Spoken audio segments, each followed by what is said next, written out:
justice for workers. This is the story of the one. As a procurement manager for a hospital system, she keeps every facility in her network stocked and ready. That's why she counts on Grainger to be her single source for thousands of products, from disinfectants to lighting, air filters, and more. And with fast, dependable delivery, Grainger helps her keep every facility stocked, safe, and running smoothly. Call 1-800-GRAINGER, click Grainger.com, or just stop by. Grainger, for the ones who get it done. My name is Whitney Allen, and I'm a widow. My husband, Ryan, died. We never thought we'd ever have to use life insurance, but the unexpected happened. With Ethos, signing up was fast and 100% online. You can get a quote in seconds, apply in minutes, and get same-day coverage. No medical exams, and you can get up to $3 million worth of coverage. I am grateful we were prepared. Get your free quote at ethos.com/radio. That's ethos.com/radio. Paid spokesperson. Time spent on application may vary. Online health questions required. Adopt US Kids presents What to Expect When You're Expecting a Teenager. Learning the lingo. GOAT, G-O-A-T, acronym, stands for Greatest of All Time. As in, spaghetti sandwiches for dinner? They're my fave. Dad, you're the GOAT. You don't have to speak teen to be a perfect parent. Thousands of teens in foster care will love you just the same. Visit adoptuskids.org. Brought to you by the U.S. Department of Health and Human Services, Adopt U.S. Kids, and the Ad Council. You're listening to 95.7 The Game, KGMZ-FM in HD1 San Francisco, on Odyssey Sports Station. Always live on the free Odyssey app, Twitch, and YouTube. Powered by First NorCal Credit Union. You're listening to 95.7 The Game, KGMZ-FM in HD1 San Francisco, on Odyssey Sports Station and the home of the Golden State Warriors and Valkyries. Always live on the free Odyssey app and now coming to you live from the Laughing Monk Studios. Hey, it's Willard and Dibbs for Safeway. Enjoy these amazing deals for members. And as always, save up to 20% weekly on hundreds of exclusive offers from Safeway. Just clip the highlighted deals from the weekly mailer or click the deals in the For You section of the Safeway app to breeze through checkout. Signature Select Classic Ham, shank, half, or whole, bone in, just 89 cents per pound while supplies last. Limit one item, but no more limiting Dibbs because he wants to talk about vegetables. And green asparagus is just $1.99 per pound. And for just 3 days, starting Friday, April 3rd through Sunday, April 5th, USDA Choice Beef Bone-in Ribeye Steak Mega Packs, just $7.99 per pound while supplies last. Limit 2 packages, as well as 2 pounds of Cuties mandarins for just $1.99 each. Limit 2. They're so cute. I do like hearing you say cuties. Okay, these and other great deals are available on the weekly mailer and the For You section of the Safeway app. Go to Safeway.com for more details, and we will see you in the aisles. The 2026 Mountain Winery Concert Series is here with Jeff Foxworthy July 19th, John Mulaney October 18th, and many more. For the complete 2026 schedule, tickets, and more, go to mountainwinery.com. Tickets on sale April 10th. When selecting a financial institution, how do you know you're making the right choice? As Bay Area Bank customers find themselves at a crossroads, maybe it's good to consider if you want your bank to be community-oriented or corporate-minded. Fremont Bank has grown by providing stable, consistent service to the region, its families, and its businesses for 60 years, all without a single merger. And we intend for more of the same for the next 60. Fremont Bank. Here for you, here for good. Elevate your kitchen at the Miele Innovation Center at Friedman's Appliance in Pleasant Hill. Out of your dreams and into your kitchen. Select the qualifying built-in kitchen appliance package that is right for you. With unrivaled technology and luxury-grade quality, when you bring home a Miele, you're bringing home true innovation. Now, for a limited time, save up to 10% with the purchase of a qualifying Miele kitchen package. Visit the Miele Innovation Center at Friedman's Appliance in Pleasant Hill or at friedmansappliance.com. 95.7 The Game and Great Clips have teamed up for the new basketball season. We want our listeners to look fresh with a great haircut from Great Clips. Each week, we'll pick a lucky winner to score a gift card. For a chance to win, courtesy of Great Clips, enter online at 957thegame.com. Xfinity Tech Support, Matthew speaking. Hi, I live in a pretty remote place, like Jurassic Park remote. Wow. Will Xfinity Mobile work out here? Yep, the combination of reliable Wi-Fi and 5G makes it so that you can stay connected in all kinds of places. Plus, you get access to ultra-fast speeds and coverage, whether you're poolside or out live streaming with a T-Rex. Hold still. You're about to go viral.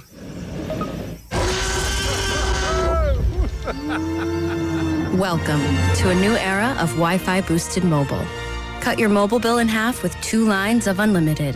Learn more at xfinitymobile.com. Xfinity. Imagine that. Watch Jurassic Park with Xfinity. Restrictions apply. Xfinity Internet required. Savings comparison based on promotional rate for 2 lines of Xfinity Mobile Unlimited versus 2 lines of T-Mobile Experience More, Verizon Unlimited Plus, and AT&T Starter as of February 10th, 2026. Taxes, fees, extra. If you owe back taxes, listen carefully to rule number 1. Never go up against the IRS alone. They're cracking down, freezing bank accounts, garnishing paychecks, canceling passports. Even your home or business could be at risk. But here's what they don't tell you. The IRS has powerful tax relief programs that could save you thousands if you qualify. That's why smart people call Optima Tax Relief, America's #1 tax resolution firm. Nobody knows these programs like the experts at Optima. Their team of tax attorneys and licensed professionals have resolved over $2 billion in tax debt for people just like you. The IRS is not stopping, so don't wait and don't take them on alone. For tax help you need, for tax help you can trust, call Optima today for a free consultation. Call 800-708-5977. 800-708-5977. 800-708-5977. Optima Tax Relief.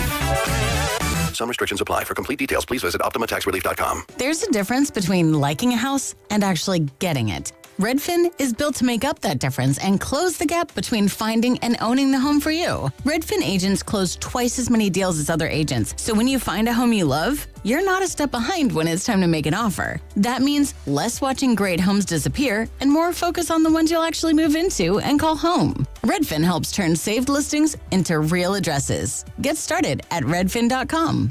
Own the dream. Introducing Home Care Plus, a new subscription service from Lowe's that helps make life easier by giving members a hand with home maintenance. Let Lowe's tackle the tasks you keep meaning to do, like electric dryer vent cleaning, replacing hard-to-reach light bulbs, and more. Subscribe to Home Care Plus for just $99 a year and consider your to-do list done. Members get more at Lowe's. Available in select zip codes only. Cancel anytime. Non-refundable fee. Product purchase required. Terms and service restrictions apply. Details at Lowe's.com/terms. Subject to change. In San Francisco today, plenty of sunshine and a high of 71. Weather brought to you by Duke's Mayo. Welcome to Duke's Mayo Country, where the mayo is so smooth and creamy, it makes every bite better. Duke's Mayo. Look for the yellow lid. Rise. Wake up. It's time to wake on up. Wake up, wake up, wake up. With a nice cup of Joe. What's up, Joe, bro? Featuring Joe Spadoni. He's an Italian. And Joe, the Butcher Boy Shasky. I am slippery. Oh! The best part of waking up is morning roast in your cup. It is the Morning Roast, man, on 95.7 The Game. Axel's cleared out, and here's an empty net for Adam Gaudette. He'll put it away. 2 free throws good for Harden. Warriors down 7. Pryor will take a 3 spinning left. No good. Mobley the rebound. That's your ball game. Well, you knew it was going to be a tough back-to-back. Even tougher with all the injuries the Warriors have suffered in recent weeks. And the Warriors got handled last night by San Antonio, and a very good performance by Golden State under the circumstances. But they lose to Cleveland 118 to 111.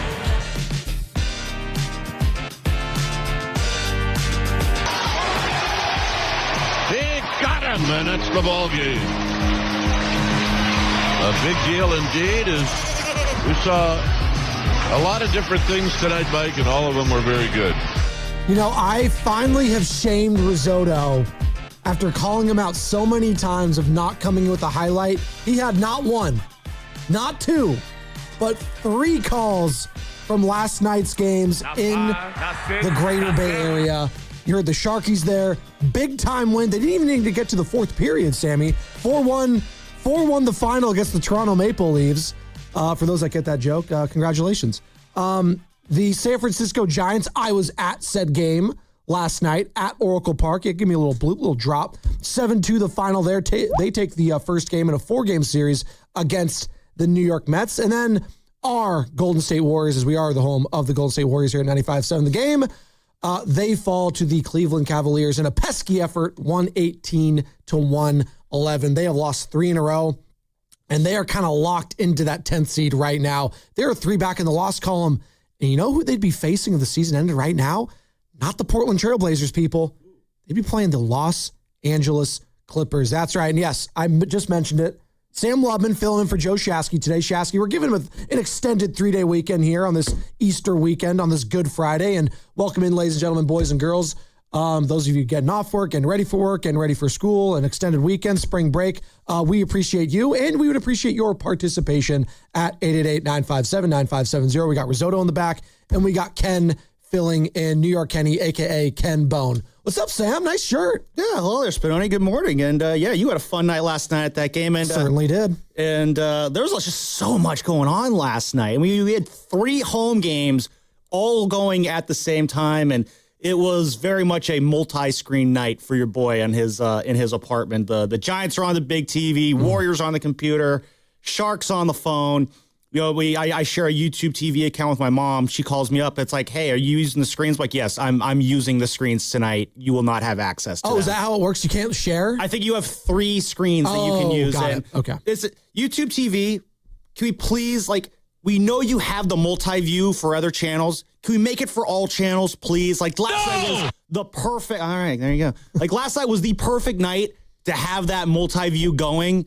And unfortunately, I'm just sitting there a caveman with 3 different screens watching 3 different games where I could just have it all on one screen. Was that so easy a caveman can do it? Remember that? It could have been easy enough. Yeah, it's been a minute since you've heard that one. Oh, I remember they tried to do a show out of that commercial. We don't talk about that, Sam. We don't talk it about lasts that. 5 episodes. It was what are we doing here? Like Bruno, we don't talk about it. Exactly. We are coming to you live from the Laughing Monk Studios. Laughing Monk, righteously brewed in San Francisco. And the Morning Roast is presented by San Francisco Fire Credit Union. Banking for heroes and anyone who wants to be treated like one. I can be your hero, baby. Last night, you know who the hero was for the San Francisco Giants?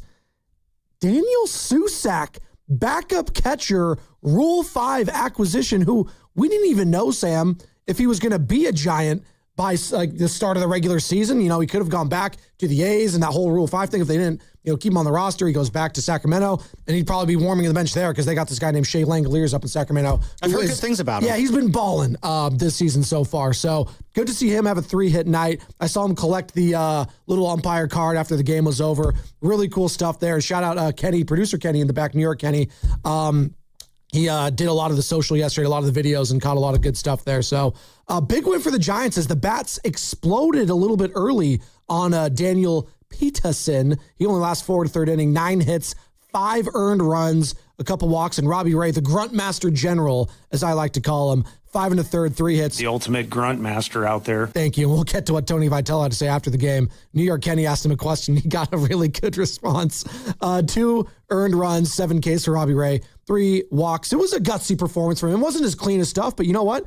He got through it and limited the damage. No, 5 1/3 innings, 2 runs from Robbie, 7 strikeouts. I'll absolutely take that all year long. He's a guy, you want him to maybe get to that 6th inning on the regular, but still early enough the year that, Robbie, just have clean innings. He's still got the win. I'll take that.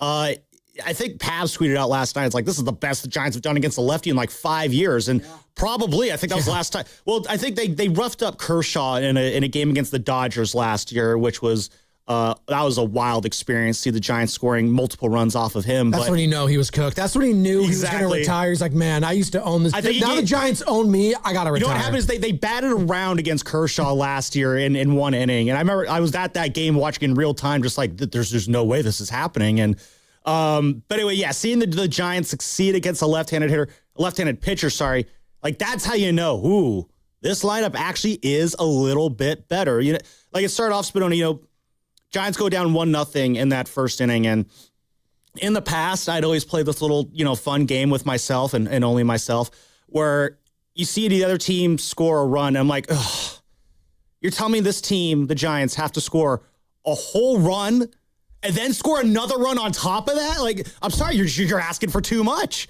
That's how it used to be. But Giants go down 1-0 the first inning and immediately drop a 3 spot in the bottom of the first inning. And it's yeah, that's the lineup that we're expecting to have this year. It is fun to have 9 guys who know how to hit. What a refreshing change of pace. Exactly, Evan. Evan even liked it last night, I'm sure. Nah, I don't know about that. Yeah. Evan's likes and dislikes of things are fascinating to me. Wow. He's been doing a hell of a job filling in for Guru this week. Speaking of Guru and Steiny, hey, check them out. They're going to be broadcasting live next Monday at Chase Center why's for that? our knockout tournament. Can't wait for that. Sam, are you going to be wearing that shirt when you're playing knockout too? No, I'll probably be wearing a different shirt. Are you going to be wearing a jersey? You gotta show the guns, dude. I could break out the old Kevin Durant You jersey. gotta go sleeveless, dude. You gotta show the We'll guns. see. Come on, Yeah. the Pythons, Maybe baby. I'll just go in the opposite direction, wear a sweatshirt and sweats. Oh, that's not bad. That won't be very comfortable for me, but We'll get a little sweat action. It'll be different. We got Chris Rose joining us at 8:20. Couldn't make it yesterday. Pushed Hopefully back for to real today. No, and I love Chris Rose. John Boy Media, formerly of MLB Network, obviously, and does work for NFL Network. So maybe we'll touch on some San Francisco 49er questions with him as well. But definitely want to get his thoughts on how he viewed the Giants heading into the season, how he views them now. There's a lot there, and I can't wait to talk to Chris Rose and how he's feeling about, the ABS challenge. And Sam, I mentioned it. I was at the game yesterday with my girlfriend, Nicole. We had a good time. We tried the Birria grilled cheese. Oh, yeah, how was that? It was good. Yeah. It was good. Did you get the birria one or the brisket one? I got the birria. All right. Nicole is she was born in Mexico, so she's got high standards for Mexican cuisine. Obviously, this is fusion because it's grilled cheese. It's also a ballpark. Exactly. So you're going to overpay for something that's probably not going to over deliver, if you will. But no, it delivered. We gave it a B+. It hits. It was good. It B+. hits. Much like the Giants lineup. Yeah, it was fantastic. The only thing is with birria, you need that consomme, that broth on the side to dip it in. They just don't have that. So that's something. If I had to, when I bump into Larry this weekend, I'll let him know. Let him know. Say Spadoni says it's really good. It could be better though, and these are the areas. There you go. And she did that while I was waiting the other line. And let me tell you this: I was waiting the line at the Doggy Diner to the left of it, over at the center field by Pete's Coffee. And thank you for telling me exactly where it was because that helped a lot. So I was going to get my nachos. I was going to get a hot link. All right. And I was going to get like a water. That's okay. Very, very simple meal. There you go. But it's ballpark. That's solid, right? Nachos. You didn't do your own grilled cheese? No, because she's at the stage now of her pregnancy where it's like she can eat like half of it. Like people think like, you're pregnant, so you can eat everything. You were eating for two. It gets to a stage where it's like, I'm not that hungry. You can finish this up. I see. So you got her leftovers, basically. Okay. Which is fine. Good deal. I don't mind doing that. As a father already, I'm already used to eating all the leftovers. Exactly. Ken knows this in the back. You just eat a lot of leftovers. One of my favorite things about having a girlfriend is when you get to eat their leftovers. There you go. You got a girlfriend? Not right now. It's all right. If anyone's interested. Working, you'll get one. If anyone's interested, 888-957-9570. Our phone lines are open. No, but I was waiting in line. All right. And it was taking forever. And As it does. And then there's this group of three right in front of me. These three gentlemen, big Giants fans. They're all decked out. They're having a great time. They're laughing. They're shooting the breeze. Someone's got to put on blast. And they're all together. And they're all ordering together. And what does he say to the person after I've already been waiting 10 minutes in the line just to get a hot dog and some nachos and a bottle of water? Yeah, we would like, all three of us would like an individual 999 challenge. Well, are they going to race each other?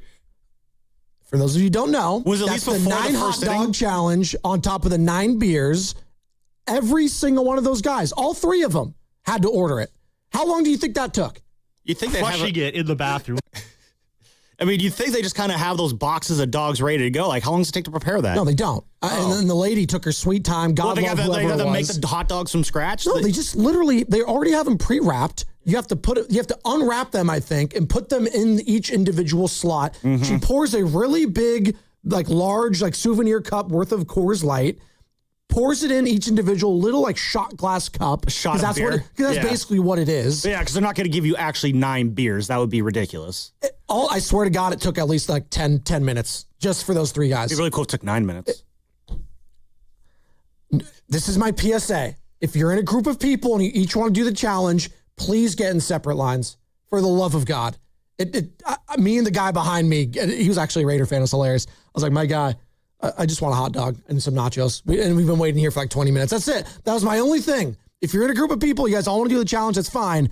Please go in separate lines so I don't have to miss the first inning and a half of all the action because the Giants scored 3 in the bottom of the first. I had to watch it on the TV screen, which is fine. Because shout out Oracle Park over in the area. They have 50 TV screens. Gotta have so I was enough able to do TVs, that. yeah. But there's a FOMO of being in the park and hearing all the stuff happening, and I see it 10 seconds later on the TV screen. So that was it, Sam. Other than that, the hot link was good. There you go. Nachos were solid. A lot of jalapenos, which I appreciated. And this also is, whatever. Yeah. So there you go. Yeah, the ballpark nachos, you gotta get what you And gotta then get. the view I got, and shout out Steiny, he hooked me up with tickets, but I should actually shout out the guy, Jim Mole, who's always in our chat on YouTube. Jim Mole with the hookup. And fantastic. It was 318, but it was on row 0, so the very bottom of there.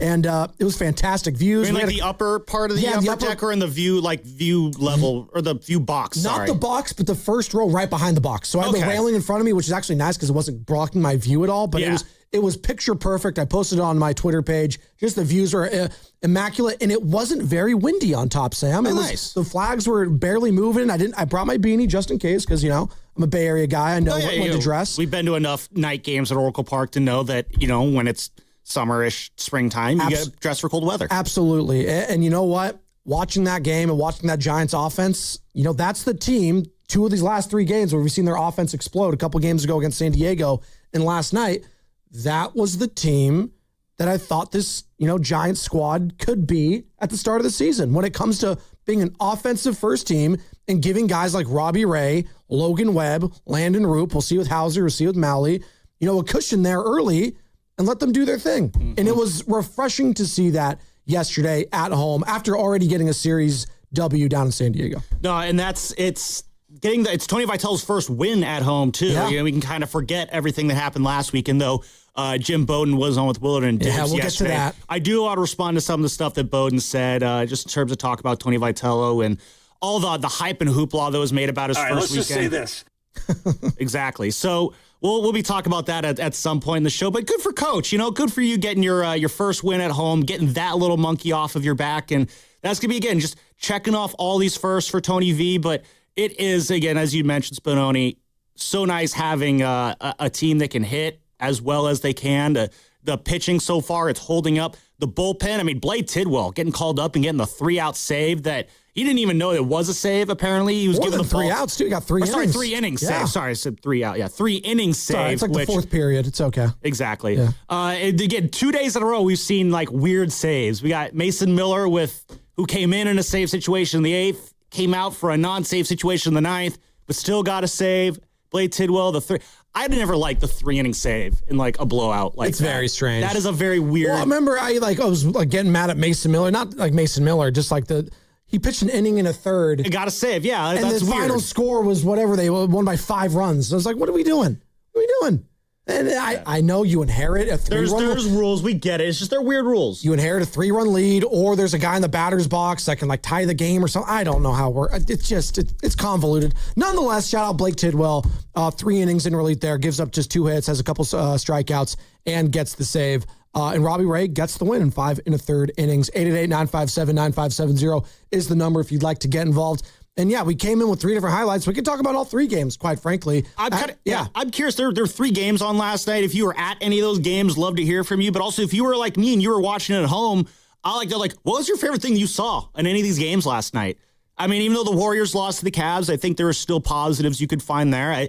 I'm falling more and more into the thought of Kristaps Porzingis being a Warrior next year. Oh, God. You guys are all drinking the Kool-Aid. I'm refusing to. There's moments I see where it's just oh, man, that looked okay with Kristaps and Pat Spencer. Think if that was Kristaps and Steph. So there's those moments. And they could not buy a 3-point shot last night. No. 12 of 44, 27% Kristaps, 0 for 5 from beyond the arc. Draymond Green with 8 attempts. Draymond Green with 8 3-point attempts. Okay, someone has to hit those threes. God love him. I mean, he opened the scoring up with the 3. That was pretty cool. He played well. He didn't shoot the ball very well, but I thought overall he was a positive, especially on the defensive end of the ball. But their size was a problem late in that game. Oh, Jared Allen was getting whatever he wanted underneath the hoop. I mean, he was a problem last. I mean, he is literally the kind of player who is just designed in a lab to be a problem for the Warriors. Well, we talked about it forever, Jared Allen, as a possible trade, guy you can go after because they have Evan Mobley. But when we had all those different trade scenarios with Jonathan Kuminga, I know it feels like forever ago, Warriors fans, or just like yesterday for some. Jared Allen was always a guy that's name is brought up. It's like, oh, what about Jared Allen? He's got all the size. He can do all this. They went Haka Allen last night late in the game. I was listening to the last 5 minutes because I was driving back to the East Bay from Oracle Park. And shout out Tim Roy and Tom Tolbert on the call, doing a hell of a job right here on 95.7 The Game. And, they kept saying, hey, and Tom Tolbert was on. He's like, hey, whenever he just grabs the ball, you just got to hack him. He's like a 71% free throw shooter. So heading into the game, he wasn't awful. But last night he was. He only shot 50%, 6-12, but he made just enough towards the end there. He got some Max Strus, a couple 3-point shots. He was 6-10 overall. The Strus was loose at Chase Center, and they got the win, 118-111. But Kristaps Porzingis, hold on. So first Jaski wants to give him a multi-year deal. Now Sam Lubman's talking himself into it. Well, I'm not doing a multi-year deal. I'm just bringing him back next year. All right, what's the price point? What's the threshold? Boy, that's a good question. What's the threshold, Warriors fans, for Kristaps Porzingis? Right now, maybe 20, 25 if we're feeling crazy. Oh, God. I mean, there is a reality. I mean, that's probably more than, he probably is worth, but you also got to overpay in today's sports landscape.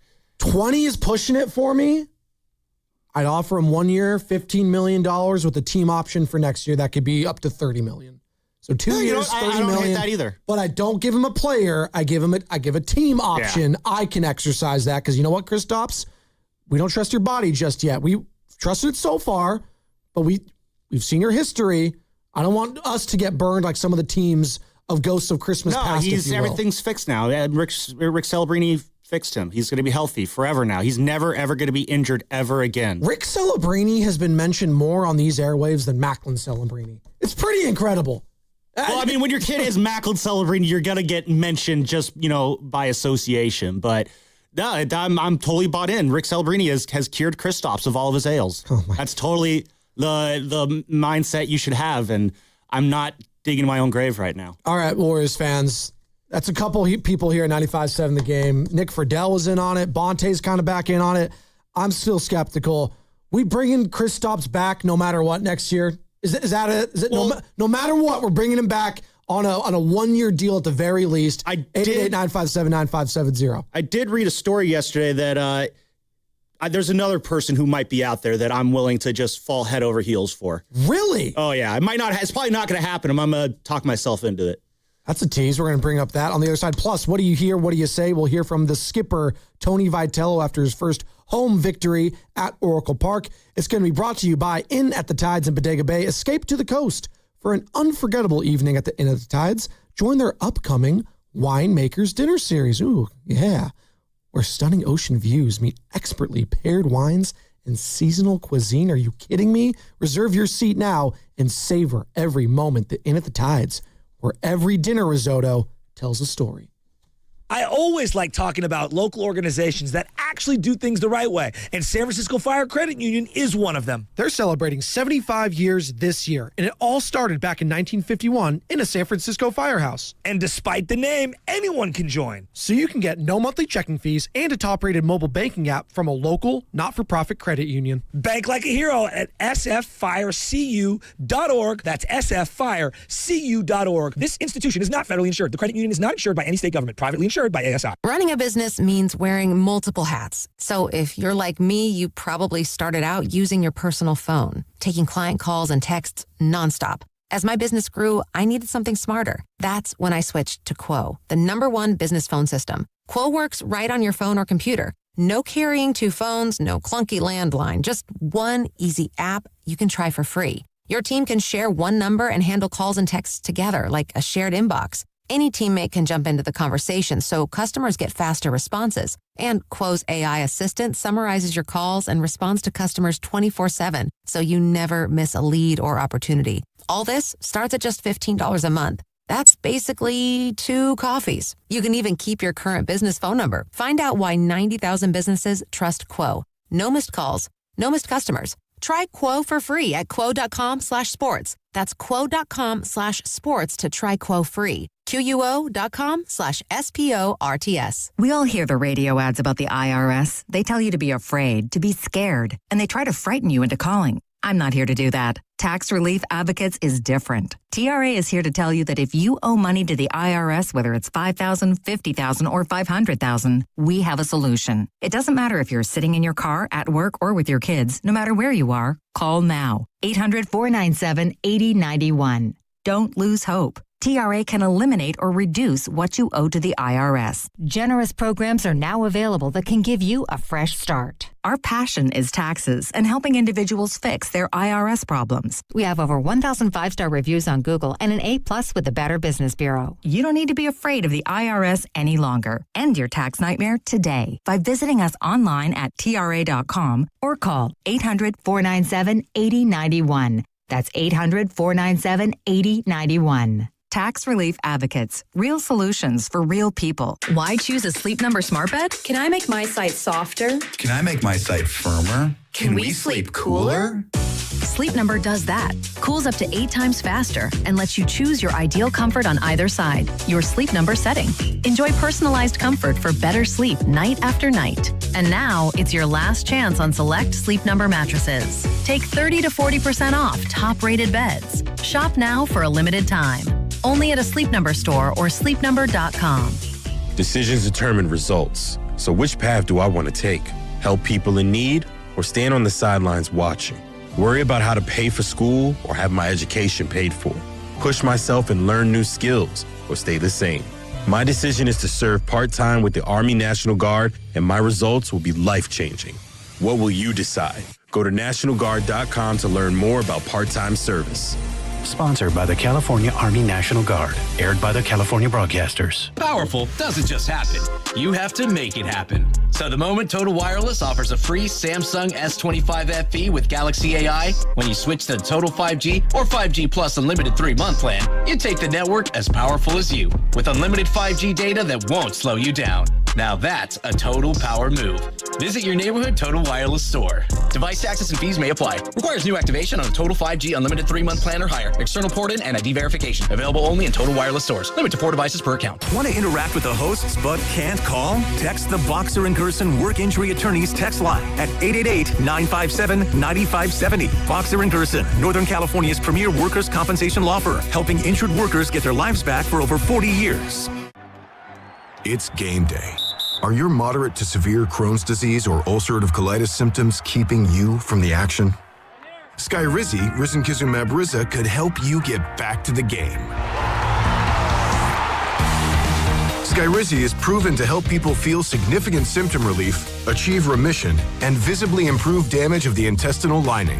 Skyrizi is a prescription injection medicine for adults. Don't use if allergic to Skyrizi.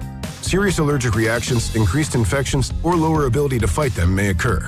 Before treatment, get checked for infections and tuberculosis. Tell your doctor about any flu-like symptoms or vaccines. Liver problems leading to hospitalization may occur when treated for Crohn's or ulcerative colitis. Control is everything to me. Ask your doctor about Skyrizi, the #1 prescribed biologic in Crohn's and ulcerative colitis combined. Learn more at skyrizi.com or 1-866-SKYRIZI. Don't miss Weezer and their The Gathering Tour at Chase Center on September 9th with the Shins and Silver Sun pickups. Buy tickets at LiveNation.com. And for a chance to win your way into the show, courtesy of Live Nation, visit the contest page at 957thegame.com.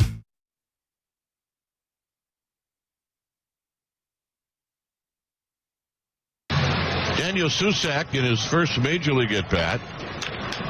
And Susac, a base hit! And the Susac family, oh my goodness. Well, all spring long we saw him go the opposite way. And here he gets a little lazy first pitch breaking ball that Peterson laid in there, and he goes the opposite way, and the traveling Susacs are psyched. All right, let's just say this. Hey, it's Sarah from Alice. Welcome back to the JoJo Show, the morning roast at the game. What's up, Sarah? That sound courtesy of NBC Sports Bay Area. Crook and Kipe on the call. The Susac family going nuts.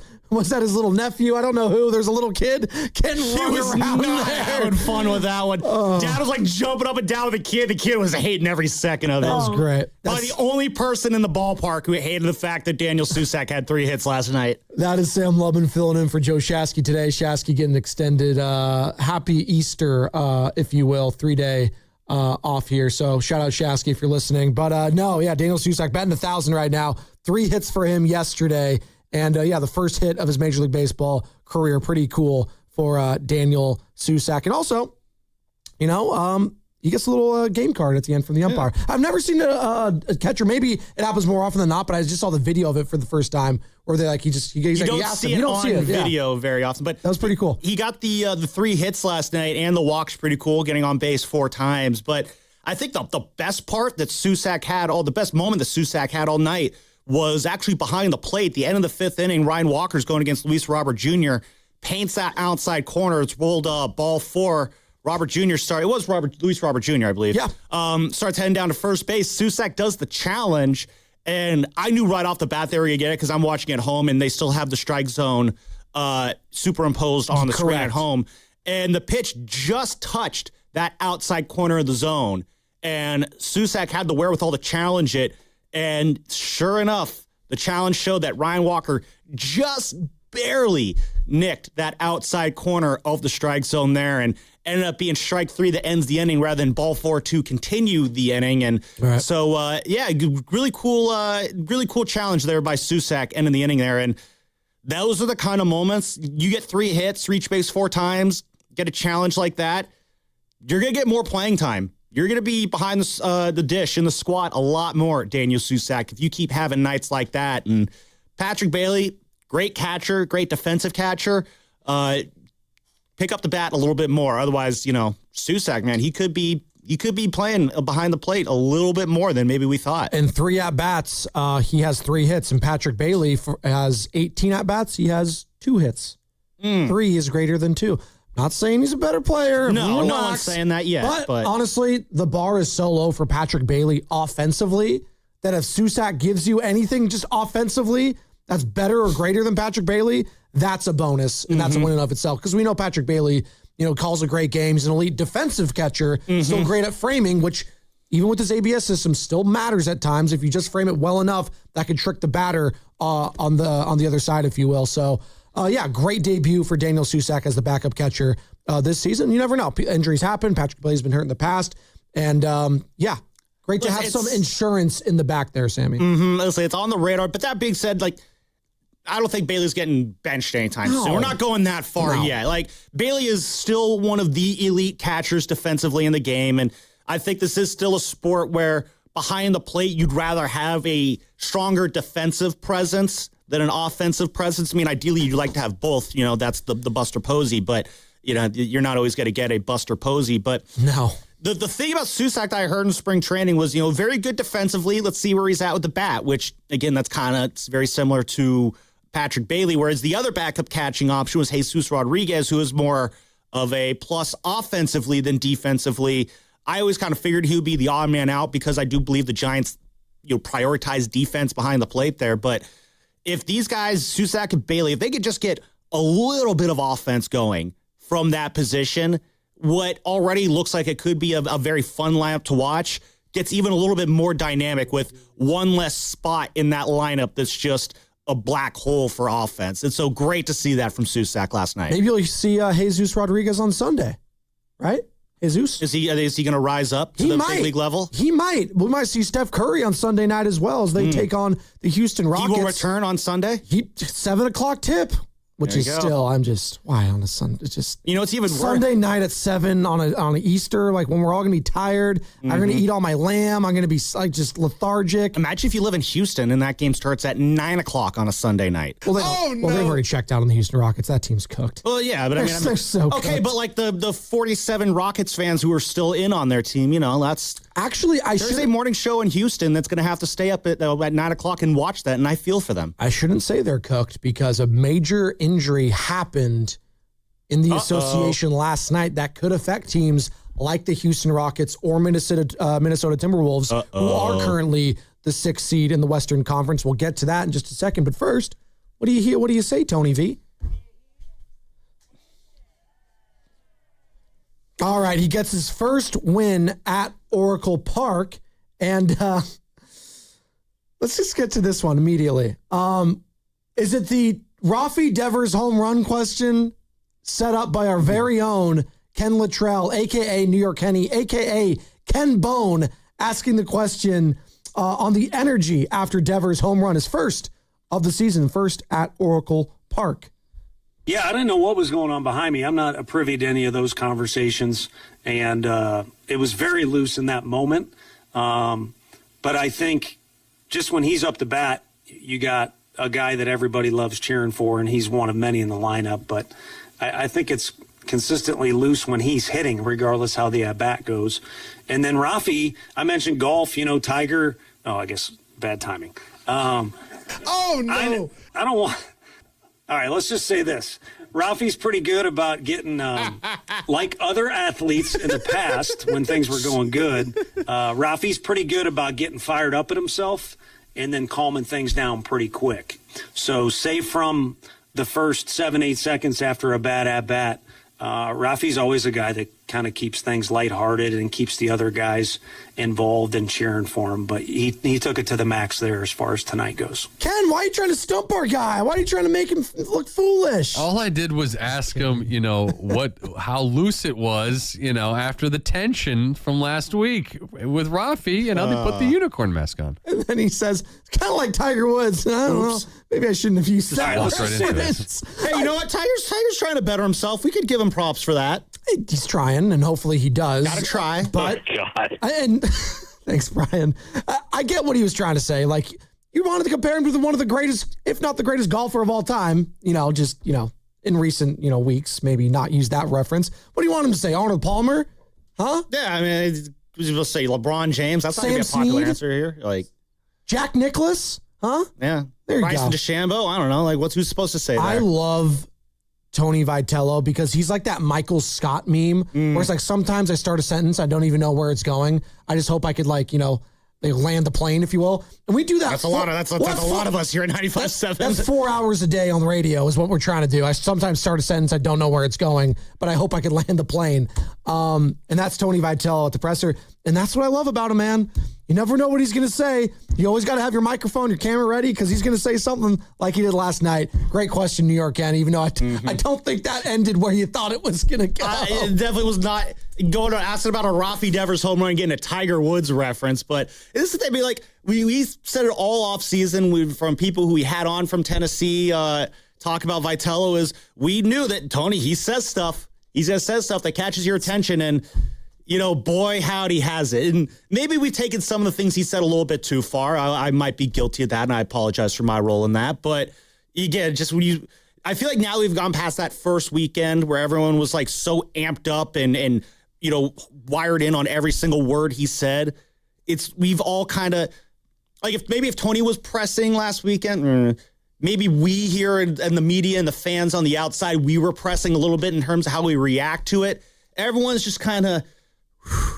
And now we can all kind of sit back and actually laugh at the funny things that Tony Vitello says instead of doing what, other people, like me have done in the past where it's, let's overanalyze everything. Nah, let's just enjoy it. Let's just enjoy the ride. This is a team that we can enjoy the ride. 707 asking me, where is the Birria grilled cheese in the stadium? It's going to be center field behind the bleachers, as Sam astutely texted me yesterday. And it's across from Pete's Coffee, right near the Doggy Diner, across from the Cha-Cha Bowls, the whole Corona lounge area. That's where you can get it. And we got seating easily over there. There's a bunch of tables and chairs. And it's great. It's fantastic. So 707, go. Next time you're there, although on the little sign, it does say Sunday through Friday.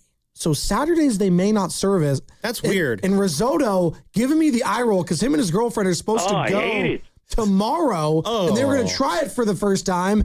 And it might not be available. You're worthless. Oh. So it's just because they also have the brisket grilled cheese at that stand, which we have to go to break, actually, so we can get on the other side. We do. 408's very upset. Vitello was a clown show. He needs to take a play off. He talks too much. The 95.7 The Game hosts defend Vitello just like Pods. Hilarious. Oh, 408, call in. Pay the over on the comparisons to Brandon Pajemski and Tony Vitello here on the roast. We'll pick that up on the other side. And yes, Jim Bowden, potato. Bowden. It is Bowden. I was right? He joined Willard and Dibbs yesterday and kind of backed up his comments a little bit on Vitello while also doubling down. We'll explain on the other side. We'll hear from Bowden, who was very critical of the hire, some of his mistakes, what he said so far, and we'll react to that. Plus, we have to pay off Sam Lubman's tease. There's another player the Golden State Warriors should be interested in this summer besides re-signing Kristaps Porzingis. It might be a tease as well. Brought to you by Fremont Bank. Hey, it's Tiger. I need you to do me a huge favor. Deep Purple, live in concert, 2026 tour. Saturday, September 5th, Shoreline Amphitheater. Deep Purple with Kansas.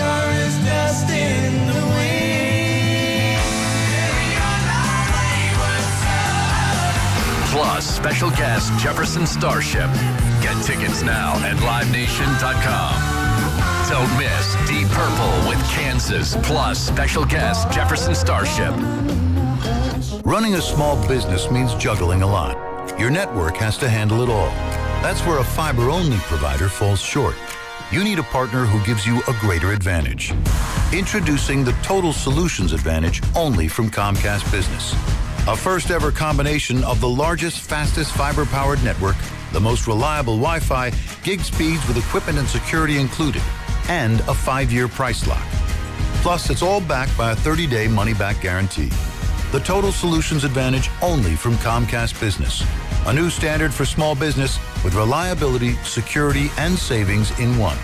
Switch today. Get started with a great offer as low as $60 a month. When you add it all up, no one does business like Comcast Business. Offer ends 6/1/26. New customers only. Requires 300 megabits per second internet and security edge. 1-year agreement, eco-bill, and autopay required. Equipment, taxes, and fees extra. Most reliable Wi-Fi based on Open Signal Awards USA Fixed Broadband Experience Report, May 2025. From Carriage House to glass aluminum doors, R&S Doors has a full line of commercial and residential garage doors and gates to suit anyone's taste and budget. Visit rsdoors.com. R&S Doors. Look for the red truck. Did you know that most people wait 6 or 7 years before they buy a new TV? That's a lot of time in front of one TV. So why not get one of the best sets for the next 7 years, like one of the top-rated Samsung, LG, or Sony models? Too expensive? What if you could get up to $1,000 trade-in for your old set? Who would do a stupid deal like this? Right now, at Video Only, you can get big bucks for your old set as a trade-in and a hot price on the new models. Don't be sorry. Check out Video Only. Running a business means wearing multiple hats. So if you're like me, you probably started out using your personal phone, taking client calls and texts nonstop. As my business grew, I needed something smarter. That's when I switched to Quo, the #1 business phone system. Quo works right on your phone or computer. No carrying 2 phones, no clunky landline, just one easy app you can try for free. Your team can share one number and handle calls and texts together like a shared inbox. Any teammate can jump into the conversation, so customers get faster responses. And Quo's AI assistant summarizes your calls and responds to customers 24/7, so you never miss a lead or opportunity. All this starts at just $15 a month. That's basically 2 coffees. You can even keep your current business phone number. Find out why 90,000 businesses trust Quo. No missed calls, no missed customers. Try Quo for free at quo.com/sports. That's quo.com/sports to try Quo free. QUO.com/SPORTS. This is Vanessa Deniston, senior attorney at the Dolan Law Firm. The Dolan Law Firm handles a diverse line of cases from personal injury to employment law. We're proud to say the Dolan Law Firm is just as diverse in our attorneys and staff. The Dolan Law Firm consistently achieves outstanding results with over $1 billion in verdicts and settlements. The Dolan Law Firm, the best, most diverse personal injury and employment law firm we hope you'll never need. Contact us at dolanlawfirm.com. You know that Chick-fil-A sells more than chicken, right? Hello, my name is Jaleesa, and a little thing I love about the Chick-fil-A sausage, egg, and cheese biscuit is how it's all of my favorite breakfast items in one good bite. That fluffy egg, that melty cheese with that perfectly grilled sausage. It just gives you that warmth, that comfort food that you love. It is the best possible option for a classic breakfast. Comfort is calling. Order a Chick-fil-A sausage, egg, and cheese biscuit with Simply Orange Juice on the Chick-fil-A app today. Real guests paid for their testimonial.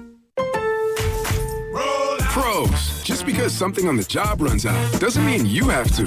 Order it on the Lowe's app. My Lowe's Pro Rewards members get free same-day delivery on eligible orders over $25. Get the fasteners, hardware, or tools you need to keep the job moving. Order by 2 p.m. and get eligible in-stock items delivered right to your job site by 8 p.m. Members get more at Lowe's. Loyalty program subject to terms and conditions. Subject to availability. Restrictions and terms at lowes.com/shipping terms. Subject to change. This is the story of the one. As a maintenance tech at a university, he knows ordering from multiple suppliers takes time away from keeping their arena up and running. That's why he counts on Grainger to get everything he needs, from lighting and HVAC parts to plumbing supplies, all in one place. And with fast, dependable delivery, he's stocked and ready for the next tip-off. Call 1-800-GRAINGER, click Grainger.com, or just stop by. Grainger, for the ones who get it done. Ready to celebrate? Hop into Easter festivities with everything you need at Target. First, get ready for your special occasion with 25% off stylish looks. With spring vibes, vibrant colors, and fresh florals, you'll find outfits that match everyone's style. Then, fill up their baskets with endless joy. From select Easter plushies to fun toys they'll love at 20% off. Don't miss out. Make this Easter unforgettable at Target.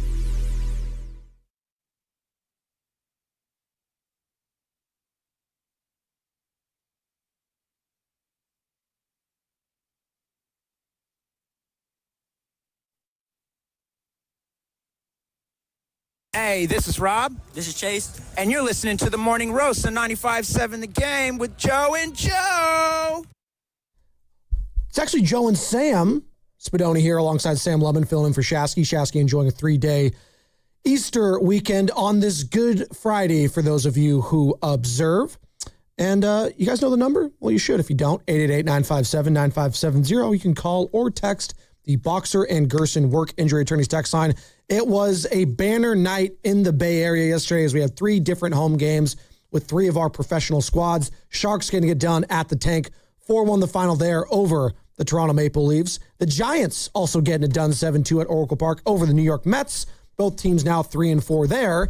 And the Cleveland Cavaliers unfortunately taking out the Golden State Warriors. So we couldn't go 3 for 3 yesterday like Daniel Susak, Sam. But we'll take 2 out of 3. No, definitely we'll take that. I mean, would have been nice if the Warriors were able to finish that off there. I mean, watching that game, and we'll get into this Jim Bowden stuff in just a minute, but watch that game, Spadoni. It's tough seeing this team put in the effort that they put in every night. They put in another great effort last night against Cleveland, which, and again, the fact they beat them earlier in the year, maybe the Warriors just do have a good matchup there with one of the better teams in the East. But when I see these guys put up that kind of effort like they did last night, where Pat Spencer's doing his usual stuff. Guy Santos, who is, he was living in the paint too. He has become a very great, just dependable off the bench, everyday player for this team this year. He's become a fan favorite, man. He is, you know what he is? He is a spit in the face to the argument that Steve Kerr still can't develop talent. Yeah. Which it was always laughable. Well, it was always laughable too, but I love how we just like to, we like to ignore that. But Pods played well yesterday too. I liked what I saw from Pods. Pods plays well with Kristaps, which is why I think Steph Curry will still play well with Kristaps, and it will look good with Steph and Kristaps. This is me talking myself into it. Careful. But again, I see them put out that effort last night, and it's hard for me not to think like so many games like that since Steph has been out. These guys battle hard all game long, but then there's just that one stretch late in the game or in the third quarter where it all just falls apart and they can't recover from that. And I got to think like, what if they had Steph for those games? Probably goes a little bit differently. Like if Steph is on the court for that team last night, game probably goes a little bit differently. You probably have a couple more wins. And of course, Dem's the breaks in sports. When, shocker, when your best player's out, you lose games you shouldn't. But it's got to be heartbreaking for them to have to always fall short like that. And to see them keep battling even towards the end like this, it's just that I do like seeing. And you mentioned the Cleveland Cavaliers. I was watching the game and listening to it. I was like, did I hear Dennis Schroeder's name? He's been everywhere. We played the Jesse Chavez game yesterday, who was on like 10 or 11 different teams. Don't do that to me with Dennis Schroeder. No. We did that already. I thought you were about to throw that. I mean, please don't. We did that game last year with Shasky, and he actually did pretty well with it. But you can add another team to the list of teams that Dennis Schroeder has played for. Warriors legend, Kings legend, Lakers legend, and now Cleveland Cavaliers legend, Dennis Schroeder off the bench, 20 minutes there. He always has given the Warriors fits when playing against them and playing for them, quite frankly, when it comes to the fan base. But yeah, the Cleveland Cavaliers get it done yesterday. They're fugazi, though. They're 19 games over 500. I think they might be a first-round exit still in the playoffs. I truly believe that. They just don't strike fear into the hearts of anyone, I think. Right now, they'd be matched up against the red-hot Atlanta Hawks. So and I'd like the Hawks in that matchup, actually. I would. The Jonathan Kuminga show. That's definitely who would be driving that series win. Definitely no one else on that Hawks team. Pretty crazy. The Hawks, they've gone on that run since acquiring Jonathan Kuminga. I'm not saying Jonathan Kuminga is the reason they've gone on that run. He definitely has not been. But they're 11 games over 500, but it feels like they're 21 games over 500 since what they were doing at the 10th seed at the time of the trade. All right, we mentioned it. Let's get into it. Jim Bowden. This is a guy who was a former executive, former general manager, had some success around the big leagues. Cincinnati Reds once upon a time, back in the early 90s, mid 90s, all of that. Was the Washington Nationals GM once upon a time. Kind of ended disgracefully there for, a multitude of reasons. And most recently made some comments on new manager of the San Francisco Giants, Tony Vitello. Let's play that initial comments he made on the Foul Territory podcast. And then we'll play what he said yesterday when Willard and Dibbs invited him onto the show, because I think there's a little, not backtrack here, but just some context that needs to be added. This is the first one. Clarification. Exactly. Clarification sensation. Another show, but I guess we'll do the buck. Catch him! We were already playing sound from that show. I guess. Jim Bowden on the Foul Territory podcast on Tony Vitello embarrassing the Giants.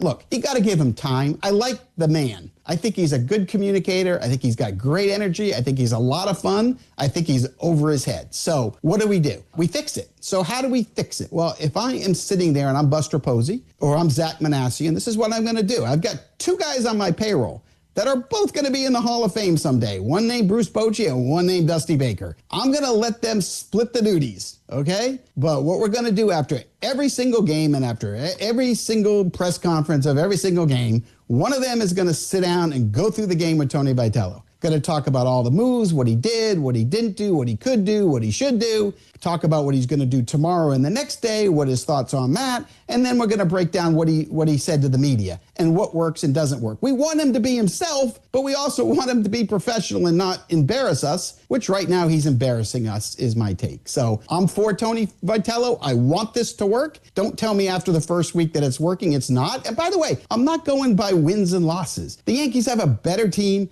They went up against amazing pitching in Fried, Schlittler, and Warren. The bullpen was great. The losses weren't on Vitello, but let's evaluate him as a manager. He's not ready yet. Okay. And again, I always go back to the first part of that, like, hey, we'll see. He's got time. I'm not saying he's a failure yet. We're going to give him time.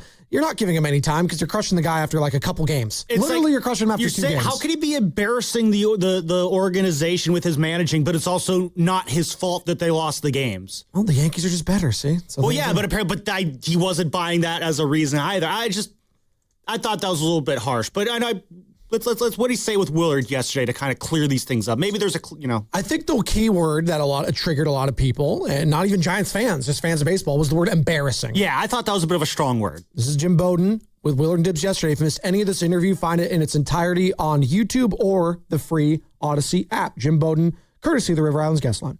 When I was a GM and I had rookie managers as well, I think it would be embarrassing if I'm going to sit there after the game and I'm going to blame that we lost the game because my speech was too intense and that the players were trying too hard. That's a college comment. That's not a comment a major league manager makes about the team. I felt that was embarrassing to me.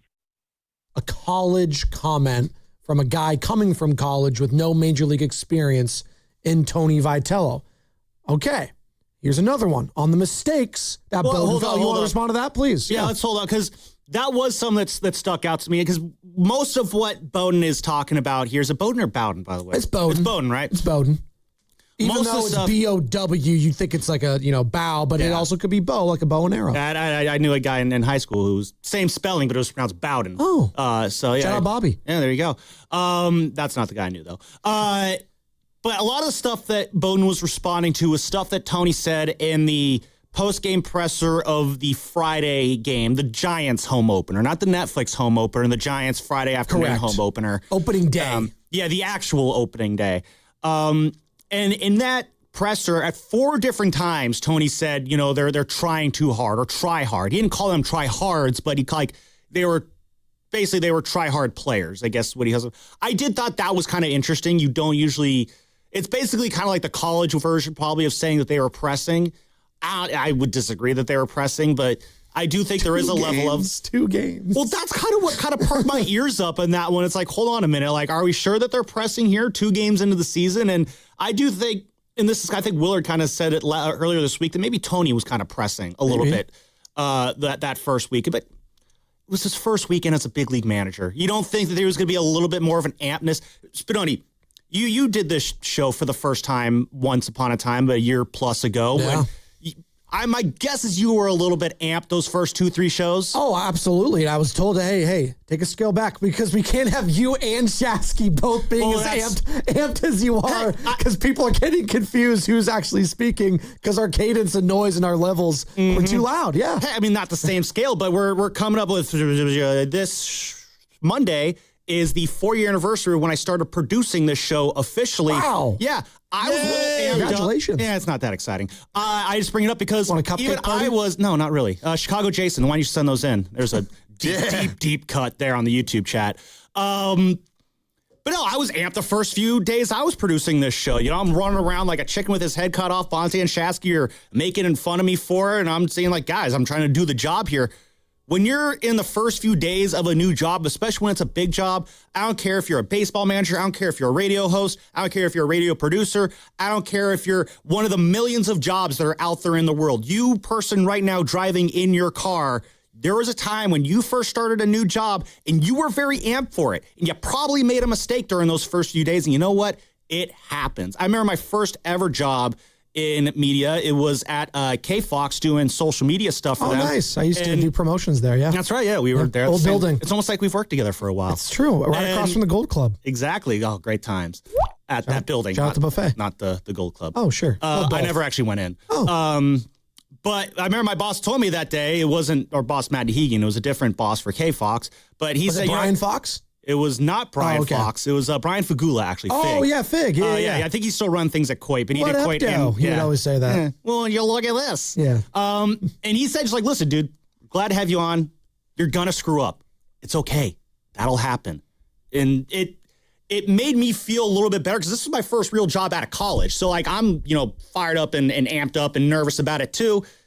That's what was going on last week. And the guy had a rough first weekend. It happens. To call it an embarrassment and to zero in on stuff like that. And again, I probably played a part of it. I'm the one who asked the question that got Tony saying the fire and brimstone thing that Bowden brought up.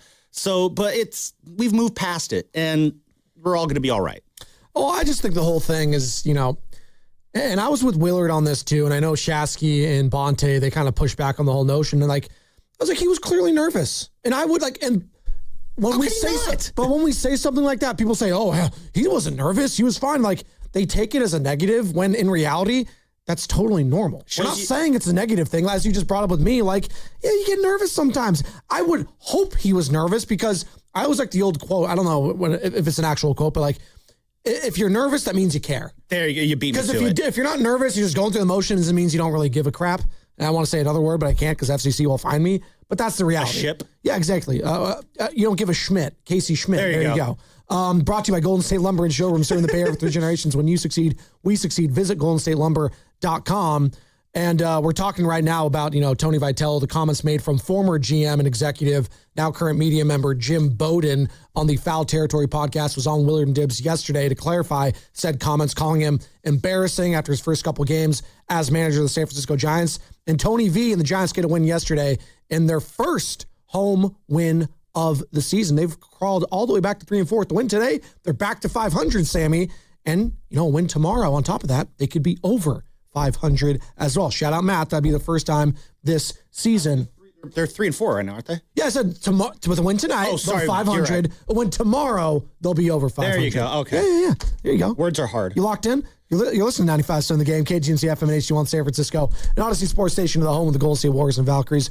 Always live in the free Odyssey app, coming live from the Laugh Among Studios. We'll have Chris Rose join us in about a little over an hour from now. John Boy Media, NFL Network. And he has some really fun videos from prior to the season when because he goes around all the spring training teams and does little interviews with some of the star players. He had a really fun one with Tyler Glasnow, starting pitcher of the Los Angeles Dodgers, about who Glasnow would want to sit down and have a dinner with, I think it was. And his answers were fantastic. Oh, I can't wait to hear that. I want to ask Chris Rose who he'd want to have sit down with 3 different people, and maybe we'll ask that to the audience and ourselves. Plus, And the 9:45 segment, it's a Friday. That means a crossover with Steiny and Evan filling in for Goose. So can't wait that for a couple hours. And then you then add in you, and there's my 3 people for dinner. Really? No. Oh. But that would make it easy for me if I We just can had just go to the old chip after, right? Yeah. There the you go. cafeteria, as they like to call it. Steiny and Goo. Oh, Goo's back today? A rare Friday return for Goo. Wow. Okay. That's the upset of all upsets right there.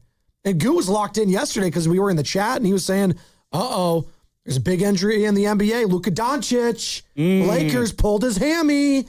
Could be out for a minute. That's why I say, hey, Minnesota Timberwolves fans, Houston Rockets fans, that might be your first round matchup. Might look a hell of a lot easier. By the way, more from Jim Bowden. Yes, he did say more. Because he said more on the mistakes that he felt Vitello made versus the Yankees. On opening day, I felt like you don't have Logan Webb give up 7 runs. I don't think he's ever given up 7 runs. I don't think you leave your ace starter in there on opening day to give up those 7 runs. I thought he should have been taken out earlier and taken care of. Not that I don't think he could have pitched out of it, because we all know Logan Webb is the ace and will finish top 5 in Cy Young. But I thought that was a little concerning. And then on Saturday's game, I felt like with Ryan Borucki on the mound, you don't pitch to Aaron Judge there when you have 2 left-hand hitters behind him, Cody Bellinger hitting directly behind him with first base open there. I felt like, no, you have to kind of walk him there. And then, of course, Judge hit the home run to left field. So there were just a few moves there that I just kind of scratched my head. Okay. I'm looking at it right now. If Logan Webb gave up 7 or more earned runs at all last season with the San Francisco Giants, and I'm going through the game log. He had an incredible season last year, by the way. Not in that first month. All right. 5 earned runs against the Padres. Well, I'll say this as you pour through his game logs there. The notion of pulling Logan Webb did get through 5 innings in that day, which is good. You want to eat up innings. That's what he likes to do. That's how you lead the league in innings. Listen, I've talked to Logan enough. No one wants this team to win baseball games more than Logan Webb. Like the competitive fires burn hot in those guys in that clubhouse. None of them burn hotter than Logan Webb. And my guess is Logan Webb is more pissed off at those 3 changeups that got rocked in the second inning of that game, of that 5-inning second inning, than he is about being left in too long. So what, Tony Vitello's the first guy to ever leave a pitcher in too long? Come on now, that's just nitpicking. The Ryan Borucki thing, listen, in the moment, I was totally cool with it. Sometimes you just want to challenge the best. You want to see if you can get these guys out. And yeah, more times than not, you're going to get bit for it. I grew up watching Barry Bonds. I watched teams try to challenge him and get absolutely humiliated for it. But sometimes you win those challenges, and it's baseball, which means when Aaron Judge steps to the plate, you got about a 70% chance of getting him out, because that's how baseball works. And for the most part, other than 2 pitches, Giants had contained Aaron Judge all weekend long. Now, granted, those 2 pitches were home runs, so he kind of does win those battles there. But this is kind of what I kind of like from Tony and this team, and I'm seeing early on here, is that I think that the issue I had with the Giants last few years is there was kind of a little bit of a passiveness about them at times, whether the moves they made or how aggressive they would get during games. I'm wondering if early on I'm kind of seeing signs that this Giants team isn't going to be as passive. They are going to be a little bit more aggressive. We are going to pinch run Jared Oliva and steal in the 9th inning when we're up 5. We are going to, try and challenge Aaron Judge and other sluggers when, maybe they shouldn't. If they take a punch to the jaw in the process, well, it's like the old song goes. You get knocked down, you get back up again. And if that's the kind of attitude, the scrappy attitude I'm going to see from the Giants this year, yeah, I'm willing to roll with that. Are there going to be times where it backfires, it blows up in your face like it did for Ryan Borucki against Aaron Judge? Yeah, probably. And you'll workshop those moments throughout the year. These are all the natural growing pains of becoming a big league manager after coming up from the college ranks that, again, we all knew he was going to go through. And just now, again, from last night, from last week, he already looks far more comfortable in this role than he did. He's got to settle in and get through these growing pains just fine. Who's also settled in and gone through growing pains just fine, it looks like, for right now, Kristaps Porzingis of the Golden State Warriors, as we're going to transition now to some Dubs who also played right down the street from Oracle Park last night, Sam, in a 118-111 loss to the Cleveland Cavaliers on the back end of a back-to-back. Kristaps did not play against the San Antonio Spurs Victor Wembanyama and company because he hasn't been cleared yet to play in back-to-backs, but he did play yesterday in the starting lineup that consisted of Draymond Green, Guy Santos, DeAnthony Melton, Brady Pajemski, and yes, the unicorn himself, Kristaps Porzingis. But I also have a different nickname for Kristaps we'll get to at some point today. I didn't really like it. Yeah, but you know what? It's a fact. That's what's fun about nicknames. Yeah. You don't have to like it. I didn't like it in an I like it kind of way. Okay. 16 points, 6 of 13 shooting, was 0 for 5 from beyond the arc yesterday. Got to the line 4 times, was 4 of 4. 7 boards, an assist, couple of turnovers in the start there yesterday against a really long and big team. Obviously got Evan Mobley and Jarrett Allen in that starting lineup alongside James Harden, Donovan Mitchell, and the Strus is loose himself, Max Strus. But you're starting to feel like you've seen enough of Kristaps to bring him back on a 1-year contract, to feel comfortable bringing him back on a 1-year deal. I want to ask Warriors fans this. 888-957-9570. Are you completely all in now on bringing Kristaps back on a 1-year deal? Or does the price have to be right for you still? Because I keep hearing, hey, if it's a 1-year, $25 million, I don't mind. When I hear 1 year, $25 million, I was like, God, it's kind of a lot for Kristaps right now for a guy that really hasn't proven the last couple seasons that he could stay healthy all season long. Now, he stayed healthy for the most part with the Warriors as of late, but Sam, we're a game away from maybe on this Sunday where what if he leaves for back spasm? What if he leaves with soreness? He does have this, this illness that we don't, it pops up sometimes. We don't know if it's POTS. He says it is. He says, I have no idea what he has. Like, I don't know, man. If it's a 1 year, $10 million, $15 million, I think is like the price point I want. Sure. I guess if we're haggling over $5 million, if it's 1 year, 20, I guess I just am not there yet and fully trusting this guy as a Golden State Warrior. And I think a lot of Warriors fans are kind of, Shasky even said it. He's like, I'm getting fooled into believing in Kristaps Porzingis. Are Warriors fans talking themselves into the Kristaps Porzingis era in Golden State? I'm seeing the vision of why they think it could work, and I'm willing to buy in on it. That said, the POTS threat and the health threat, that's always going to be there, which is, why I think it's good they still have a few more games left in the season to see how he looks here, and I think you should take all of those games to actually make that determination there. And I think for this team next year, again, depending what options are available for them in the offseason, I mean, I think what last year showed, Spadoni, is this team doesn't need to be healthy and good all year long. They just need to be healthy and good for the last 2 months heading into the playoffs.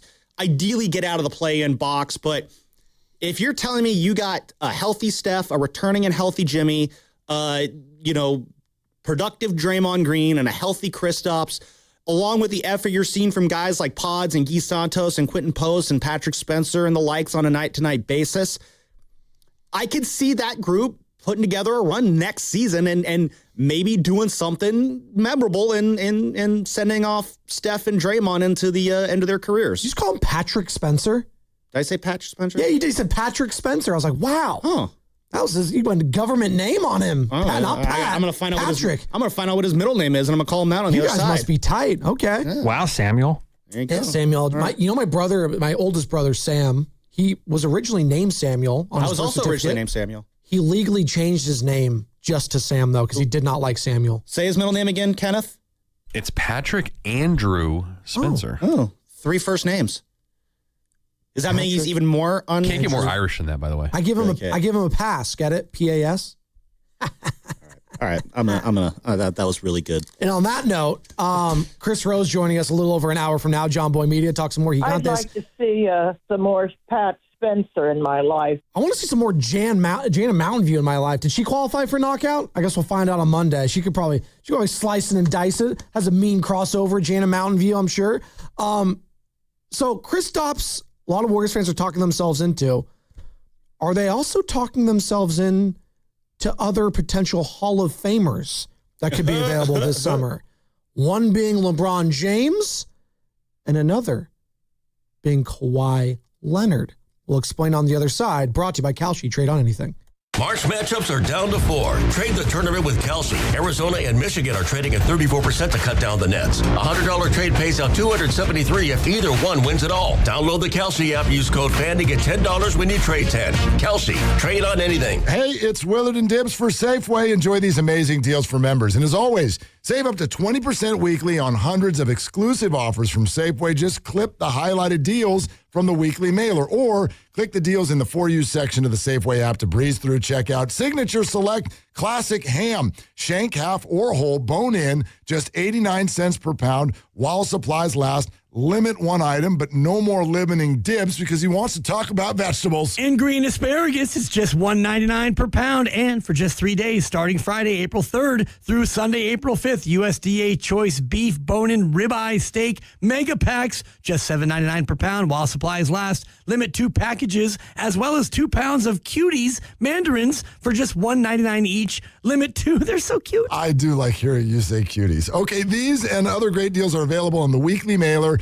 and the For You section of the Safeway app. Go to Safeway.com for more details, and we will see you in the aisles. The 2026 Mountain Winery Concert Series is here with Jeff Foxworthy July 19th, John Mulaney October 18th, and many more. For the complete 2026 schedule, tickets, and more, go to mountainwinery.com. Tickets on sale April 10th.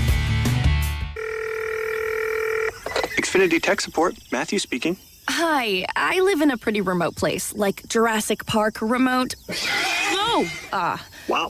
Will Xfinity Mobile work out here? Yep, the combination of reliable Wi-Fi and 5G makes it so that you can stay connected in all kinds of places. Plus, you get access to ultra-fast speeds and coverage, whether you're poolside or out live streaming with a T-Rex. Hold still, you're about to go viral.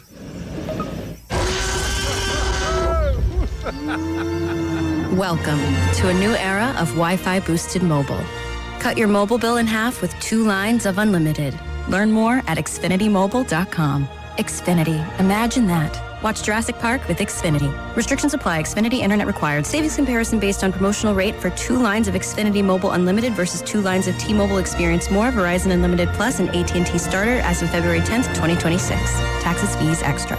Tune in every Monday through Friday from 6 a.m. to 10 a.m. to hear The Morning Roast, hosted by Joe Shasky and Joe Spadoni, as they dive into the latest sports news to get your morning going. Presented by San Francisco Fire Credit Union, where everyone is treated like a hero. Injured at work? Don't wait. Every moment counts. You may be entitled to medical care and financial compensation, but time matters. The attorneys at Boxer & Gerson are here to protect your rights and fight for the treatment and support you need. Boxer & Gerson have helped thousands of people across Northern California who were hurt on the job. Don't wait, don't guess. Get answers. Call Boxer & Gerson today at 510-835-8870 or visit boxerlaw.com for a free consultation. Boxer & Gerson, your life is worth the fight. 1-877 Cars for Kids. KARS Cars for Kids. 1-877 Cars for Kids. Donate your car today. 1-877 Cars for Kids. KARS Cars for Kids. 1-877 Cars for Kids. Donate your car today. Ready to get rid of that old car? Donate it to Cars for Kids. Call 877 Cars for Kids to speak to a friendly live agent. Donation is super easy, and your car can be picked up as soon as tomorrow. Go to carsforkids.org now or call 877 Cars for Kids to donate your car today. 1-877 Cars for Kids. KARS Cars for Kids. 1-877 Cars for Kids. Did you know you can donate real estate too? Go to carsforkids.org. That's cars with a K. At Uline, the prevailing opinion is if you don't live it, you don't believe it. The people at Uline believe in hard work, and they live it by being there 24/7 to answer your call, having 41,000 items in stock, and offering same-day shipping from 12 locations across North America. Business owners, sellers, buyers, shippers, and packers believe it. Uline is the hard-working, dependable source for your shipping and industrial supplies. Visit uline.com.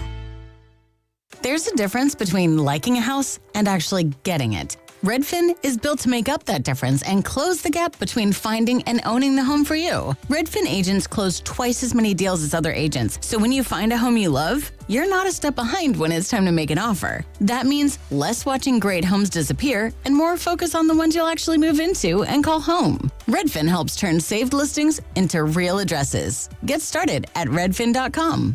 Own the dream. My name is Christine, and I'm a widow. My husband, Ryan, was a healthy 34-year-old, and 3 months later, he was gone. Thankfully, he had life insurance. Ethos made it so easy. You can get a quote in seconds, apply in minutes, and get same-day coverage. 100% online, no medical exam. Life insurance didn't take away the loss, but it did give us the space to just grieve.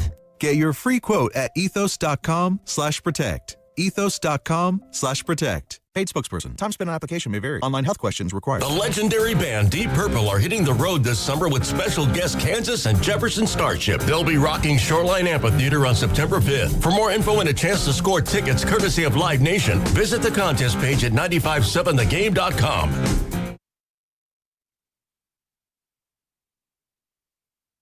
Dub Nation, it's the voice of the Warriors, Tim Roy. You're listening to the Morning Roast with Joe Spadoni and Joe Shafsky on 95.7 The Game. What's up, Timothy Roy? He was on the broadcast last night after Kevin Dana did a hell of a job filling in for him on Wednesday. Him and Tom Tolbert, I caught the last 5-6 minutes after coming back from the Giants game. And a tough loss for the Dubs yesterday, 118-111. We've said that a lot over the last month. God, good effort, but just not enough. As the Cleveland Cavaliers improved to 48-29, Warriors fall to 5 games under 500. And right now, if the season did end, Sammy, which it does, the regular season, that is, next week, this is the Western Conference. Thunder, the 1 seed. They have a 2-game lead over the Spurs, who have a 9-game lead over the Lakers, who are the 3 seed. And the Lakers, they just lost Luka Doncic. We don't know for how long. Left the game after getting boat raced against the Thunder yesterday with a hamstring injury. They're gonna have an MRI. Well, that just sucks too. I know I know you said no has no sympathy for that's good. No sympathy. Yeah, that's what the notices are for. For any Laker. No in the YouTube chat, our YouTuber of the year. There you go. But it just sucks for just basketball in general because he was just coming off a tear in the month of March. And that does make the Lakers just a little more the matchup, whoever they have in the first round, maybe that takes them out of it. I know LeBron's, played incredible basketball and bought into that third role. He's 41 years old. So a big injury there. You got the Nuggets in the 4th spot, Rockets at the 5th, Timberwolves at the 6th seed. They might want to stay there if that means playing the Lakers. Absolutely. And then you got the play-in scenarios. You got the Suns at the 7th spot, who have a 3-game lead in the loss column over the Portland Trailblazers, who've won 3 in a row. They're at 40-38, and they have a half-game lead on the Clippers, who are now in the 9th spot. Sam, the Clippers, they've lost 2 in a row now, and they'd be playing the Warriors at the Intuit Dome down in LA if the season ended right now. And the Warriors basically locked in to that 10th spot. They're 3 games back in the loss column of the Los Angeles Clippers, who I believe also have the tiebreaker over them. So those are the current standings. Everyone has a tiebreaker over the Warriors, it seems like these days. But, yeah, having to face off against the Clippers in a do-or-die game, a team that, the Warriors haven't beaten in, forever? But again, it's this version of the Clippers who are kind of like the Warriors right now, or they have blow it up written all over them this summer, the Los Angeles Clippers. And when I say that means a guy named Kawhi Leonard might be available. The Warriors, according to multiple reports, did their due diligence at the trade deadline, reached out to the Clippers, seeing if they wanted to make a trade for Kawhi Leonard. Obviously, in the past, they've reached out to the likes of LeBron James. There's been some rumblings there and other reports that LeBron could have his farewell tour here in Golden State, which could be his final season. Obviously, next year, he's still playing well, 41 years old, but he'd be 42 by December this upcoming year. So I say all that to say this. Steph potentially coming back on Sunday. We all know they're not going to be a championship contender, Sam. They're not beating the Oklahoma City Thunder. No. They're not doing some deep run. Yeah, they might not even win in the play-in. They might play in a first-round series, which I think at this point, that's like the high water mark if they can get to a first-round series and just maybe steal a game. Maybe, right? It's basketball. You can steal a game. Steph could have a 50-piece. Yeah. Kristaps could have a really good game, and you could win. Maybe. But we had Nick Friedel on, who covers the Warriors for The Athletic, as our 95% of the game Warriors insider and Odyssey NBA insider. He said something interesting that I didn't really think about. With Steph coming back, this could be an audition from Steph's perspective to lure other players and star players to come play with him and show, you know what, guys? I still got a lot left in this tank. If you could come and help me, take a little bit of a load off. I'm not done yet. I'm not done yet. Maybe we get Jimmy back January, February of next year. We'll see with Draymond. Like, we could still make something happen here. Take a listen to Nick Friedel and how he puts it when it comes to Steph potentially, coming back and want to show off. And, there we go. I found it. There's like 50 different cuts. Shout out to the boys in the back for getting it. Nick Friedel talking about Steph, thank you, of auditioning. This is the part that I think is getting lost. Steph is driving this. Steph is the engine behind this. He wants to play if he's healthy enough to do so. But I think this is pretty crucial. And I felt this for the last few weeks because you have to show the Kawhis, the LeBrons, the Giannis's, whomever they try and make a push for again this summer, that Steph's good to go. I think that's why a huge part of why he's trying to get back out there now. He gets to play with Porzingis. You get to see how that looks. But he's saying to everybody, hey, I'm still here. Everything's okay with this knee, and I'm going to be all right. And while I don't think anybody's sitting there going, the Warriors are lined up to make another title push next year, I do think they can be interesting as hell. Okay.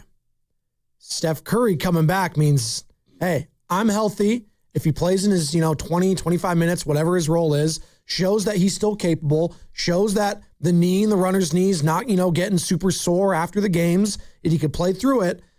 Like, okay, I could understand that perspective. For me, and you know where I've been on this, Sam? I've wanted him shut down for a while now because I'm under the impression that next year is more important than this season. Next season is all that matters. But how Nick is putting it, this is all about next season, Steph coming back right now. It's setting up for next season in that him playing with Kristaps, showing other guys like a potential Kawhi Leonard, like a potential LeBron James, hey, come play with me. We'll have the expendables, the old men, kind of the old guard, one last hurrah for all of us. And let's try to have a puncher's chance in the playoffs against these young guns like Oklahoma City, like, the San Antonio Spurs, like the Denver Nuggets. And let's see what we got. I understand that. When you listen to that, what do you think? Well, I mean, it's interesting. You mentioned Kawhi there, and the reason Kawhi Leonard's the guy who a story popped up yesterday on ESPN that it's looking like the NBA could void the last year of Kawhi Leonard's contract. He's set to make $50 million with the Clippers next year. But as we all know, he had that little, like, the fake agreement or the no-show endorsement with Aspiration, that tech company that Steve Ballmer's with, that was basically paying him like half the contract or something under the table. I'm paraphrasing a lot of the story here. This is all to say that, the NBA could void that contract.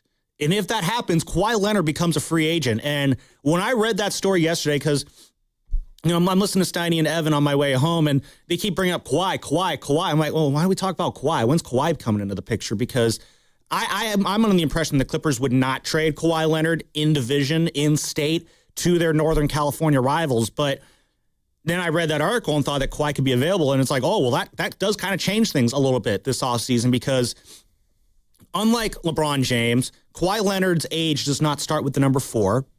And unlike Giannis Antetokounmpo, you do not need to give up draft picks to get Kawhi Leonard. All you would need to give is money to bring him here, which if I'm a basketball team, I would much rather give money to bring in a player rather than give up draft picks to bring in a player. So it's just, that created an interesting situation where if there is a way to put Kawhi Leonard on the Warriors next year, I would do that.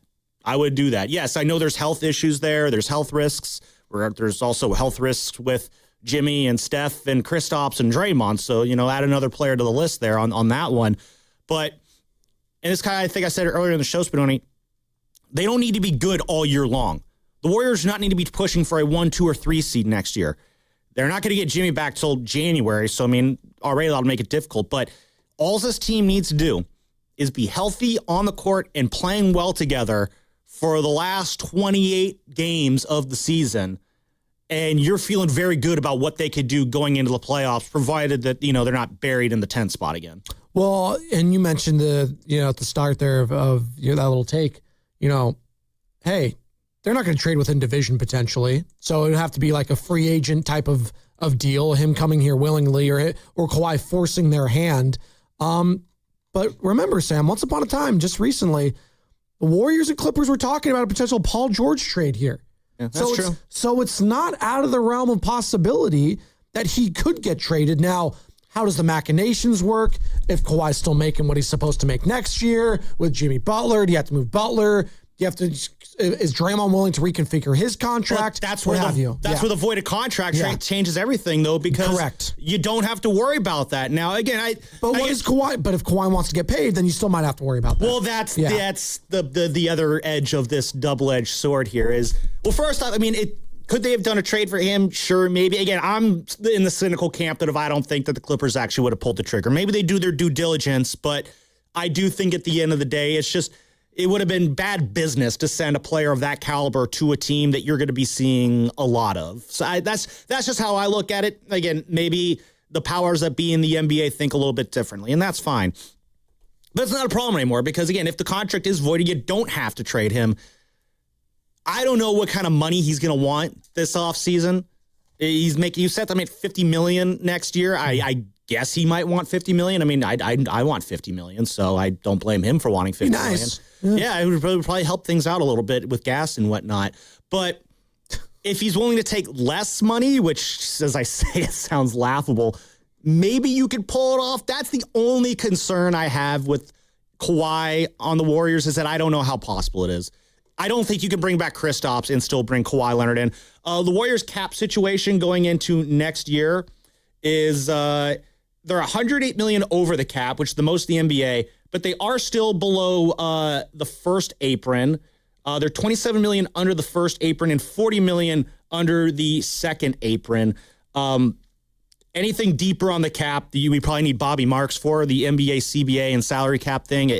It's like Latin to me most times, but that's for everyone. It's almost like Wall Street, where like they use big words so that the normal person can't. Exactly. You ever see The Big Short, where they're like Wall Street likes to use these big words, so like the casuals don't know what they're talking about. But really, it's quite simple. I feel like that's what the NBA salary cap has become, and it's become too convoluted and too difficult to discuss. Quite frankly, it's not as cut and dry as Major League Baseball, right? Yeah. And maybe we'll see if there's a lockout next year. Or even the NFL. It's pretty cut and dry. Or even the NFL. Well, hold on. On the NFL. Well, it's not cut and dry, but the way you could be weird with the money is kind of like. Well, yeah, I saw yesterday. It's like, the Raiders are signing, Kirk Cousins to a 5-year contract with all this. But then it's like, in quotations, actually, it's a 1-year deal with like the Raiders only giving up $10 million guaranteed. There's so many what? NFL money is fake money as far as I'm concerned. That's whenever we play crying about Brock's contract, what's going to do the cap sheet? It's like NFL money's fake money. Like, is it cut and dry? No, that's the wrong word to use. I shouldn't have used cut and dry, but it's NFL money's fake. NBA money though, it makes no sense to me. So when I was doing the Friedman show with Grandy last Saturday, by the way? It went really well. Love Friedman's. Yeah. Did you guys get food? Oh yes, nice. Well, Steiny and I we screwed up. We had breakfast beforehand. Oh, Steiny was there too? Yeah, Steiny came by. And, nice. You guys had breakfast together? No, we had our own individual. Oh, sorry. It sounded like you guys had breakfast together. No, we made the rookie mistake of eating before showing up. Yeah, can't be doing that. No. Filmo Mike showed up. Oh, what's up, Filmo? Yeah, he walked in and was like, awesome. Hey, I'm Filmo. I'm at Friedman's with Grandy and Lubman on Saturday. That's pretty good. Filmo not liking my takes these days, but that's all right. I love that he calls in. We go at it. There you go. Love you, Filmo. But I was bringing this up with Grandy, and I brought up what they could do with Kristaps. And I guess because the Warriors can't just go out and throw money at any player they want because of where they're at with the cap situation, and they can't trade Kristaps in a sign and trade with another player attached. He can only be traded one Kristaps player for one player. That's the rule there. Yeah. So there's certain rules and stuff that kind of limit what the Warriors can do. So this whole Kawhi Leonard thing, it is all baked into the equation of if the Warriors, maybe they don't bring Kristaps back next year and that opens it up to them to sign Kawhi. If the possibility to get Kawhi on this team is there, I want the Warriors to take it. Like, he is a guy like, Spin, I asked the question yesterday before the show, is Victor Wembanyama the most envied player in sports? Like, God, you're the guy you wish you had.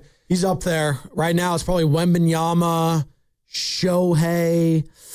That's probably where it is at. Maybe, yeah, but I mean, this guy, Macklin Celebrini in San Jose. I mean, you could say it was Steph Curry for a while, too, but Kawhi Leonard was the guy throughout the entire Steph era with the Warriors. He was the guy who I really wish was a Warrior who wasn't on the Warriors, because he just seemed like he was designed in a lab to destroy the Warriors. And, of course, I remember what he did to the Warriors in that 2019 NBA Finals, where it was just like they had no answer for him. Well, real quick on Victor Wembanyama, I was talking to Steve Scott, KCBS over there. Obviously, he's the Warriors' PA announcer for this season. And, we always, shoot the breeze. And he likes to give his perspective of what he saw and just during the game. He's like, I've never seen anyone. And this is a guy that's been doing PA. He did PA for the Jordan Bulls once upon a time. He's at Madison Square Garden. He's seen it all, body types. He's like, I have never seen anyone look and play like Victor Wembanyama. And it's true. No one has ever seen. That's why we call him an alien. Because he just hasn't existed before. The only comp I could think about and looked when he was his prime and when we saw him as kids was Shaq, but Shaq did it differently. He was so much bigger and stronger, but he didn't have the handle. He didn't have the shot. Maybe early Giannis. Giannis. It was different, but he dominated in a different way, and when basketball was played in a different way. Yeah, maybe like Giannis early in his career. Steve said Giannis, but even Giannis, he couldn't shoot like Victor he could not. But Giannis is also bigger. He's like a Greek god. I always call him the Greek freak for a reason. He looks like a Greek god. He's built like that. He's chiseled, but he didn't look like that when he came. Well, he had to fill into his body a bit. Yeah. And that's what, like when Wemby, because like Wemby's like what, 19 still or something like that, 20 years old. Or another comp, Anthony Davis, when he first came in, he looked like Urkel. Now he's got the big old chest and shoulders now. Wemby's eventually going to fill into the rest of his body, and good Lord. He's 22. Yeah, Wemby. There's a lot of basketball left in here, but Kawhi is a guy who I've always wanted him. He's just the combination of size, shooting, the way he could move, the defense he could play. Like, he is everything that you want in a well-rounded basketball player when healthy. Okay, and thank you. I know. But that's kind of where I go into. You just need to be healthy for the last 28 games. We just did this heading into this season. And 888-957-9570. If the Warriors are bringing back Jimmy, they're bringing back Steph, are you really willing to not only double down, but triple down on age and injury history potentially for a puncher's chance in the playoffs? And For 1 year? Because Kristaps is 30, all right? As we know in the NBA, 30 is old. Like, it just is. Just the NBA, not in life. Well, in the NBA, and when you're a big man, you're especially old. And you've had the injury history of a Kristaps Porzingis. I mean, this guy he's not a spring chicken anymore. Same with Kawhi Leonard, who's been in the league since 2011. Are you willing, Warriors fans, to triple down on the old age Warriors? Meaning bringing in either a Kawhi Leonard or a LeBron James on top of Kristaps Porzingis. 888-957-9570. At this point, you know what? If that's how they feel, go ahead and do it. I'm not going to be shocked if these guys get hurt next year and we're in another play-in scenario. It's absolutely a risk. No, I'm not refuting that. I'm not saying if you add Kawhi Leonard, everything's going to go like, peaches and rainbows and we're all going to have a fun, merry little time. No, Shasky said it numerous times, and I agree with him wholeheartedly. There is no easy fix here. There is no easy way out of this hole that this team has dug themselves into. It's just a matter of, can we make the best of it? What's the most we can get out of this last year of Steph Curry? Because I do feel like next year, I don't know if it's the end of Steph next year, but next year I feel like is the year where it's the last year where we could play we have to do what's best for Steph. Like, we have to do everything we can to help Steph win as much as we can. Beyond that year, if Steph still wants to be here and be a part of the Warriors, I'm not going to say no to that. But if I'm also the Warriors, like after we're in 2026, will be the 26-27 season next year. When the summer of 2027 comes around, I'm turning the page to the post-Steph era. Like, if Steph wants to be a part of that first year or two or something like that, sure, as he closes out his career. But summer 2027, we're moving forward. Summer 2026 into the spring of 27, that's the final run to see what we can do for Steph Curry. So, yeah, for 1 year, I'm down to be old one more time. Just to, as Nick said in that cut we played, let's just look interesting. And maybe they get to the 6th spot. Maybe they get a favorable matchup in that first round. Maybe something weird happens in that second round.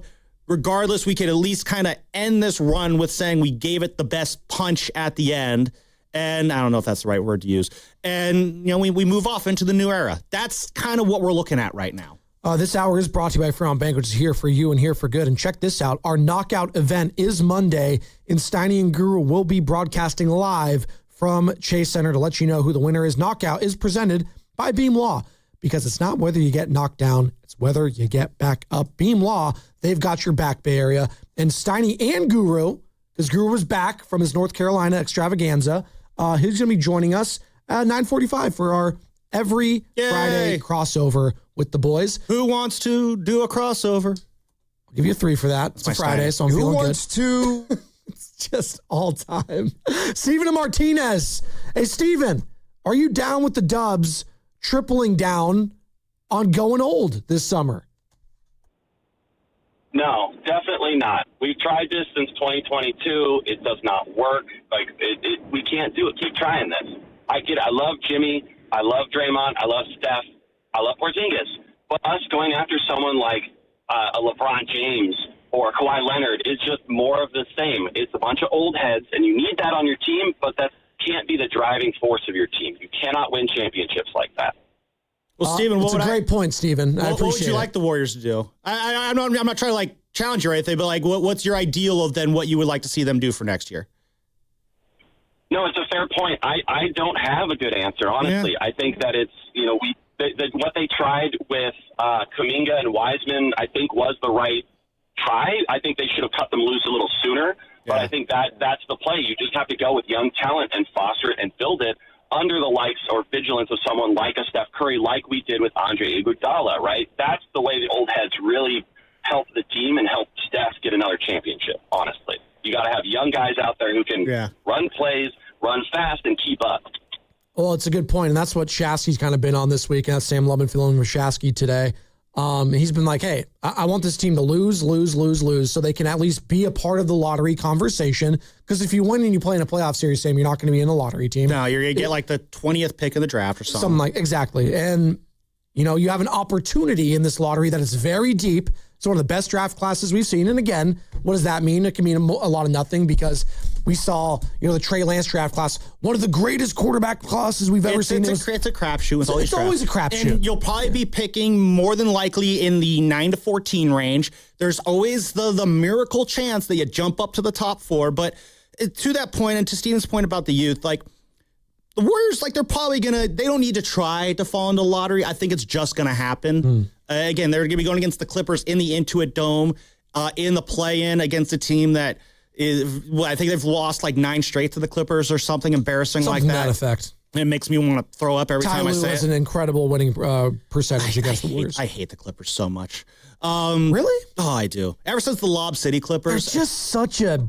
They're just such a... They're frauds. They are frauds, because they should be like San Diego. They should be in San Diego. Yeah, or move them to Las Vegas. It's just they're not an LA team. They just don't. They're not. I mean, them and the Dodgers, just such embarrassments to that city.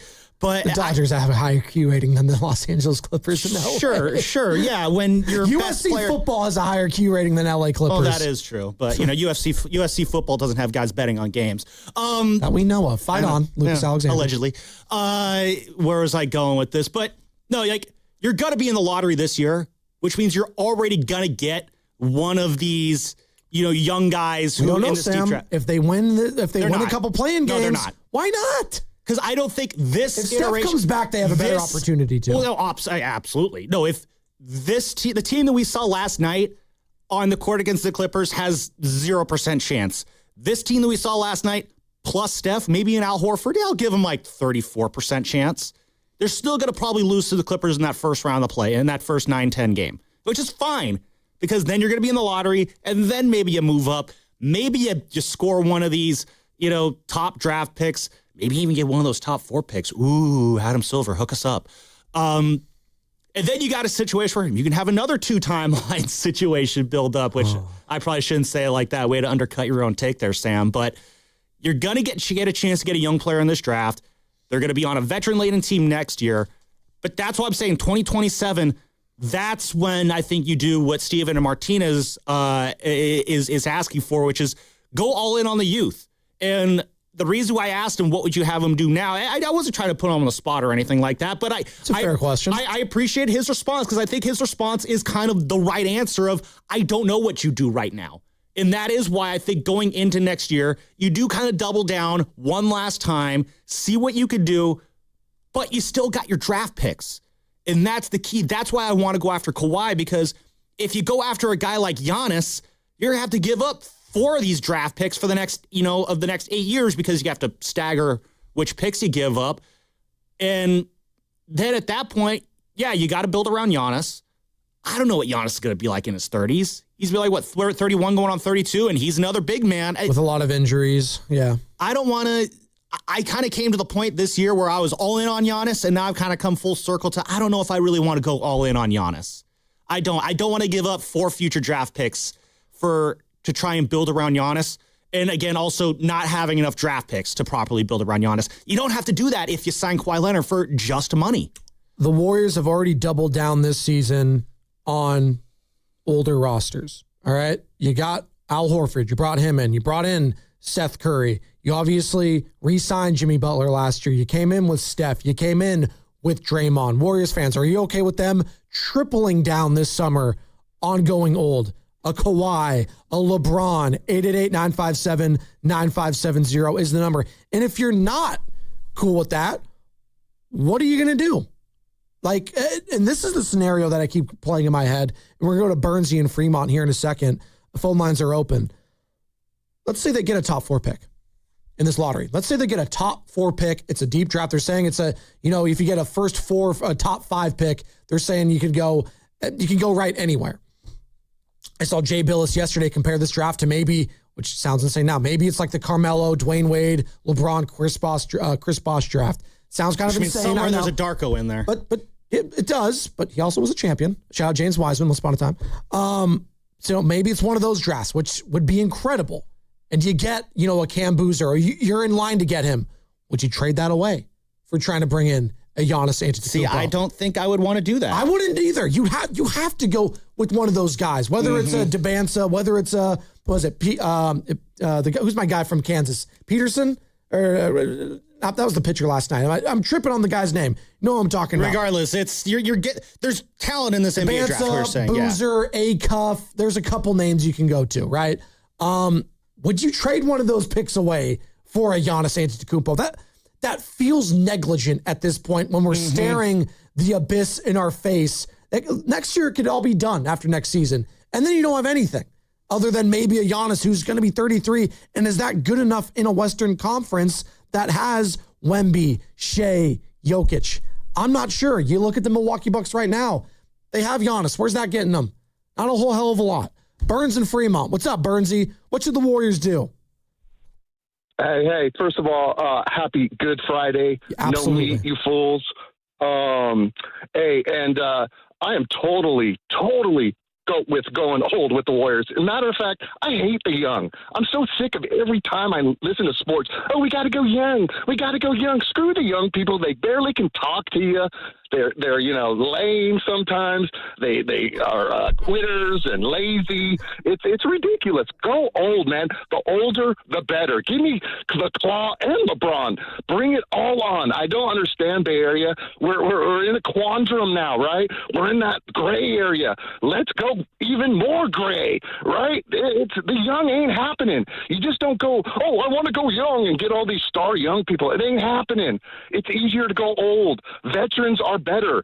Let me tell you, being a veteran myself, veterans are better in everything. Anything you young people can do, veterans can do better. That's for reals. Enough with the youngsters. Enough with the youngsters. Hey, Burns, thank you for your service. I love that energy. Thank you for your service. What branch did you serve in? Oh, he's like, screw you. I'm not telling you. All right, hey, and shout out to veterans all out there. I have a couple of brothers that are veterans. One still serving, my brother Anthony, absolutely. Tell him thank you. A lot of respect for the servicemen and women of this Is country. that the veteran that he meant, or did he mean like veterans just like he's He said, I'm a veteran, I'm assuming. I mean, you don't say you're a veteran unless you serve, right? I mean, the context made me think it was he's just making age, but sure, I'll give him benefit of the doubt. Maybe he's saying he's old. I don't know. But, thank you for your service. I just keep thinking of this line from the great caller, Priest in Palo Alto, if they triple down on age. The Warriors will be a boneyard. There you go. That's exactly what I think. Maybe for 1 year, you got to steer into the old. It's too Thank you. I think that might be the Warriors slogan next year. Like the Giants, they have, nothing like it. The Warriors slogan next year will be so old. That one too could also be it. Dude, I'm getting more gray and gray and gray. I keep looking at it in the mirror. It's just, it's happening. Now they're going to be on kid number 3. I'm going to be completely gray this time next year. It is what it is. You'll look wiser as a result. Yeah, I guess. I got the bags under my eyes. I'm great. I've had bags under my eyes since I've been like 5 years old, though, because I got the genetic part of it where it's just like, it's fine. You need a little dirtiness. Yeah, there's people say, hey, Spadoni, did you get punched in the face or something? I was like, no, I had a great night's sleep. Oh, it looks like you got a black eye. Yeah. Damn, thanks for telling me I'm ugly this morning. Yeah, resting tired face. Thanks. I'm glad you listened. It is. You know what? It is what it is. I can't help it. 888-957-9570. Are you tripling down on the Warriors going old this summer? Dub Nation. I think the organization's telling you that they don't care about doing that. Everyone I hear, from Nick, from Mark Spears, who will play, who was on with Willard and Dibbs yesterday, of Anscape and the Undefeated, they don't mind doing that. I think they, as an organization, are all in lockstep of saying, you know what, next year just might be the year, and they're okay with it. And you know what? If that's the case, so be it. Sure. Why not? Again, you still got a year left on this current Steph deal. You got a year left on this current Draymond deal. You can opt in or out. You got a year left on this current Draymond deal. He's going to be back next year. Yeah, and he might opt out if it means bringing in a Kawhi or LeBron and sign for cheaper. That way, again, we're talking about what could Draymond do to kind of give a gift to the Warriors on the way out, aside from retiring. If he does opt out and take less money to help facilitate keeping, Kristaps on the roster, or bring in someone like Kawhi Leonard or LeBron, and I'm very out on LeBron, by the way. That's a no-go for me. He's had a really good season. First 41. I don't think it makes sense on LeBron's side to join the Warriors. That just doesn't really. To hell with what LeBron wants. What do the Warriors want? I don't. Well, if LeBron comes here, it's going to be probably for his last year. I'd be shocked if LeBron is playing in his age 42, going on to age 43 season in a couple years. So next year, I think the writing's on the wall. When we see LeBron every night, he still plays. He's still LeBron. You see him moving around, jumping around, and he can still do a lot of what LeBron James can do. But the writing's on the wall. The clock is ticking. The seconds are running out on his career.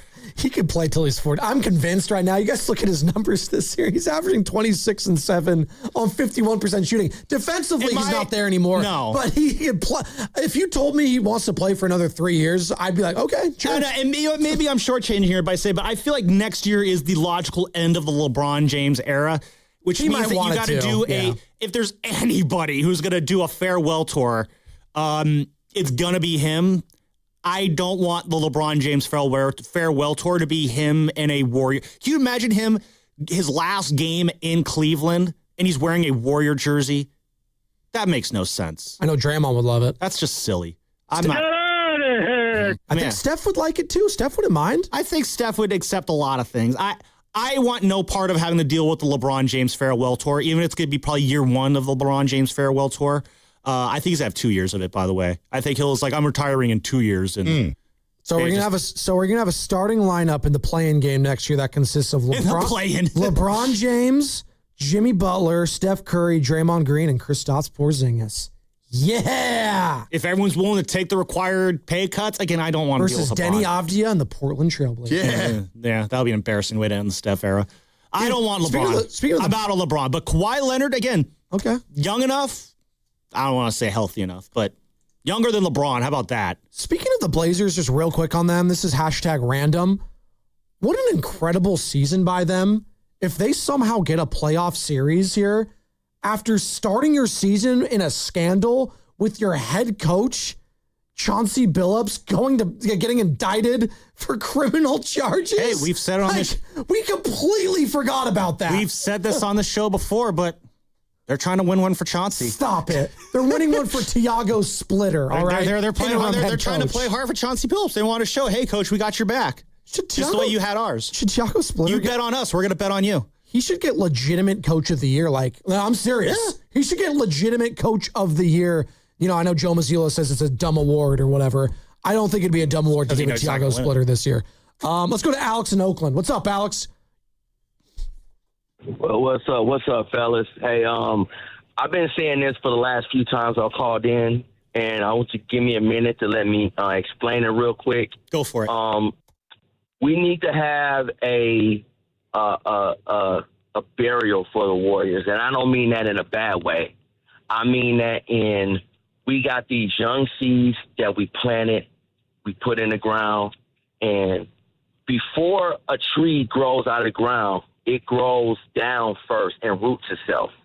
You got Moses Moody, Cryer, Podziemski, and Richardson. That is your new nucleus. This fantasy talk that we talking right now about the 10th spot and all that, man, let that go. Steph Curry can have his last year, his last hurrah, but if you're not thinking future right now with your squad right now, I don't know what kind of sports fan you are. Heroes eventually die, and Draymond Green is on his last legs. Curry is on his last legs. Jimmy's on his last legs. And no, we don't need LeBron, and no, we don't need Kawhi.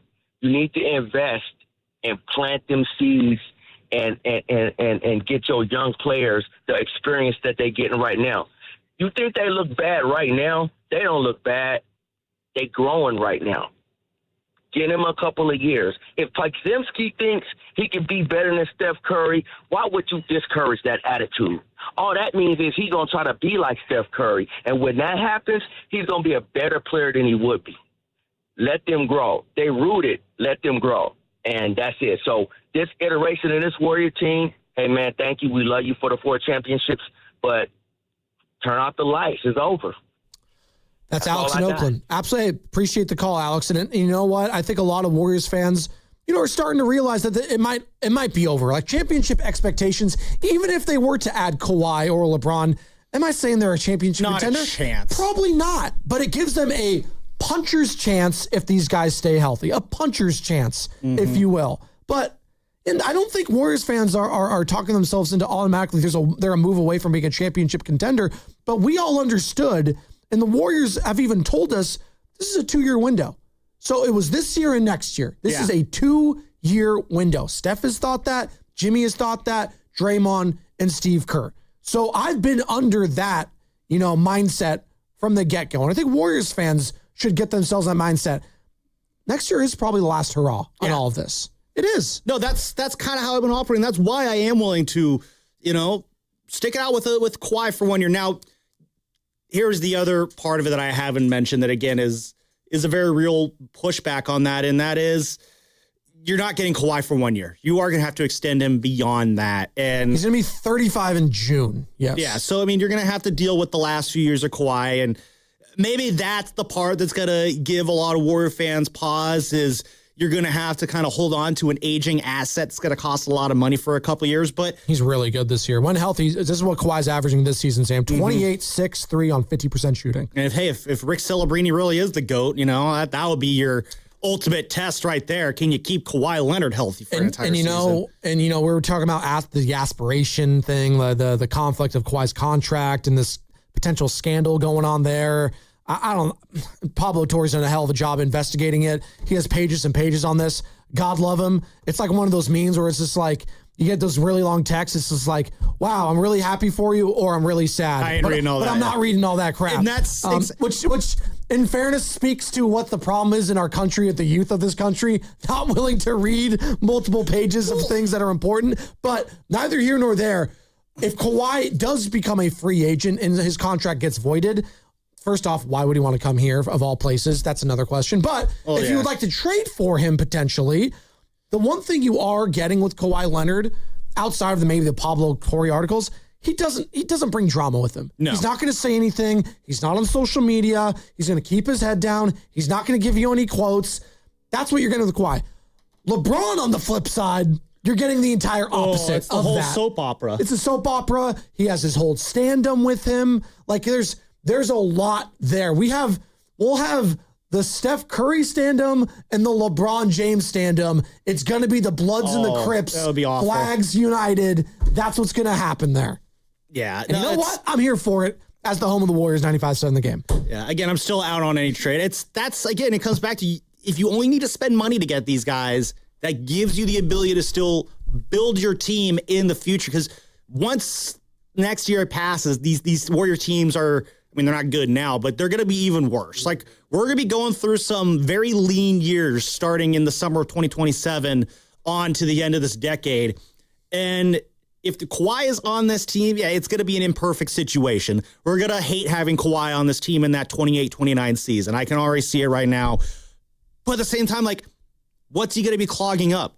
The cap sheet of a team that has zero intention to be winning basketball games? It's going to be all about going in on these young guys. It's going to be Guy Santos and Patrick Andrew Spencer and Brandon Pajemski and Will Richard and a draft pick to be named later this year and a draft pick to be named later next year.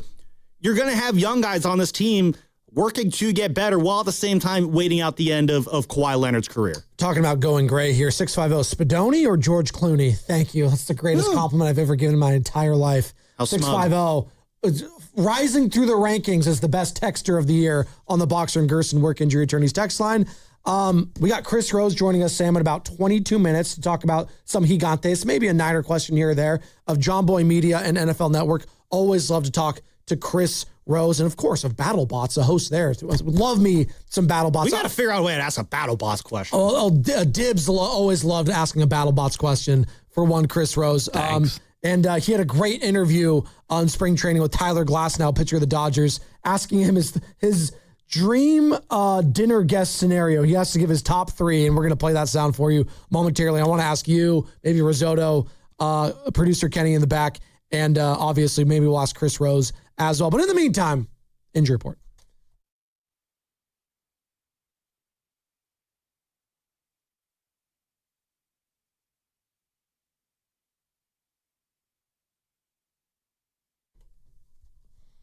And yeah, the Giants did not get great news yesterday after experiencing some forearm tightness in the loss against San Diego. The Giants placed reliever Jose Butto on the 15-day IL yesterday.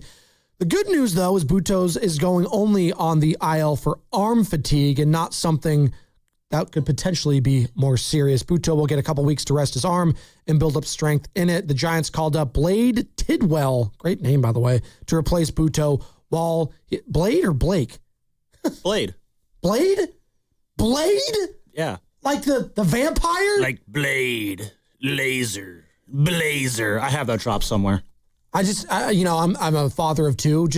I wanted to go in the deep dive of how those parents came up with that name. I mean, how do these parents come up with any names these days? That's you guys go to all these Giants games. Can you guys ask where that name came from? Can you guys, next time you talk to them, ask where that name came from? Blade Tidwell. It's a cool name. It is really cool. The Injury Report is brought to you by Boxer and Gerson, Northern California's premier workers' compensation law firm, helping injured workers get their lives back for over 40 years. I asked that too because you say it on air and then and I read the script that you guys write out for me. It's like, was that a typo or not? No, it's Blade. It's pretty sweet. You're listening to 95 in the game, KGMZ FM HD1 San Francisco, and Odyssey Sports Station, the home of the Golden State Warriors and Valkyries. Always live in the free Odyssey app, coming live from the Live Among Studios. The Morning Roast is presented by San Francisco Fire Credit Union, baking for heroes and anyone who wants to be treated like one. Halfway home here on a non-payday Friday, but it is a good Friday. Sam Lubin filling in for Joe Shasky. I am Joe Spadoni. We got Steven Risotto holding it down on the board. New York /producer /Ken Bone, Ken Luttrell, holding it down in the producer role. And we got Chris Rose joining us in 20 minutes. And we could talk about the Gigantes. I was at the game last night. Great win for them, 7-2 the final. And Sammy, they're starting to show some flashes of what they could be offensively through the last three games, getting those runs in. They had 16 hits a couple nights ago, and they had 13 last night. Yeah, really quick, I do want to give a shout out to New York Ken, who is doing my job today. He's producing, but this dude not only went to the game last night, did all the social responsibilities that we asked people to go to the games to do, but then he stayed for all of post-game 2 then drove back to his home in the bowels of the East Bay, and then came in this morning and has had a smile on his face the entire time, all while in the process, sorry, I got to do this to you, Ken, watching his Mets fall to the Giants last night. What a Warriors effort there, Ken. Not a Golden State Warrior, because you're not, old enough to be a true Warrior but I'm watching this. Actually, he'd fit right in. What are you, in your late 30s, Kenny? You'd fit right in with the Cubs right now. You are a Warrior. I appreciate you, Ken. I'm botching the shout out, but I appreciate you. No, but real quick, he's locked in. He's not even hearing anything you're saying right now because he's so locked in. This was one of the worst shout outs I've ever given. So. Well, no, but I want to always compliment Ken because I'm always sneaky, impressed that, he says, his actual age. And I was like, really? You give off the vibe of someone like my age, 32, 33, but you're a little bit older than that. He looks younger, yeah. Listen, just a lot of moisturizer, I guess. No, the hair's looking incredible this morning. Why are you putting a hat on? Come on. I'm actually, again, that's a trick. It's to shape it. Okay, that's a good point. It's to shape it. No, I've done that a couple times too. Well, you guys have you guys might be the front runner of the best hair at the station. We bumped into each other in the bathroom. I went in and he was already doing what I was going into the bathroom to do, which is fix our hair. Because you crush it at the station here.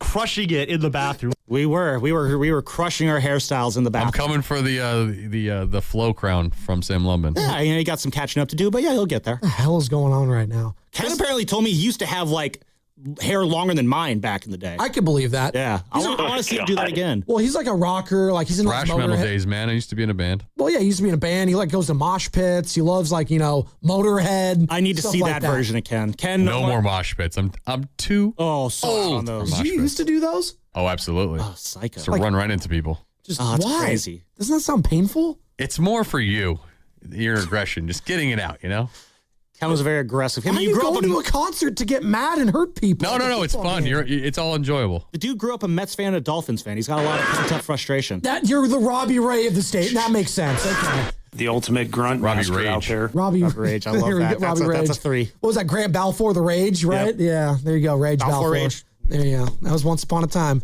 Good times. Oh, man. Good times with the Giants right now. Big win for Robbie Ray yesterday. 5 1/3, 3 hits, 2 earned runs, 7 Ks, 3 walks. It wasn't his best performance, but it was a gutsy performance. So we've said that a couple times. Logan Webb a couple days ago as well against the Padres. And you know what? If the Giants win tonight, they are back to 500. Get a win tomorrow, a game over. And slowly but surely, the Tony Vitello Giants, starting to see something here with Tony V. But again, we have to play the soundbite because we played it earlier. And what do you hear? What do you say? On, the energy and the antics after Rafi Devers' first home run of the season. Shout out Ken for the question. Absolutely. Yeah, I didn't know what was going on behind me. I'm not privy to any of those conversations, and it was very loose in that moment. But I think just when he's up to bat, you got a guy that everybody loves cheering for, and he's one of many in the lineup. But I think it's consistently loose when he's hitting, regardless how the at-bat goes. And then Rafi, I mentioned golf, Tiger. Oh, I guess bad timing. I don't want. Let's just say this: Rafi's pretty good about getting, like other athletes in the past when things were going good. Rafi's pretty good about getting fired up at himself and then calming things down pretty quick. So, say from the first 7-8 seconds after a bad at bat, Rafi's always a guy that kind of keeps things lighthearted and keeps the other guys involved and cheering for him. But he took it to the max there as far as tonight goes. You saw a lot of fun and lightheartedness in that dugout last night. What was it?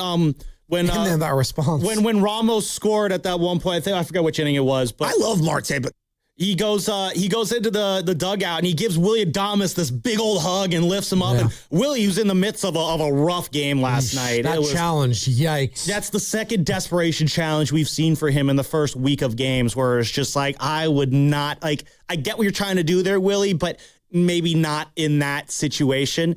But yeah, they just look like they are having a lot of fun in that club, in that dugout, in that clubhouse. And when I think we talked about the energy that Tony's going to bring to this team, that's what we're talking about. Not, guys are feeling a little bit of the tension here in this first week. No, that's not the energy. That was a 1 week off. That was a pretty good Tony V. I'll give you I'm no Steven Risotto with the impersonation there. But that's the fun that I want to see this team having. Rafi helps set that tone. Willie helps set that tone. Elliot Ramos helped set that tone. We saw a preview of that tone last year when Drew Gilbert's getting choked out by Matt Chapman after things are happening. Like, this is a fun Giants team. Like, this is going to be the fun Giants team that we have not really had for the last couple of years. And I love seeing this. And you know what? Who set the tone last night? My guy, Daniel Susac, baby. Hey, Tony V, talk about that backup catcher. I think that's just overall consensus of everyone that was in our building and spring training and then here. So it's not anything genius. And we did, look at yesterday's matchup. Do you do it yesterday or you do it today? But his time was coming. And we do feel good about the way we approached yesterday. But today was a good matchup against Peterson. Robbie's kind of has undying confidence. You're not going to see a guy overthink that from the pitching end of things. But I really think regardless of the circumstances, whenever he was going to get his first opportunity to play, he was going to capitalize on it. Obviously, from a baseball family, mentality-wise, already kind of in a good place, but I think he's kind of got an extra chip on his shoulder that you don't really recognize unless you're around him every day. And then he's got a skill set to boot, too. So, I do think he's a weapon for us like the other three guys on the bench. It's just a matter of how we utilize each one of those guys. Weapon. So you got a weapon in Susac and obviously a weapon with a guy named Blade with the save. There you go. And again, Susac got 3 hits last night. He also drew a walk. He had his family going crazy. He had his little nephew or relative absolutely hating life.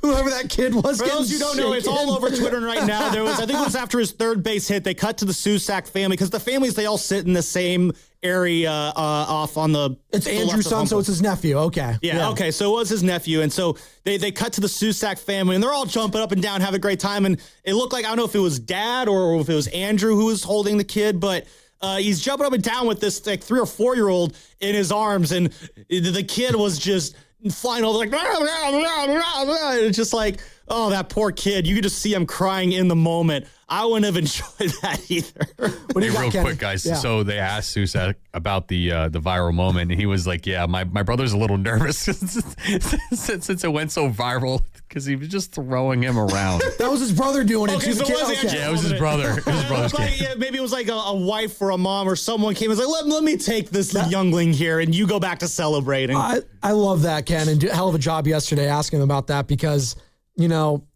I love that a brother is nervous for his own brother because he's like, he's just as scared as him. Like, he wants him to succeed. That's how I am with my kids too. You just want them to do their best in any family member. And that's some really, really awesome stuff. That's going to be me with Benny once the Raiders announce their first overall pick in a couple weeks with Fernando Mendoza. Yes! Just shaking him around. I was saying, set Benny down first and then celebrate with him, No, I'll do it with Nora instead. She's a lot smaller, so she'll just no, don't do that. Okay. One more from Tony V. You better be careful. One more from Tony V. Shout talking out CPS. About what sold him on Susac. Relax. When it kind of hit home for me personally, to be honest with you, was, when Ramos was next to me in the dugout, he was getting ready to be on deck. So he was in the hole and he made a comment about Susac. And then there was another time that Luis was talking about his pitch calling and just how he is back there. And that was actually in our first game in Oracle. So there were a couple different moments where you kind of felt like your thoughts or our thoughts as a coaching staff were real. But my initial answer, because I kind of saw what you're getting at, like, is he the guy for us in that spot, was truly very, very difficult in spring training because the other guy is so likable and also a good player too. So I'm a firm believer. It's tough to convince high school kids and college kids this, but internal competition is your best friend if you're an athlete that's trying to get better. And I think the core group of the catching that we had in spring training, those guys all made each other better and they pushed each other. And so maybe that's made Susac even better than he already was. So it's interesting, Sam. He was drafted the year prior to Patrick Bailey, who's the 13th overall pick. This guy was drafted in the first round by the A's, 19th overall. Like, he's pretty good at evaluating talent. He was a highly thought of prospect. You don't get drafted in the first round of Major League Baseball, quite frankly, in any sport. In basketball, we like to poo-poo even the middling rounds, but he was a legit thought of, piece in that organization. But with the A's, they made the big trade, with Matt Olson to Atlanta, and they got this guy named Shea Langoliers, who's just, he's one of the top catchers about him. One of the top catchers in baseball. So they didn't really have, room for him. Again, not to say Patrick Bailey's job is in jeopardy. It's not after one night. But if, Patrick Bailey continues to struggle at the plate offensively, and Susac shows you more and more and more offensively, could he potentially push him is all I'm saying, Sam, this year. At minimum, again, the Giants were going against a lefty last night in David Peterson, and Patrick Bailey, hits much better from the left side of the plate than he does from the right side of the plate, other than when he first came up a couple years ago and he was tearing it up from the right side, which he never done before. Maybe it's simply as, again, I know we hate using platoons, but maybe it is something as simple as if there's a lefty on the mound for the other team, maybe you do go with Susac in those games if Susac is the better option against the lefties than Patrick Bailey is. We'll pick this up on the other side with our guy Chris Rose, John Boy Media, NFL Network. Chris Rose touches all things baseball, and we'll ask him about the Gigantes, about Tony Vitello, what he's seen from this team so far. 888-957-9570. It's all coming up. Spadoni, Lubman filling in for Shasky on the Morning Roast, brought to you by Fremont Bank. Here for you, here for good. Powerful doesn't just happen. You have to make it happen. So the moment Total Wireless offers a free Samsung S25 FE with Galaxy AI, when you switch to Total 5G or 5G Plus Unlimited 3-month plan, you take the network as powerful as you, with unlimited 5G data that won't slow you down. Now that's a total power move. Visit your neighborhood Total Wireless store. Device taxes and fees may apply. Requires new activation on a Total 5G Unlimited 3-month plan or higher. External port in and ID verification. Available only in Total Wireless stores. Limit to 4 devices per account. Excuse me, can you tell me where... I don't know. Those big box stores, they don't know. Dolan's knows. Dolan's Lumber has been serving the Bay Area for over 60 years. Dolan's knows premium redwood decking. Humboldt Redwood, built for durability, beauty, and long-lasting performance. On sale now at Dolan's. Dolan's knows. Visit DolanLumber.com. Yeah, Dan Dibley here for Fremont Bank, which, as you know by now, it's my bank, and it has been for more than 6 years. And I love this bank because it's a family-owned bank with the family-owned feel. They started back in 1964, and when they did that, it was just one branch, but now they have 21 branches. So if you go around in your Bay Area, you're going to find a Fremont Bank branch, and you're going to see it, and you're going to think, you know what? I want that full-service banking with no compromises, and you should. It's not a big box bank. It's a good local bank. And when you deposit your money with Fremont Bank, they reinvest it locally into businesses, philanthropy, home ownership, all the good stuff that makes our Bay Area the best area in all of the country. And that's why you should be a Fremont Bank customer. The money stays here. It's local. It's not a big box bank. It's a good, solid local bank. And we talk about Fremont Bank, and you know that they're here for you and here for good. Running a business means wearing multiple hats. So if you're like me, you probably started out using your personal phone, taking client calls and texts nonstop. As my business grew, I needed something smarter. That's when I switched to Quo, the #1 business phone system. Quo works right on your phone or computer. No carrying 2 phones, no clunky landline, just one easy app you can try for free. Your team can share one number and handle calls and texts together like a shared inbox. Any teammate can jump into the conversation, so customers get faster responses. And Quo's AI assistant summarizes your calls and responds to customers 24/7, so you never miss a lead or opportunity. All this starts at just $15 a month. That's basically 2 coffees. You can even keep your current business phone number. Find out why 90,000 businesses trust Quo. No missed calls, no missed customers. Try Quo for free at quo.com/sports. That's quo.com/sports to try Quo free. QUO.com/SPORTS. Bay FC's Hello Kitty match is back by popular demand. Bay Area, join us this Easter Sunday, April 5th at PayPal Park, as Bay FC takes on the Washington Spirit. Kickoff is at 2 p.m., and it will be a day full of exclusive Hello Kitty-themed activities and merch items to collect. Don't miss one of the most popular match days of the season.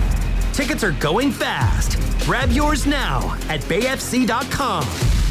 Struggling with social isolation? Chances are you're not alone.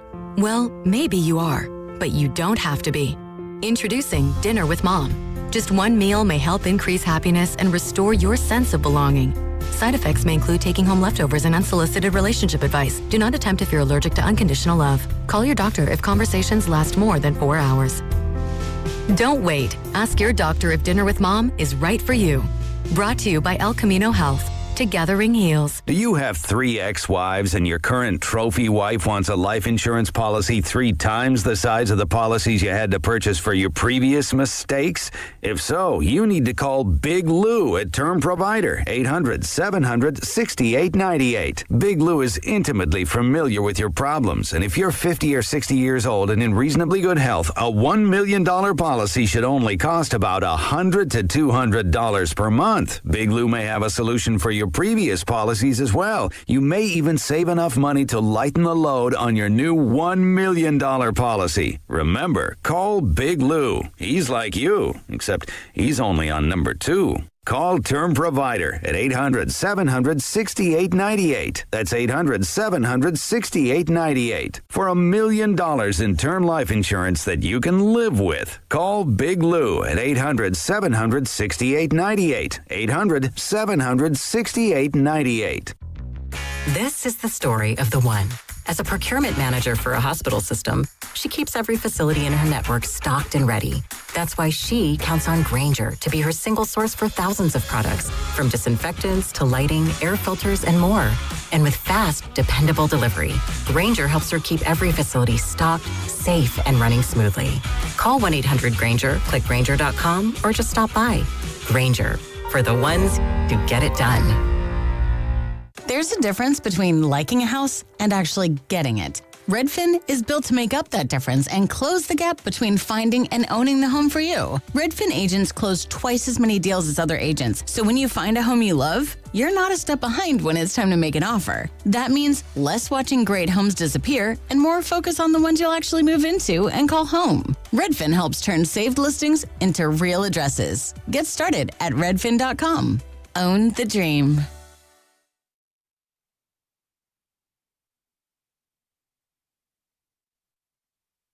You know, we got Rafael Devers, we got Adames, we got Wilmer Flores, and this is all for our Latino base here for 95.7, but wanted to sign off with this. Soy Adán en el Ciudad y estás escuchando al Morning Roast en 95.7 El Partido. Thanks, guys. Wilmer Flores is actually a member of the Toros de Tijuana of the Mexican League. I actually didn't know that. Yeah, there you go. The more you know. Yeah, you learn something new every day. Mm-hmm. Former Met, by the way, Wilmer Flores, former Giant, as the Giants take out the Mets in the first of a 4-game series at Oracle Park, 7-2 the final. Tony Vitello gets his first win at home as Giants manager. And joining us shortly, Chris Rose of John Boy Media. And we're going to ask him many thoughts on these San Francisco Giants. He had an interesting take the other day with Trevor Plouffe, who's a part of John Boy Media as well. A's legend. Yeah, and in regards to, Chapman yelling, catch the effing ball to Casey Schmidt. Real quick on that, what did you make of that? I had no issue with it. I think that's going to, I'm going to relay it to Tony Vitello again. I do think that's part of the new energy that you're seeing with this team. And to me, in the moment, Spinoni, what it was accountability. That's what it was. And I think at times these last couple years, that's been missing from this team. Whereas you need guys kind of getting on each other like, hey, play through to the whistle, do your job, get this stuff done right. And that's kind of when I saw that. As in, again, people say that Chapman yelled at Casey Schmidt. No, he told him. He told him catch the ball. He didn't yell at him. He didn't scream at him. He didn't, Draymond Green clapping at him on the sideline telling him to do his thing like, he did with Kevin Durant that one time. It was a veteran player telling a young player something he needed to hear. And I'm pretty sure it's not the first time Casey Schmidt's had someone chew him out. Pretty sure it's not the first time Matt Chapman's had to chew someone out. That's how it is. That's big league baseball. And you got to be able to handle that at that level. And Casey, he's a big boy. He can handle it. Yeah. He's a tough player. I had no problem with him. I had no problem with Chapman doing it. And I think Casey had no problem taking it. We got him. We got our guy. All right. Joining us right now, courtesy of the River Islands guest line, Chris Rose, John Boy Media, been covering Major League Baseball for a very long time, one of the best in the business. And before we get Chris Rose on, I got to play this sound from an interview you had, Chris, with Tyler Glasnow. I keep playing it and thinking about it in my head. It's one of the all-time answers I've ever heard from anyone, let alone an athlete, the level of Tyler Glasnow. Asked about his 3 dream dinner guests with our very own Chris Rose, who joins us now.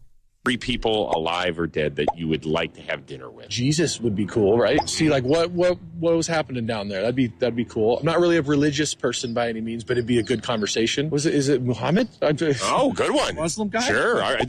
Nice one. We'll go with that. She's like, what the fuck? Yeah. That's good. No, I think just for the conversation purposes, I think they'd all have a lot in common. I think that's why. Well, that's 2. I think it's 2, and then like Dave Chappelle would be funny. That would be to get some levity and some lightness in the room. Or if I would go keep the same, yeah, probably that. I'd say that. So Jesus, Muhammad, and Dave Chappelle. You know why not, Chris? Was that the craziest answer to that question you've ever heard? There will be some more. We're going to be bringing that question out. Yeah, but Tyler, so he's been a part of our kind of John Boy Media family for years. He was a constant member on the Rose rotation. We've changed things up the last 2 years doing a show called Dugout Discussions where we try and get a different guy on each week. Logan Webb, of course, of the Giants was a vital part of the Rose rotation as well. Glasnow is as interesting an athlete as I have covered in the last 3 decades. His brain is all over the place. His delivery is hilarious. And he's just like your kind of really smart, but at the same time spacey friend that you hang out with. And so you never know what's going to come out of his mouth. And that one, I was like, okay, interesting group. The play that got the most, I thought, was where he said Jesus, and he said, I'd like to see what he was thinking about down there. And people were like, down there? What does that mean? And, I mean, just like what was going on with Jesus. I think that's what he meant. So. Happy Good Friday to everyone out there. There you go. Happy Easter in a couple days. Absolutely. Enjoy your weekend, everybody. It's Sunday. You know, Chris, you mentioned again, Tyler was a guy who kind of says things that catches attention. And we have one of those guys here in the Bay Area in new Giants manager, Tony Vitello. The scouting report brings a lot of energy, a fun personality, but he does say things. And he said stuff last week that kind of got people being like, what's going on there? He mentioned his fire and brimstone. There's too much tension. And I think we might have overreacted to some of his comments here in the Bay Area. But I'm curious for you, Chris, just what has been your impressions of the Tony V experience so far with the Giants here to start the season off?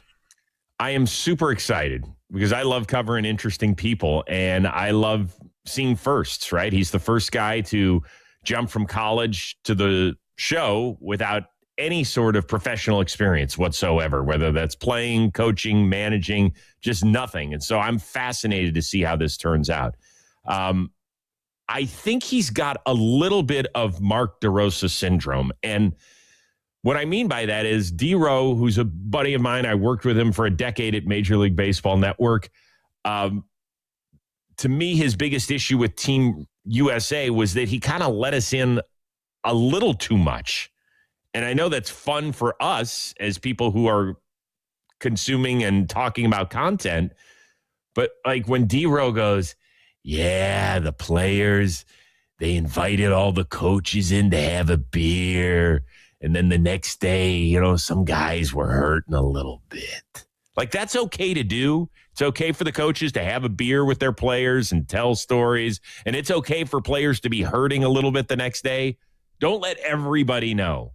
So you can't tell everything that's on your brain and have it come out of your mouth. And I would say if there's one word of advice, like when Tony had that really interesting diatribe during spring training when he sat down right next to Susan Slusser and he goes, so when did you all find out that I was taking this job? Like nobody had asked a question. It came out of nowhere and our day would have been just fine. If he really wanted the answer to that, he could have pulled Susan or other well-respected media members who are on the Giants beat aside and said, hey, off the record, when did you guys find out about this? Because it's something I just want to handle behind the scenes. You don't have to make everything a story, I would say. But I find him fascinating, and I'm on board with him. No, absolutely. And Chris Rose joining us here on the Ray Rounds guest line, John Boy Media, NFL Network, BattleBots, of course, Baseball Today, Dugout Discussions. And it's funny, Chris, our guy Kenny in the back was at the game last night. And he was, running the production for us in social media. And he asked about Rafi Devers' first homer of the season and the celebration, all that. And he compared his golf swing. He golfed it out for a home run. He's like, yeah, it's kind of like Tiger Woods. And then there was a pause. He's like, maybe not the best timing for that. And it, was followed by a chuckle. But because it's in a win, it's okay. Maybe if he does that in a loss, it's not felt the same way. You get what I'm saying? So it might be one of those things kind of monitoring as the season goes on, but I'm with you. He's an interesting character, and I love that he's so damn interesting because a lot of Giants fans were complaining about last year was, Bob Melvin gives a lot of the same answers. He's the old guard, and Giants fans just felt like they needed a jolt of energy. Well, they got a jolt of energy with Tony Vitello, but then some of them were like, oh, well, man, that's not the energy you wanted. Well, you get what you get with Tony V at the end of the day. I do want to ask you, though, your impressions of this team heading into the season for the Giants, because expectations were high on the offense for a lot of the fans, but pitching kind of up in the air. What's your sense of this Giants team early on? I would have loved to have seen them sign Framber Valdez. I thought he would have been a great pickup for them. And I know that there's some people have issues with him, some people don't. But when you're talking about that short a deal for a guy who you can chalk up for basically 190 innings and at least 185 strikeouts or what have you, sign me up. I think it just would have made a huge difference because they feel a pitcher short. They feel a starter short. I know they signed a couple of veterans in Malley and Hauser, and hopefully that works out. But Framber Valdez is kind of a different level than that. I think a full season of Rafael Devers, you're going to see a lot more of what you saw last night. The guy is he's a hitter, dude. That guy can mash. And when he's going well, he's a top 10 toughest guy to face in this sport. I don't care, righty, lefty. We all remember when he was early in his career in a Red Sox uniform and he took Chapman the opposite way. Like that, we were like, whoa, what is that? And so he's great. The rest of it, like Harrison Bader, good player. I like him. I don't know if that's your biggest bat pickup, that's the one you want to hang your hat on, but they're going to need Jung-Ho Lee to kick it into gear. I mean, is he going to play like a 9-figure player? I don't know, but he's got to be a little bit better. And, Willy Adames got him 30 home runs last year, so we can at least stop talking about that narrative. They're okay. I think that they'll be in the wild card discussion. Yeah. I don't know if that's good enough for up there. I mean, you do bring up Willy Adames, and he's a guy who I think is going to be under a microscope for the entire month of April because that's a month that he is historically not really done well at. 0 for 4 with a walk last night. He's had some tough challenges here early on. Do you feel like the same kind of pressure is on him maybe going into this year that he maybe had last year? Because the sentiment that I get around a lot of Giants fans is that, he cannot afford to have a slow start again this year. And my response is, well, look at the guy's track record. You're probably going to get another slow start. Just kind of where are you at with kind of how Willie's been with this team overall? And do you kind of agree with that sentiment that he really can't afford a slow start this year? I fall into the boat that you just talked about, which is there are some players like Julio Rodriguez has been a notoriously slow starter in Seattle. Now, the difference is that, yes, Julio could get paid upward of $400 million if he, hits certain MVP escalators and things of that nature. But he was developed through that organization. He has so much goodwill there. Willie has been known as a great guy, a really good leader, whether it was in Tampa or Milwaukee. But he came to San Francisco, and all they knew is that he's a $180 million ball player. So that's what we expect out of him. But this is how it works with him. At the end of the year, he did hit 30 home runs. Would you like to have seen maybe a little more consistent glove defensively? Sure. But I'm a Willy Adames guy. I believe in what he brings to the clubhouse.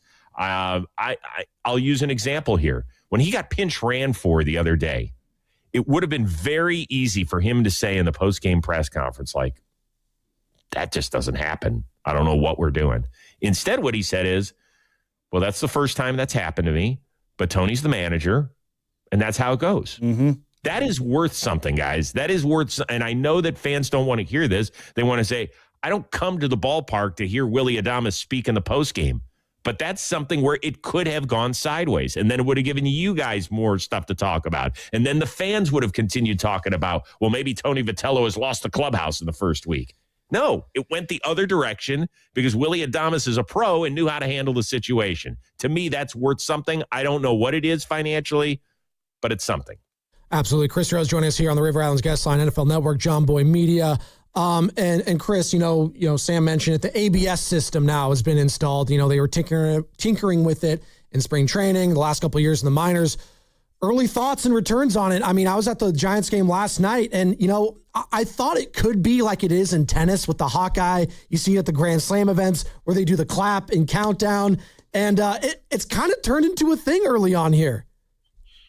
I love it. It's not perfect yet. I don't know exactly how it's going to work its way out, but I dig it. I really do. I'm all in. I've talked to some managers. Here, number one, no team knows how to properly use it. They're trying to figure this thing out on the fly. Like, you've got to have a coach that is like your ABS coach, I think, at this point. Everything's got to be an if-then scenario. You can't. First of all, we all follow our teams, whether you're a Giants fan, whether you're an A's fan, whether you're a Dodger. Sorry, I'm not going to say that up here. Yankee fan, Guardians fan, for example. We dumped that. Don't worry, Chris. We dumped that. Thank you. Thank you. My bad, everybody. You're forgiven. We all have players on our respective teams that should not be allowed to tap their head unless they have an itch on it. Like, you should never be allowed to do that in the batter's box. Stay away from the helmet. Keep your hands below your shoulders unless you're getting ready to hit. That's it. Those are the rules. You're not allowed to do it. Like, in 4 games, I had like Brian Rocchio, Gabriel Arias, Angel Martinez of my beloved Guardians all tapping their head. I was like, hello? This part of the show is reserved for Stephen Kwan, and that is it. The rest of you stay away from it. Don't use it. And then, like, we had a 1-run lead going into the top of the 9th. We're on the road. And one of our guys taps his head and uses our last challenge. I'm saying, what's our pitcher supposed to do if he needs that thing? Like, hello? So it's part of everybody loves the yelling at the umpire part. I feel a little bit bad for him, to be honest with you. Like, it's gotten kind of mean, even though they seemingly deserve it. And then the other part is, our guys don't understand strategy. So who's going to coach them through this thing? I think it's a fascinating wrinkle that we've seen. No, I've been enjoying it so far. And I think Tony Vitello said in spring training, there's going to be a lot of kind of trial and error where they'll go back and say, you know what, didn't like that one, but we did like that one. So that is going to be something that's going to be very interesting to see develop throughout the year. An early development I'm seeing in this year, Chris, is you're seeing a lot of these young players getting called up. And right when they get called up, there's a big contract waiting for them. Connor Griffin yesterday with the Pirates, he got a big contract. I'm spacing the numbers right now, but $140 million over 9 years. Yeah, so you've been seeing that with a lot of these guys. I think Roman Anthony got one last year, where guys who barely have any at-bats or no at-bats are getting these massive contracts. What's your thoughts on that? Do you like doing that? Buster Posey was asked about it. He said he's more old-fashioned. Do you think this is something we're going to be seeing more of? What are your overall thoughts on that? So it happened over basically every day this week. We had a new guy who has yet to appear in the major leagues get a contract extension. Started with Cooper Pratt, who's a top 60-ish prospect for the Milwaukee Brewers. He's more known as a glove guy than a hit guy. He got a $51 million extension. The next day it was Colt Emerson, who's a top 10 prospect for the Seattle Mariners and is 20 years old, and he got one worth $95 million. And now, Connor Griffin's like, I would say hold my beer, but he's 19 years old, so you can't hold his apple juice or whatever it is. So it's 9 years and $140 million. I think for teams like the Brewers and the Pirates in particular, it makes tremendous sense. I don't know what the financial landscape of this sport is going to look like a year from now because the collective bargaining agreement expires in December. So I think to get ahead of this stuff is really, really smart. To erase some arbitration, if that's still part of the equation, and free agent years out of these guys into their late 20s is genius. And if you're Connor Griffin, how the hell can you say no to $140 million, even if it is the Pittsburgh Pirates who've only made the playoffs 3 times in the last 33 years? I think it's genius. I think it allows the fan base to be excited. I mean, let's be honest, guys. The Pirates fans, they haven't been able to buy a jersey that's been stitched in. All their names on the back have to be put on by Velcro because they all leave town. Now they can say to 8-year-old Tommy, here's your Connor Griffin jersey. You can wear this all the way through your high school graduation. That's pretty good.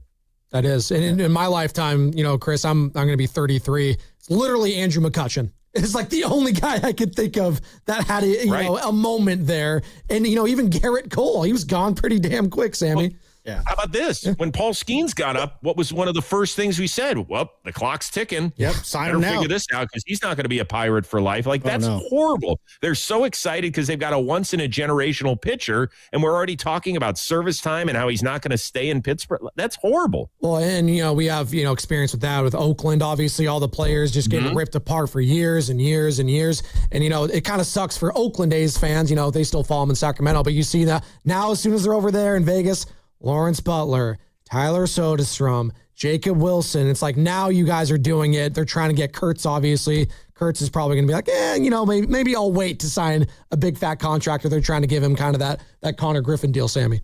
Yeah, and again, talk about some of these young guys here, Chris. There is a young guy here with the Giants, Bryce Eldridge. I don't know if there's going to be a contract waiting for him when he gets called up. He did get called up last year, but we're waiting for him to eventually get back up to this roster. When do you expect to see Bryce Eldridge in this lineup if you were to take a guess on it? Can he catch the ball at first base? I believe so, yes. Then he should be up yesterday. There you go. That's what I would say. No, I mean, the guy's a beast. I think Kyle Shanahan might use him before Tony Vitello gets a chance. He's a monster, isn't he? Let's keep him away from that substation. Oh, my God. Yeah. Just stop. Stop that now. That's enough. I know. I like to laugh. I like to laugh. Is that where Rafael Devers was? Is that why he's got the bad hammy? There you go. He's out there taking cuts. We're just building these things all over the Bay Area these days, Chris. I mean, why not? I dismissed that one pretty quickly. Don't do that.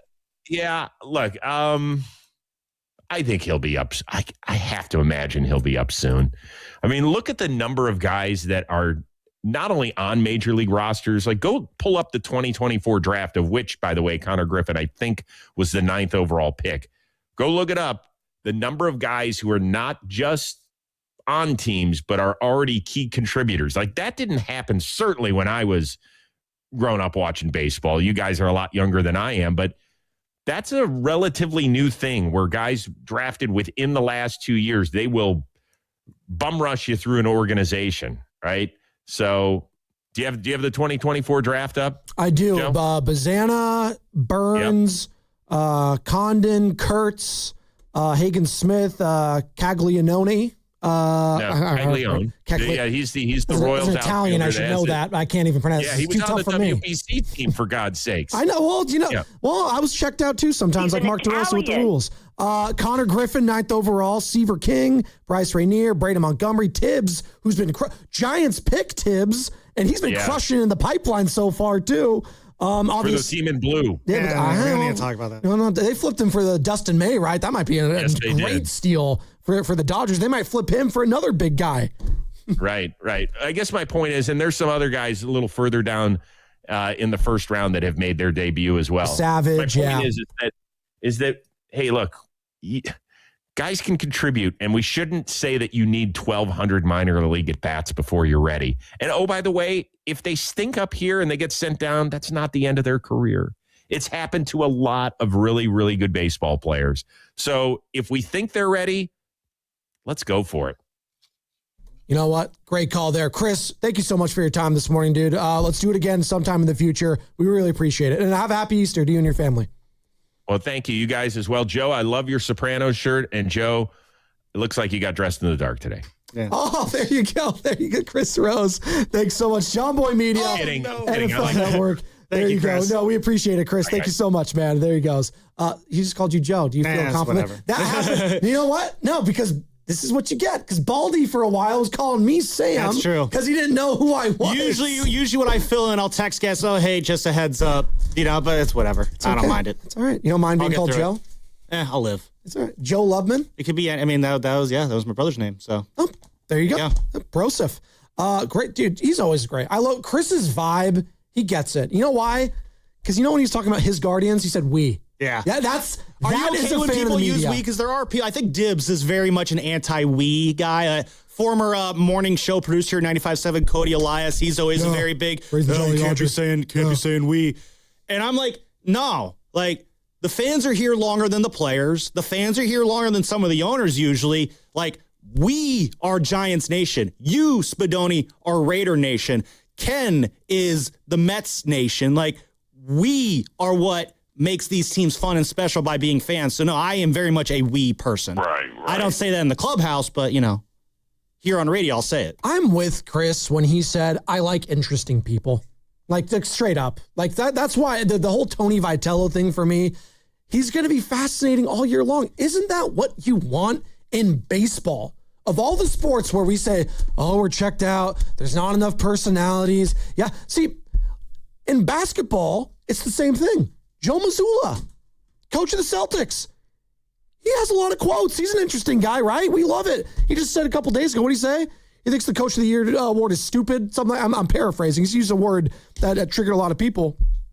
But he said something interesting. I like interesting people. You know what? The San Francisco Giants, for the first time in a long time, Sammy, are interesting. 7-2 win over the New York Mets yesterday. We'll dive more into that. 888-957-9570 is the number.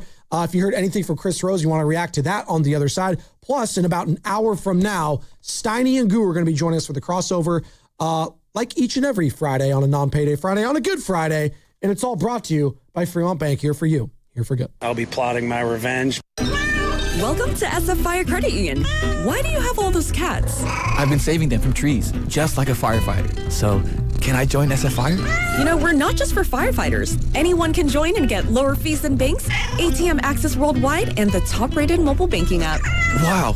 Say, do you want a cat? SF Fire Credit Union. Banking for heroes and anyone who wants to be treated like one. This institution is not federally insured. The credit union is not insured by any state government. Privately insured by ASI. T-Mobile has an exclusive bundle for customers 55 and up. I'm Sarah Bowl. Yeah, I'm Frank Bowl. A reliable network is key for us. And with T-Mobile, it's been wonderful. And going to the 55 plus plan saved us so much money. A lot. And that's important. Trying to keep costs down. The home internet's been perfect. It's fast, it's quick. The setup was so easy, it took less than 15 minutes. It was like, ta-da! If you want simplicity, coverage, reliability, you want the whole package, T-Mobile has it. Right now, T-Mobile customers 55 and up can get 2 phone lines on America's best network, plus America's fastest 5G home internet for just $30 each. $30 per month each line with autopay plus taxes and fees. Minimum age 55. Pricing for home internet rely on 2 lines of Essentials Choice 55. $35 connection charge per line required. Best mobile network and fastest 5G home internet based on analysis by Ookla of Speed Test Intelligence data 2H 2025. All rights reserved. All right, I need avocados, bananas, salad, steak. Wow, does your grocery list have multiple pages?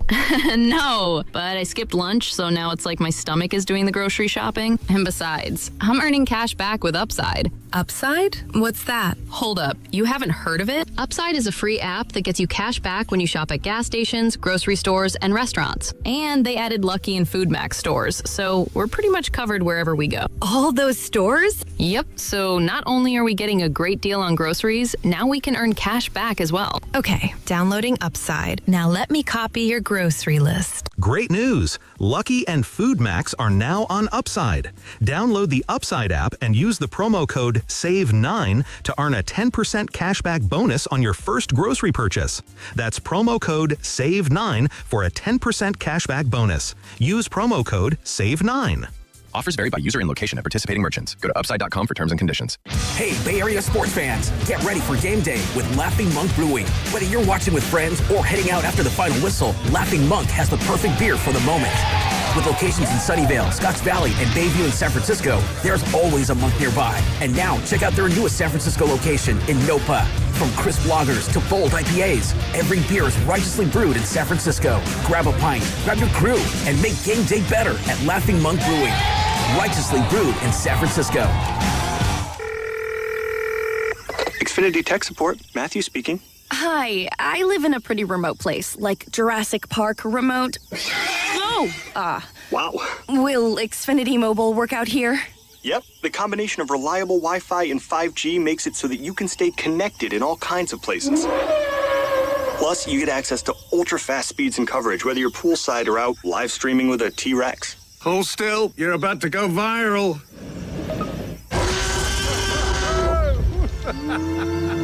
Welcome to a new era of Wi-Fi boosted mobile. Cut your mobile bill in half with 2 lines of unlimited. Learn more at xfinitymobile.com. Xfinity. Imagine that. Watch Jurassic Park with Xfinity. Restrictions apply. Xfinity Internet required. Savings comparison based on promotional rate for 2 lines of Xfinity Mobile Unlimited versus 2 lines of T-Mobile Experience More, Verizon Unlimited Plus, and AT&T Starter as of February 10th, 2026. Taxes, fees, extra. Boxer and Gerson, Northern California's premier workers' compensation law firm, helping injured workers get their lives back for over 40 years. The deadline for filing taxes is now. Don't miss this chance to donate your car to Cars for Kids for a 2026 tax deduction. Go to carsforkids.org today. That's cars with a K. Don't wait. Donate now and have your car picked up by tomorrow. This is the Game of the Week report, brought to you by Hyundai. We are approaching our first full week of baseball for the 2026 pro season, and it's packed with a full slate of matchup series. Monday will kick off with Minnesota versus Kansas City and Texas and Baltimore to start off the week. Across the league, we'll see the impact of off-season additions to give fans an early glimpse of what's to come. The Game of the Week report is brought to you by the all-new Hyundai Palisade Hybrid. Learn how it's so much more than just another SUV at HyundaiUSA.com. No one likes having to choose. That's why with America's best lineup of hybrids from Hyundai, you get the best of both worlds. Like the reliable and efficient Tucson Hybrid with America's best warranty. Or the stylish yet capable Santa Fe Hybrid with the power to navigate the toughest terrain. It's like having your cake and eating it too. But you know, better. Hybrids from Hyundai. It's the best of both worlds. Visit HyundaiUSA.com or call 562-314-4603 for more details. Don't miss Weezer and their The Gathering Tour at Chase Center on September 9th with the Shins and Silver Sun pickups. Buy tickets at LiveNation.com. And for a chance to win your way into the show, courtesy of Live Nation, visit the contest page at 957thegame.com.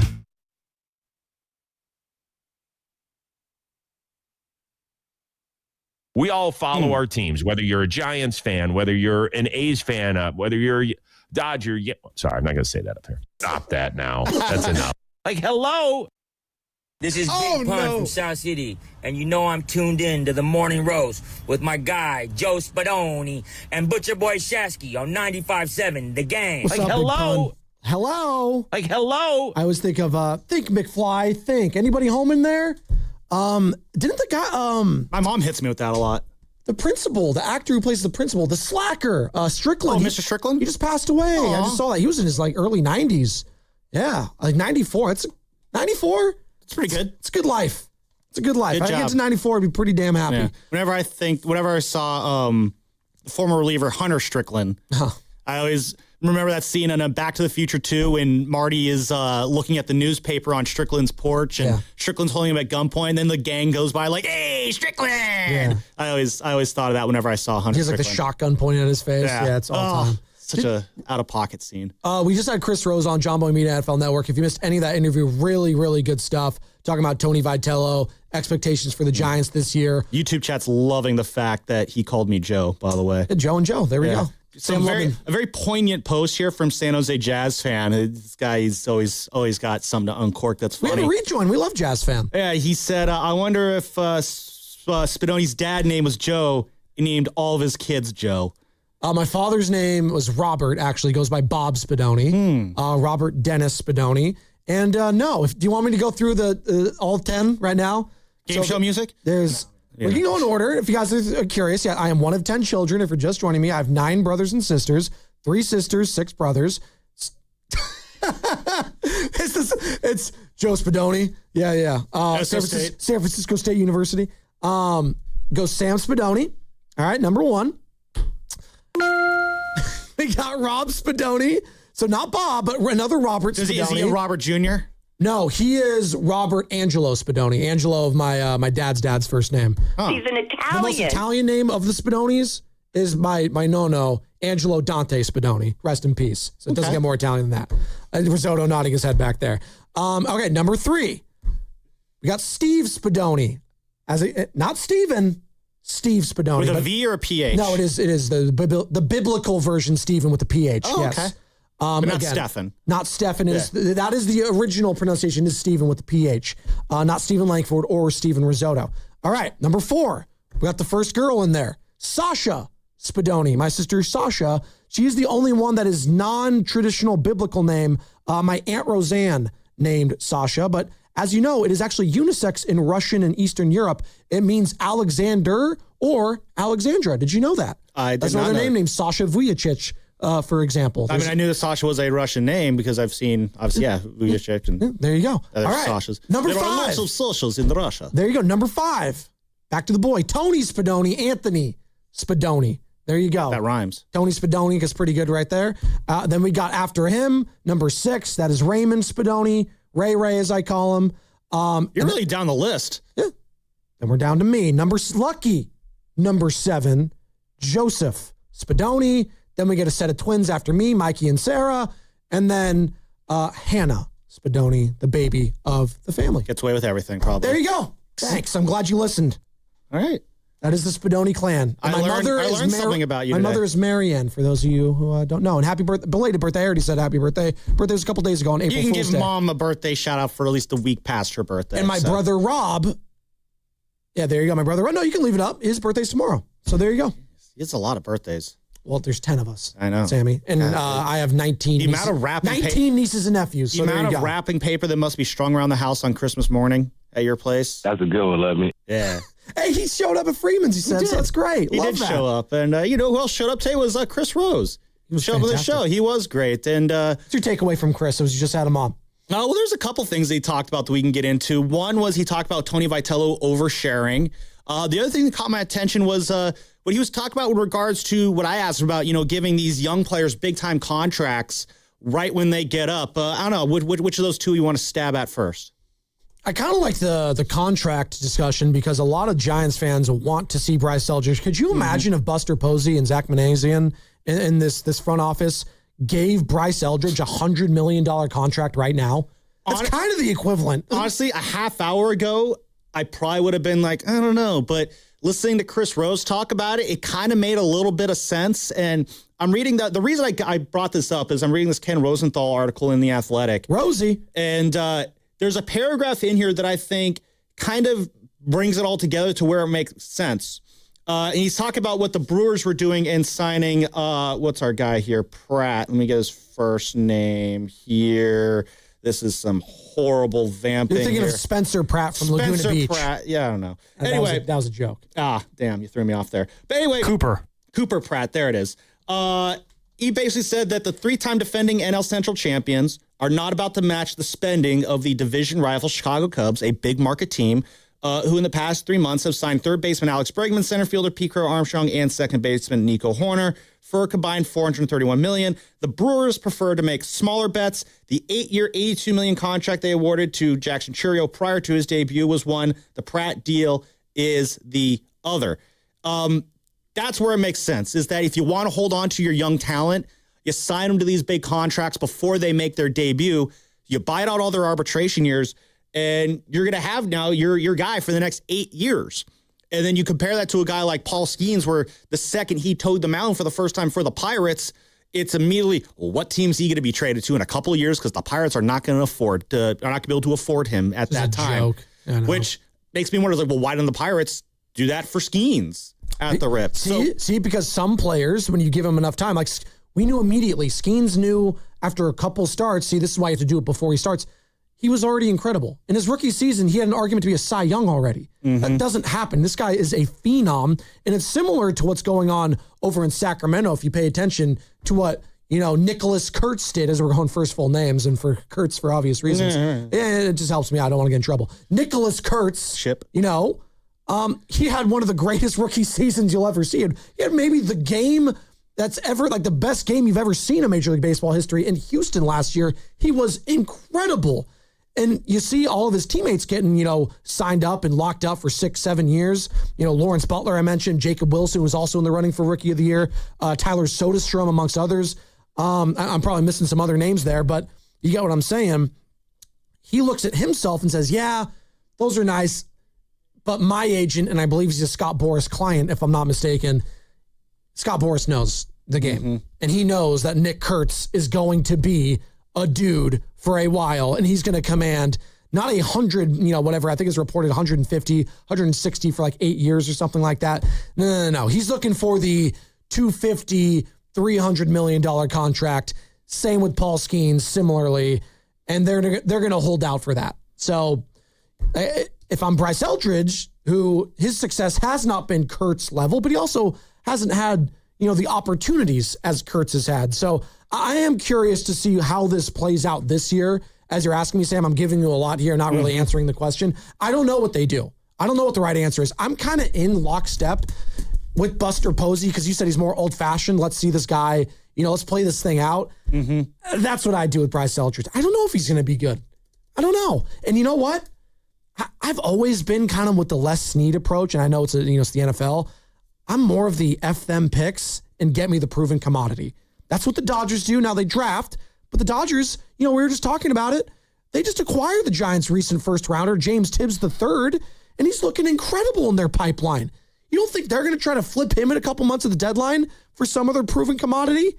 They might try I would hope so, because the last thing I want is for James Tibbs to have a successful career with the Dodgers. Well, but that would suck. In a different way, and I say all this to say, they might flip him for a guy like Paul Skeens, which that would hurt. Worse. Yeah, seriously, though. Yeah.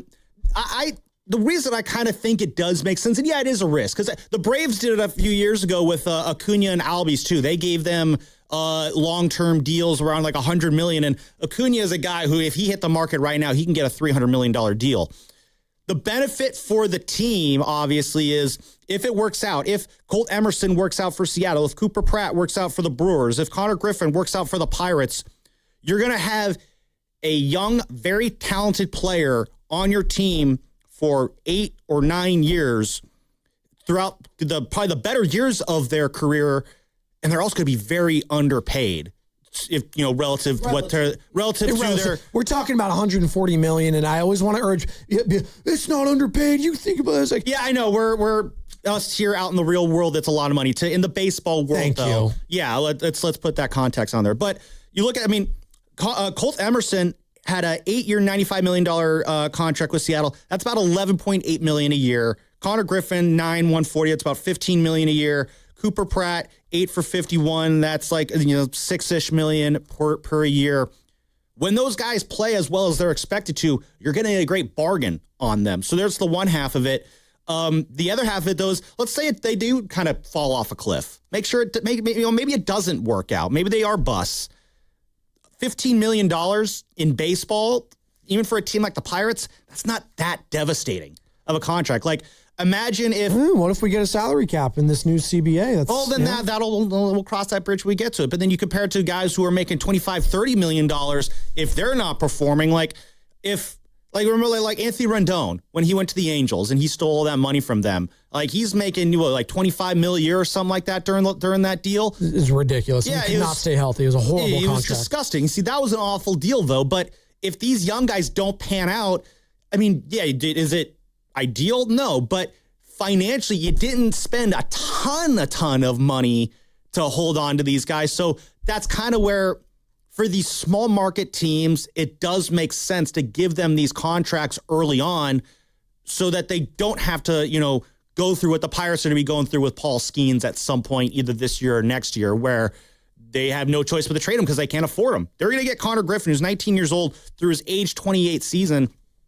They're going to have all the fun memories that come with his early and mid-20s there. And, when he's 28, he'll hit the free agent market, and that'll suck for Pittsburgh to see him leave. But you get 9 years of Connor Griffin now instead of the 3 or 4 you would have gotten under, the old way of doing things. So for those teams, it does make sense.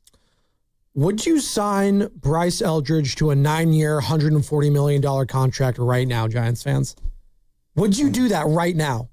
888-957-9570. The Pittsburgh Pirates, before even seeing this guy play a major league game, gave their top prospect, and he's the top prospect in all of baseball, I'm assuming, Connor Griffin. They gave him 9 years, $140 million. You doing that with Bryce Eldridge? 888-957-9570. As you're listening to 95.7 The Game, KGMZ FM and HD1 San Francisco, an Odyssey sports station in the home of the Golden State Warriors and Valkyries, always live in the free Odyssey app, coming to you live from the Laughing Monk Studios. I am not doing that deal. But Sam, it sounds like you might.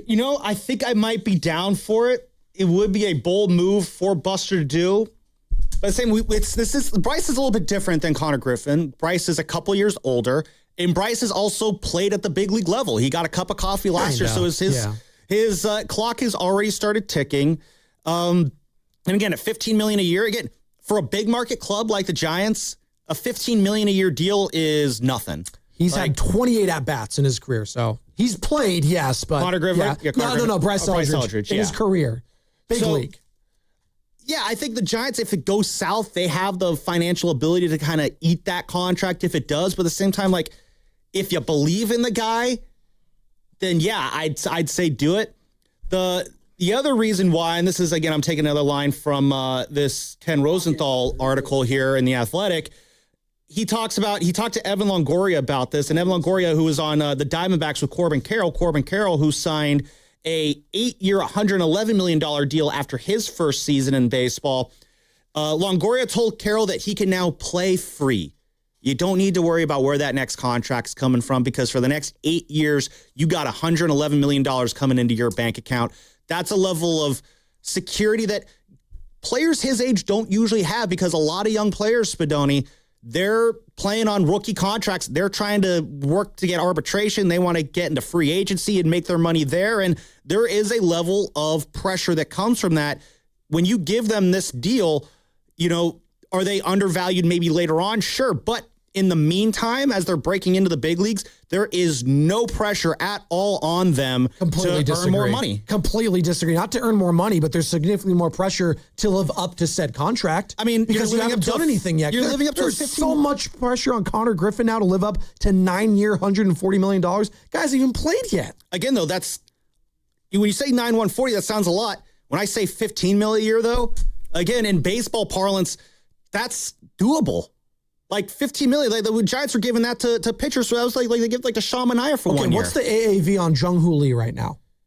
Is there pressure on Jung-Hoo Lee to live up to said contract? We were just talking about that with Chris Rose. The guy hasn't proven anything in Major League Baseball yet. Now, I thought he had a way better second half, and he salvaged a somewhat, kind of trying season for him. Jung-Hoo Lee's $18 million AAV. Okay, so then in your scenario, we shouldn't really be hard on Jung-Hoo Lee, right? We shouldn't be that hard on the guy. Well, I mean, it's not about being hard on him. I think it does take pressure off for the player, though. The player doesn't have to think about the next contract. I think there's a lot of pressure. There's still pressure to live up and play well, but you are removing that layer of you don't need to worry about that next contract anymore. Like, you're set when you come up. I think also Jung-Hoo Lee, completely different player in that he had experience playing in a different professional league already. Came over kind of as a more, in a sense, ready-to-go product. And was added as a free agent. Free agents, I think, are always going to be looked at differently than homegrown players. Whereas Connor Griffin, it's, hey, man, you're 19 years old. Here's your contract. Go play ball. I do think that's a little bit more freeing than coming in as a free agent. Be like, okay, we need you to carry a certain load here.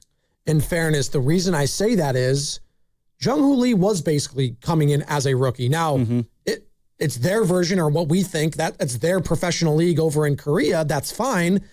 How do you view that compared to AAA? See, I'm viewing it as almost the same thing. Yeah. So he's basically, he's a major league rookie. That's just what he is. He's a major league baseball rookie here. So I don't really give a damn what you did out there. You're trying to live up to said contract now. Yes, in a sense, I agree with you. Pressure-wise, you got your money. And as we know in baseball, it's all guaranteed. Just like the NBA, it's all guaranteed. It's not the NFL. And that's going to be freeing a little bit. A little bit. Does it alleviate all the pressure? No, I'll agree with you on that. It does not alleviate. That's what I'm trying to get at. I think there's going to be a lot of pressure still baked into there. But I do think when you take away that financial pressure, though, and again, as Longoria was quoted saying in the story, you can now play free.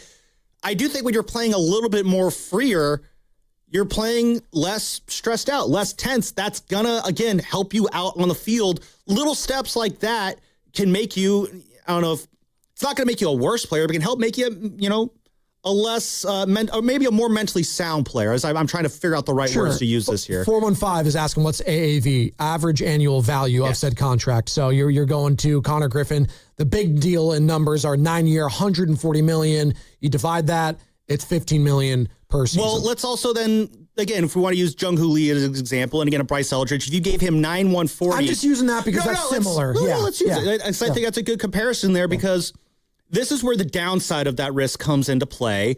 If it blows up for Connor Griffin, again, I say $15 million is easy to eat for a big market club. For a small market club like the Pirates, it's not as devastating, but it's going to be unfortunate.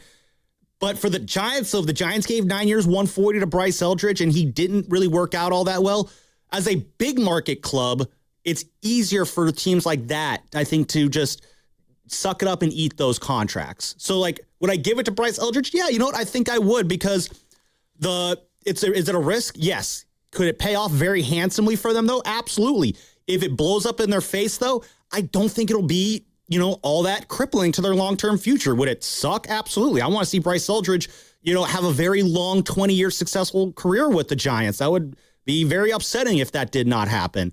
But as far as the Giants balancing out their salary sheet, stuff like that, I don't think it would be as super devastating if it didn't go well. I don't think it'd be that devastating. See, this is the thing I look at too. If you flip them now in the summertime, Shasky's really, really high on Bryce Eldridge, and I get it. I got my first baseman, Rafi Devers. I'm sorry. Is Bryce Eldridge ever going to surpass what Rafi Devers has already accomplished in Major League Baseball right now? That's what you're banking on. He could. What's the percentage of that happening right now? I don't think it's that high. That's what I'm getting at. So I would rather, get the proven commodity in Major League Baseball right now and flip them. You know what? Let's revisit this. Maybe the Tigers are willing to deal. We'll see what the Tigers do here. Maybe Scooble's out there.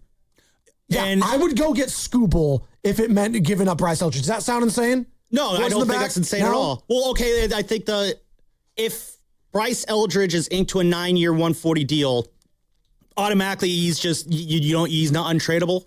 Is that the? Well, no, because people don't want to. Yeah, like maybe people don't want that salary on there. Yeah. Maybe no, that's fair, and maybe that's the other. That's a good point. I didn't think about that. 29, so it would be risky. I get it. He's gonna be 30 this year. How many good years does he have left? I'm just saying. I look at this rotation, and if you all of a sudden add Scooble on top of a Ray, on top of a Webb, that thrusts you right into the thick of things. Now, so do you feel like you're some bats away? Would you rather it be for a position player? You could talk me into that as well. I'm not sure, but I'm right now leaning more towards, trading this guy for a proven commodity than, seeing what he has this season. I think a lot of Giants fans are seeing like, can we put him in? It's a crowded infield, Sammy. Where is the spot for him right now? Where's the spot for him? And that is going to be a fun little exercise for Buster Posey and this front office to go through, because no doubt, and this is something I think the Farhan Giants were really bad at doing, where it's like, we can't go after this guy because we got this guy coming down the pipeline in a couple years and we don't want this guy to block that guy. I don't like that way of thinking. What I like about the Rafi Devers deal is like, yeah, do we have a first base DH of the future? Absolutely. But we could also get Rafi Devers. And let's just get him now and figure out where all the chips fall later on.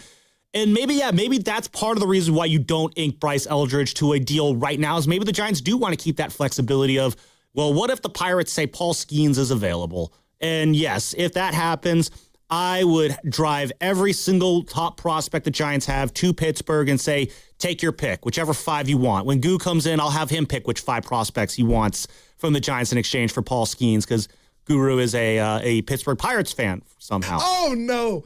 Willie Stargell, Alameda. That'll do it. Yep. I didn't know that, but now I know. The more you know. So, yeah, in that sense, yeah, I could go along with the whole let's wait and see on Bryce. But if the Giants did want to extend him right now, I could see the logic in that too. It's an interesting development that we're seeing right now, and it's kind of fascinating to see which teams do it and which teams don't. To wrap this up here as you hit the break, I do think it makes a lot of sense for these small market teams to do that, and I kind of want to see more small market teams try and do this, because that would mean that these young players get to stay with these teams for a longer, more affordable period of time. Let me ask Steven Risotto, who's the other half of Garlic Fries and Baseball Guys podcast. Find that wherever you get your podcasts, alongside our very own Sam Lubman, doing a hell of a job filling in for Shasky today. 9 years, $140 million for Bryce Eldridge right now. You doing that, Risotto? No. Why? I wouldn't do that, because I don't think Bryce Eldridge's profile necessarily fits the profile of one Connor Griffin or some of the other guys getting extended. You don't normally see it from a guy who's more of a power swing and miss type guy. I think, the Mariners did it with Julio Rodriguez. Just more of the toolsy guys are some of the guys that get this deal, not the Bryce Eldridge type, where there's a lot more, I don't want to say holes in his game, but the upside is higher on some of those other guys. He's more similar probably to where Kurtz is with his skill set. And this is the big difference between comparing Kurtz last year to Roman Anthony, who might be more of a traditional 5-tool guy rather than the raw power, big, strong Pete Alonso, right? Kind of that sort of a deal. And that was kind of the struggle there. You know, we got New York Kenny in the back, big Mets fan as well, with Pete Alonso and trying to get his kind of like his price point correct, because he's not really, you know, a speedster. He's not that 5-tool guy. He's solid first baseman. He's got a lot of power, but it's not like, where do you put that guy? How do you evaluate them? And he was getting older there. And there's just a lot of like, there's a lot of, I don't want to say unknowns with Eldridge. There's the defense. There's the swing and miss. There's too much uncertainty, I think, with him. Well, there's a lot of uncertainty in Connor Griffin. We haven't seen the guy in Major League Baseball. Maybe he flops. Who knows? Maybe his defense isn't there. Who knows? We can pick this up on the other side. Would you give Bryce Eldridge a 9-year, $100 million extension right now, Giants fans? Look at Bobby and Los Altos on the other side. Plus, in about 30 minutes from now, Steiny and Gook going to join us for the crossover on a Good Friday. And it's all going to be brought to you by Kalshi. Trade on anything.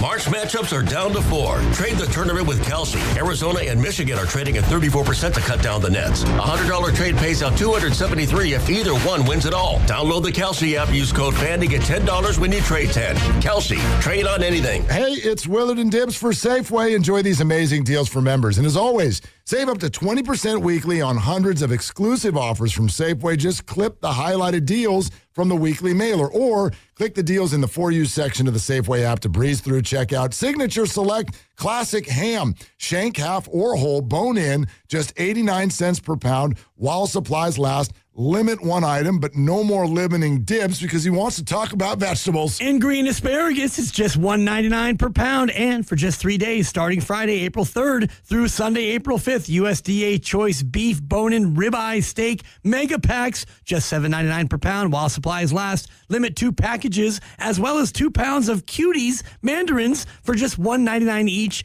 Limit 2. They're so cute. I do like hearing you say Cuties. Okay, these and other great deals are available in the weekly mailer and the For You section of the Safeway app. Go to Safeway.com for more details, and we will see you in the aisles. At Cobb's Comedy Club in North Beach, the best comedians in the country are taking the stage every week with lineups updated weekly. So whether it's date night, a group hang, or just because, you're covered. Skip the same old plans. Do something fun. Have a night out. Have a great time with laughs, and 2-drink minimum applies. Get tickets now at CobbsComedyClub.com and follow at Cobb's Comedy for show announcements. CobbsComedyClub.com. Bay FC's Hello Kitty match is backed by popular demand, Bay Area. Bay FC takes on the Washington Spirit on Sunday, April 5th at 2 p.m. at PayPal Park. Don't miss exclusive Hello Kitty-themed merch activities and more on Easter Sunday. Grab your tickets now at BayFC.com. Elevate your kitchen at the Miele Innovation Center at Friedman's Appliance in Pleasant Hill. Out of your dreams and into your kitchen. Select the qualifying built-in kitchen appliance package that is right for you. With unrivaled technology and luxury-grade quality, when you bring home a Miele, you're bringing home true innovation. Now, for a limited time, save up to 10% with the purchase of a qualifying Miele kitchen package. Visit the Miele Innovation Center at Friedman's Appliance in Pleasant Hill or at friedmansappliance.com. Running a small business means juggling a lot. Your network has to handle it all. That's where a fiber-only provider falls short. You need a partner who gives you a greater advantage. Introducing the Total Solutions Advantage only from Comcast Business. A first-ever combination of the largest, fastest fiber-powered network, the most reliable Wi-Fi, gig speeds with equipment and security included, and a 5-year price lock. Plus, it's all backed by a 30-day money-back guarantee. The Total Solutions Advantage only from Comcast Business. A new standard for small business with reliability, security, and savings in one. Switch today. Get started with a great offer as low as $60 a month. When you add it all up, no one does business like Comcast Business. Offer ends 6/1/26. New customers only. Requires 300 megabits per second internet and security edge. 1-year agreement, eco bill, and auto pay required. Equipment, taxes, and fees extra. Most reliable Wi-Fi based on Open Signal Awards USA Fixed Broadband Experience Report, May 2025. Looking for lifelong financial guidance? Look no further than Pettinelli Financial Partners, your dedicated financial coaches for every stage of life's journey. Whether you're planning for retirement, starting a family, or buying a home, we're here for you every step of the way. Visit PettinelliFP.com. The financial consultants at Pettinelli Financial Partners are registered representatives with and securities offered through LPL Financial. Member FINRA SIPC. Investment advice offered through Stratos Wealth Partners, a registered investment advisor. Stratos and Pettinelli are separate entities from LPL Financial. Deep Purple, live in concert, 2026 tour. Saturday, September 5th, Shoreline Amphitheater. Deep Purple with Kansas.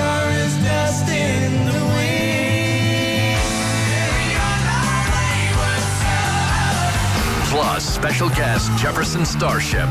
Get tickets now at livenation.com. Don't miss Deep Purple with Kansas, plus special guest Jefferson Starship. Attention, have you racked up $10,000 or more in credit card debt? Are you barely getting by making minimum payments? With credit card debt reaching all-time highs, National Debt Relief is notifying consumers about significant debt relief options currently being made available to help those with overwhelming credit card debt. These options may reduce a large portion of credit card debt for those who qualify. You don't need to declare bankruptcy or take out a consolidation loan, and you may only have to pay back a fraction of what you owe, even if you have bad credit. National Debt Relief has already reduced the credit card debt for more than 550,000 consumers, so don't wait. If you owe $10,000, $20,000, or even $100,000 in credit card debt, you can now take advantage of this financial debt relief as the cost of living continues to skyrocket. To check what debt reduction you may qualify for, call 800-358-6868. That's 800-358-6868. Again, 800-358-6868. Pros, just because something on the job runs out doesn't mean you have to. Order it on the Lowe's app. My Lowe's Pro Rewards members get free same-day delivery on eligible orders over $25. Get the fasteners, hardware, or tools you need to keep the job moving. Order by 2 p.m. and get eligible in-stock items delivered right to your job site by 8 p.m. Members get more at Lowe's. Loyalty program subject to terms and conditions. Subject to availability. Restrictions and terms at lowes.com/shipping terms. Subject to change.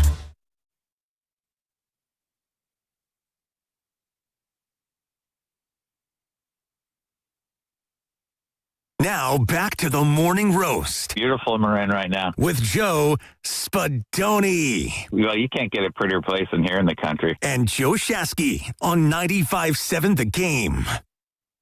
It is. The sun is shining. Is there anything happy to be about? Yes. On this Good Friday, we got Easter coming up on Sunday for those that observe. I remember saying that. Ken's face just looked at me perplexed. What was that? I knew as soon as I did that Risotto was going to be grabbing that as a drop. He is really good at grabbing the embarrassing things that we say. I've been impressed. Carter, take notes when you come back. What Risotto's been doing. He's coming back?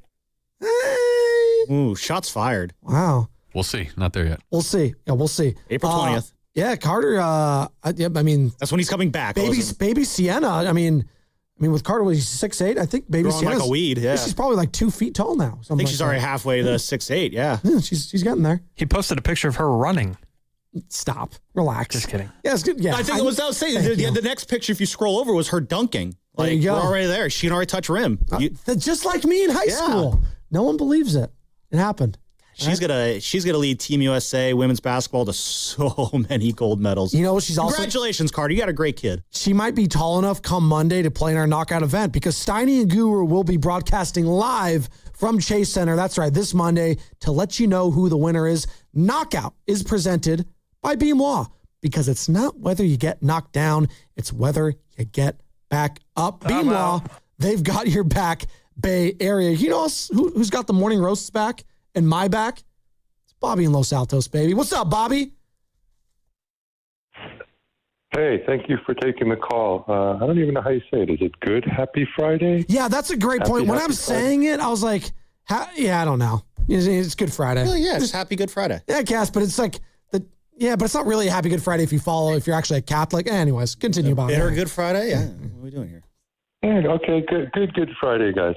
Look, so as it relates to the the baseball conversation, the thing that always has bugged me about baseball as it relates to the players is, you can be a high draft pick, but then you're riding a bus in AA, AAA.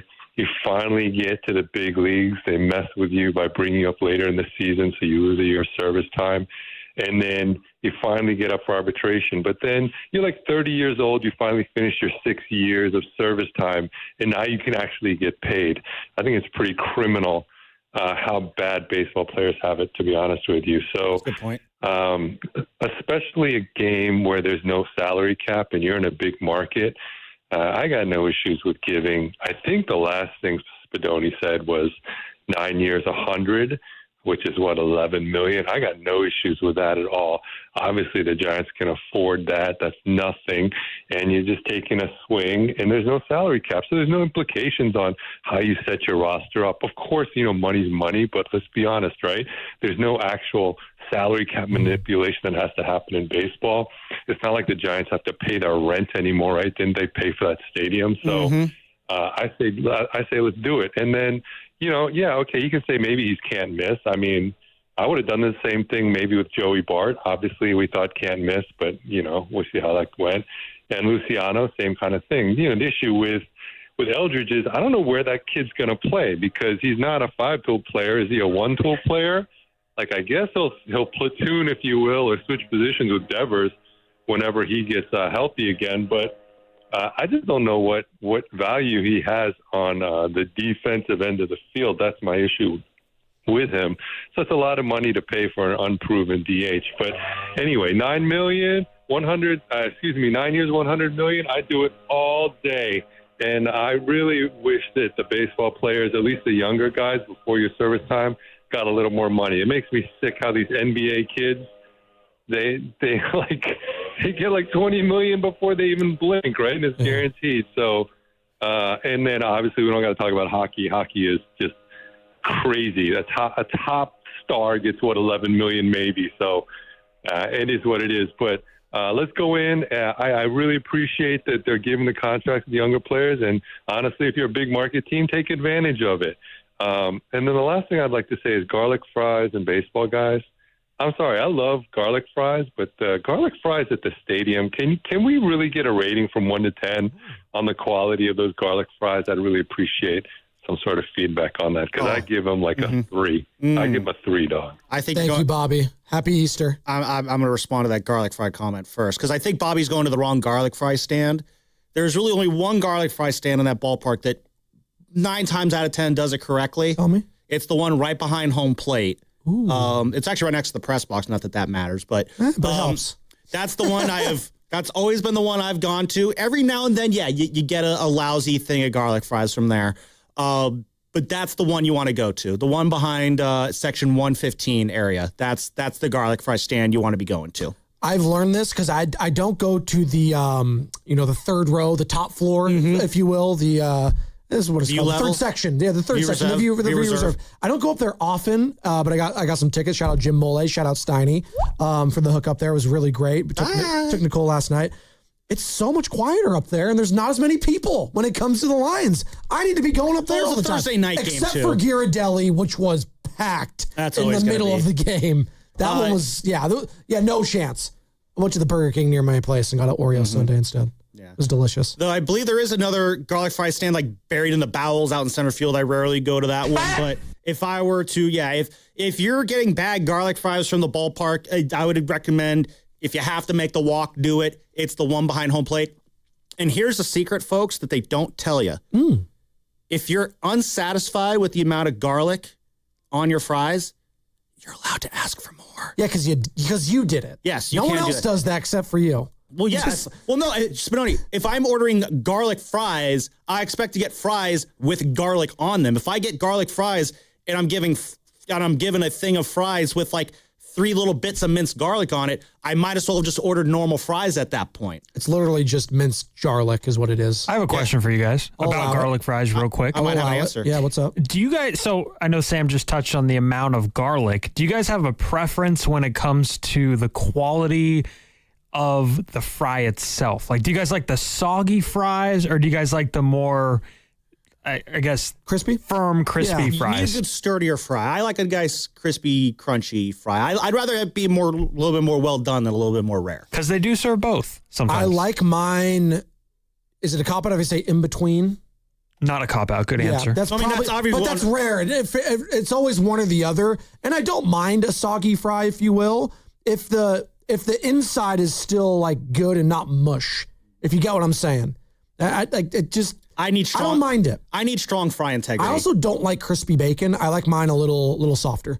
It's better. It tastes better, especially like on a sandwich or something. In my opinion, That is true. Yeah. In my humble opinion, IMHO, as the kids say. There you go. Yeah, I think Iberia grilled cheese. If you missed my, I gave it a B+, by the way. Tried it. Really good. Very good. And the line wasn't super bad. I just have a problem. If you're in a group and you guys are doing the 999 challenge, which is 9 hot dogs and 9 of the little glasses of beer, okay?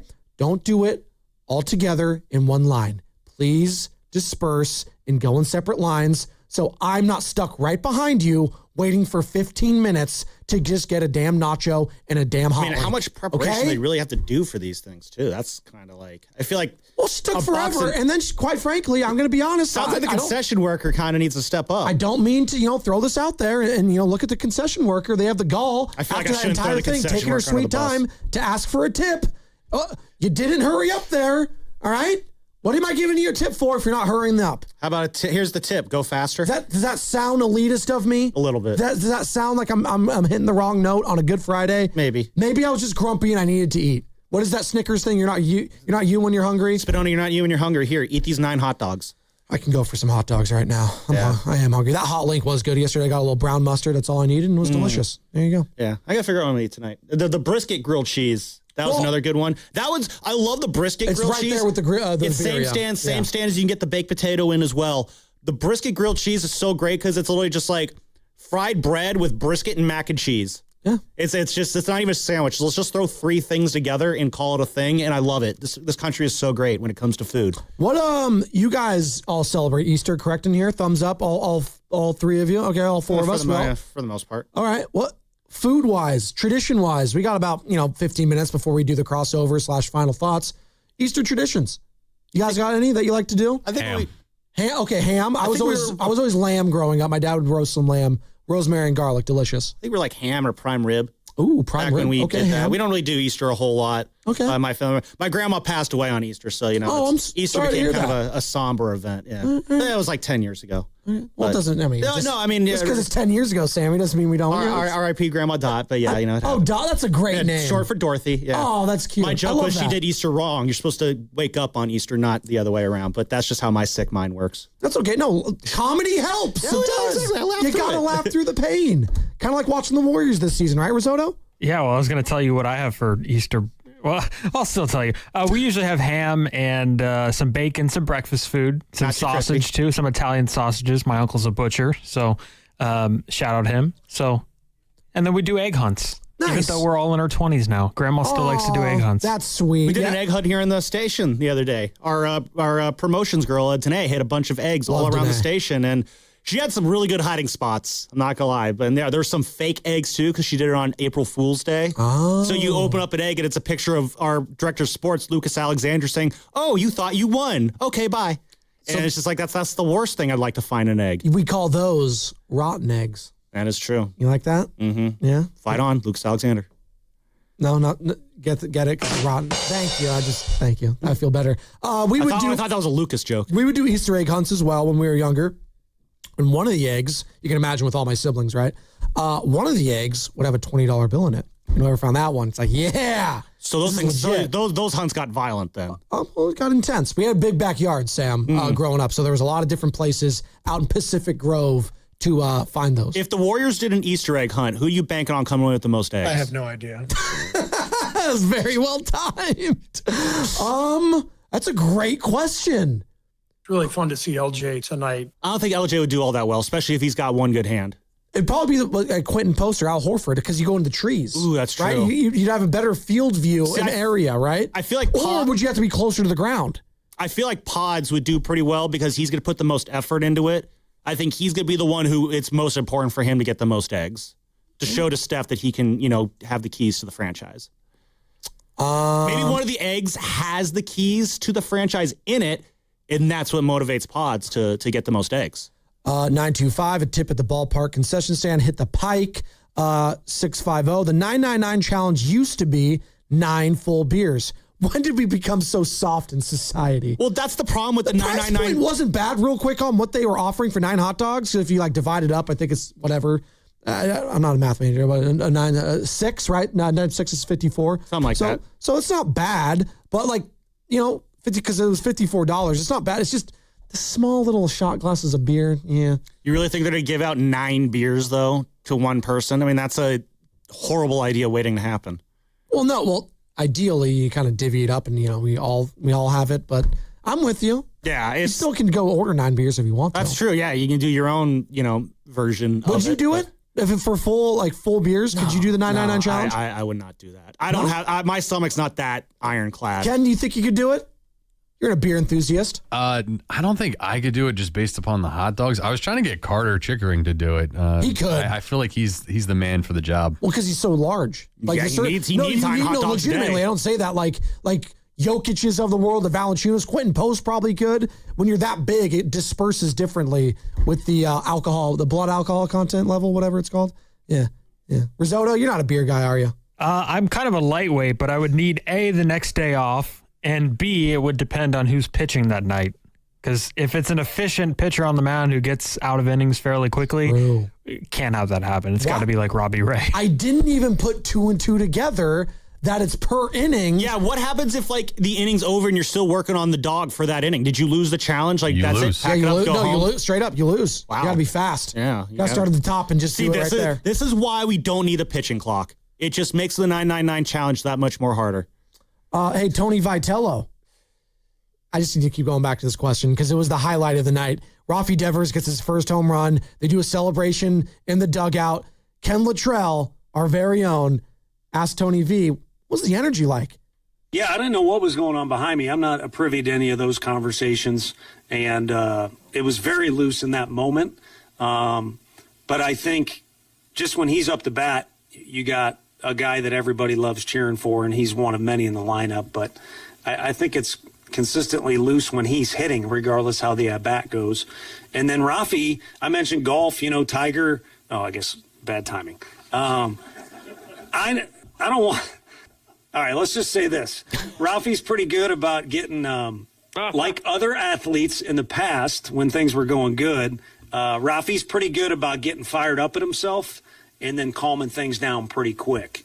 So say from the first 7-8 seconds after a bad at-bat, Rafi's always a guy that kind of keeps things lighthearted and keeps the other guys involved and cheering for him. But he took it to the max there as far as... All right, let's just say this.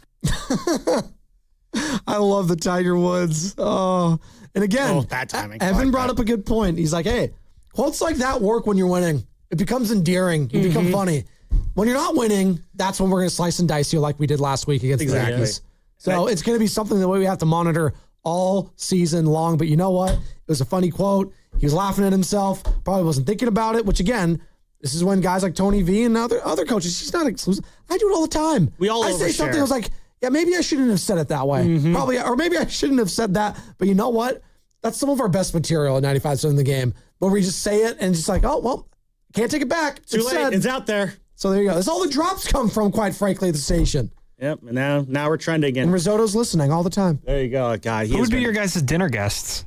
Oof. Oh, that's a good question because we had Chris Rose on earlier and he asked your top 3 dinner guests for one evening. And Tyler Glasnow pitching for the Dodgers. And I guess Chris Rose asked multiple players this during spring training. They're going to release him as the season goes on. But Glasnow said Jesus, who's rising on Sunday, Muhammad, and Dave Chappelle. Yeah, it's an interesting one. It's very, there's, I thought he was going to go like Buddha or something like that. Another good one, yeah. It would have been, the top 3 kind of, the religions there. Get the Holy Trinity, if you will. But who would you take, Sam? 3 dinner guests. 3 dinner guests. When Glasnow's like, I want to ask him what's going on down there. What do you mean down there? I assume down there in the Middle East. Bethlehem? Like, what are we talking? Like, what? There's a lot of hotels in Bethlehem. Galilee? Yeah. In the major? It's like, what are we going here? Let's see. If I were to sit down with someone for dinner, I'd probably do Martin Luther King Jr. Always liked him. Wow. He's a good guy.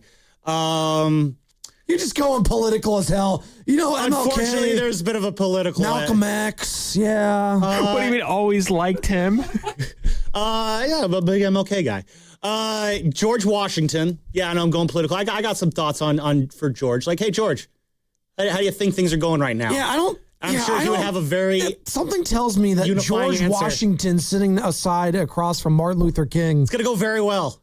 Maybe we shouldn't have asked this. How about Isaac Newton? Isaac, how about that gravity, huh? Yeah. Pretty wild. Here, you want some apple slices? So, yeah, there you go. MLK, G-Dub, and Isaac Newton. Be some fun conversation. What? Is there some? You don't have to come to this dinner with me. That's why I didn't name you. Okay, fine. What's your dinner then? As you sit there judging me in silence. Michael Jordan, Kobe Bryant, and Stephen Curry. Wow. Right there, baby. Definitely thought of that 6 seconds before you said it. Yeah. You like So that? creative. Are those not bad? And I said Steph. I didn't say LeBron. How about that? But Steph, MJ, and Kobe, and Spadoni. Very eclectic. Let's go. All right. There's a lot of greatness in that room. You'd have a single past person. I at least had people who aren't with us anymore. Yeah, Kobe. That's true. God, Kobe's always with us. Well, that's true. I know he's more recent. Yeah, rest in peace. What about you? Asked the question, Risotto. Who you taking? I would go with Vin Scully. I'll keep it sports. Well, kind of sports because I have other non-sports ones. I'll go Vin Scully. I will also go with Joe DiMaggio. Oh, yeah, I'll go eyes him. on. And then this is a random one. Don Rickles. Oh, I want to have a dinner with Don Rickles so he could roast me. Yeah, he would. You and Joe DiMaggio, Vince Scully, although they probably know Don Rickles. I would feel horrible for Vin Scully, actually. I don't think that would be fun for him. That's a great question, though. What What's about Tiny and Goo next in about 15 minutes? Yeah, there you go. What about Kerr, JK, and Aaron Turner? Oh. Yeah. That'd be a fun one, right? Give me a drop. I know It's the dumbest thing I've ever heard. Thank you. There you go. Yeah. Don't do that. Ken, what about you? Pods. We're sitting on the Boxer and Gerson work injury text line. Pods, JK, and Jordan Poole. What do you got, Ken? Oof. You weren't thinking about this. We put you on the spot. I was, but I can't think of the third one. I'm thinking Mets. Okay. So kind of sports related. So Tom Seaver. Okay. Mike Piazza. Okay. And Keith Hernandez. I think that'd be an interesting There you go. one. I like that. Just different decades, different eras, And we could have some of Tom Seaver's wine. He did own a vineyard, but yeah, still owns it. You know what else we own? Our final thoughts. I don't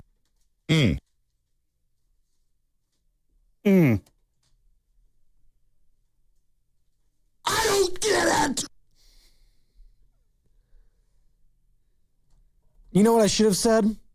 Dinner with all three of you guys. Risotto, Ken, and Loveman. That's the dream. Aw. Yeah, come on. I'm a nice guy. What can I say? I'm a nice guy. Yeah, you're giving me a hug right now, Risotto? Thanks, man. You're going to the game tomorrow, Steven? Yes, sir. Have fun. What's the pitching matchup tomorrow? I haven't even looked. I can do it for you right now. Giants pitching probables. You've got Clay Holmes, Landon Roop tomorrow. That'll be a good one. Nice. Woohoo. And we got Nolan McLean v. Tyler Malley tonight. That'll be a fun one. It's a Gigantes uniforms tomorrow, right? Every Saturday? Correct. Every Saturday, it's a fiesta. Orange Friday tonight, and then. Well, then they need to have the birria grilled cheese. What are we doing? I don't Come get that. on. Yeah.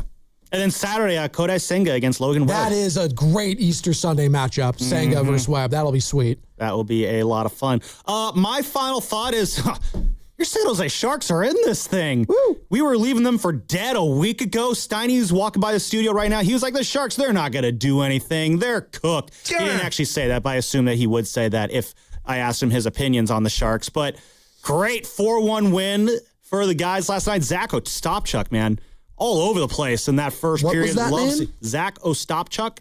Great name. Yeah, great hockey name. Fourth line center there. Colin Graff, 20 goals, the fourth most goals ever scored by a Shark in a single season amongst undrafted players. So love seeing that from Graff. And then, yeah, Nettie, man. Alex Novakovic getting it done in the pipes.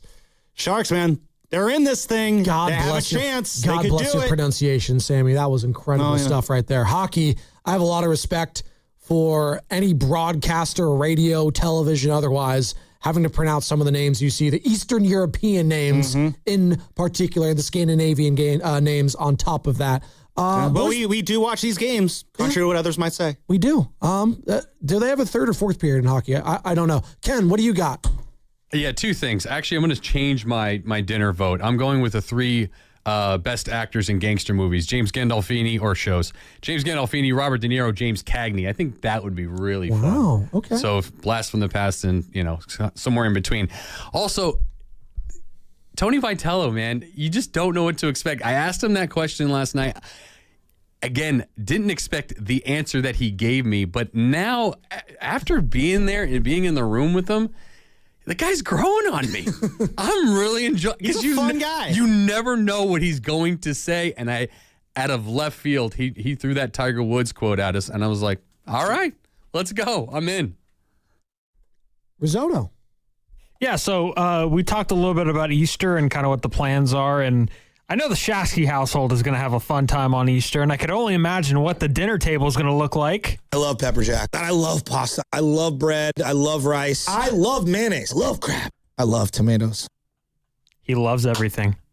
You know what else I love? Jim Tomey. That might be your greatest performance right there ever, Risotto. I love all of you. I love Barry. And I love Steiny and Goo, who are coming up right next with us for the crossover, brought to you by Fremont Bank, which is here for you and here for good. I love bicycles. Yeah, Dan Dibley here for Fremont Bank, which, as you know by now, it's my bank, and it has been for more than 6 years. And I love this bank because it's a family-owned bank with the family-owned feel. They started back in 1964, and when they did that, it was just one branch, but now they have 21 branches. So if you go around in your Bay Area, you're going to find a Fremont Bank branch, and you're going to see it, and you're going to think, you know what? I want that full-service banking with no compromises, and you should. It's not a big box bank. It's a good local bank. And when you deposit your money with Fremont Bank, they reinvest it locally into businesses, philanthropy, home ownership, all the good stuff that makes our Bay Area the best area in all of the country. And that's why you should be a Fremont Bank customer. The money stays here. It's local. It's not a big box bank. It's a good, solid local bank. And we talk about Fremont Bank, and you know that they're here for you and here for good. T-Mobile has an exclusive bundle for customers 55 and up. I'm Sarah Bowl. Yeah, I'm Frank Bowl. A reliable network is key for us. And with T-Mobile, it's been wonderful. And going to the 55 plus plan saved us so much money. A lot. And that's important, trying to keep costs down. The home internet's been perfect. It's fast, it's quick. The setup was so easy, it took less than 15 minutes. It was like, If you want simplicity, coverage, reliability, you want the whole package, T-Mobile has it. Right now, T-Mobile customers 55 and up can get 2 phone lines on America's best network, plus America's fastest 5G home internet for just $30 each. $30 per month each line with autopay plus taxes and fees. Minimum age 55. Pricing for home internet rely on 2 lines of Essentials Choice 55. $35 connection charge per line required. Best mobile network and fastest 5G home internet based on analysis by Oak Cliff Speed Test Intelligence data 2H 2025. All rights reserved. Why choose a Sleep Number smart bed? Can I make my site softer? Can I make my site firmer? Can we sleep cooler? Sleep Number does that. Cools up to 8 times faster and lets you choose your ideal comfort on either side. Your Sleep Number setting. Enjoy personalized comfort for better sleep night after night. And now it's your last chance on select Sleep Number mattresses. Take 30 to 40% off top-rated beds. Shop now for a limited time. Only at a Sleep Number store or sleepnumber.com.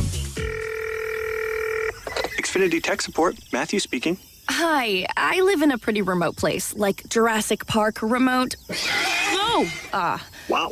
Will Xfinity Mobile work out here? Yep, the combination of reliable Wi-Fi and 5G makes it so that you can stay connected in all kinds of places. Plus, you get access to ultra-fast speeds and coverage, whether you're poolside or out live streaming with a T-Rex. Hold still, you're about to go viral.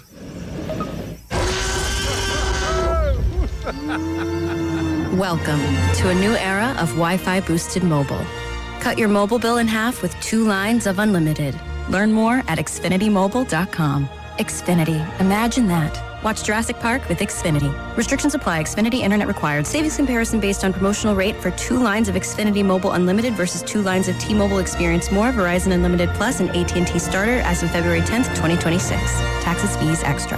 Hey, it's Willard. The world feels uncertain right now, but when a serious injury hits, uncertainty is over. You're in the fight for your life. Bills start, pressure builds. That's when you call Habas Law. Battle-tested, relentlessly victorious. Omar Habas, Tarek Habas, ruthless when insurance companies try to wear you down. When your world gets rocked, bring in the force built for the fight. Habas Law. Visit habaslaw.com. Omar Habas is a California licensed attorney. Offices in Northern California, including San Jose. Past results do not guarantee future outcomes. Are you curious about who offers the best deals on top-rated Samsung, LG, and Sony TVs? The answer is surprising. It's not online, and it's not the warehouse clubs. The best deals on top-rated TVs are at Video Only. Don't believe it? Then check out the trade-in deals at Video Only. How about $500 for your old TV? Try doing that online.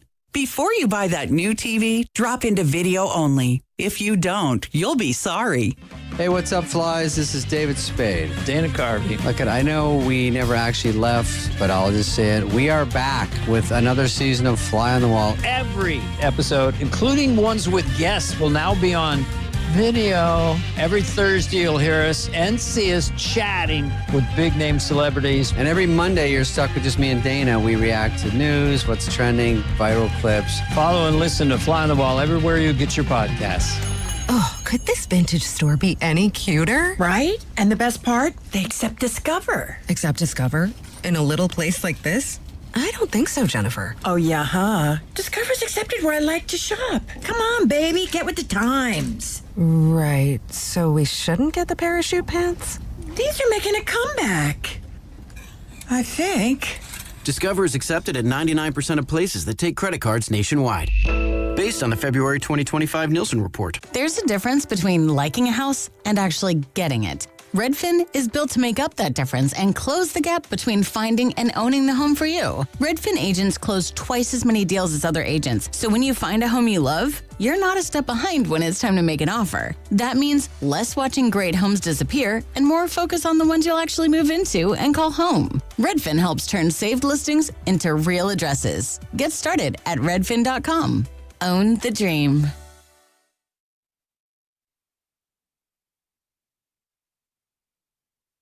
I were to sit down with someone for dinner, I'd probably do Martin Luther King Jr. Always liked him. Wow. He's a good guy. Now back to the morning roast with Joe Spadoni. Who wants to go to a Giants game? And Joe Shasky on 95.7 The Game.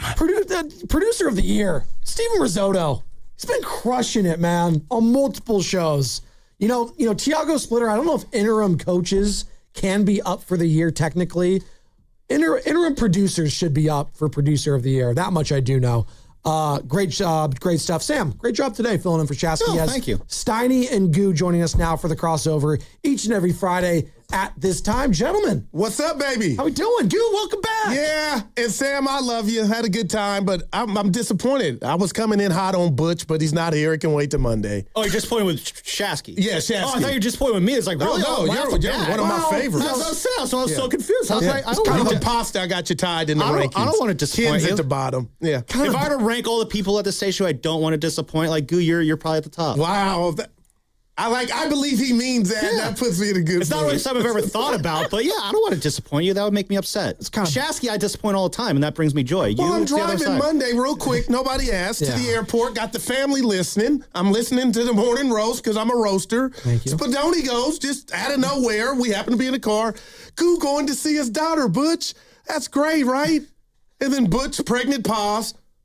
And I talked to Butch. We have great conversations. Sorry, what kind of a pause? You got to step the pregnant pause. Oh, okay. I haven't heard that one before. Then he goes, man, I need to see Goo's agent. His sketchy, not schedule out. His sketchy. And it just, I didn't deserve that on my way out, man. I'm like, damn, Butch, double agent on me. But anyway. No, he's the hall monitor trying to keep track of everyone's attendance. You know, someone's got to do it. Yeah, I was running a little hot. Spadoni, I'm back, baby. I mean, why worry about our own stuff, people. All of us. I'm Shasky included. He's listening. Shasky works hard. He deserves a day off every now and then. I don't care if you take time off. I don't care if Steiny takes time off. I don't care if Shasky takes time off. Dibbs, Willard. I don't care. You guys, do you care if I take time off, Steiny? No. Thank you. Like this. But what hurt me and Steiny, I missed you. Steiny was in Puerto Rico for a week. Butch didn't say anything about that. But when I leave, we got to talk to my agent. Well, anyway, I'm having some fun. Do you have an agent, by the way? That's a little. I don't like it. I don't want to answer. He totally does. Aaron Turner? I want to ask Loveman, is he racist? What? Yeah. What? You got a white mouse. I've never seen a white mouse. What's wrong with the black mouses? They weren't on the shelf when I went to Target to buy one. I looked at the white mouse, Steiny. I'm like, but I know you like the mouse sisters. makes me racist? I see how it is. All right. No, I'm going to see you with a weird colored object, and I'm going to make judgments about you. But I just...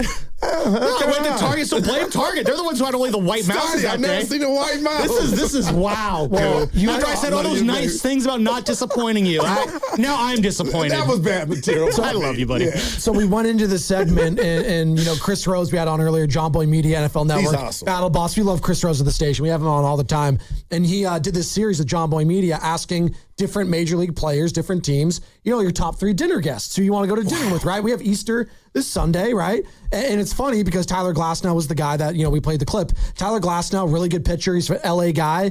And he's just an interesting interview. And he gave his top 3, Goo. And Steiny, it was Jesus, Muhammad from the Quran, and then Dave Chappelle. So those are his top 3 dinner guests, him included. I was like, wow, it's an interesting group. And so we played the game. Sam Lubin, you said your 3 dinner guests were Martin Luther King, George Washington, and then what was your third? Isaac Newton. Isaac Newton. Wow. Isaac Newton. That's interesting. You're saying, a lot of controversy on those first two. Yeah, you ain't racist. I'm having fun. But dude, wow. You can't be mad. The list of the list. Who were yours? MJ, Kobe, and Steph. You got to broaden your horizons. That's what I said. It's 4 Hall of Famers right there. Steiny, who are yours? How you doing, Steiny? Yeah, we haven't heard from you yet. He's like Gooseback. This is Guru's day. I thought so too, but I like to include you as well. This is going to be a wonderful day for me. I'm going to go into the weekend with my voice strong. What do I get, 3 or 4? You get 3 and you're included. So it's 4 of the group, but 3 guests you get, yeah. I'm not going to overthink it. I'll go Dylan, Van Morrison. And then the 4th along with me, it would be either Curry or Larry Bird. But Curry's out because I know him too well. Not that I know him, but I know about him. Bird's kind of boring, so he's off too. But I'm gonna take Kevin McHale. Oh, wow. And here's the reason why. I thought you were gonna say John Sally. McHale's from the same hometown as Dylan, so they have a little something in common. And McHale's funny. McHale's really funny, so he would kind of break the ice. But if I brought Bird on, he'd be like odd man out. Yeah, he'd be sitting there being like, "What's going on?" But McHale would be able to bridge. So wow, not bad. All right, man. What do you got, Gil? Charles Barkley. Got to have some That's a good laughs. one. Yes. Okay. It's a very fun dinner already. Kim Kardashian. Okay. Goose dinner's already so much better than all of ours. Can I be number 3 just so I can be a part of it? Yeah, you can come. And the J last next? one would be Mr. I do the best impersonation of him. Your 44th president, Barack Obama. I would have Barack pull up. All right. Yeah. So hold on. That's a very fun group, actually. Charles, Obama, And Kim K. Obama ain't coming if the other one's there. Obama would hang out with Chuck. No. Kim? Yes. He ain't sitting at the same. profiling. He ain't sitting at the same table with her. Oh, stop. I'm telling you right now. He's saying sorry, Gil. Spaghetti, what It's intel either does he her have? You're or just me. profiling now. No, he's not It would be, associating himself the with third that. was going to kidding be me? Tiger, but he'd crash on the way over. to the Absolutely, house. Obama and Kim K have met. Lord. It's You absolutely know what? they have. They may have that. met. I'm sure He they ain't crossed having paths. dinner with her. Why not? It's a bad look. Have you It's a seen bad look. Why you see you our current judging her? president right now? What are you talking about? Oh, my No, God. Kardashian's a bad look to be with. You see what she's doing for the prison reform? Please. She's actually doing a lot of good stuff. Yeah. I'm sure she is, but he ain't having dinner with her. Why not? Because he's too classy. What are you talking about? Obama is not going to sit at a table with her. Steiny, there was Obama before he got his stuff right. That's what I want to talk about. He's not president anymore. He can do whatever he wants. Just because you can doesn't mean you will. I mean, how much is it impacting his Q rating if he sits down with Kim K? I mean, 0. He's not running for office anytime soon. There we go. Because he's got standards. He would be happy. The Brock, I think I know. I think it would actually help his Q rating right now. He doesn't need a Q rating or help with it. People are down on Barry right now. They're all down. Are they? But they're up on Kim Kardashian? Maybe. They're not really up on her either. You know what I'm up on? Hey. The knockout event on Monday with Steiny and Goo broadcasting live from Chase Center to let you know who the winner is. And knockout is presented by Beam Law because it's not whether you get knocked down, Steiny. It's whether you get back up. Beam Law, they've got your back, Bay Area. That's my line. And you do a great read. You do. I was in the airport. I was like, he nails that thing. It's who's our guy over there? That narrows it down. Not our guy over. No. I'm getting my guy confused with Beam Law and then Lawton. Those are the different ones. Well, those are my two. Sponsors. I know that's talking about Dan Daly. Dan Daly. It's a great That's name. my guy. Yeah. I golfed with him. That's why I wanted to know. He spoke highly of you too. He's great. No, he's got a great swing too. Him. He plays. It's a quick swing. He's got a quick swing. I have an awful swing, so anyone that's better than mine, I just say it's a great swing, Sonny. Yeah. Same here. Hey, Steph's going to come back on Easter. You excited about that? I am actually. Are you? Yeah. Okay. I compared it to. This is one of the greatest players ever. Why wouldn't you want him to play the last 4 or 5 games? You get to see him play. Isn't that what we all wanted? No doubt. It's got to be about meaningful games. He's going to play meaningful games. They're going to get into a play-in. If they win that, they enter another play-in. I don't. These games aren't that meaningful. Which ones? These ones. They're already in the play-in spot. What are they playing for right now? You're not going to catch the Clippers. He's got to play. There you go. To be able to play in the play-in. See what I'm saying? So you don't think a play-in game's meaningful? No. Okay. Well, then. What do you mean? I mean, the NBA tells you it's not meaningful when they have to have a separate stat category that you can barely find on the internet. Miami Heat, a couple years ago, used this form to get to the finals. Well, they were the 8th seed. Yeah. And they didn't only have to play the one playing game. Hey, Lovett, don't come at me. No. Hey, I'm just saying they were part of the play-in. That's not the exact.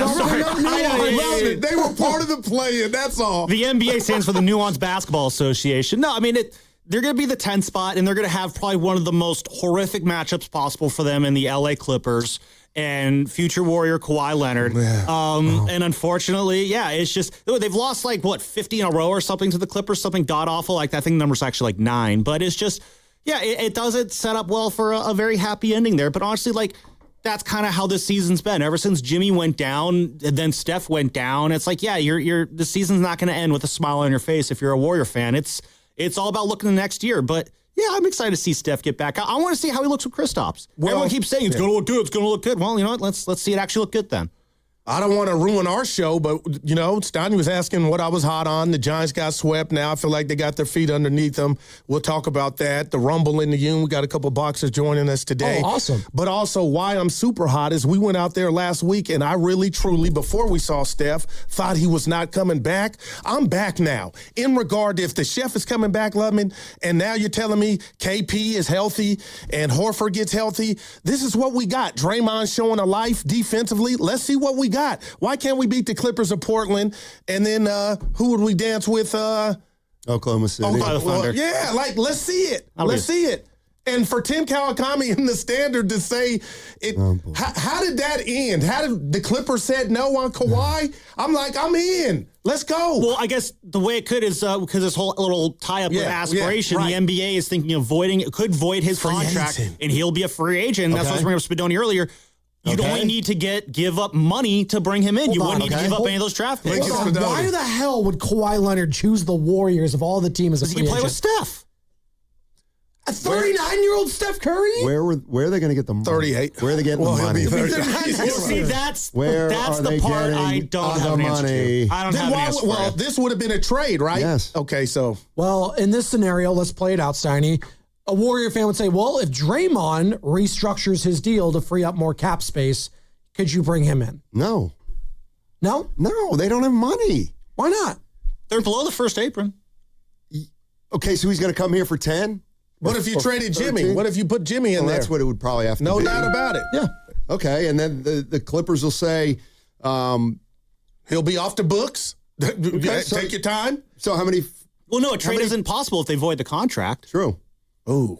That's what I'm saying. You would only have to get them for only money. You would be able to keep all your draft picks. You'd have your future still secure while bringing in a guy who can help your team now and maybe in theory beyond, but definitely for now. But we don't know I hear the rumblings, but we don't know if that's going to happen. Well, yeah, it's contingent on them voiding the contract. Yeah. If that doesn't happen, then yeah, this whole cockamamie Do you plan. guys see? I don't see that happening at all. They're not going to do Ballmer like that, right? I don't know what's going on with that. They did Donald Sterling like that, entire so- Well, that team- was different. Why didn't you bring them in the game? I'm saying they're blowing it up this summer. The Clippers. That much I feel. They got is some young certain. talent. Yeah, sure, but Yeah. And again, Garland. I think they'll be a bottom feeder next year in the NBA. I believe that. I think the LeBron angle and all this is interesting too.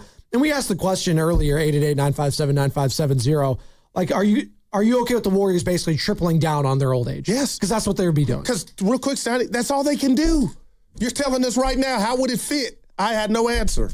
So so if the Warriors stumble into the lottery, a top 4 pick, that pick can be up for grabs. You go get Giannis with that pick. I'd rather not.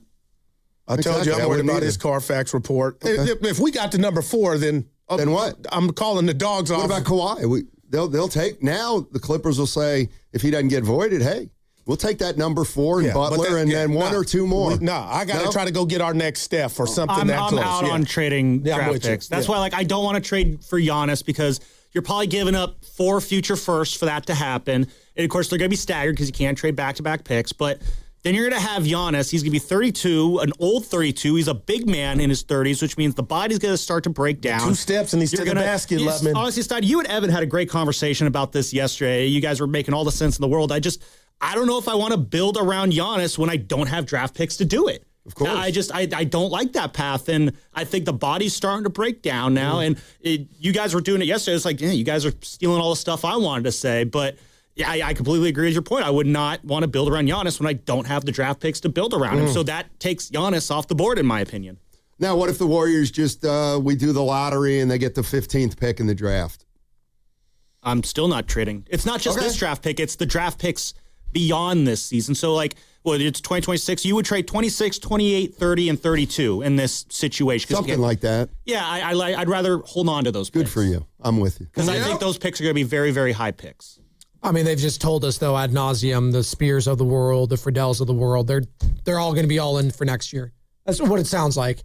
And it's funny when we get callers that call in and Are they in with Jimmy Butler next year or without Jimmy Butler? And they Is said he they on the weren't gonna team trade or him. is he not on the team? Well, in this scenario, it's either you're keeping him and you're doubling down on, this 2-year timeline with all those guys together, or you're trading him for another proven player another guy that you think could equal or do more than what Jimmy was providing, attached to picks, if you will. So like a Giannis, or I don't know if there's another player out there, I guess Kawhi potentially.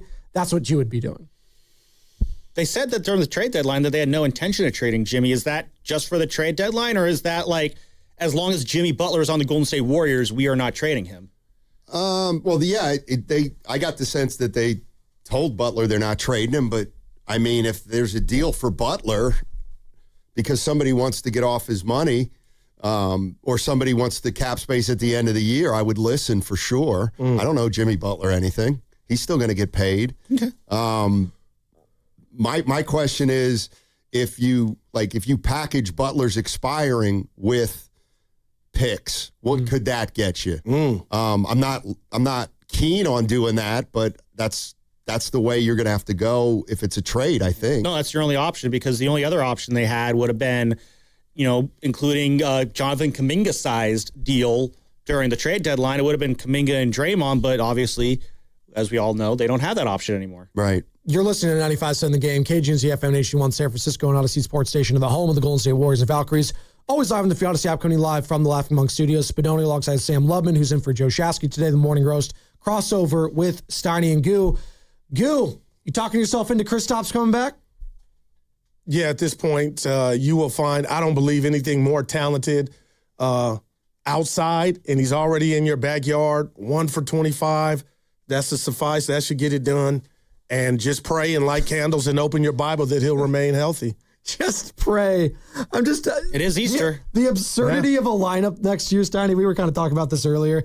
The absurdity of a lineup that includes Steph, Draymond, Porzingis, and a combination of like LeBron, and then throw in a Guy Santos or something. It's like, oh my God. And then Jimmy comes back. I know that's a reality. Well, then, yeah, maybe Jimmy comes back in that scenario. Yeah, I'm looking at their salary. Like, they already this year, right now, have $175 million committed toward next year. Man. That's without even signing Porzingis. So I don't care if Draymond goes from $27 million to $10 million. Which he won't. They're still not going to have space. They're not going to have any money to pay anybody more than the mid-level. So this roster, basically, what we see right now, when healthy next year, like this is it for next year. Well, that's kind of what I thought when Butler went down. When Butler went down and we found out he was going to miss an entire year, that doesn't put him in play till January at the earliest. Well, that means you're playing at least half the year without Butler next year. Now, the one interesting thing to me is when they won the title in 2022, Clay only played half the year, if you remember. Yeah. He didn't come back. He only played 32 regular season games, and it allowed him to play through the playoffs that year. Actually came back against the Cavs, too. Yeah, maybe. So maybe Butler, best case scenario, he comes back in February and he gets 30 games under his belt, but he's ready for the playoffs and maybe could get through the playoffs.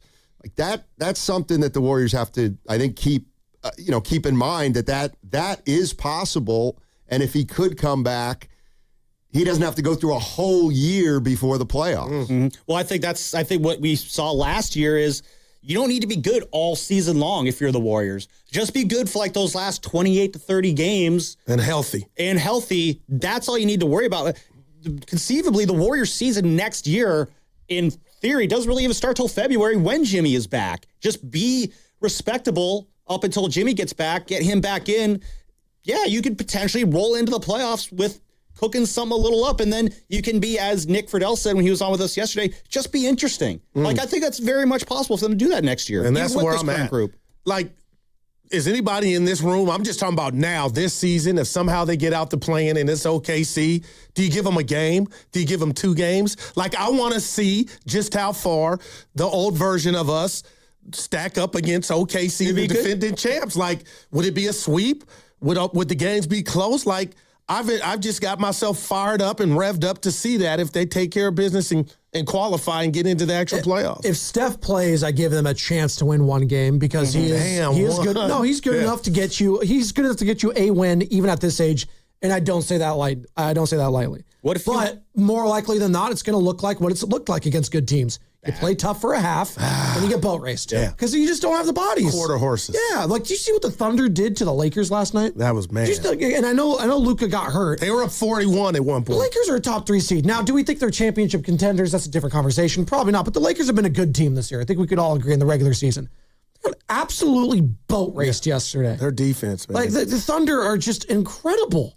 The Spurs, maybe because they don't have the experience yet. Maybe you could talk yourselves into like 2 games or something like that. But even then, like, the Spurs just kind of wimpy. Looks so. It's incredible. Did you watch that game? Yes, I told Scotty. He's my Will Chamberlain. It's incredible. Yeah. The only thing I think you would have maybe going for you is there's so many off days in that first round that you would at least have a rested Warriors team.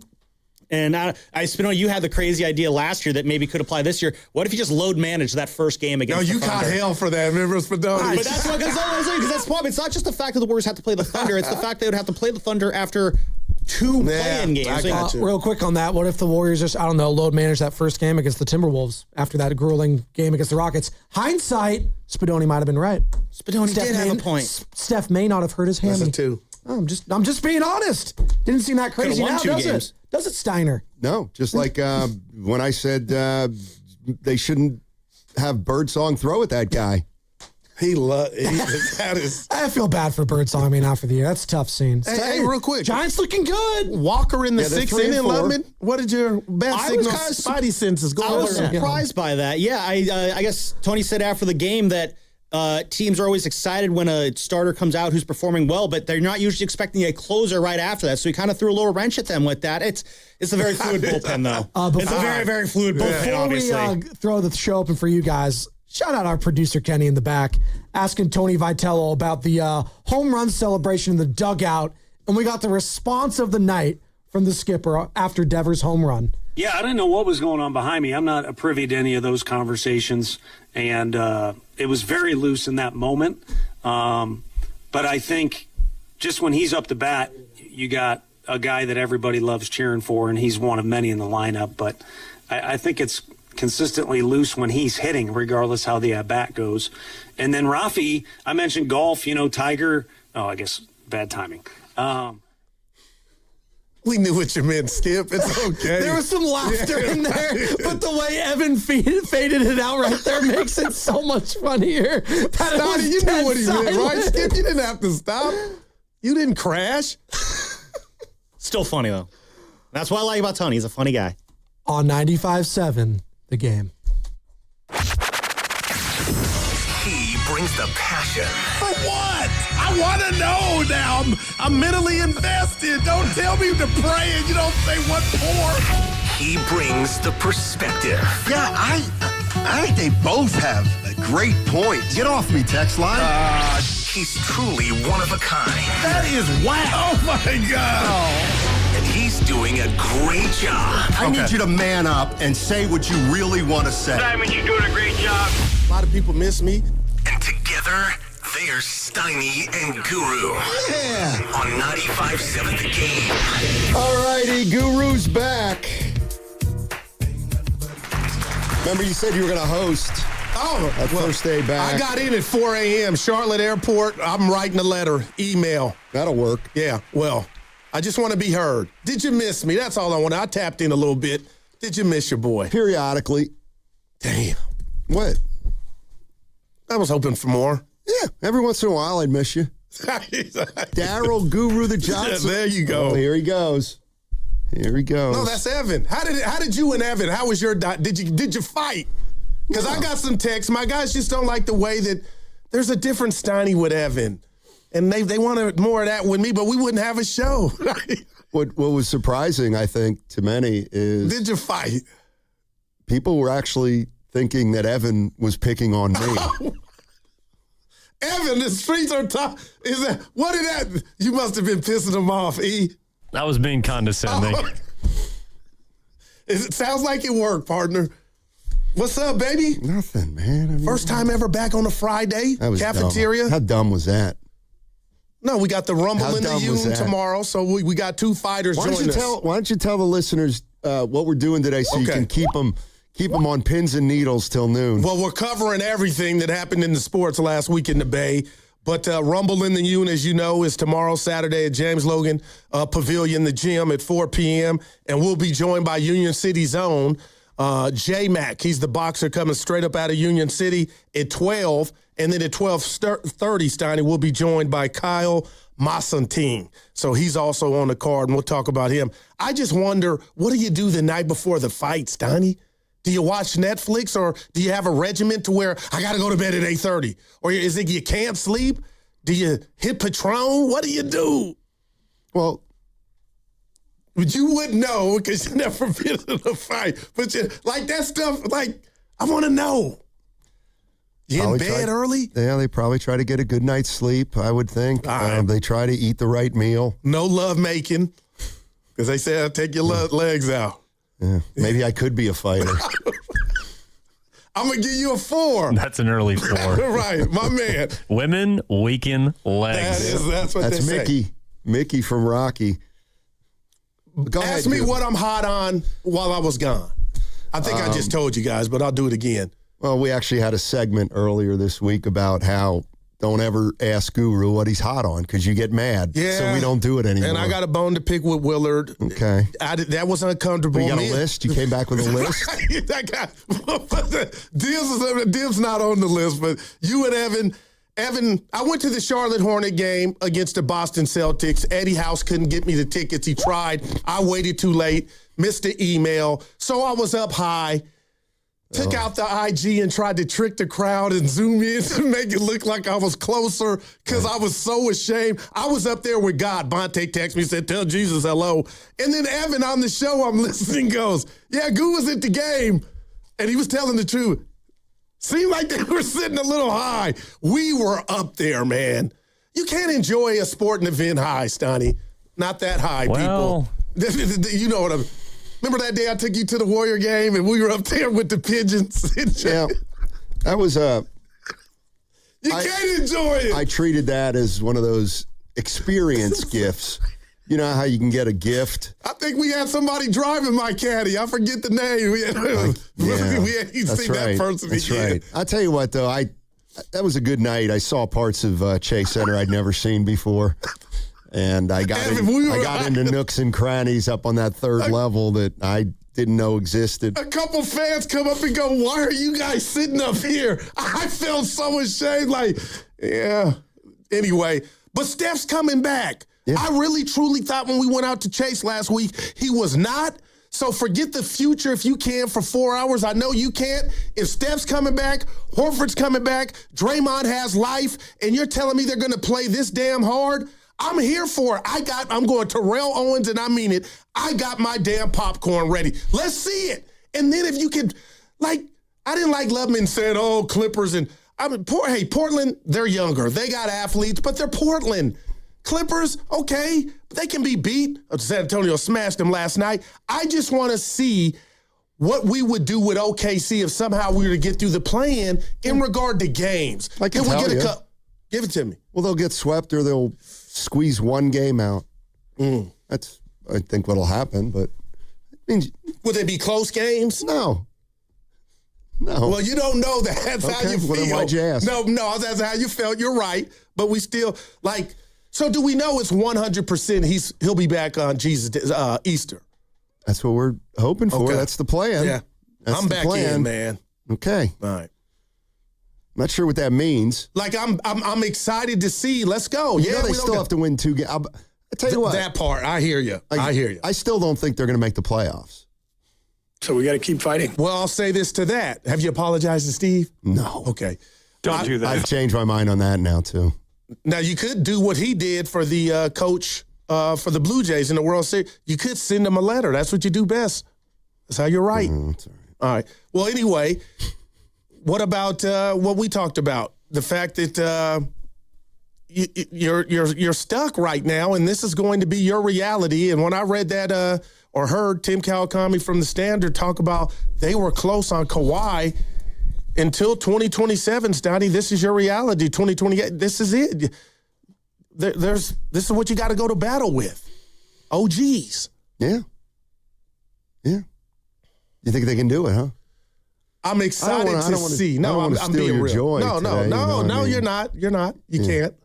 I bet I can. We got Marcy coming in. No, I bet. I think Marcy's coming in at 10:30. There we go. You can't steal. I mean, if we're having a couple boxers on, we may as well go with Marcy too. No, you got mad because I said, you met a mascot at a bar and he was on. I wasn't here. Evan was on. And Evan smiled like, Goo, when you put it like that, we can have Ronald McDonald on. We'll be fine. No, we got J Mac and he's got a point. Kyle Massantine. Well, why does it say on my sheet Kyle Lakanlele? Well, that's his nickname, Massantine, and it is that's his last name. What's his nickname? Massantine. Yeah. What does that mean? We'll confirm. We'll ask. Yeah. All right, they're coming up at boxing hour, 12 o'clock. You won't be able to make it. Evan's got some bar. You guys got some stuff, so they hooked me up with a table. So we'll be there, and I'll be rooting. So they're gonna have tables like on the gym floor. Yeah, and where the ring. Man, I can't wait. Bottle service. That I don't know. I believe it's a high school gym. I don't. What's your point? My point is that you got to bring your own. B.O.B. Bring a flask. Bring a flask. The White Henny. Yeah, I owe Kenny something. What? The White Henny. Oh. Yeah. What else, Goo? Oh, what else? What have you been hot on, too? Like, seriously, I tuned in a little bit. Well, I mean, there's nothing going on. It all happened already. So what do you think of Tony Vitello? I still like the man. I want to ask you more so. I didn't like what happened Saturday morning, which was the Friday night game or the Sunday night game when he said, Saturday morning. Tony, it was like Pods. I likened it to Pods when he said he thought they got swept because, I'm paraphrasing, he had him too amped up from his speech. And I'm like, Tony. Tension. Yeah, right. He's a major leaguer. When Pods said we lost the game because of me, we're like, we love you, kid, but nah, that's not why you lost the game. But now he's got some traction, and I'll say this. I love what Matt Chapman did. I was watching the game live. I thought I didn't like it. It's his infield, and they don't have a traditional first baseman. And I want to come down Devers Road because we know he's not built like Evan. But, man, you had the same hamstring last year, and it hampered you. You were supposed to be the first baseman until Eldridge was going to get the shot. So I'm going to defend Casey Schmidt, Mr. Utility guy, like, yeah, he should have came off the bag and caught the ball. Forget the out. It wouldn't have been going down yonder. But I do love the bravado from Chappie to say, you know what, catch the damn ball. But I do wonder, Devers, when is this hamstring issue? Is this going to be a thing? Is this going to follow you? Because truly, Steiny, he should be at first base. Well, you asked. Just a thought I had. So we're going from Curry's knee to Devers' hamstring, and you're going to ask me when it's going to get better? Well, he looked good last night, Devers. But I'm just like, yeah, man, you just had the offseason, spring training. Come on, baby. I don't want this to be Snoop Dogg and Dr. Dre, chronic. A chronic hamstring issue. We got too much of that in the Bay. Yeah. I can tell you miss me. What else? But see, when you say it like that, I don't like it. No, I want you to catch everybody up on Charlotte. You like Charlotte? I could move. What was the weather like? Greensboro was incredible. We got rain the last day. Steiny, it's just slow. It's a different lifestyle, and I think I'm ready. You guys out here, this rat race, you see black men, they come up to you with their hand out, looking you in the eye. To shake your hand? To shake your, how you really doing it out here? I'm looking to see if you got a gat or a gun. Like all that, I'm ready, man. I'm ready to go to the South, the country. Just give me a nice TV with the remote, but I ain't got the breads yet. I know you think I'm talking like it's just a different atmosphere. Well, but I love y'all here, but I'm ready to go. I mean, if you beat me out of here, I'm going to be pissed off. Yeah, there's no doubt about that. I'm the one who's going to leave you high and dry, not the other way around. Nah, you're a lifer. You want to bet? You want to bet? You're doing 2 radio, as Norm would say, programs. You got something going with Marcy, so you ain't tired because you're coming in here doing that, and I love it. You don't even know I listen every day. And then you got this. You're lucky, bud. Now, I do have to say something about John Lynch. Thank you. Was that really the right thing to say, is there's nothing to see here? I'm paraphrasing with the substation. I kind of felt like he didn't handle that with the care, or it was just like nothing to see here. That's how it came off. Your thoughts on who he hired and the report they got back? I don't know who they hired. And nobody does. And I'm like, man, John, could you have finessed it or said it a little different? Not that it's over or nothing to see here. There is no boogeyman. I don't know. Yeah. Yeah. All right. That was good first segment. I need your help. I got to pick up my energy level a little bit here on the second segment. I figured I'd let you come in and did I disappoint you? No, not at all. I just was hoping for a few more details about the trip. Well, we got 3 hours. Okay. Yeah. Okay. Let's see. You hear Bob Myers? About Bob Myers? You may be back in business? I did see that, and that would be with the... How would you like working in Dallas? That was it. That's where I'm trying to get to. No, you said North Carolina. Well, Texas, too. Texas is the country. Yeah. I guess they're going to reach out to Bob Myers. They need president of basketball operations. You think he's done for good, or would this be an opportunity with Cooper Flagg to be like, hey, you know what? I might be interested. I don't see Bob Myers in Dallas. I see him in New York or L.A. Right, wow. That's it. All right. And apparently his job right now is a pretty good one. Yeah. With got jobs. Whoever the hell he's working he's overseeing a lot. Whoever he's working for. How'd the crossovers go? Willard and Dibbs. All right. Ask Evan. All right. Evan, what do you think about the crossovers? Did you golf? When? This week. Yeah, Was the sun- I golfed Wednesday. Would you? 86. Look at my man. Yeah, pretty good. Yeah. Pretty good. All right, you want to break here, Evan, or it's 10:25? We could probably break here, right? Okay. I'll tell you what. Let's break here, Goo. Boxing hour coming up at noon. My man.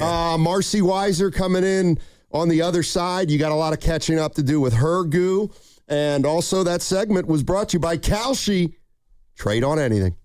March matchups are down to 4. Trade the tournament with Kalshi. Arizona and Michigan are trading at 34% to cut down the nets. A $100 trade pays out $273 if either one wins it all. Download the Kalshi app. Use code FAN to get $10 when you trade 10. Kalshi. Trade on anything. Hey, it's Willard and Dibs for Safeway. Enjoy these amazing deals for members. And as always, save up to 20% weekly on hundreds of exclusive offers from Safeway. Just clip the highlighted deals from the weekly mailer or click the deals in the For You section of the Safeway app to breeze through checkout. Signature Select Classic Ham, shank, half, or whole, bone in, just 89 cents per pound while supplies last. Limit one item, but no more limiting Dibs because he wants to talk about vegetables. And green asparagus is just $1.99 per pound. And for just 3 days, starting Friday, April 3rd through Sunday, April 5th, USDA Choice Beef Bone-In Ribeye Steak Mega Packs, just $7.99 per pound while supplies last. Limit 2 packages, as well as 2 pounds of Cuties Mandarins for just $1.99 each.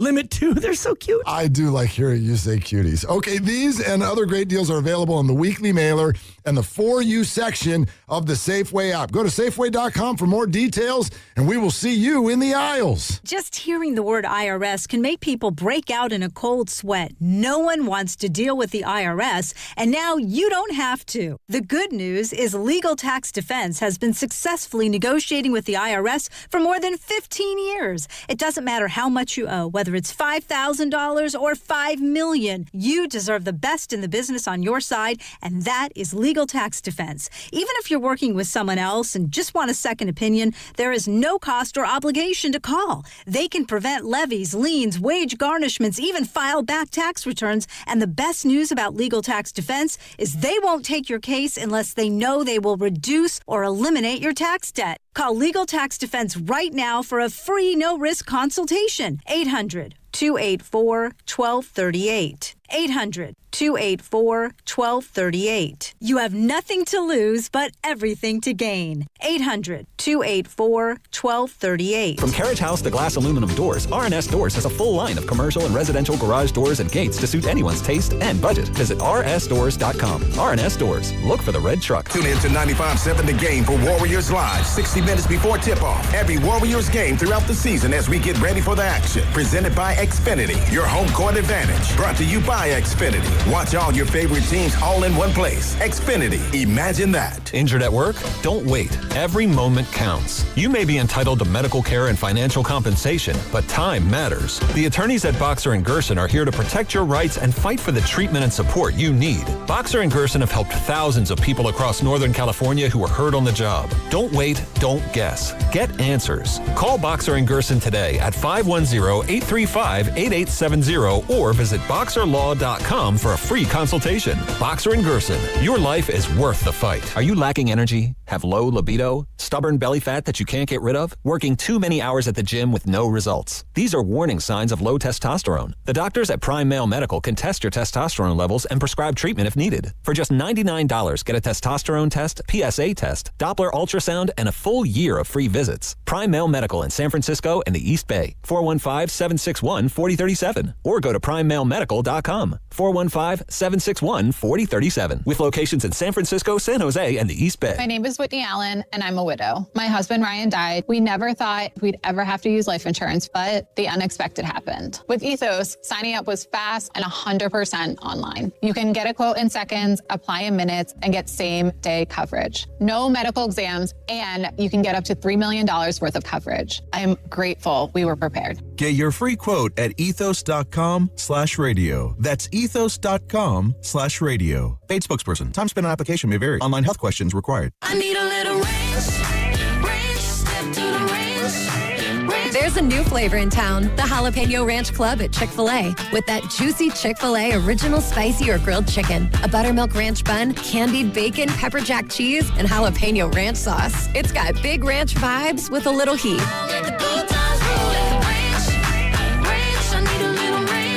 Chick-fil-A's new Jalapeno Ranch Club, available for a limited time only. Order ahead on the Chick-fil-A app. This is the story of the one.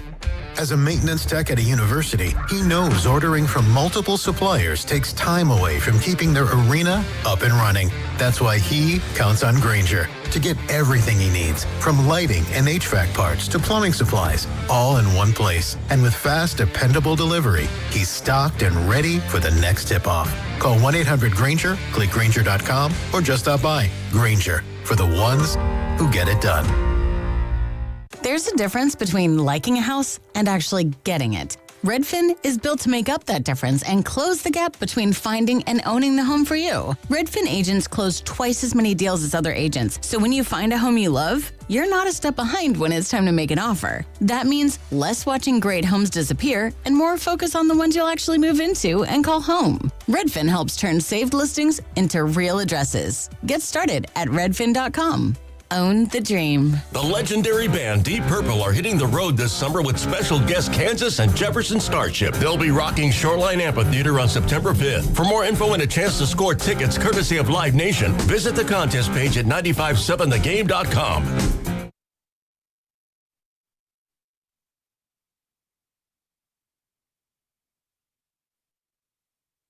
It's the Guru Steiny show. Let's go. Okay, so she just comes in when she wants now? Yeah. Don't do that. She's the queen of Steiny and Guru, so she can do what she wants. You didn't say anything about my polo, North Carolina A&T. You're lying. I'm lying. It's the first thing I said to you. I said, that's a nice polo.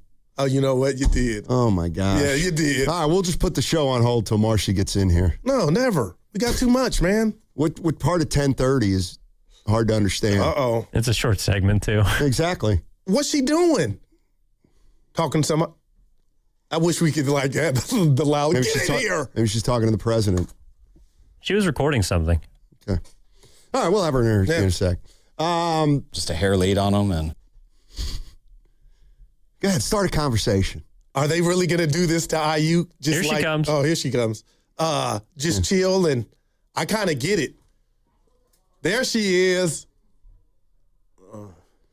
See, like...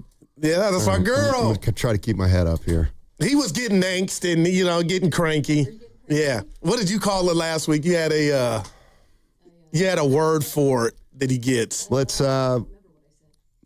welcome in Marcy Weiser of The Live great. 105. Yeah. She usually joins us at this time on Fridays. Marcy! Hey. Marcy, what's going on? Can you hear me okay? Yeah, I can hear you loud and clear. So I think it's my headphones. There's Okay. a short in my headphones. Or these things work. Is this thing on? Yeah, you sound great, like Thank you. always. Thank you. What's up? Good to see you back. Yeah, Drew. had a good time. Got to see the daughter. Miss Very Steiny. nice. I did miss him. Did you? Yeah. Can you say the same, Stein? Yeah, I missed him. Okay. Oh, she calls you Periodically. Stein. I just wanted to make sure that there was love. Go. So I like that. ask Marcy what she's doing tonight. I'm headed to Grayton.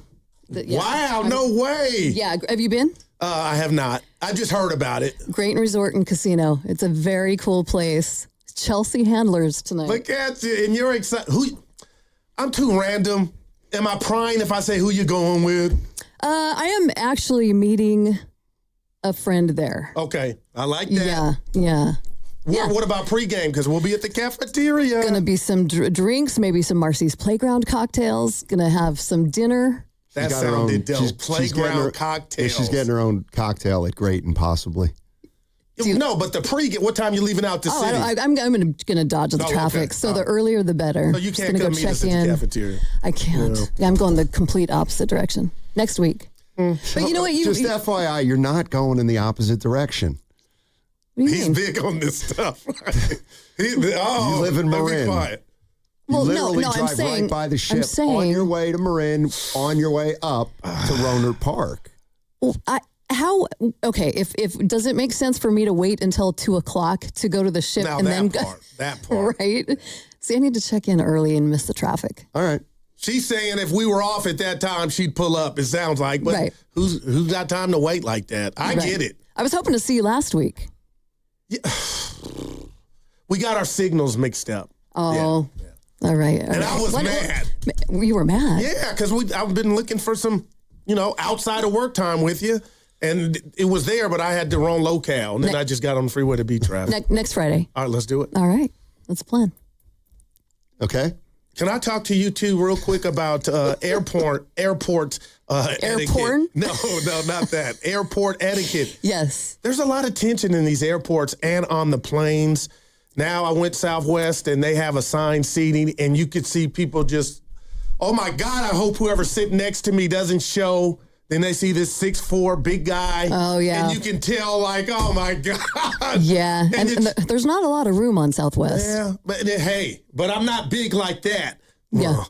But I tried to, small talk. Hey, how you doing? Where you going? And you could just tell, just shut up. Yeah. You can read people. Yeah, no, there is. Do you There's a do lot the of small stress. talking? It depends on the energy. All I right. mean, sometimes you're exhausted. You don't want to talk. Sometimes you want to talk and you have a nice person sitting next to you. Just depends. Yeah. Older lady from Boston. And then I had my headphones. From Boston? And she ordered wine. I was like, ooh. Yeah, nice. And then I put my headphones on like, hey, lady, we're done. I got the, and she kept nudging me so I got to I'm listening to R. Kelly. Come on. But he went, I'm like, read the room. Yeah. We had a good convo. Oh, good. What were the lines like? Was it out of control? Oh, no, we were okay. TSA. Where did you fly out of? Charlotte, coming back. And then I left out of Sacramento. Okay. All right. Was there were there ICE agents in Charlotte? No, I didn't see any of that. Oh. Thank God. And maybe that's why the lines were so short. Yeah. Okay.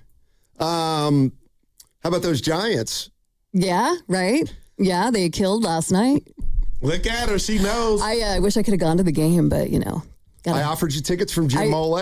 Very cool. Yeah. I really appreciate that. Need little more notice. Spadoni ended up going. Yeah, I saw that. And I tried to check. I didn't like his tweet. What was his tweet? Nice being up here with Jesus. And I'm like, no, somebody gave you those tickets. You don't say that. Wait, what? Yeah. Those are great seats. They are. And he said There's he didn't no mean way. it. Spadoni, There's I no love way. you. But They when are I saw great the seats. Does it caption, work? I'll show it to you. The Twitter said, nice view up here with Jesus. I'm like, he's done. You are given those seats, young man. Spadoni, I'm snitching, but yeah, I'll show it to you during the They break. really are great seats. No, they're really good seats. But he said he didn't mean it unthankful like. Well, but when I read it, I'm like, leave Jesus off of there. And they're free. Exactly. What can you tell me about our new hire, Natasha Castles? I don't know her. I haven't had the pleasure yet, so. I thought she started. I don't know where. I'm kind of in my little cubby when I do she'll my be show. in there with you during our No time. Right? chance. No. Yeah, I'm not sure how that's working. I thought she works or is going to work our shift. Yeah, she does the midday.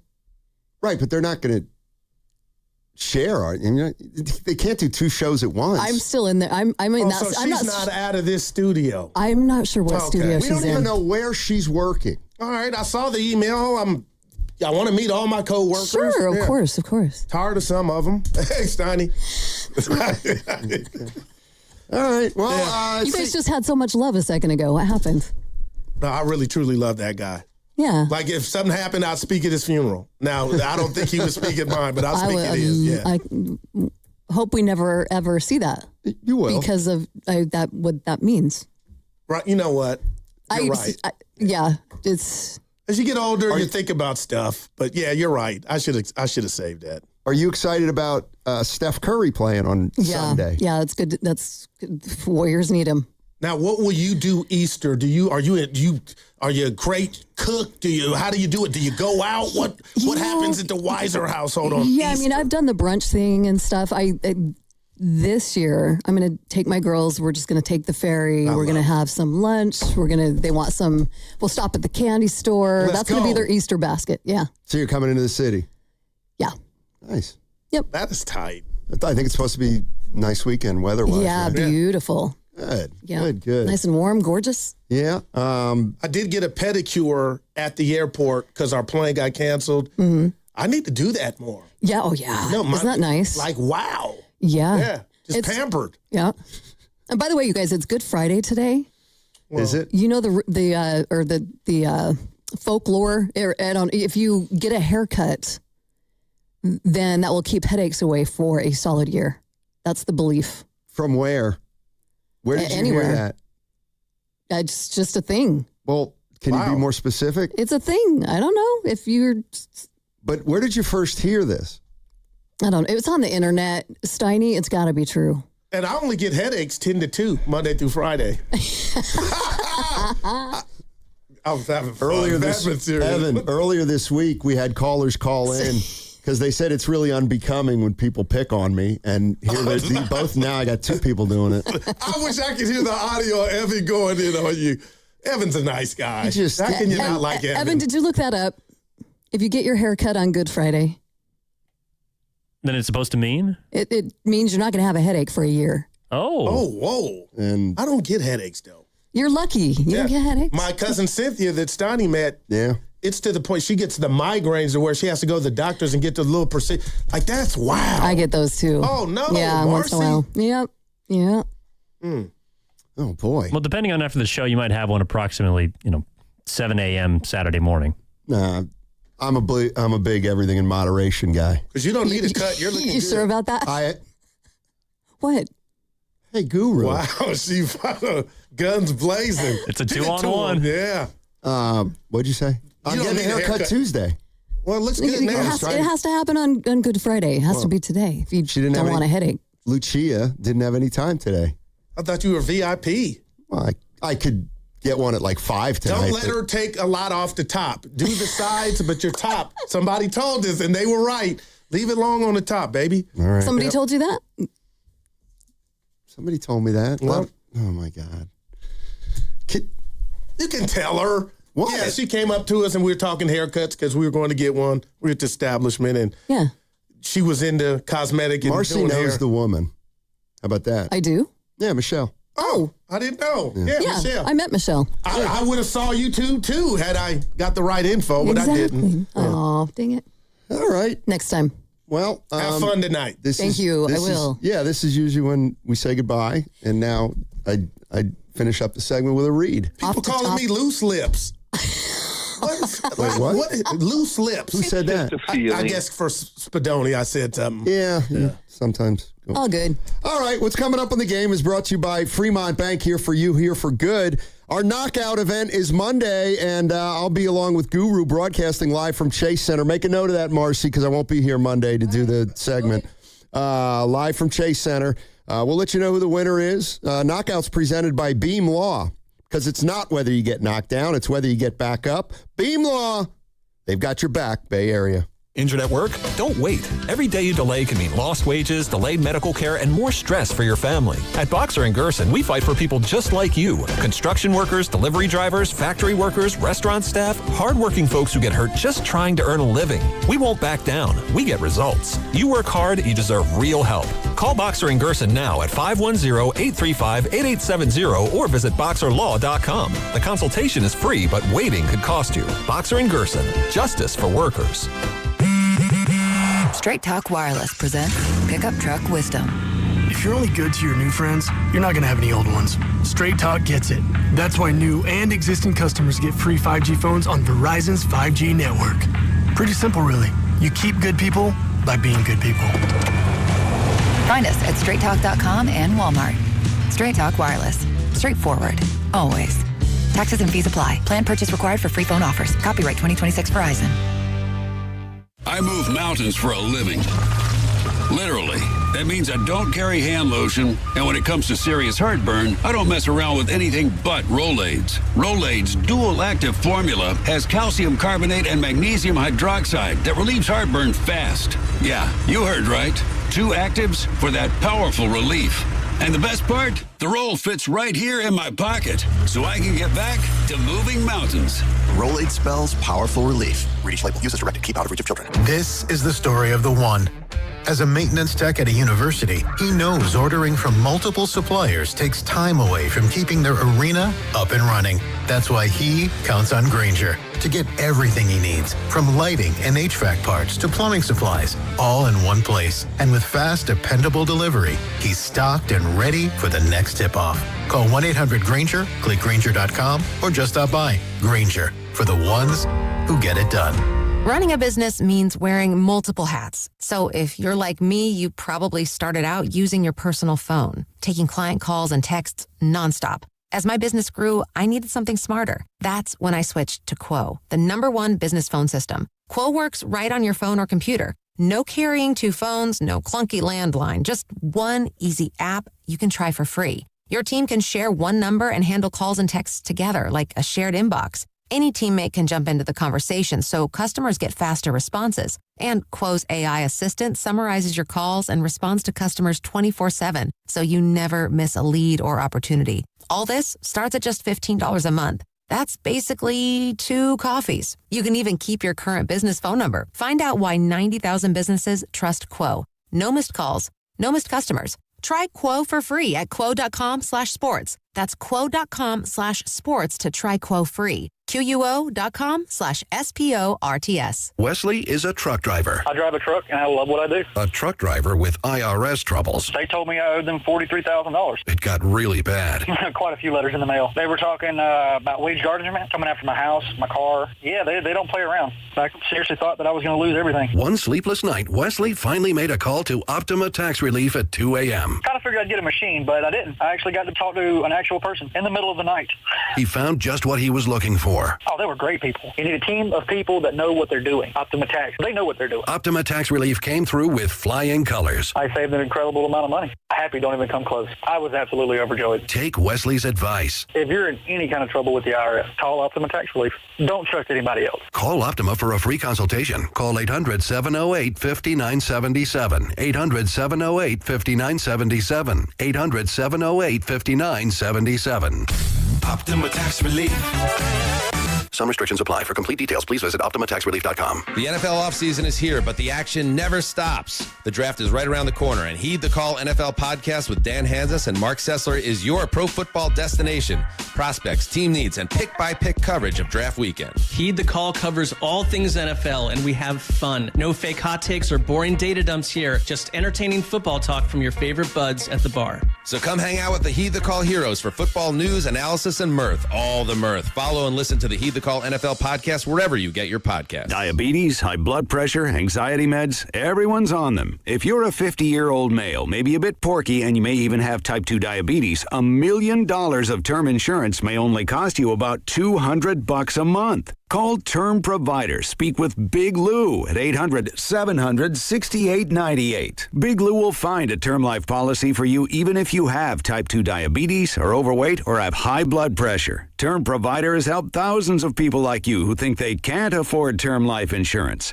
To buy $1 million of affordable term life for you, all you need to do is call Big Lou at 800-700-6898. Lou will make sure the scales are tipped in your favor. Call 800-700-6898. Big Lou will answer your call and work to fit you into a term life policy that you can afford. Remember, Big Lou's like you. He's on meds too. Call 800-700-6898 or biglou.com.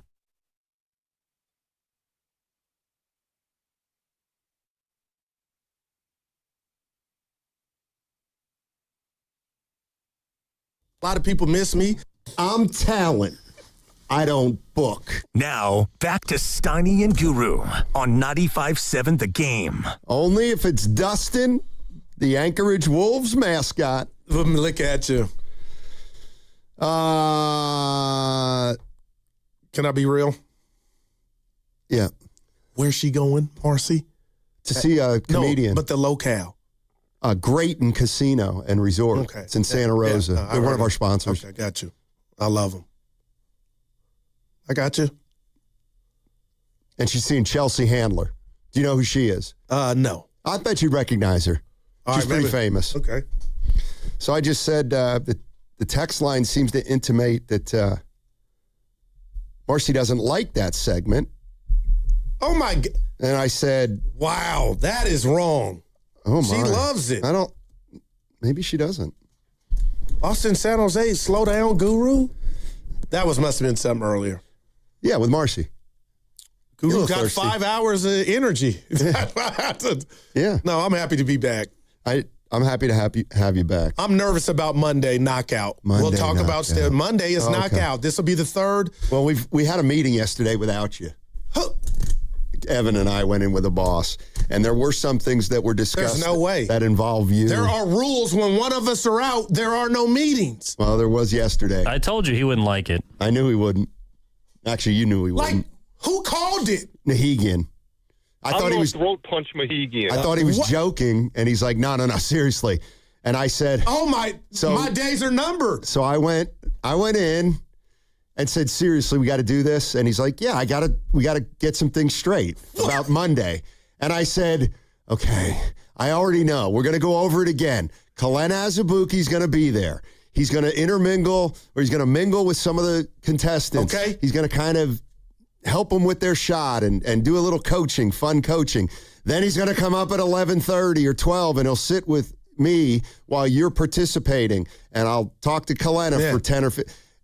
It might be an hour, Stoney, because I've been shooting. But the last year's game lasted 15 minutes. Well, Dib said 15 seconds. But the one thing we did discuss is, so Sunday night, if everything goes well, Steph Curry will have played on Sunday. You're right. So we'll get in on Monday, and it'll be all about Steph. Right. And then what he's really worried about, and what he asked me to try to steer, is that the show then doesn't become you talking about your performance all 4 hours. It's right.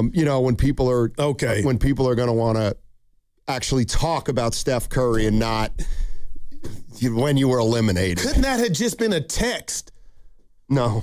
Like, you guys went in without me. He needed to flip some notebook paper. My cachet is thin. I don't even know if I have any of this, but that hurt. I did not know that. What are your goals for Knockout? To win it, and like I told you, Reg B and my boy Mello at Norm's party, just to advance. I have to make the next run. Well, advancing is just making a shot. That's what I need to do, because I have not. So that's Operation Advance. I start there, and I'm just going to relax, man. No, you won't. You won't relax. You know why? Because you feel it. You feel it. You're one of those guys. But if we do real quick analytics on my shot misses, that last year it kissed it made love to it did everything but go in. Mm-hmm. So I got the form. This is what Nahegan is worried about. Will be the conversation on Monday. Oh, no, rather than Steph Curry. See, we'll be talking about how your little jump shot just missed and it rolled out. Well, you weren't there last year. Dibs filled in for you, and Evan held it down. Dibs was a little mad. He thought he was going to be on the mic a little longer. But the bottom line, partner, is I've lost twice. I kind of go in a shell. I don't get on the mic. Like, I'm like, you're like, Goo, you okay? You look despondent. But this year's going to be different, man. I can't wait. Right. As long as Willard and Grandy don't win. Bonte, fine. Shasky, fine. Whoever else. But Grandy and Willard, they can't win. Okay. I'm sure everybody will be all pepped up for that. You're going to be so wound up. You know what I mean? No, I'm going to. Sunday night's about Steph and Easter. I didn't even want to tell him this, but I will. I don't know about last year, but 2 years ago, when we did the knockout, the team was on the road. Well, the team plays at home on Sunday, and I think they play at home on Tuesday. Oh, my, I didn't. Yeah, so there might be some player. Well, can't just relax for a second. No, you didn't take it to 200 now. The Warriors practice on an adjacent court inside Chase Center, so there might be a chance. There might be a chance that some Warrior players and employees will want to come out and see just what a fiasco this will be. Now, last thing, Evan taught me the recipe to success on this. Because I almost got in a fight at Norm's party again with my boy. Yes! Yeah. I can rebound with the best of them. So if I do miss, soon as I release it, I'm running up. Then when it hits back iron, it's going to go over your head. I've yet to hit back iron. Hey, by the way. Yeah. Now I'm juiced. More. So Kevin Dana did the game on TV. Oh, no, it was on the radio. Yeah, no doubt. Okay, it was on the radio. When they didn't Wednesday. Gucci. This is incredible. Yeah. So Wednesday night, I golfed, so I'm listening to the first quarter of the Warrior game, and Dana's on, and he says Pods takes a shot, and he goes, he said, give it to us. He said, back rim and back of. He said back rim, back board, or no. Hold on, I get it right. Go ahead. He said back of the rim, back of the board. And I'm thinking to myself, how do you take it? what is back of the rim, back of the board? I mean, like, what is it?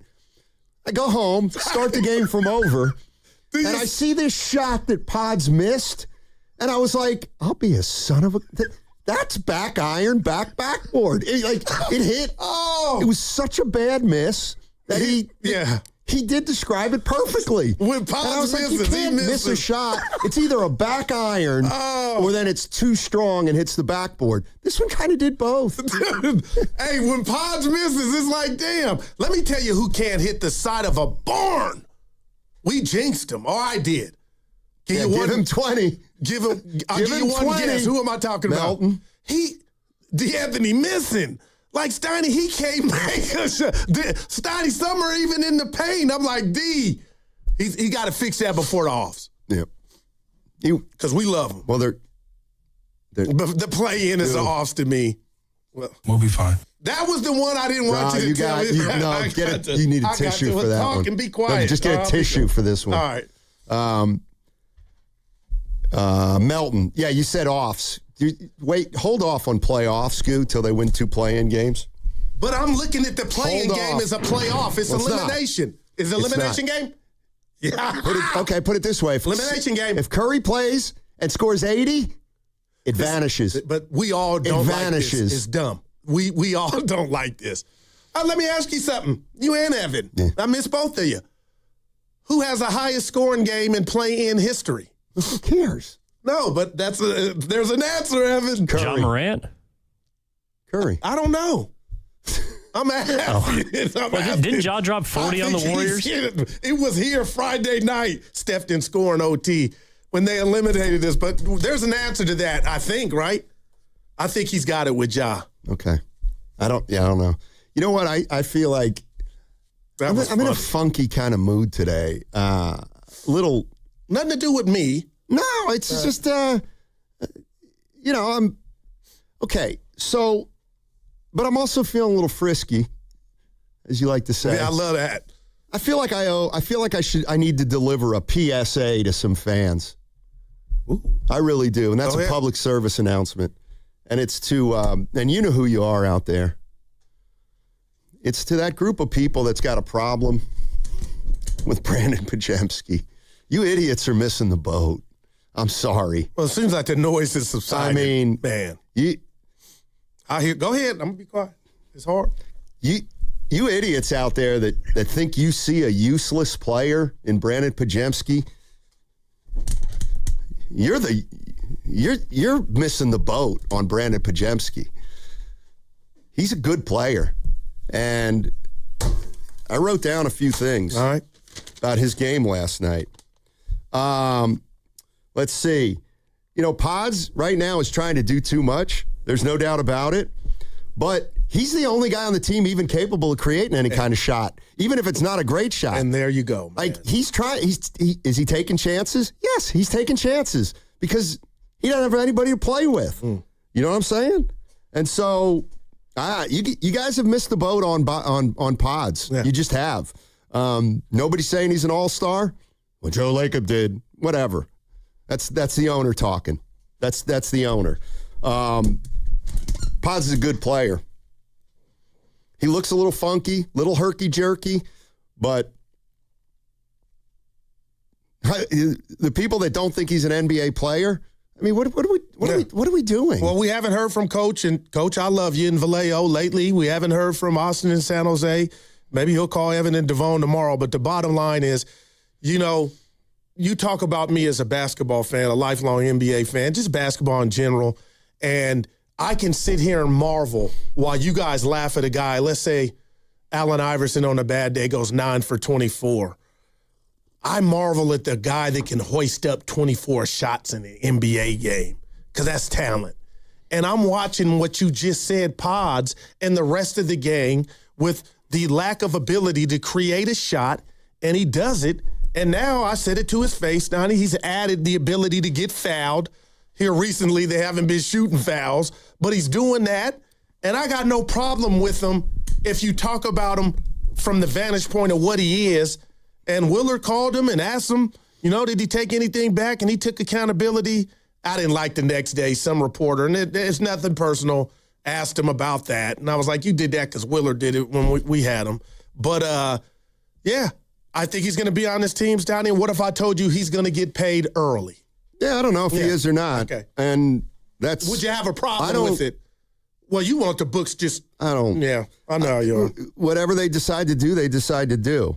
But I just, there are too many people out there that focus on what he can't do. I got a question for you about Pods. The reality is that, what does he need to do? He needs to make a few fewer bonehead plays.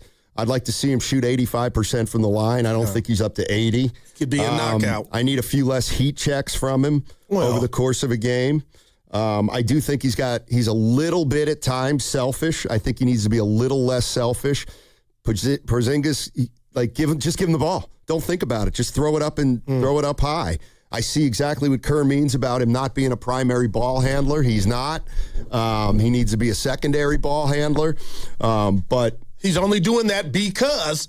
Well, and the other thing is he just, there are things he needs to figure out. There's no doubt about it. He needs to figure out who he is as a player. He still doesn't know. He wants to be a million different things. But I want to give you a comp. Brandon Podziemski, if this is the kind of thing where if next year, the Warriors can get some healthy players and Pods then can slink in or sink into that, fourth or fifth guy role, and he's comfortable with it, then he's got to, build on that. But and I know we throw this word around, but Brandon Podziemski is not trash. Okay. He is absolutely not trash. And anybody who's watched the Warriors over the last 10 games and see the product that they put out on the floor, you ask another GM if he could pluck a guy off the Warriors, who would it be? It's got to be Podziemski. That's the guy that has, I think, a bigger I think his upside is higher than a lot of guys on the team right now. I hear you. So go ahead. I'm sorry. The Pods hate is. If you call him trash, that's hate. That's what you're saying, and you did it well. Yeah. I got a comp for you. Now, I don't think he'll be able to shoot as smooth as this guy, but let's talk about impact. And you and Evan tell me if you think Pods with more seasoning could get to the impact of Dante DiVincenzo. Could he be better than Dante DiVincenzo in the NBA? And if you looked at it and he's got growth, how would you two answer that today, Evan? Well, DiVincenzo's a better athlete than Podziemski is, but DiVincenzo was a guy that took him a little bit to get off the ground. And while I don't think he's a great player, he helps the Wolves. Oh, man. I think Pods with other players around him, similar to how DiVincenzo plays with Ant and Randall, it's not the worst comp. What you think, Donnie? And I'm with Evan. I like Dante. He knows his role. He's good at his role. Well, I would say, I look at DiVincenzo, and he's 80% of his shots are threes.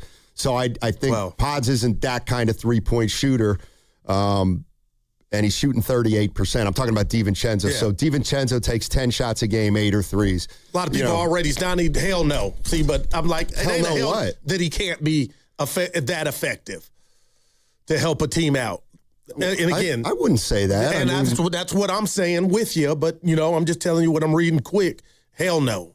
Well, what is DiVincenzo? No, both of you guys. What's DiVincenzo's strength?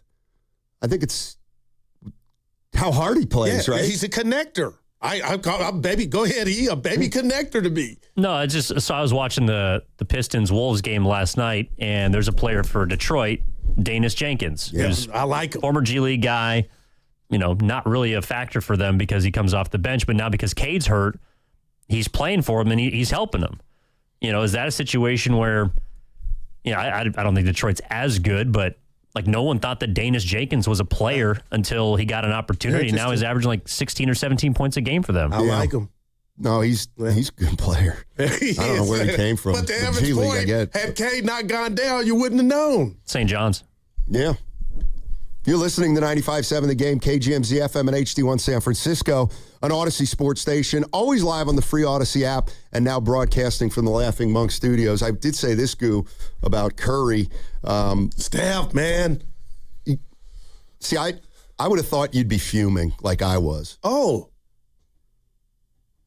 Do tell. Well, so Steph's coming back, right? And I told you before you go, I can't stand watching the Warriors. They play hard. Don't you know? So I get that. We get that back. Right. But so why didn't he do the interview with us? That is something at the airport, the Charlotte airport, that I thought about. If he knew this was going to pop off. Hey, he stiffed us. Let's put the rat on the table, sponsored by Acto Pest Control. You know what? That might be what's bugging me. It did cross my mind. Like he had to know. You're right. And when Willard said he didn't sit down, that was his barometer, like he might not be coming back. That's why I was so into that take, like he might have hit it out the park. I promise you, only the Lord knows, I thought about, he could have sat down if he knew he's coming back. He did. Exactly. Yeah. Exactly. Well, we're not 100%. It doesn't matter, but he's Goo. coming back. See, this is the difference between you and me. I'm trying to He hold stiffed on. us. Yeah. He not only stiffed us, he showed up and stiffed us. You know, even, I mean, I'm trying to think of some of the toughest guys I've dealt with. You know, they go up to Raymond Ritter and say, Raymond, tell him I don't want to do it. Curry comes in, smiles, shakes hands, and says, not today, guys. Oh, man. Not and today. Now he's back. That hurt. Now he's back, and he wants us to root for him. Yeah. After he stiffed us. That cut. I thought about it yesterday. I was going owe to type Curry it. nothing. Man. But it will be amazing. And what happened? Well, Steiny's a homer. He's paid by the Warriors. First time you've I ever wish. heard that. I wish. Man, you know what, Goo? It's been a while since I've double dipped. What are you looking at? What are you doing? Nothing. The station put out on the Twitter account that video of a young Steiny when you covered the team, your commercial. And I was at the airport and I kind of studied it. Like, dude, you were the dude. I was. Well, real quick for people who didn't see it, so you took a behind the head shot on a commercial for NBC Sports, or was it NBC Sports Bay Area? Comcast Sportsnet Bay How Area. did you actually make the shot? I assumed hell no. You both can kiss my ass. How did they do that? One for asking, one for thinking I didn't make it. Steiny's. It was a legit question. No, I made it, but it took a few takes. So you're telling your homies, right? Evan and myself and the listeners, you made that shot. Yeah. However many times it took. Probably one for 25. It was from the corner. What does the Evan sensor say right now? Evan with the Evan computer. No, it looked natural. Like it didn't look like. And Yeah, also, it did to be look fair, good. it was from a while ago. It So I was. didn't think that they had made it. CGI or whatever. So I was curious how many times it took you to make the shot because it was all net. Yeah, a few. Oh, Definitely man. a few. Okay. And I had to read the script before every shot. I couldn't read the script and then they just, because it was all one continuous. Yeah. Any players watching you do that or not, just you and the camera crew? No, that was, oh man. The other part. We did that on a Saturday at the practice facility in Oakland. The Warriors were out of town. I was there from 9 a.m. to 9 p.m. We did 6 commercials. I'm proud of you, man. I was out the door about a year and a half later. Was the inspiration from the Monte shot? Mm-hmm. That is wow. We did a bunch of different things. We did, Curry was on the team, so we did something with his mouthpiece. Andris Biedrins was on the team, so we did something with a Latvian dish, like a porridge or something. They left a bowl around the locker room, and I went by and said, "Oh, that's borscht." You look great. I guess Andris Biedrins must be here today or something. Trying to think what else. Look at my man. Oh yeah, it was about you. I love it. Hey, I don't want to rub this in. Go ahead. I need a I jump got a start date today. Wednesday with Scott Osler. I'm going to be a part of the So do retirement. I. No, I was asking. You're smiling. Yeah, I got an invite. Okay. Yeah. You feel good about it? Yeah. I'm not going. Well, it came after yours. I'm out. Well, it came a couple days after. Exactly. Charity case. You better Hell show with up. Osler. Come on. No, we're going. Did you call someone, Goo? That I didn't because I just was like. Let me tell you something. If I find out Goo texted Ann Killian or Susan Slusser, the Goo wouldn't do anything. I'd be a great like that. friend on the one hand. Hey, can Can we get my guy an invite? Oh, my man. You better pull up, man. That's a big... Come on now. Yeah, sad Draymond on the YouTube chat. Steiny's mouth probably got him in trouble or got him fired. Didn't help. Well, you didn't get fired. No, but... And when would you use your mouth to get in trouble? Well, maybe they cut to me on the sideline and I said, this team stinks. Oh, boy. I mean... Yeah. I mean, how are we going to win with... what was the guy's name? I can't even remember. All right, I got you. Dude, but that was awesome, man. What? That video, that commercial. I didn't even know those things are still around. And then they got an interview of you. It's audio. You were just fresh out here, and you're talking about you got the East Coast swing. Like, you don't even sound like the Steiny now. And it's, remember the boss found the audio. We got to get it so we can play it. It's radio. Evan, I messed up, but it's random. But you don't sound like the Bay Steiny. It's that East Coast twang. I'm like, that's my man. I'm not sure which one you're talking about. I love Kuminga. I'll get it for you. I play it Monday. Yeah, after Curry comes back. I forgot that part. Dude, against Durant. Oh, yeah. Better hope Durant doesn't go off. Put you in your place. I mean, dude, I gave him all the love in the world. He's skilled as anybody that's ever done it. You called him one of the biggest. About his manner, he's not a leader. He's not a paper champ. That's right, a paper champ. Well, I'm not the only one calling him that. Yeah. Yeah. But you're the only one. I'll say this. How's life been for Durant since you left the Bay? Then you had a chance to come back.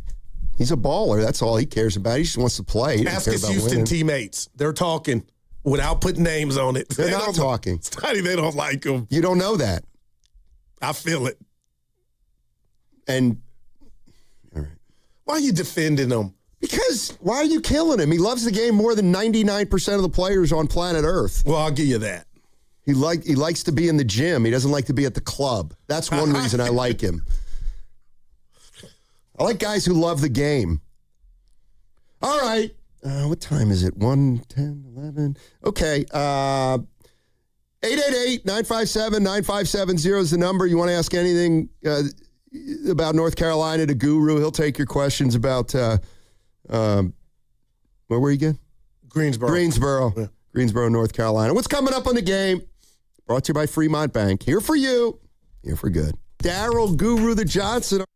He's the best interview in the Bay Area. He looked like Steph Curry always has, so he's still got it. I mean, I think the biggest thing when you're 37 is maintaining the level over the course of 82 games. And he joins Willard and Dibbs every week during the NBA season. We have a blueprint that everybody's feeling confident with. Steve Kerr is presented by Great Clips. In sports, success is about team effort, and the same is true for your hair. Great Clips. It's gonna be great.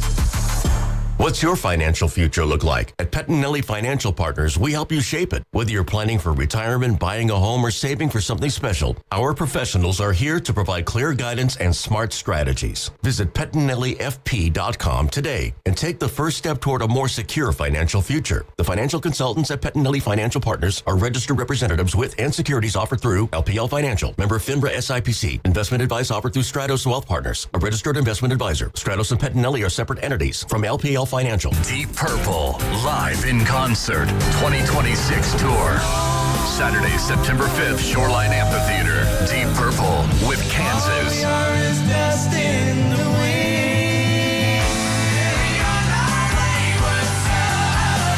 Plus, special guest Jefferson Starship. Get tickets now at livenation.com. Don't miss Deep Purple with Kansas, plus special guest Jefferson Starship. Join us Monday, April 27th for the 3rd annual Agape Golf Tournament at Stone Tree Golf Club. Register or donate now at atcopest.com. Click on Agape. All proceeds benefit the Autism Society of the Bay Area. Don't miss it. Did you know that most people wait 6 or 7 years before they buy a new TV? That's a lot of time in front of one TV. So why not get one of the best sets for the next 7 years, like one of the top-rated Samsung, LG, or Sony models? Too expensive? What if you could get up to $1,000 trade-in for your old set? Who would do a stupid deal like this? Right now, at Video Only, you can get big bucks for your old set as a trade-in and a hot price on the new models. Don't be sorry. Check out video only. Tune in every Monday through Friday from 6 a.m. to 10 a.m. to hear The Morning Roast, hosted by Joe Shasky and Joe Spadoni, as they dive into the latest sports news to get your morning going. Presented by San Francisco Fire Credit Union, where everyone is treated like a hero. The chase starts here. To make moments you'll never forget. Chase Center is rocking. Historic ones. For 4,000 for Stephen Curry. Joyful ones. My joy back, as some would say. Winning ones. The moment needs you. To manifest it, to chase it, and put the opponent to sleep. All the way down the floor. Chase the moment. Buy tickets at Warriors.com. Doors and loading dock equipment are a crucial part of your business, and one you probably don't think much about until they break. A broken door or dock leveler can be a real security threat, along with disturbing the flow of goods in your business. Luckily, RNS is here for all your commercial door, dock, and gate needs. From overhead doors and security shutters to fire-rated and personnel doors, RNS can provide your business with safety and security. Call 800-FIX-A-DOOR to schedule a free estimate or visit rsdoors.com. RNS Doors. Look for the red truck. All guests on 95.7 The Game appear on the River Islands guest line. Dub Nation, this is Jimmy Butler, and you never know when I'll be on the River Islands guest line. Dub Nation, this is Stephen Curry, and you never know when I'll be on the River Islands guest line. So make sure to keep it locked on 95.7 The Game. River Islands in Lathrop is the best-selling master plan community in all of Northern California, with its lakes, parks, trails, and collection of new home neighborhoods. The good life can be your life. Isn't it time for you to discover the islands? Joey from Vermont, a farmer trying to get through the winter.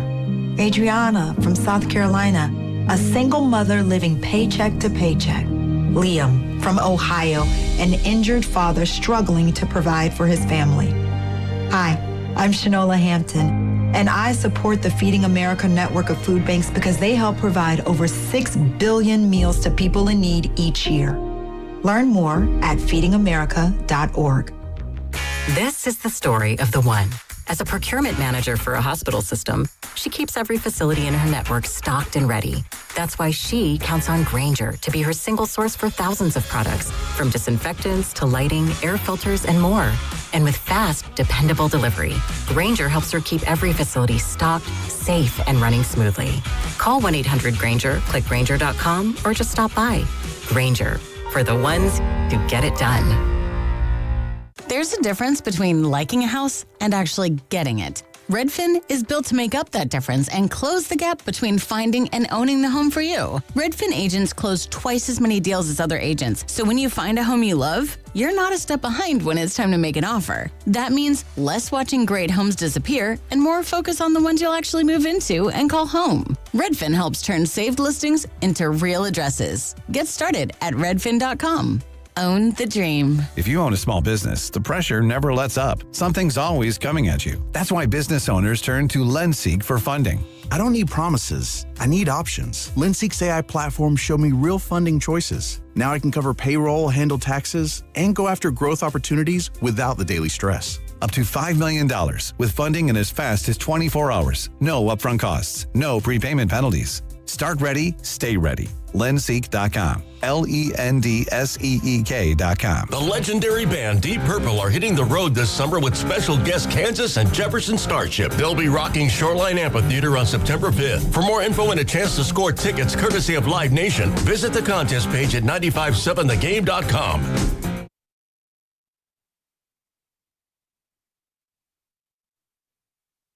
Blowing smoke up your posterior. Misread the calculations. Now, back to Steiny and Guru on 95.7 The Game. All righty, Guru's back, and it's a Friday. What could be better? Payday Friday. Yeah, My pocket's hurting. That's true. You ever order anything at the airport, like a drink or some food? Because we had to stay at the airport 9 hours. 9? Yeah, I got home at 4 in. With the flight was. What do you do for 9 hours at an airport? Listen to you and Evan, watch the Warriors, watch the Giants. Now you won't go have a beer and. No, I did. Oh, okay. Yeah, a couple of them. But what do you say for this? My brother-in-law, God bless him, Willie Owens, he's doing something. He's Catholic for Lent. So he goes, I asked him, you want one? I was getting a margarita. He goes, no, it was Lent. And I go, you don't have nothing on your shirt. What do you mean? He goes, no, it's lint. He gives up something for 30 days. He gives up lint? No, he gives up alcohol for 30 days. And it made me feel bad. So do you know what lint is? Now I do. It's a Catholic thing. Yeah, now I do. Where, oh, God, it's like between Ash Wednesday and Easter, I think. What'd you give up this year? Evan? Well, I think, whoa. I think we all missed the boat. Sorry. Hey, I just, so I had to sit by myself, I did it, though. Every day's a sacrifice for me. Look at you. Red Hot Chili Peppers. Now, would Willard and All Dibbs... my life's a sacrifice. Hey-oh. Listen what I say. Okay.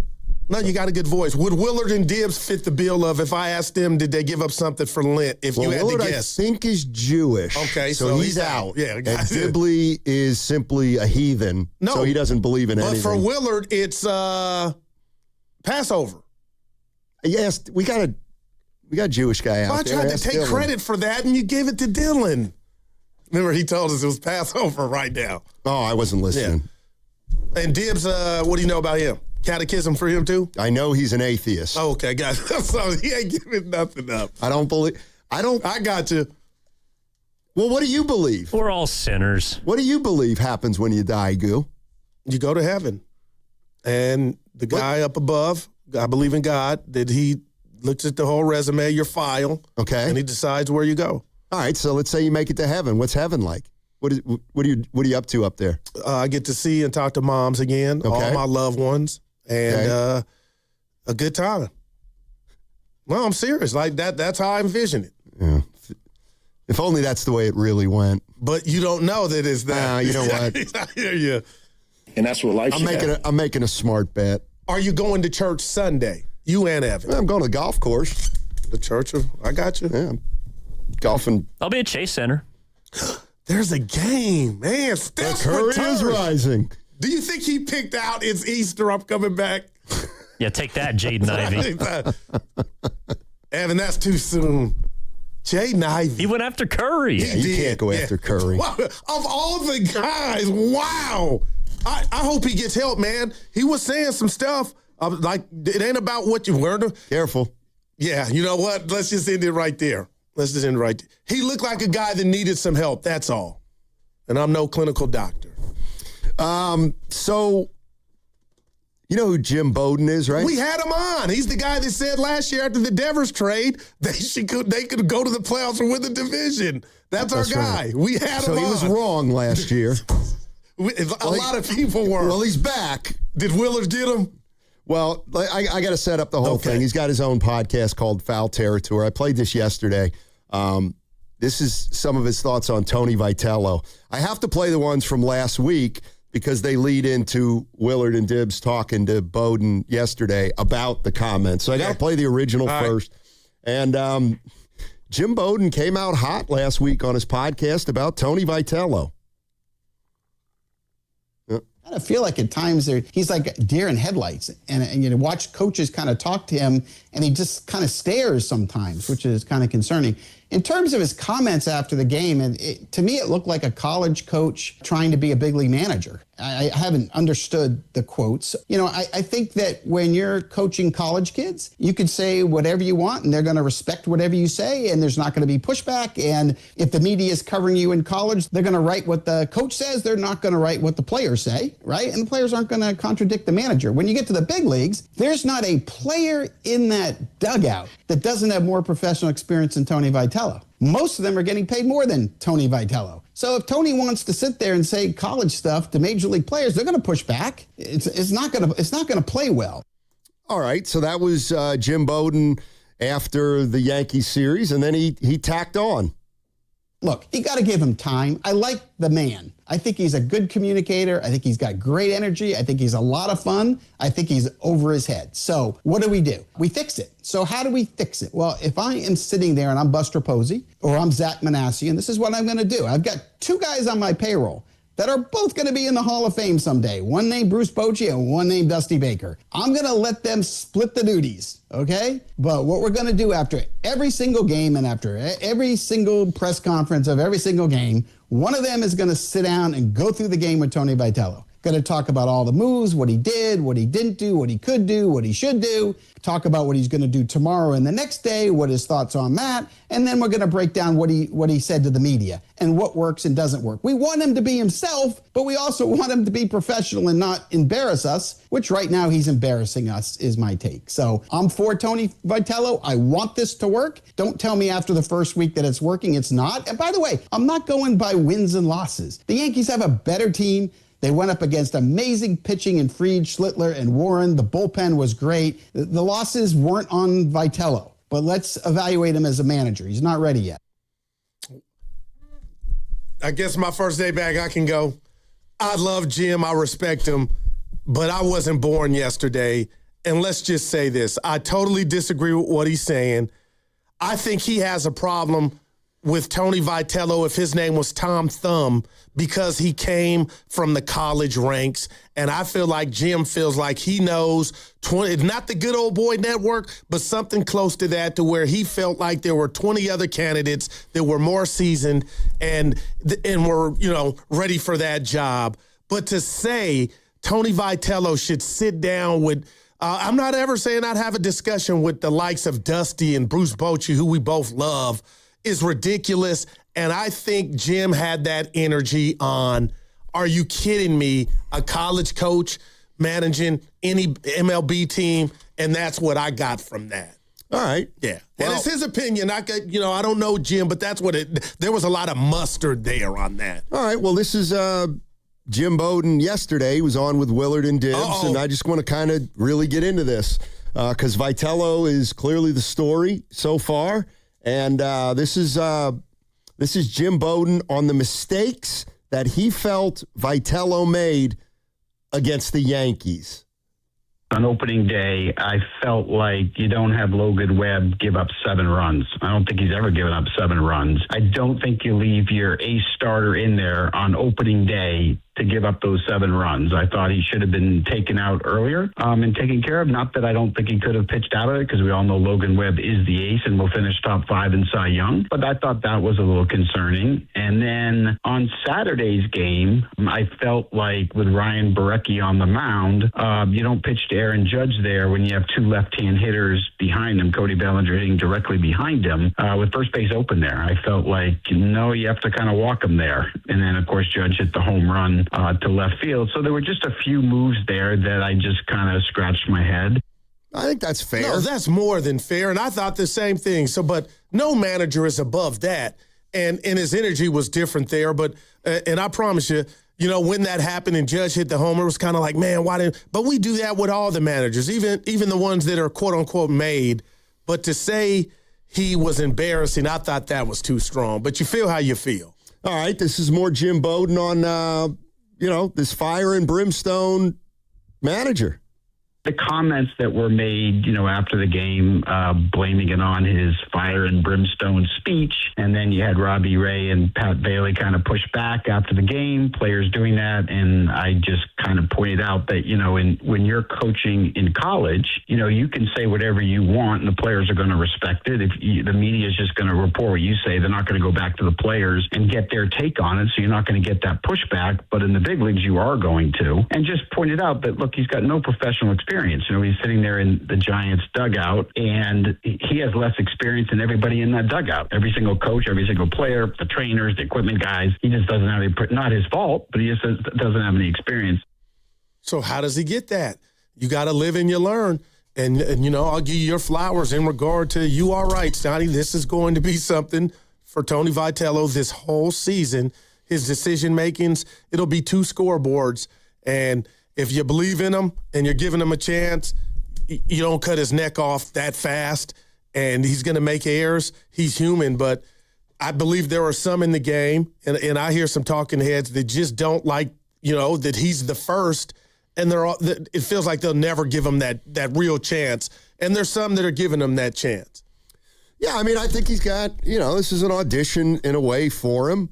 And the fact that Buster Posey hired a guy with no experience, to me, tells me he's willing to live with some early mistakes, and he's treating Tony Vitello like a prospect.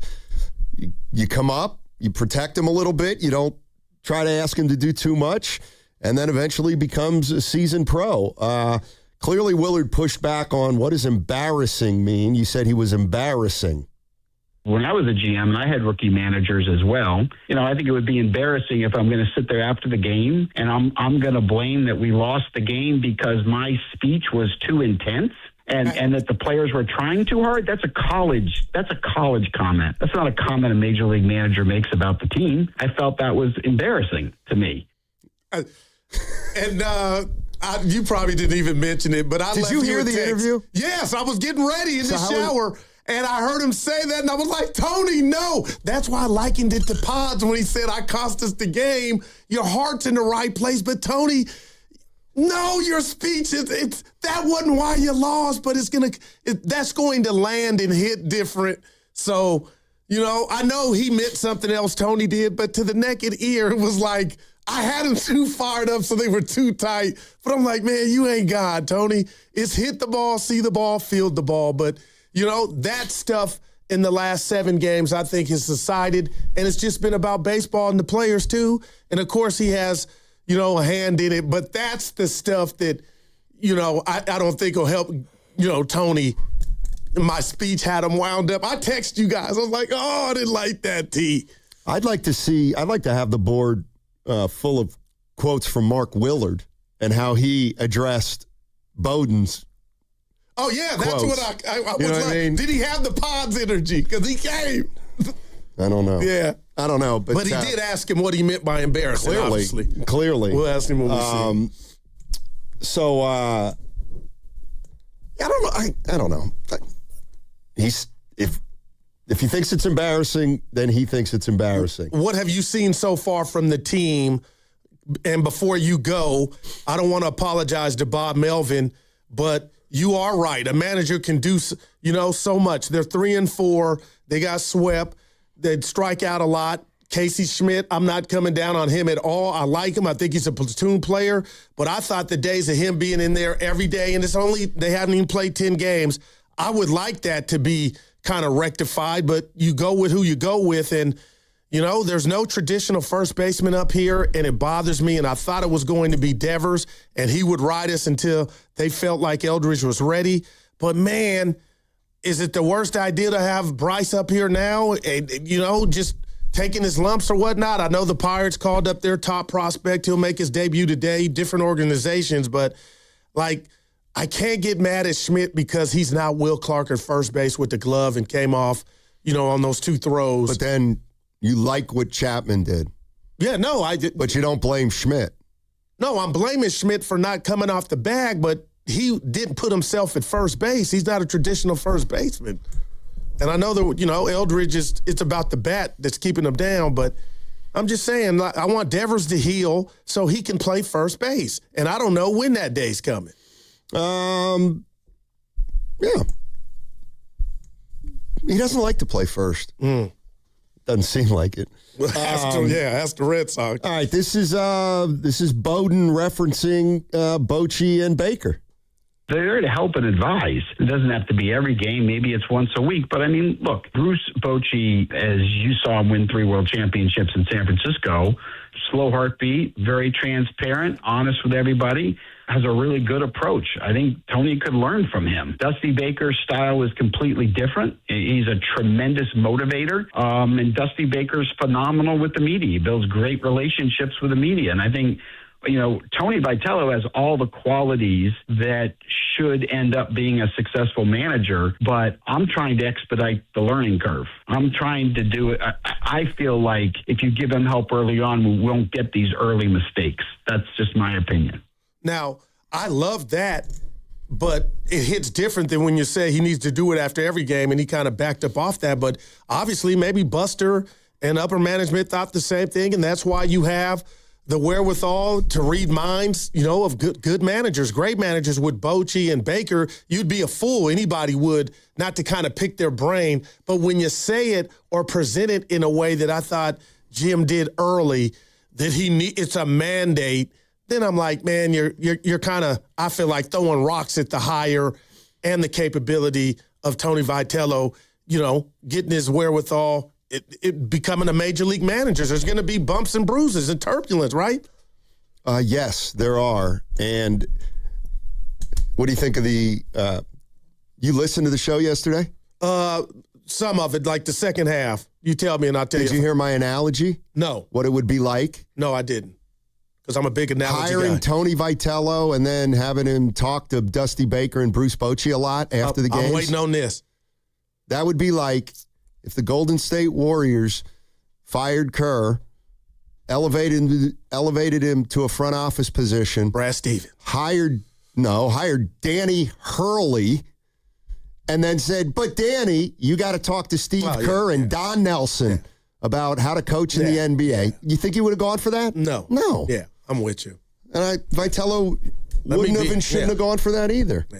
And it's the difference between having some resources and then shoving some people down a manager's throat. Yeah. And I don't want to liken Major League Baseball to my sales background or my sales career, but I had a stellar one before I got with you, Steiny.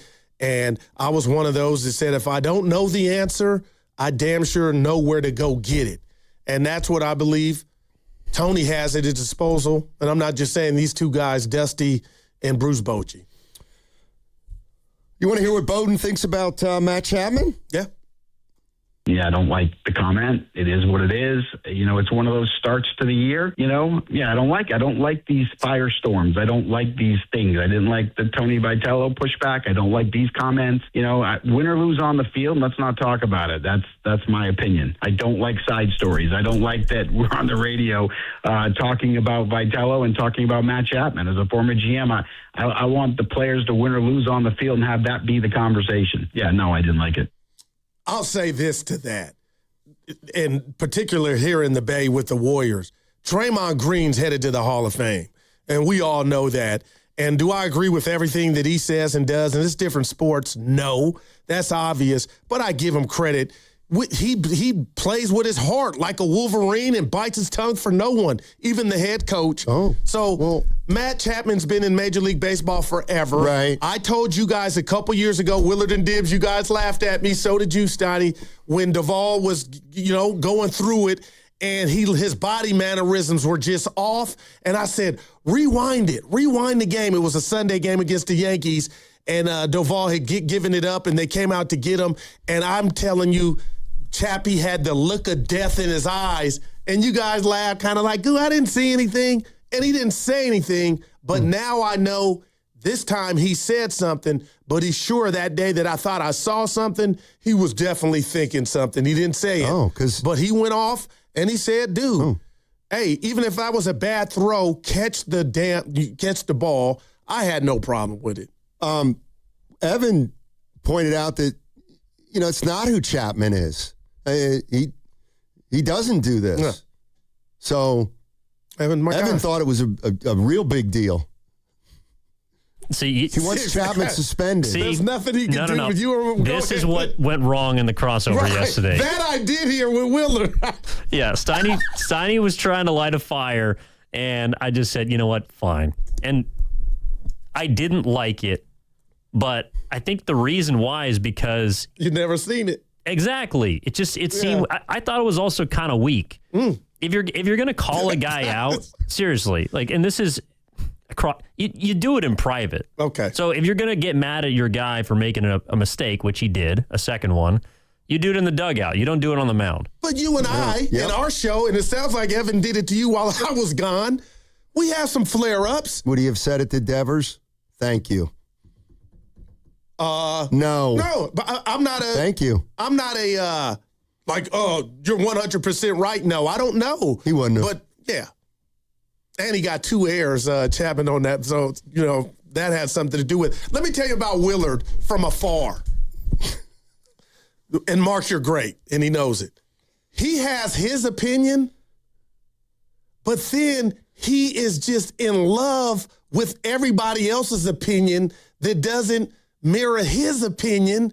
But I'm listening to Willard like, continue with your opinion. I like hearing you talk about your opinion, but I've learned this, Evan, from afar. If he don't agree with your take on it, he gets fascinated and bogged down with that part of it. It's like, Who cares about them? I want to hear more about your take. Just assessment I had on Mark from afar. If he hears an opinion that he thinks is wrong. No doubt. That's what we. But Willard's bugging me. His takes are so good, he'll leave his and get mesmerized with while the pandering. You're doing it again. No, I thought I was critiquing him. You're pandering. To who? Willard. Oh, stop. Evan, is that a pandering? You're taking what's a clear flaw from the guy, and you're acting as though it's an asset. I'm doing what Willard would do to me. I feel like the black he ties Willard. you in knots. What's that? And he did it to Evan yesterday. What's that even mean? Willard knows I love him. I'm doing my Willard. And then you said I'm pandering. You or something else. Dude, we got the boxing hour coming up. That's true. You're not going to be able to make it, huh? The door's open at 3 tomorrow. I'm golfing tomorrow. I got you. I'll be there for you. This is Goo. I announced it on Wednesday. No, you you were did. here. It's golfing season. This is the first time I can start playing in the midweek. I want to be a part of that. Well, you're not. You're not. You are such... I do want to say this. They're live streaming this. Put your this. finger down. Remember I touched your shoulder? That was so incredible. weird. What was going on? You can live stream this event via Boxing TV, BXNG TV, and that's BXNGTV.com. So if you and Evan, I know you can't make it. If you guys can't get there, you can damn sure see it. I can't wait, man. I'm interested to find out, how many people are going there. What kind of crowd they're going to get there. $75 general admission. Probably not a big one. $100 premier seating. $150 ringside where I'll be. All available now on Eventbrite. This is big. Are you going to ask J-Mac what purse? Oh, God. Don't ask him how much you make. What he's taking home? Actually, that is a good point. Stop it, man. We'll need to find out what the gate's going to be. Well, you do that after when it's over. Does it get a percentage? But they can... And my high school sits about 4K, the pavilion. I know it does. What did you say? You told Evan I was kind of proud. You can say it to the people. It's the what gym in the Bay Area? Well, I don't know if it's... Well, you said it. I think it's the biggest high school gym in the Bay Area. You're right. But again, we've had this conversation. Somebody said American Canyon has has a really nice gym too. But this one was built in the 80s. The pavilion, so it's still holding strong. Okay. Yeah. Yeah, I'm juiced, man. Yeah. Let's see. Yeah, I know we got to go. I'm having fun, man. Yeah. All right, let's just have some more fun on the other side. That segment was brought to you by Kalshi. Trade on anything. March matchups are down to 4. Trade the tournament with Kalshi. Arizona and Michigan are trading at 34% to cut down the nets. A $100 trade pays out $273 if either one wins it all. Download the Kalshi app. Use code FAN to get $10 when you trade 10. Kalshi. Trade on anything. Hey, it's Willard and Dibs for Safeway. Enjoy these amazing deals for members. And as always, save up to 20% weekly on hundreds of exclusive offers from Safeway. Just clip the highlighted deals from the weekly mailer or click the deals in the For You section of the Safeway app to breeze through checkout. Signature Select Classic Ham, shank, half, or whole, bone in, just 89 cents per pound while supplies last. Limit one item, but no more limiting Dibs because he wants to talk about vegetables. And green asparagus is just $1.99 per pound. And for just 3 days, starting Friday, April 3rd through Sunday, April 5th, USDA Choice Beef Bone-in Ribeye Steak Mega Packs, just $7.99 per pound while supplies last. Limit 2 packages, as well as 2 pounds of Cuties Mandarins for just $1.99 each. Limit 2. They're so cute. I do like hearing you say Cuties. Okay, these and other great deals are available on the weekly mailer and the For You section of the Safeway app. Go to Safeway.com for more details, and we will see you in the aisles. Bay FC's Hello Kitty match is backed by popular demand, Bay Area. Bay FC takes on the Washington Spirit on Sunday, April 5th at 2 p.m. at PayPal Park. Don't miss exclusive Hello Kitty-themed merch activities and more on Easter Sunday. Grab your tickets now at BayFC.com. What if you had the smartest Wi-Fi? If you did, it'd be Xfinity, of course. And it'd come with their best state-of-the-art equipment. It would boost speeds to the devices that need it the most, prioritizing your most important connections, whether you were streaming, gaming, or gaming while pretending to work. And it would let you stream 4. That's right, 4 games on one screen. It would even power your mobile connection so you could bring faster, secure Wi-Fi speeds with you where you use it most. It would be proactive and fix problems before you knew you had them. Impressive, right? And it would have security features that protect you from threats at home and online. Kinda like a force field for your life. If you had the smartest Wi-Fi, well, everything would work together seamlessly to keep you connected, no matter what.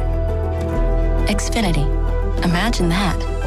Restrictions apply. If you owe back taxes, listen carefully to rule number 1. Never go up against the IRS alone. They're cracking down, freezing bank accounts, garnishing paychecks, canceling passports. Even your home or business could be at risk. But here's what they don't tell you. The IRS has powerful tax relief programs that could save you thousands if you qualify. That's why smart people call Optima Tax Relief, America's #1 tax resolution firm. Nobody knows these programs like the experts at Optima. Their team of tax attorneys and licensed professionals have resolved over $2 billion in tax debt for people just like you. The IRS is not stopping, so don't wait and don't take them on alone. For tax help you need, for tax help you can trust, call Optima today for a free consultation. Call 800-708-5977. 800-708-5977. 800-708-5977. Optima Tax Relief. Some restrictions apply. For complete details, please visit OptimaTaxRelief.com. Looking to get your next project done right without running all over town? At Ashby Lumber, everything you need is in one place. From premium lumber and building materials to doors, windows, decking, and hardware, we've got it all, ready when you are. Whether you're a contractor on a deadline or a homeowner starting something new, our team knows the products and helps you get it done right the first time. 2 locations, Berkeley and Concord. Ashby Lumber, one stop, done right. This is Chris Dolan. And I'm Vanessa Deniston, senior attorney from the Dolan Law Firm. Chris, what's with all these out-of-town personal injury firms coming into the Bay Area with these catchy jingles and funny names? Unlike the Dolan Law Firm, most of these firms are from out of state or in LA. The Dolan Law Firm is headquartered right here in San Francisco, going on 30 years. We live here, we work here, we win here. The Dolan Law Firm, we're the best lawyers we hope you'll never need. DolanLawFirm.com. I need a little ranch, step to the ranch, come on, meet me at the ranch. Introducing the new Chick-fil-A Jalapeno Ranch Club Sandwich. With that juicy Chick-fil-A chicken on a buttermilk ranch bun, jalapeno ranch sauce, and pickled jalapenos, it's a little ranch with a lot of kick. The new Chick-fil-A Jalapeno Ranch Club with original spicy or grilled filet. Available for a limited time only. Order ahead on the Chick-fil-A app. Ready to celebrate? Hop into Easter festivities with everything you need at Target. First, get ready for your special occasion with 25% off stylish looks. With spring vibes, vibrant colors, and fresh florals, you'll find outfits that match everyone's style. Then, fill up their baskets with endless joy. From select Easter plushies to fun toys they'll love at 20% off. Don't miss out. Make this Easter unforgettable at Target. In San Jose today, lots of sun and a high of 75. Weather brought to you by Staples. From posters and presentations to labels and loyalty cards, Staples has all the print to boost your brand. Shop now in-store and online. Staples. That was easy.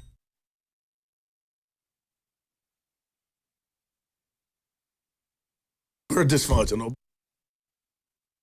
I'm a scientist, and you guys aren't. Yeah, fellas, hey, get back to arguing now. Dub Nation, this is Trace Jackson Davis, coming to you live from the Laughing Monk studio. You're listening to Steiny and Guru on 95.7 The Game. What's so funny? I'm not laughing. I'm thinking of when you got fired from the job and you were driving around the first time and you heard the station use your voice. I don't know if TJD would be happy with that one Evan just played. Well, we didn't trade with him. the Golden State Warriors. That one too. Before we get, go ahead, because I got something. You said you needed to say something. Yeah, I'm about to say it. So I'm in the airport, 9 hours, Evan, and I cried watching what I'm about to share with you all, and I want you to do, for the show, for our friendship, The Untold, the death and life of Lamar Odom on Netflix is so incredible, I cried. Okay, he was so good at the game of basketball, but the cards he was dealt, losing his son, an infant son, and just, you know, his journey, it was so well done. I just want to say kudos to Netflix for capturing everything. Lamar being a part of it. His honesty is what made me a thug tear in the corner. So if you guys get some downtime, the untold death and life of Lamar Odom was incredibly done. And Wait, he's still alive, Yeah, right? he's still alive. Well, but why you would never know. say death and life? Because he should be dead. Oh. You know, with the thing in the breath. I'll leave that there. But Wait, what? No, I'm not. What thing? Where they found him unconscious and they had to rush him to the hospital. You didn't Vaguely. Oh, yeah. He was out of here. So it was so well done. But he talks about his demons. Steiny, we all got demons. No. And some just get not the best. everybody. Oh, Steph. No, actually, I'm with you there. I think you call them demons. I call it a dark side. No, that's the same thing. I think everybody's got a dark side. We see yours daily. I have to get. I'm gonna give myself a 9. But go ahead. I'm sorry, but it was so well done. And when a guy or gal can just tell you about their mess ups and what went behind it. Yeah, it's like watching a car accident. You're into that stuff. No, I'm not. No, seriously. No, it wasn't like. It's just yes, you never it was. know. And he was good at the game. He wasn't all sounding. What, like if I say how good was Lamar Odom on his best day? What was his size? He was the third best player in a title team, right? I mean, after knowing what he went through, That my gosh, man, that's my he's brother pretty over freaking there. good. Like you know what So I mean? now, because he had a tough life, you should go to the Hall of Fame? No, just let's just say he was so skilled, he wasn't always in the right mindset to play and perform, but still perform. Gotcha. Yeah. So what, did he say he played under the influence a lot? Some stuff to that degree, but Steiner, he went through a lot, man. And he lost an infant son early. That I had forgotten about. Yeah, just think about that. And I'm just, man. So he's lucky to be alive. He shared the story. And, you know, you guys can call us, 888-957-9570. If you're going through anything and you need to talk to somebody, we can get you in touch with the right people. Like, seriously, we have an outlet. Let's say that. You never know. And you think I'm being joking here? I'm not. People come up to us and they have to me and said, you get me through. And then they say what? And I'm sitting there like, you got to be kidding me. So we're here for you. And I'm here for you and Evan, and vice versa. Evan, are you here for me? Yeah, of course, man. What do you say you do the last 2 hours then? See, that's how he just heard to. With this guy. He just, man. Well, I can tease J-Mac coming up in about there 8 we go. minutes from Yeah. Rumble in the Yoon. All right, don't ask about the purse. Just promise me that And for he the is city. going to be so mad. We had a mascot from the bar. But here's what you're not doing. What? Remember, he's like, you don't just say a guy's on. Okay, got say you. why All a right. guy's on. So that's why. All right. No, that's I why like that. that whole show I teed up. We got a special guest, the Well. mascot of the Anchorage Wolves, and I met him yesterday. I set it up and then got people really excited. Well, this is the first. all right. Who's J Mac? Okay. He's a boxer out of Union City, my hometown. All right. And they're putting on tomorrow the Rumble in the Yoon, which is the first ever sporting event in Union City. Will take place tomorrow at the James Logan Pavilion, and I'll be in attendance. And Jay McAloy, that's his name, but they call him J Mac, out of Union City, went to James Logan, is on the docket, and I can't wait to talk to him. And I wonder just where, this vessel of boxing is, where he plans on it taking him, Is this the first start of something we look back in 10, 12 years, like, man, he had his first fight in Union City? And also, is this just one and done in regard to this production? Are they going to do it somewhere else? Will it be, is this something people can look forward to in Union City or across the Bay or different states? Can I ask you a serious question? Yeah, all day. Would you like to take control of this interview? I have no problem. Okay, good. Yeah. But you'll ask a question. I'll see if I can come up with one. well, but I'll let you. you're you too smart introduce not to. him. All You right. can. You can That's the introduce. first time. A little heartburn or something right there. Yeah. No, I'm fine. Careful, Steiny. You need like a some little- Tums? It was like it was a little hiccup. I can get you some tea. But it went on air. Yeah. Did you see the Tiger video? He had the hiccups too in the car. You guys put something on the Vine that touched me, and then you just left it alone, and I got mad. the biggest fall from grace is in sports. There's not one bigger than Tiger, right? Or does this one not count because it already... I said somebody that was great. I forgot. Well, Tiger came back and, he won a Masters after he was, Oh, you said Jaden Ivey. No, I didn't. No, I threw out, right. What do you think? I said career suicide, but... Yeah, right. That's what it is, basically. Yeah, who fell from grace the fastest? I thought of like Ray Rice or something like that, but just with the Jaden Ivey Would stuff. Antonio Brown count? I really think he threw his career away. Yeah, CTE probably had a lot to do with it. Evan, I'm looking at you. You're having a great hair day. It really is Tupac. Only God can judge us. But I'm just talking about guys that have gals put themselves in situations where they were their own worst enemy. And nobody saw Tiger. He was supposed to catch Jack. What happened to that? You're going to win a bet. You got a bet with a buddy, right? He already paid me. Wow, that just says it all. And if he hadn't, he should pay me now. What was the bet? He said 5-6 years ago, Tiger would catch, or he'd win 2 more majors. And I said, no chance. We put the number at 1.5. He was lucky to win that one when 17 guys collapsed in front of him. So he should have had 0 majors after that. But he had 1, but not enough to win the bet unless he wins a major after 50. Anybody else come to mind? You mentioned Tiger. I had a great one. I can't remember who it was on the thread. Go ahead. I'm interrupting. No, I can't remember who I said, but it was great. Do you think Ivy gets another shot or he's done?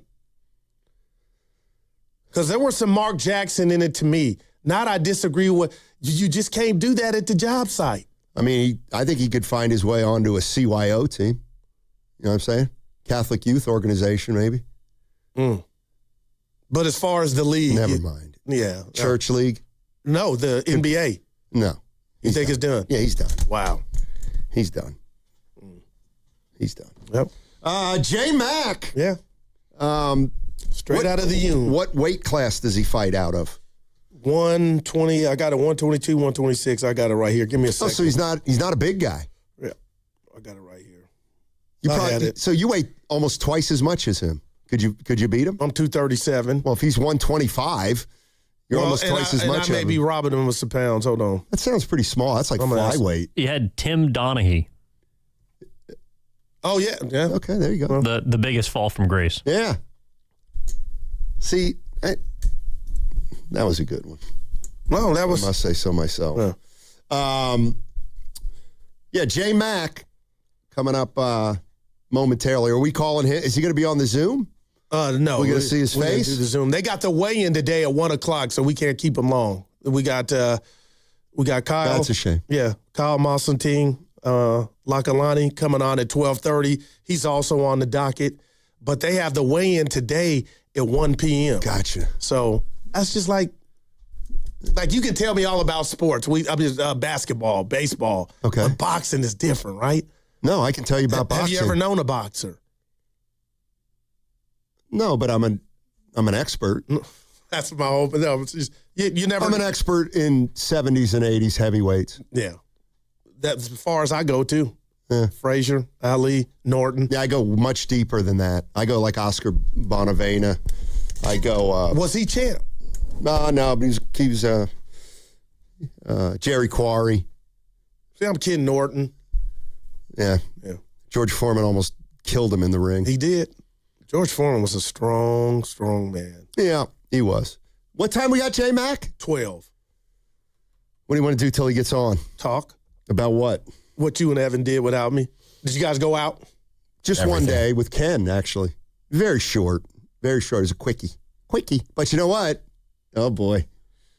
I shouldn't tell him. No, go. Break it to me. I picked up the tab for him. No, that's cool. Yeah, well, you said you were going to do that for me last Friday because of the carpool violation. Well, you missed your opportunity. Yeah, I don't like it. I think you gave me wrong directions on purpose, but anyway. That's not true. And Goo, I thanked him and shook his hand. Yeah. I'm down on you, Ken. I don't know You know what? Fine. We could talk about it later, but let's leave it off the air. I got you. And I'm not down on him. I like him. Went to his party. We all did. But you, of course, got there late. CPT. Colored people. I don't know. Time. Yeah, I can't. Come on. I can't speak to that. Evan's like, Evan, give me a 3. Come on, everybody relax. No, it is a 3. It's just I don't know what let's. You're listening. Oh man, tonight. Get the 10-foot pole out. You're listening to 95.7 The Game, KGMZ, FM and HD1 San Francisco and Odyssey Sports Station. Always live on the free Odyssey app and now broadcasting from the Laughing Monk Studios. I may invoke a new rule. Give it to me. Give it to us. Not talking about anything outside of sports or work anymore. What? You would be mute because you do it better than anybody off the premises. You know what I'm sick of? Everything. That's his. You know, I'm done with people, certain people. You can't even make a joke about a guy, and now he's mad at you, and now the crossover is going to be a nightmare. But who? Dibley. What happened? He's mad that I called him a heathen. Oh, my. Dibs lighten up. Dibs lighten up, man. Come on. It is what's bugging you Friday, but lighten up, Dibber. Oh, man. You meant for all of us. I don't believe. All right, heathen was just kind of a joke. What about like a pagan? Eh? I don't think he believes in God. That's all I'm saying. Well, wait for him. Just don't dig the hole any deeper. Tibbs will be fine when he comes. It's Friday, baby. What is it when you're open to the idea of it, but it needs to be proven? Trust but verify? Yeah. Yeah. Yeah. You should know that.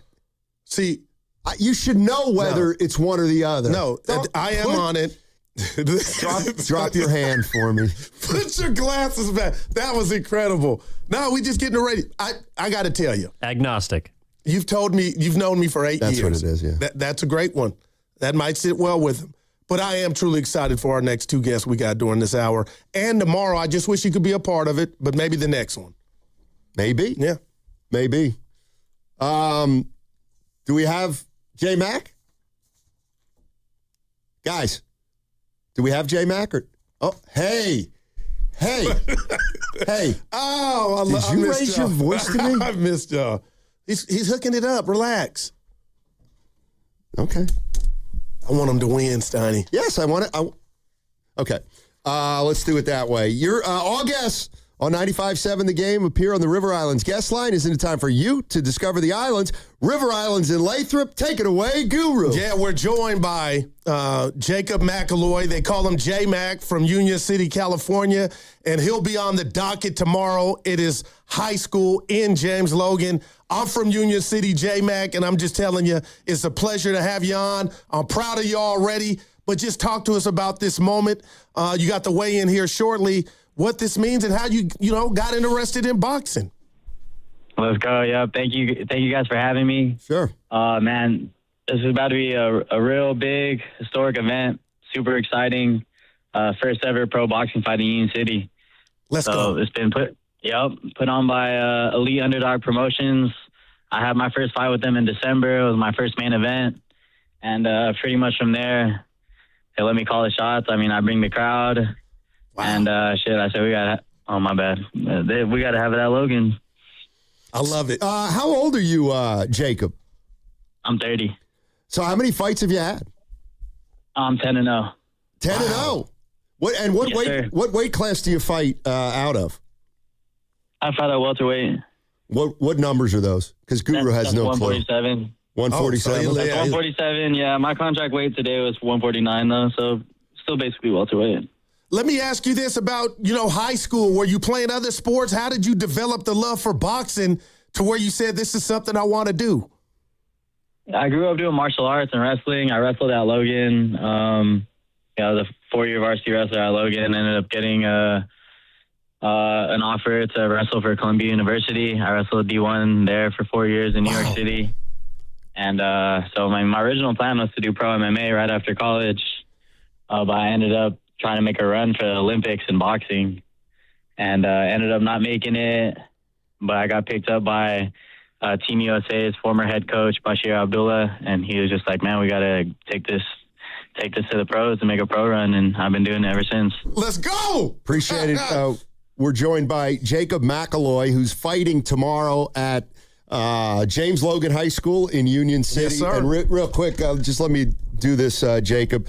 Columbia University. Goo, that's an Ivy League college. In New York. That he went to, yeah. Yes. He just said So anyway. he's not only- J-Mac, don't mind him, he can't- baby. He'll not only knock your head off, he'll beat you in a trivia I contest. bet he will. So, Well, yes, ahead. I'm fighting at Logan, but I'm actually also a Logan teacher right now. Wow, we did not know that. What subject? Yeah, I teach special ed, so all grades, all high school grades. so you'll probably have some students out there tomorrow, I got to believe. Oh yeah, for sure. Yeah, I coach wrestling at Logan too, so I'm gonna That's push my wrestlers up in there. So are you the main event? Yes, sir. And how many fights before? How many fights on the card? And then who's your opponent? And There's what's gonna he be like? 10. There was supposed to be 10 fights, but I think one fell out, so there'll be 8 fights before me. And there's gonna be another Logan alum, Izzy Charas Avila. He's fighting at a Brick House Boxing in Union City, so we're gonna have 2 Logan alum on the card. Mostly everyone from the Bay, except for a couple of people. And then I'm gonna be fighting this dude from Alabama. His name is Jalen Strong. Wow, man. Okay. Go ahead, Stoddy. Let's talk about Strong. Look at you. So how many fights has he had? He's also had 10 fights. What's his record? He's like 5-5. So did you honestly? So have you seen videos of his fight? I was just gonna ask that. Yeah, I scouted. Oh, I love it. You sound like you're pretty confident. Yeah, I mean, I'm gonna go out there and put on a show. It's gonna be scheduled for 8 rounds, but come on, I doubt it makes it that far. Channel your inner Muhammad Ali. When's Strong going down? I think he's going down in 5. Oh, he said it. I'm You're gonna let you toy know. with him for a little bit. J-Mac, let me ask you this, because I was telling my partner, what is it like tonight? Like, walk us through. Are you in bed by 9? You watch this Netflix? How do you approach the night before the main event tomorrow? Usually we have dinner at my grandparents' house up in Seven Hills. We just have, my corner come through, some of my family come through, chill, eat together, and then honestly don't have to get to bed too early because I want to try and wake up late because I'm going to be fighting late anyway. So Right. Yeah.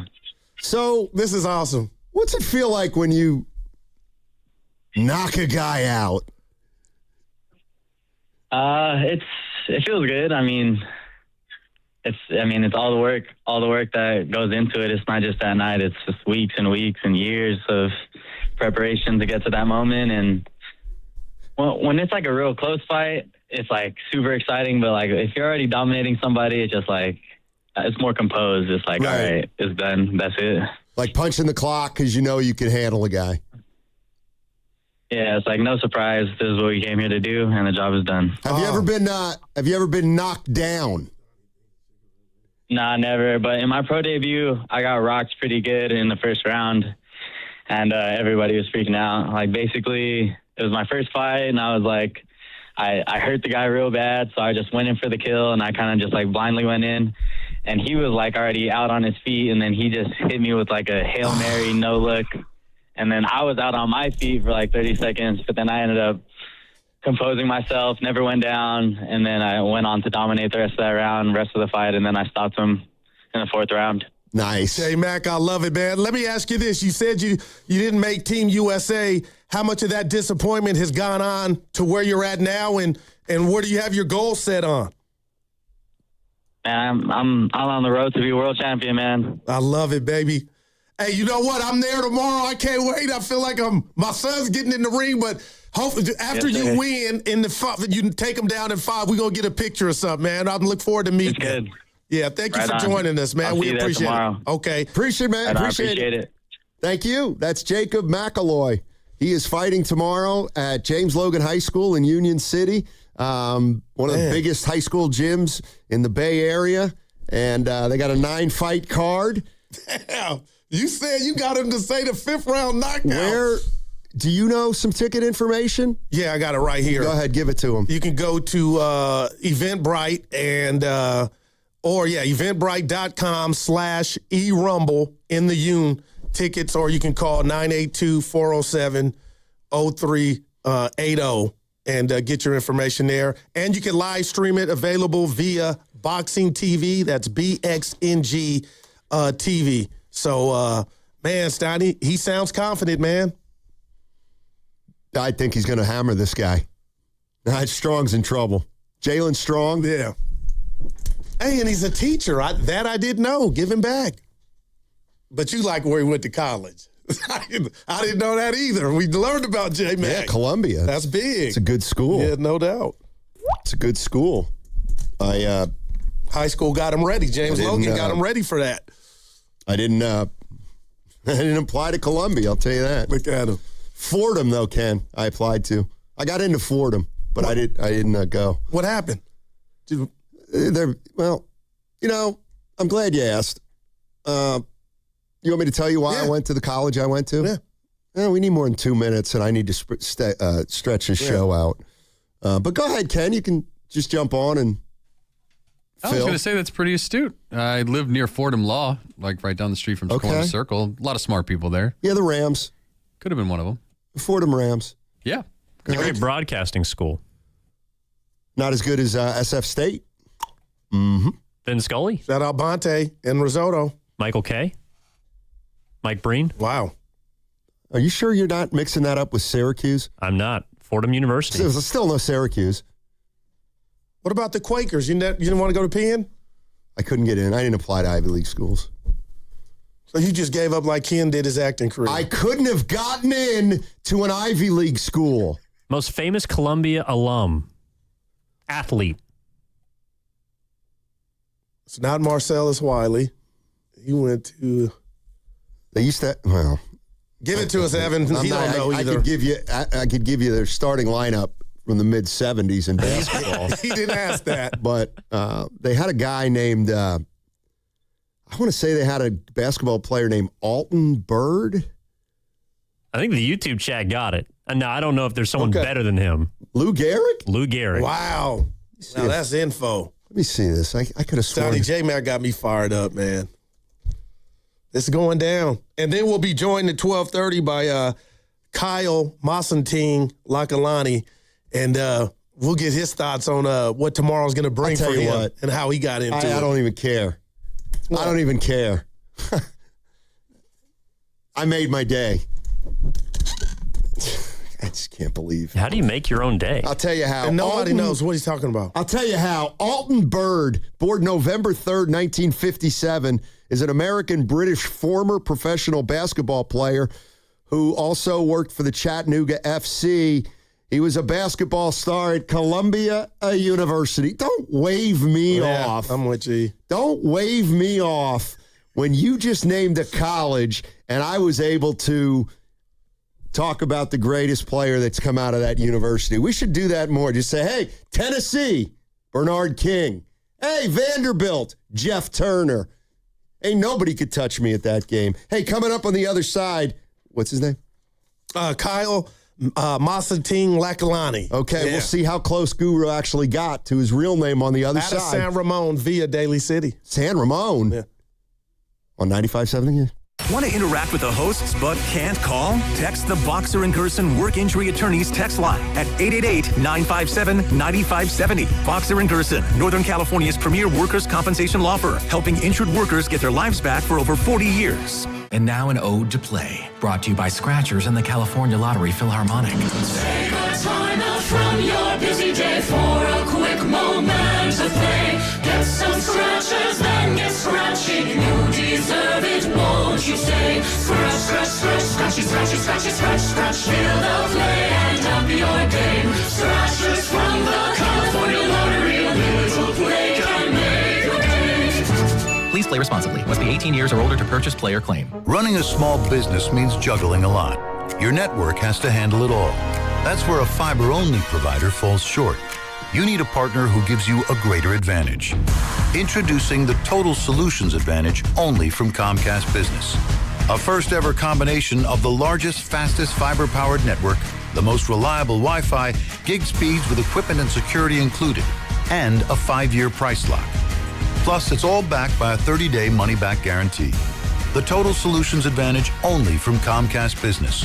A new standard for small business with reliability, security, and savings in one. Switch today. Get started with a great offer as low as $60 a month. When you add it all up, no one does business like Comcast Business. Offer ends 6/1/26. New customers only. Requires 300 megabits per second internet and security edge. 1-year agreement, eco-bill, and autopay required. Equipment, taxes, and fees extra. Most reliable Wi-Fi based on Open Signal Awards USA Fixed Broadband Experience Report, May 2025. Your Toyota's been through a lot with you.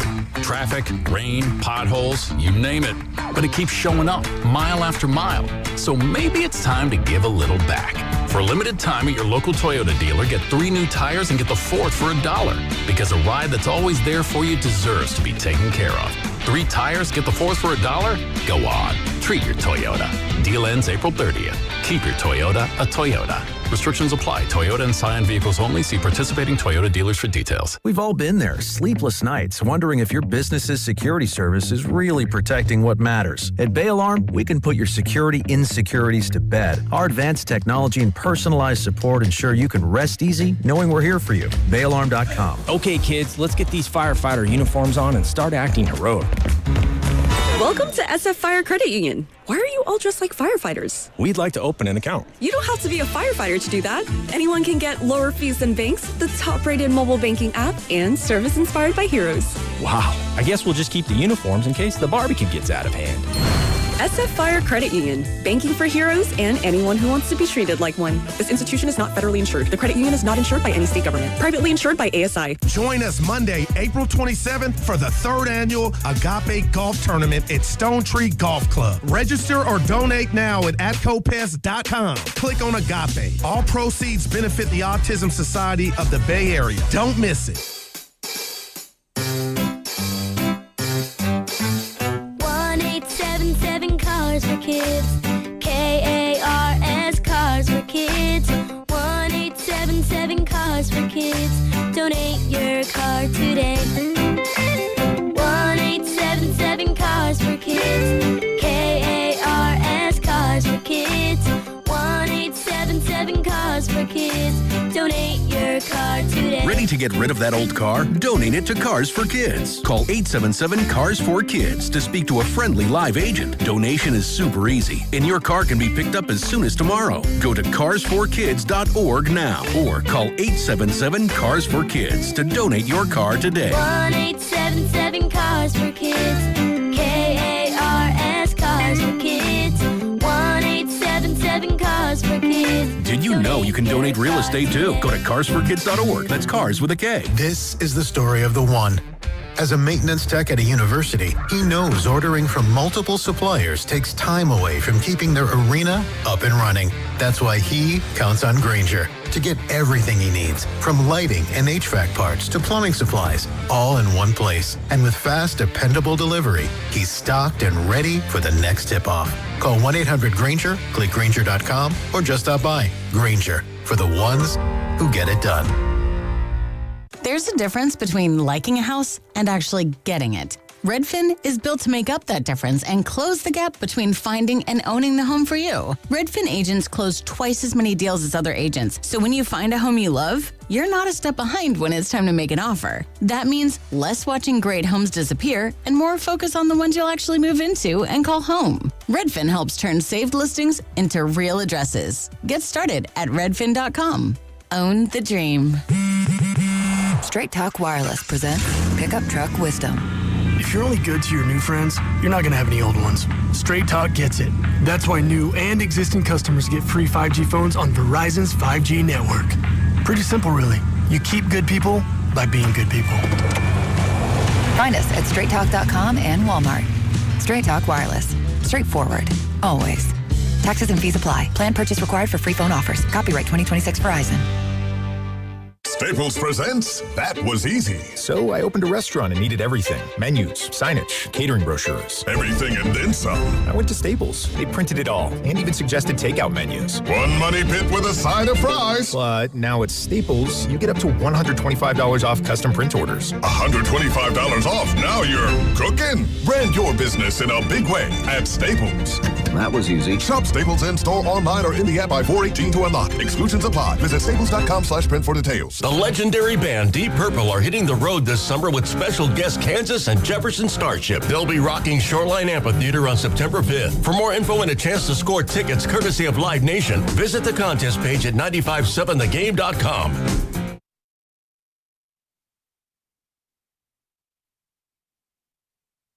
I was just a pig in heaven.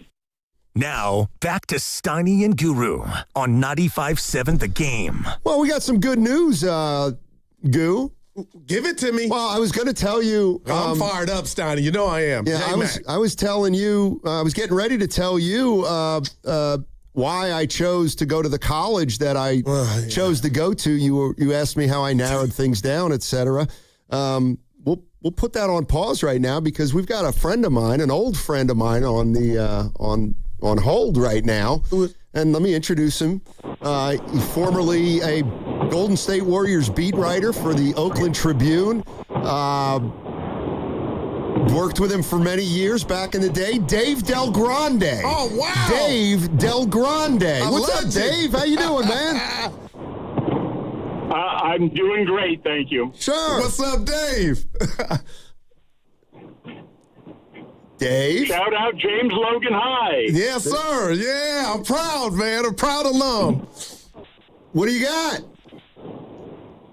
Well, you mentioned Alton Bird like he's some kind of stranger to the Bay Area. Alton Bird was one of the best, my opinion, one of the best Bay Area prep basketball players of all time. Wow. He played at Riordan in 1975, same class as Gene Ransom. Everybody knows Gene Ransom from Berkeley, right? Man, yes, we do.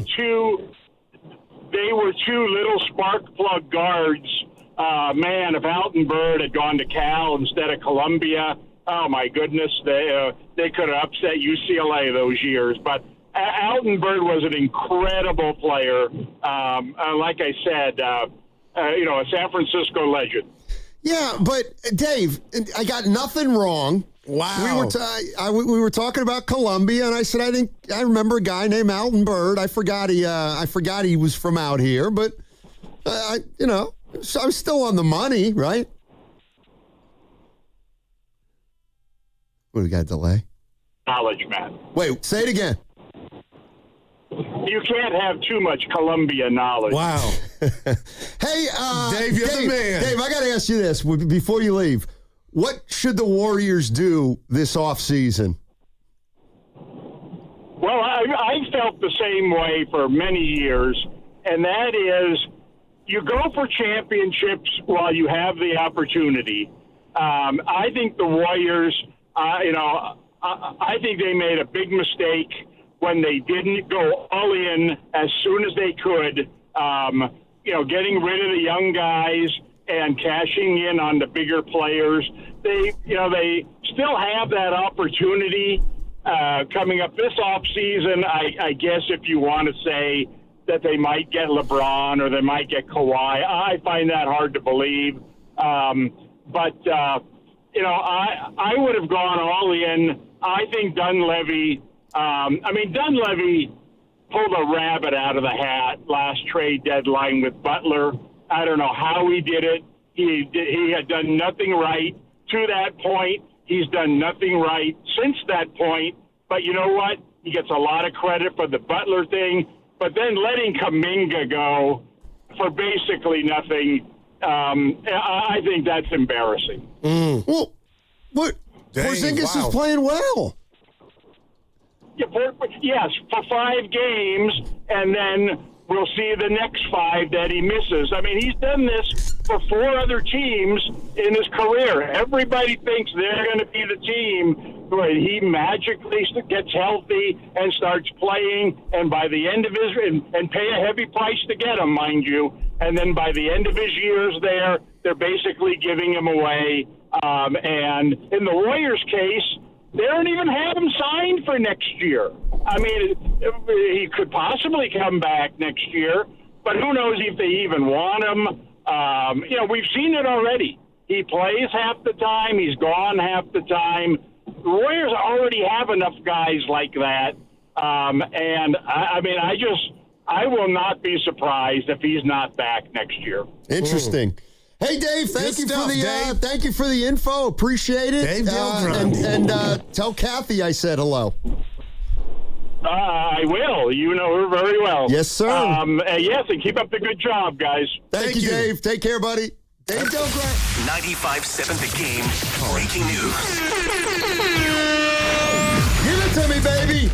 Shams Charania of ESPN. Golden State Warriors star Steph Curry is expected to be cleared to return on Sunday against the Houston Rockets after missing over the last 2 months in 27 consecutive games due to a persistent knee injury. Again, Shams Charania, Anthony Slater of ESPN. Wow. I want to be careful here. Easter Sunday is about we know what. But now it's taking on a whole new meaning. I mean, this is awesome. And I told you, I don't know what's going to come about, but Steph Curry is back.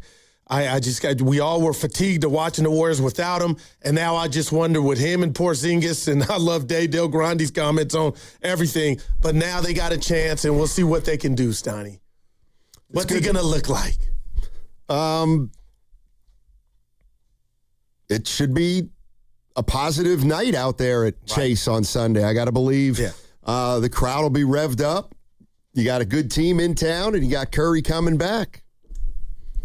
Let me ask you a question. We know the baseline for the Warriors is losing in the first play. And what's the ceiling, do you believe? What's your ceiling for the Warriors this year? Curry's back. 7-game series going 7 with OKC, or it looks like that's who it would be. But that would be my ceiling, and I'm here with my popcorn ready, and I know it could end in a sweep, but the fact if we can get us a 7-game series, I mean, that would be awesome. And he's got games under his belt to get, acclimated with the guys again. And what did you say? And you weren't by yourself, KP and Steph and KP. So now we get to see that Horford come back. I mean, I honestly thought the chef was done this year. That's why I'm getting ultra excited. Let's go. And we get it Sunday right here. Yep. So we got coming up in 5 minutes. Do we have another one or go with Curry? Okay, keep it going. Keep it going. All right. Dave Delgrande brought up Porzingis. The morning show had Nick Friedel on yesterday, and here's what he had. It's funny because, Dave just said he doesn't think Porzingis will be back or whether the Warriors even want him back. This is Nick Friedel. He fits pretty perfectly for what they have needed for a while. I don't know if I'm going in 2-3 years, but this feels very much like one of those contracts that would be like a 1-and-1. Hey, Kristaps, we'll give you whatever the number is, 15, 20 mil. And the following year can be a player option, and you can decide whether or not you want to pick it up. But by all accounts, he's fit in very well. We know he's starting to play much better. And guys, again, I think this is crucial. Yeah, Steiny, I don't know what to say.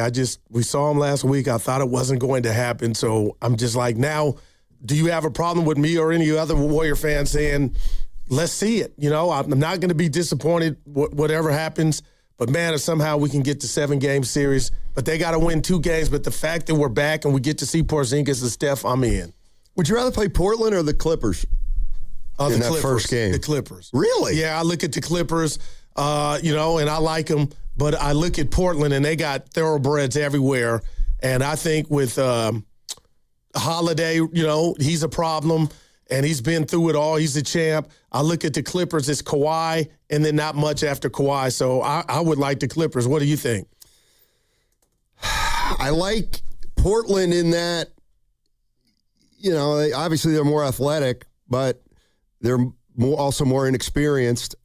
There's something, I don't know why, but I like the idea of the Warriors being able to go up to Portland and win just because that's a place they've always won games they've had to win.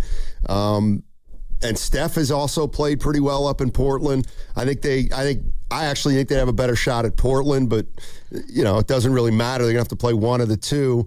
But can they beat Phoenix? Could they beat Phoenix then? If they have to beat Phoenix, they're gonna have to win 2 separate games. But the big news today is Shams Charania talking about Steph Curry is going to play on Sunday against the Houston Rockets. And he's expected to be cleared later today. So Steph Curry is coming back. And Nick Friedel saw him working out the other night and was asked, how did Steph look? It happened last night for the first time at Chase in a couple months. It was the first time, Joe, that he'd been out there since we saw him in Boston. The Steph routine looked alive and well. There was a reason he went out there. He wanted to get used to being around the fans again. He wanted to show everybody, hey, I'm still here. I thought in what I saw for 10 minutes or so, he was moving a little slower than I'm used to in the routine, but he looked the same. And I think that's all understandable given he hasn't been out there for 2+ months. So anything he can give them, as we all know, is a bonus. But everything looked and felt pretty similar to what we're used to seeing from Steph. All right, that's Nick Friedel of The Athletic talking about Steph Curry's pregame warm-up on Thursday night. He did that for the first time. I'm sorry, it was was it last night? That's the Tuesday. Yeah, it was last night. Yeah. It was last night. And so, Steph Curry's coming back. Can I be honest with you? No, I want it. I'm sensing that the excitement level of Steph coming back from Warrior fans is not quite as high as your excitement level. It feels like there's some people out there that they're looking at it one of two ways. They're looking at it, well, he shouldn't come back because it's too dangerous. It's too risky. So those people aren't excited. But then I also think there's another set of Warrior fans that are out there who say, okay, so that's great he's coming back, but we're still not going anywhere.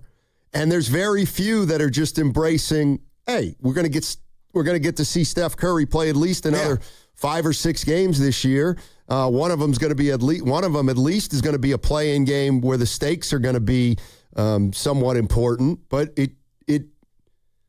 don't know. It just feels like there's a muted response to Curry coming back. Now, that's interesting. I was going to ask you, and you have your own barometers on that. But what did I tell you and Evan and the listeners, man?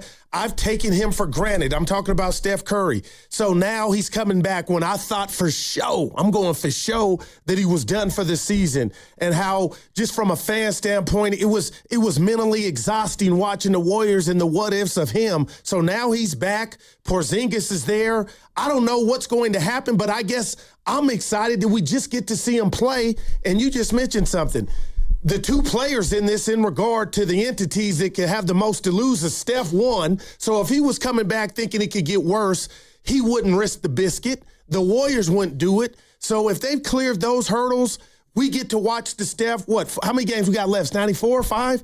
I think 5, but one's a back-to-back. Okay, a back-to-back, gotcha. So we get that. And then now here we go with the possibilities of what could pop off in the play-in with the Clippers, who would, I've been going back and forth. It's Kawhi, then the rest of the gang, but Portland's got more of a collective. They're young, they've owned us, and that one would be more scary if we got them at the first go-round. But just the fact we can watch 30 again this season, your boy's juiced. Good. I'm glad because here's what I said yesterday, Goo, and the day before.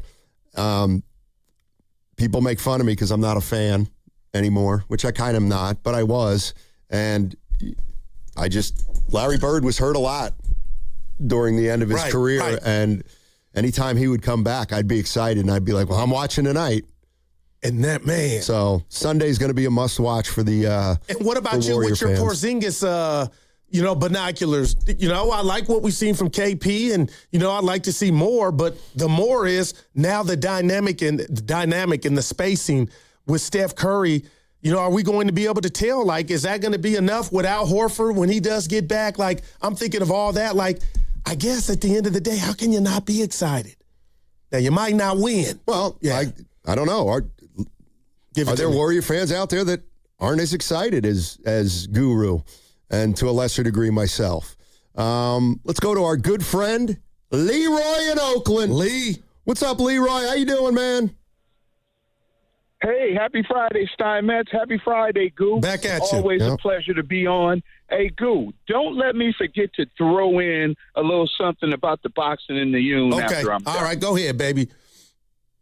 So, Steinmetz, I have called the Golden State Warriors backup players outside of Curry, Draymond, and a few of their other starters. I have called the Warriors backups the worst backups in the league. I said I would take any other backups. And the other day to myself, I ate a little crow. And I said, you know what, Leroy? Get off the young fellas. They have been playing their butt off. They have been trying and trying and trying. Leroy, get off them. You got to give them some credit. So I am here to give the young guys some credit, and I am actually very excited to see Curry come back this Sunday. But it's not about Curry. Come on, guys. We know the chef. He's got some rest. He is going to go nuclear. Like, I feel sorry for Portland and whoever else we have to play just because we have arrested Stephen Curry. And, hey, Portland is no joke, Guru. Portland is no. Do you know for the past month, every time I look at the box score, Portland wins, Portland wins, Portland wins, to where it caught my attention. What if they won the last 8 out of 10? So even though I haven't been able to watch them, I've been looking at the box score. It's like they've been tearing it up. So I am excited to see how the young fellas for the Warriors is going to blend in with Curry. I can't wait. Let's see if they've learned some valuable experience, some valuable lessons, and it's going to be exciting if these young guys have come together and learned how to play with Curry. I mean, this could be exciting. Yeah. Now, the end of that, boxing real quick. Boxing in the Yoon. I never thought I'd see it. I'm excited. Me and my wife are going to be there.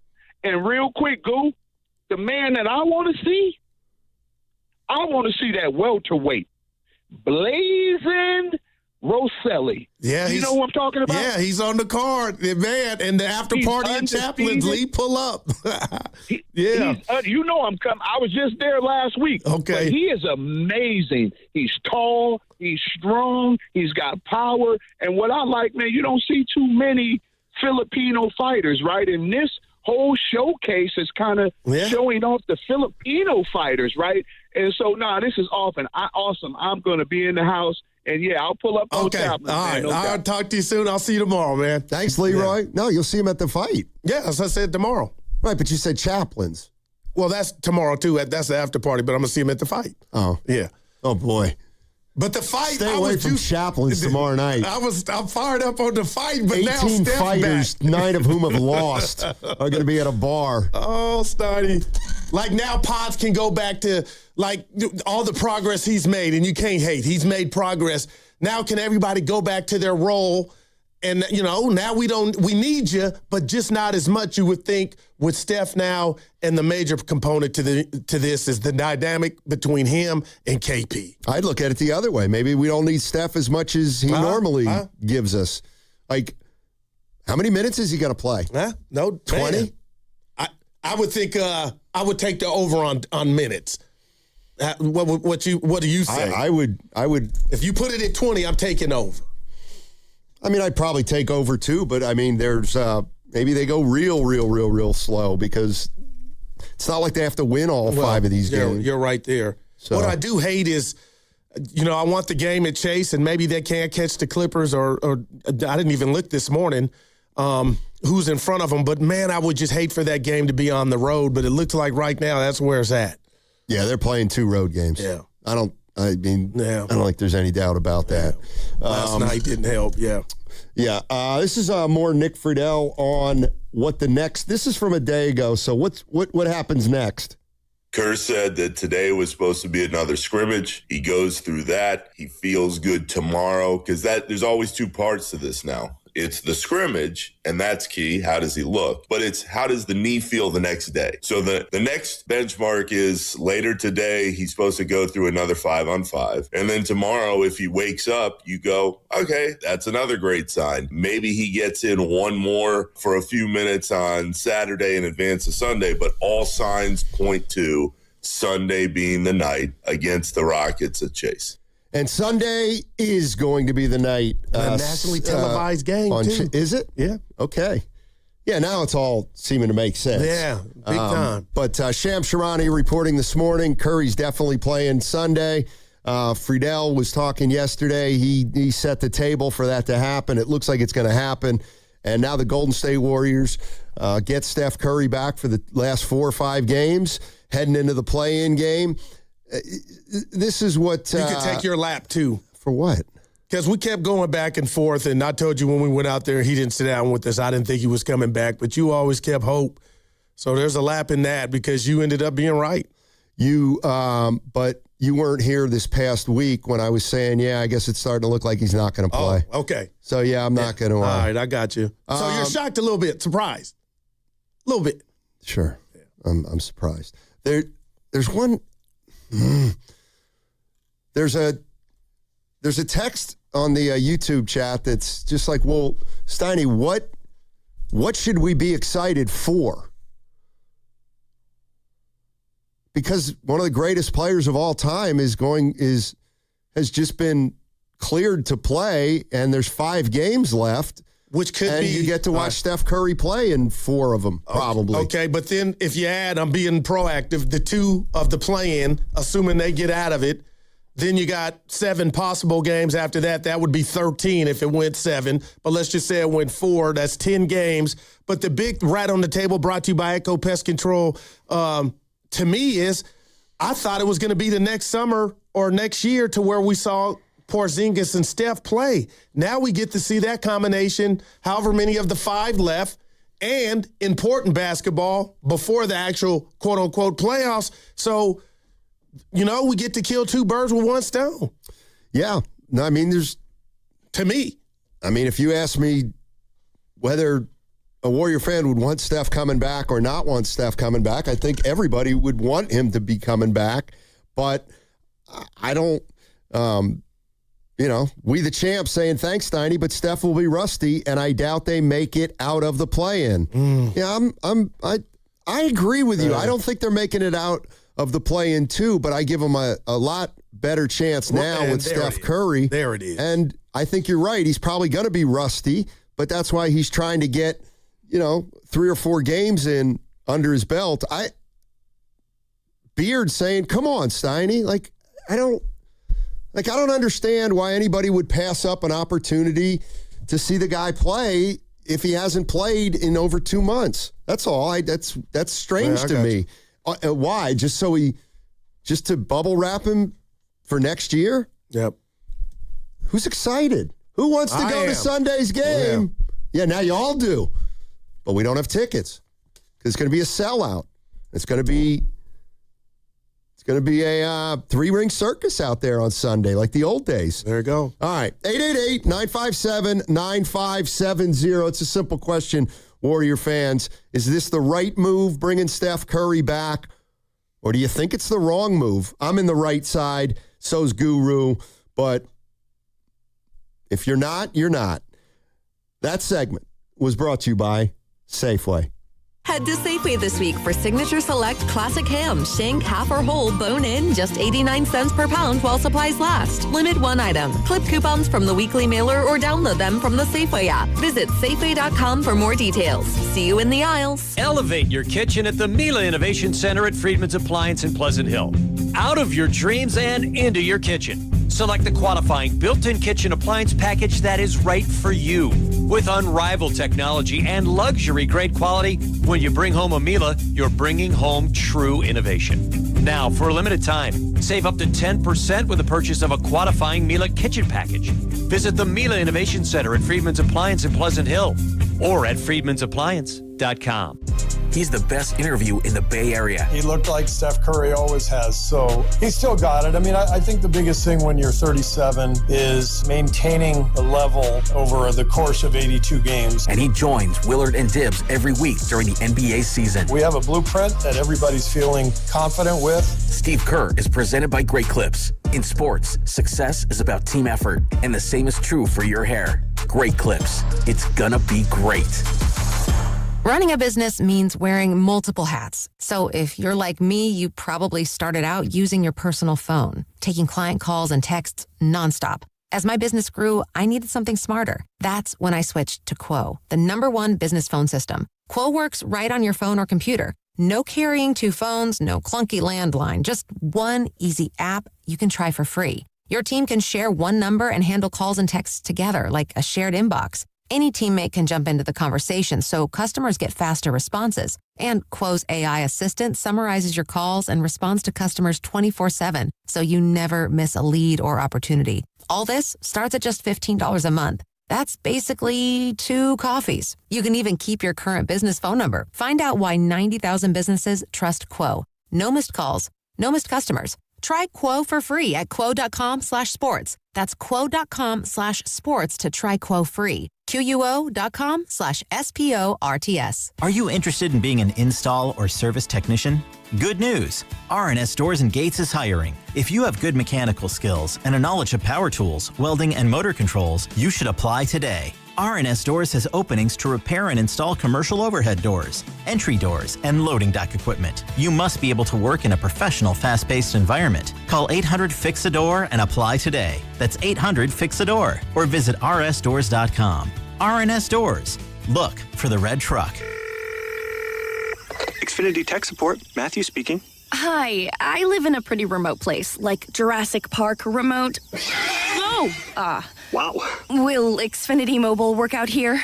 Yep, the combination of reliable Wi-Fi and 5G makes it so that you can stay connected in all kinds of places. Plus, you get access to ultra-fast speeds and coverage, whether you're poolside or out live streaming with a T-Rex. Hold still, you're about to go viral.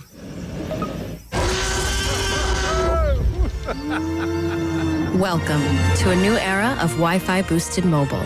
Cut your mobile bill in half with 2 lines of unlimited. Learn more at xfinitymobile.com. Xfinity, imagine that. Watch Jurassic Park with Xfinity. Restrictions apply. Xfinity Internet required. Savings comparison based on promotional rate for 2 lines of Xfinity Mobile Unlimited versus 2 lines of T-Mobile Experience More, Verizon Unlimited Plus, and AT&T Starter as of February 10th, 2026. Taxes, fees, extra. Right now is the perfect time to head to Saramonte Ford. Huge selection, big savings, and straight up great deals. They've got a lineup of brand new Fords ready to roll. Trucks, SUVs, and hybrids, all priced to move. Whether you're buying or leasing, Saramonte Ford makes it easy, fast, and stress-free. So don't wait. Stop in person right off 280 in Colma or online 24/7 at SaramonteFord.com. That's SaramonteFord.com. Saramonte Ford, your San Francisco Bay Area Ford dealer. This is Vanessa Deniston, senior attorney at the Dolan Law Firm. The Dolan Law Firm handles a diverse line of cases from personal injury to employment law. We're proud to say the Dolan Law Firm is just as diverse in our attorneys and staff. The Dolan Law Firm consistently achieves outstanding results with over $1 billion in verdicts and settlements. The Dolan Law Firm, the best, most diverse personal injury and employment law firm we hope you'll never need. Contact us at dolanlawfirm.com. Springfest is happening now at Lowe's. Keep the spotlight on your yard with Stay Green Premium 2 cubic foot mulch, 5 bags for $10. Plus, when you want more help indoors, get up to 40% off select major appliances that help you supercharge your chores. Our best lineup is here at Lowe's. Valid through 4/22 while supplies last. Selection varies by location. See Lowe's.com for details. Mulch offer excludes Alaska and Hawaii. There's a difference between liking a house and actually getting it. Redfin is built to make up that difference and close the gap between finding and owning the home for you. Redfin agents close twice as many deals as other agents, so when you find a home you love, you're not a step behind when it's time to make an offer. That means less watching great homes disappear and more focus on the ones you'll actually move into and call home. Redfin helps turn saved listings into real addresses. Get started at redfin.com. Own the dream. Don't miss Weezer and their The Gathering Tour at Chase Center on September 9th with the Shins and Silver Sun pickups. Buy tickets at LiveNation.com. And for a chance to win your way into the show, courtesy of Live Nation, visit the contest page at 957thegame.com. Now back to Steiny and Guru. Take it away, Steiny. Don't even try it. Won't even try it, Steph. Now back to Steiny and Guru. The chef. Take it away, Steiny. Don't even try it. I don't do this often, but Curry's done. He's done. You think he owes us an apology? Yes. And tell you what, I'll apologize to Curry if Curry apologizes to me. You listening, Steph? I can't wait. He's back, Unbelievable. man. That's incredible. He's back. The big news is he is back. Steph Curry will be playing Sunday against the Houston Rockets, nationally televised game. And the hope is that he can tuck some games away before the play-in and go play a couple play-in games and see if you can worm your way into the postseason. And we have not seen this combo with KP and Steph. That to me is everything. And I know, Goo, it's only 5 games or 4. But, man, it could be more if that thing, gels fast. It's possible. Wait, what did I just say? It's possible? Yeah, it's possible. For KP and Curry to hit the ground running and play off each other and have that gel fast. Because that's what this is about to me. If they're going to have any success in the play-in. Because that's all we've been talking about, right? Yeah, sure. Let's go to Matt in Oakland. Matt, we got the call? Okay. I thought this is the latest from Sham Charania on Steph Curry. Malika, I'm told Stephen Curry is expected to be cleared to make his return to the lineup on Sunday against the Houston Rockets. I had one source tell me all systems are a go for Steph Curry. He's missed over 2 months and 27 consecutive games with a persistent right knee issue. And the Warriors, team doctors, they've all supported anything Stephen Curry has wanted, even if he elected to shut it down. But he has been determined to return no matter how late in the season. This is a Warriors team that's 23-16 with him in the lineup and 13-25 without him. They feel if they get him back in the play-in tournament, they will have a legitimate chance to get to the playoffs. Hey, we have some news. All right, so that was Sham Charania. Yeah. All the news we wanted to hear here in the Bay. And again, why I'm just on this Good Friday, it's gotten greater. But I just really thought the chef would not be back. And I've been barking from the top roof, hey, he's done. And, I didn't see it. Now he's back. I appreciate him, just being able to watch him perform. And now we talk about his go time. We've known where we were going to be, and I'm saying we as a Golden State Warriors are part of the play-in, but now you got your best player back. Hopefully he hits the ground running Sunday. They do as well. And then just put your hat in the ring. Shout out to the Rumble in the Union. See what you got come play-in time. Yeah. Nick Friedel joined the Morning Roast and, talked about the fact that the schedule was to play him on Sunday. And Nick was asked what Steph's minutes may look like when he finally does come back, which we now know is Sunday. I think we're right around 20 minutes or so. I think that's the marker, maybe a couple more. Whether he starts or comes off the bench, Joe, we'll see. I think the Warriors would be better served to limit his time kind of in between. So if you want to get him all warmed up and ready to roll, then you start him, I guess, and then keep the gaps pretty small in running through those 20 minutes so that knee doesn't stiffen up or anything. But there's Nick. He thinks about 20 minutes to start, and then the ideal, I think, would be to get up around 30 for that first play-in game. Now, I'm looking at the standings now. Am I being too greedy now with, and I know they've been losing some games, but I'm trying to see how Stoney, we can't. We're 3 behind the Clippers for that game to be. So that ship has left the dock. Man. Yeah. Let's go to Matt in Oakland. Wants to talk about Curry and Porzingis and watching those two play. Let's go to Matt in Oakland. What's up, Matt? How you doing, buddy? What's up, Steiny, man? I shot a 77 at Poppy Ridge over the weekend with a bogey on 18. Damn. Anyways. Whoa. Hold on. 77 flossing. Would you play from the Whites? From the Blues, Steiny, from the Blues. Have I met you? Yeah. I saw you at the at Poppy. A couple you saw of, me. maybe about a month ago. You're the gentleman I met at Poppy. Okay, I got you. Yeah, definitely. 77. Ooh. Yeah. I'm playing out there. You gonna be out there tomorrow? No, I'm going down to Carica right now. Okay, I'll be out at Poppy tomorrow and then Metropolitan on Sunday. All right, man. Hit them well. All right, thank you. But I'm super excited to see Steph Curry come back and play with Porzingis. There's a couple of sleepers in there with Guy Santos and the other Curry. You haven't seen this lineup. So these guys could make a real run in the playoffs if you get a good lineup with these guys. With Guy Santos, I like Podziemski, but Guy Santos is the leader in the clubhouse to take over this team, in my opinion. He's been playing really hard, and he plays under control, and he's smart.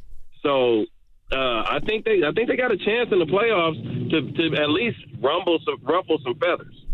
Yeah, and love it. I love it. That's what I think we all want to see is if you can get into a series against Oklahoma City, what can you do? I mean, I'm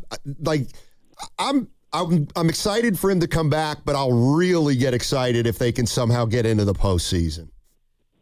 Curry and Porzingis is something that you want to see, dude. That's all I'm saying. Hey, and I thought we weren't going to see it. Yeah. Also, just to put the cherry on top, I'd take Porzingis over Kuminga any day of the week. A healthy Porzingis over a healthy Kuminga. Appreciate it, Matt. Well, yeah. Matt, hit him straight, buddy. That line would – is that what you say in golf? One of the things. Hit him straight. Hit him straight. I like that. Or play well. Yeah. Well, I like that. You could say hit him straight. Have fun. Yeah. But I'm with him. That line of Kuminga, Porzingis, come on, there is no line. Everybody would be in the Porzingis line if healthy. But, yeah, we get it. I didn't think we were going to get it. We got it, and let's see what happens come Sunday. And that's just the start of it. And just to think, we've been talking hoops all year long. Next week, day of knockout, leads off Monday. After the Sunday game is the last week of the NBA regular season, man. But remember, Monday is knockout day, yes, but it'll be Steph reaction day. So the main thrust of Monday is going to be how Steph played on Sunday night against the Rockets, not how you did earlier in the day in knockout. Right, like I believe we've got to. I'm going to have to be a little bit different. Changed. You think you're talking to Mark Grandy? I was horrible in knockout. It ain't much to say. So that's good for your boy. But remember, 2 years ago when you got eliminated early, it's not that you didn't have a lot to say. Been eliminated. Daryl the Guru Johnson's been eliminated. Can you just give me your word that if you don't win, you won't do what you did 2 years ago, which is pout for the next 90 minutes of the show? No, it was hard. No, it was a hard show for me. I never pouted. There were the two of my most difficult shows in my tenure here at 95.7 The Game was a post-game show after the Warriors lost to the Cavaliers in Game 7 with Zachariah. That was the hardest show I've ever done. I was in Texas. Because he was absolutely despondent. He was you gotta give it to him. He was incapable of forming a rational thought. And I would only say that because Zach knows I love him. I wish I could hear it, and I like him. But he just, there were times when I was like, well, Kyrie hit that big shot, and then that Steph, da-da-da-da-da, and there'd be a pause, and all you'd hear is, I can't believe it. I can't believe it. Oh, well, boy. After you lost the knockout 2 years ago, it was kind of the same way. Yeah, I had to do a solo show, essentially. Yeah. Steiny, I missed. I know, but it's all right. Can I tell you, I'm going to give you an example of how somebody can change. Okay. And I'm talking about me.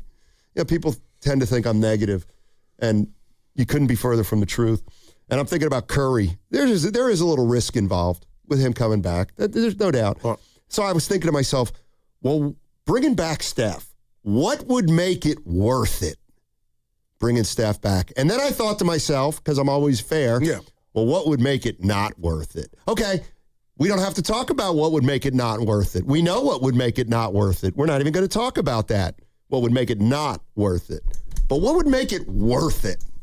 Well, I'm being so real. I feel like, we're playing with house money. Okay, so because I'm loud. I went to bed and I assumed he was done for the season. So now it's bigger, and I can't believe I'm going here, but I am. It's bigger than wins and losses. He's finally.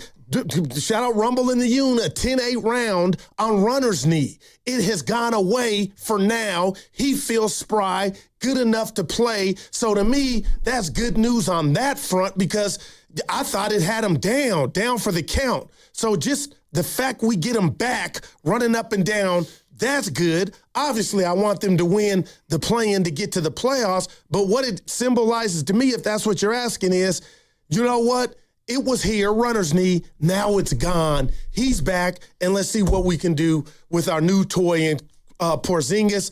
I don't want to be negative, but I will, Guy Santos limping up and down the court, so we'll monitor, whatever's going on with him. But, Steiny, another rat on the table, brought to you by Echo Pest Control on this Good Friday. How soon is Horford going to be back? Is this thing going to go into because the whole dream was put him in. Just assume he'll play in the play. Right, I got you. All right. I don't want you to worry about Horford. I can't take it. I got you. I can't take it. Yeah, it's celebrate today. I mean, I think to make it worth it, you'd love to win the 2 play-in games with Steph, obviously. If he comes back, plays 4 out of the last 5 games, and then they lose to the Clippers, I don't believe that would make it not worth it. Yeah. But I do think to make it worth it, can he help the Warriors get into a series against the Oklahoma City Thunder? It's really that simple. You're listening to 95.7 The Game, KGMZ FM and HD1 San Francisco on Odyssey Sports Station, always live on the free Odyssey app, and now broadcasting from the Laughing Monk Studios. Speaking of worth Laughing Monk, righteously brewed in the city. I didn't have to say that last part. I just did. No. Because I knew you were going to try to jump in. You guys had a great bit about me jumping in. What do you mean? I was in the airport. You and Evan about. What happened? You kept jumping in. I jumping in how? Like I don't understand what you're saying. Like you're doing me right now. Oh. Isn't it worth it that we get to see Porzingis and Steph? Isn't that really? I mean, I know you guys can call me soft, but just to the caller's point, Matt, we get to see that now. I thought we weren't. We get to see that now. So when you say worth it, well, 4 games, we got 1 for show, could be 2, and it could be 7 more, 4 more at least. So that's what has me tingling. Okay, here's the way I look at it. And I agree with Bonte Hill on this one. What'd he say? He said, here's the way I look at it. I don't need to see Curry and Porzingis. I kind of agree with him. But if they're going to play together, great. That's great. But if I wouldn't have gotten Steph back just to play with Porzingis, oh, no doubt. They'll be fine. Yeah. If Porzingis is on the team next year, they'll be fine. I mean, Porzingis can play. He can play basketball. That's not going to be an issue. And now we might see him play playoff basketball. Let's not get ahead of ourselves. Well, you can always dream. And I don't think I'm dreaming by beating the Clippers in Portland. All right. Well, you want to bet? No. There you go. Yeah. Let's go to Bradford. In Oakland. Hey, Bradford. How you doing, man? Yeah, we're back on the radio again. I talked to you last week. I believe that it's going to be a benefit for Curry to come back because without him, they're going to lose 2 in a row in the play-in tournament. But what I believe is that my problem is who's going to be the go-to guy, even though Curry comes back, and I'm having a problem with that. That's the issue that we had in the last 2 games without Curry. Porzingis, he looked like he wants to be a go-to guy, and Pop seemed like he wants to be the go-to guy. But I have an issue about either Porzingis or Pop really gonna kind of relinquish that go-to spot to Curry, and I think that's what's gonna be the problem. It's in terms of the understanding who is the go-to guy, who is gonna be having the ball in his hand, and the situation is that Porzingis. He's doing well, but the last 2 games he's been shooting threes and missing. Okay, but he's good at the rim. He's good at the rim. He's getting good rebounds, but I believe that when they get on that court, they're gonna be on Curry. I don't care if he is out for 2 months. They're gonna be on Curry not to get the ball in his hand. And the issue is that I hope Haas don't try to be the go-to guy at the end. He gets 21 points a game, but that's like 3 in the first quarter, 5 in the second quarter. 2 in that's how he accumulates his points and on the free throw line. But when it comes to the go-to guy, he wants the ball. Okay, he wants the ball. We got. I hope he understands that he's not ready for that. He does help us, but the issue is that I'm glad Curry's going to come to be in the play-in. Yeah. And I'm glad that he's going to be there. But the issue is going to be the lineup and how they make sure that their lineup is going to be able to win, okay? Gotcha. So my issue, and then Guru says, what's his name? Guru says that I don't think he should do it. I think he shouldn't be talking like that. I know, he shouldn't. Now, what do you mean he shouldn't do what? Hold on. What you mean? I'm fired up. You need to leave that alone, okay? He shouldn't do what? He should be positive. Yeah, exactly. Good caller, Bradford. Bradford, I'm over here saying I'm excited. I think we got action. I think you're mistaking me for my partner. Yeah, but you shouldn't have said he should be. We don't think we beat him because that the fans and audience don't appreciate that. Okay. Yeah. But what did I say?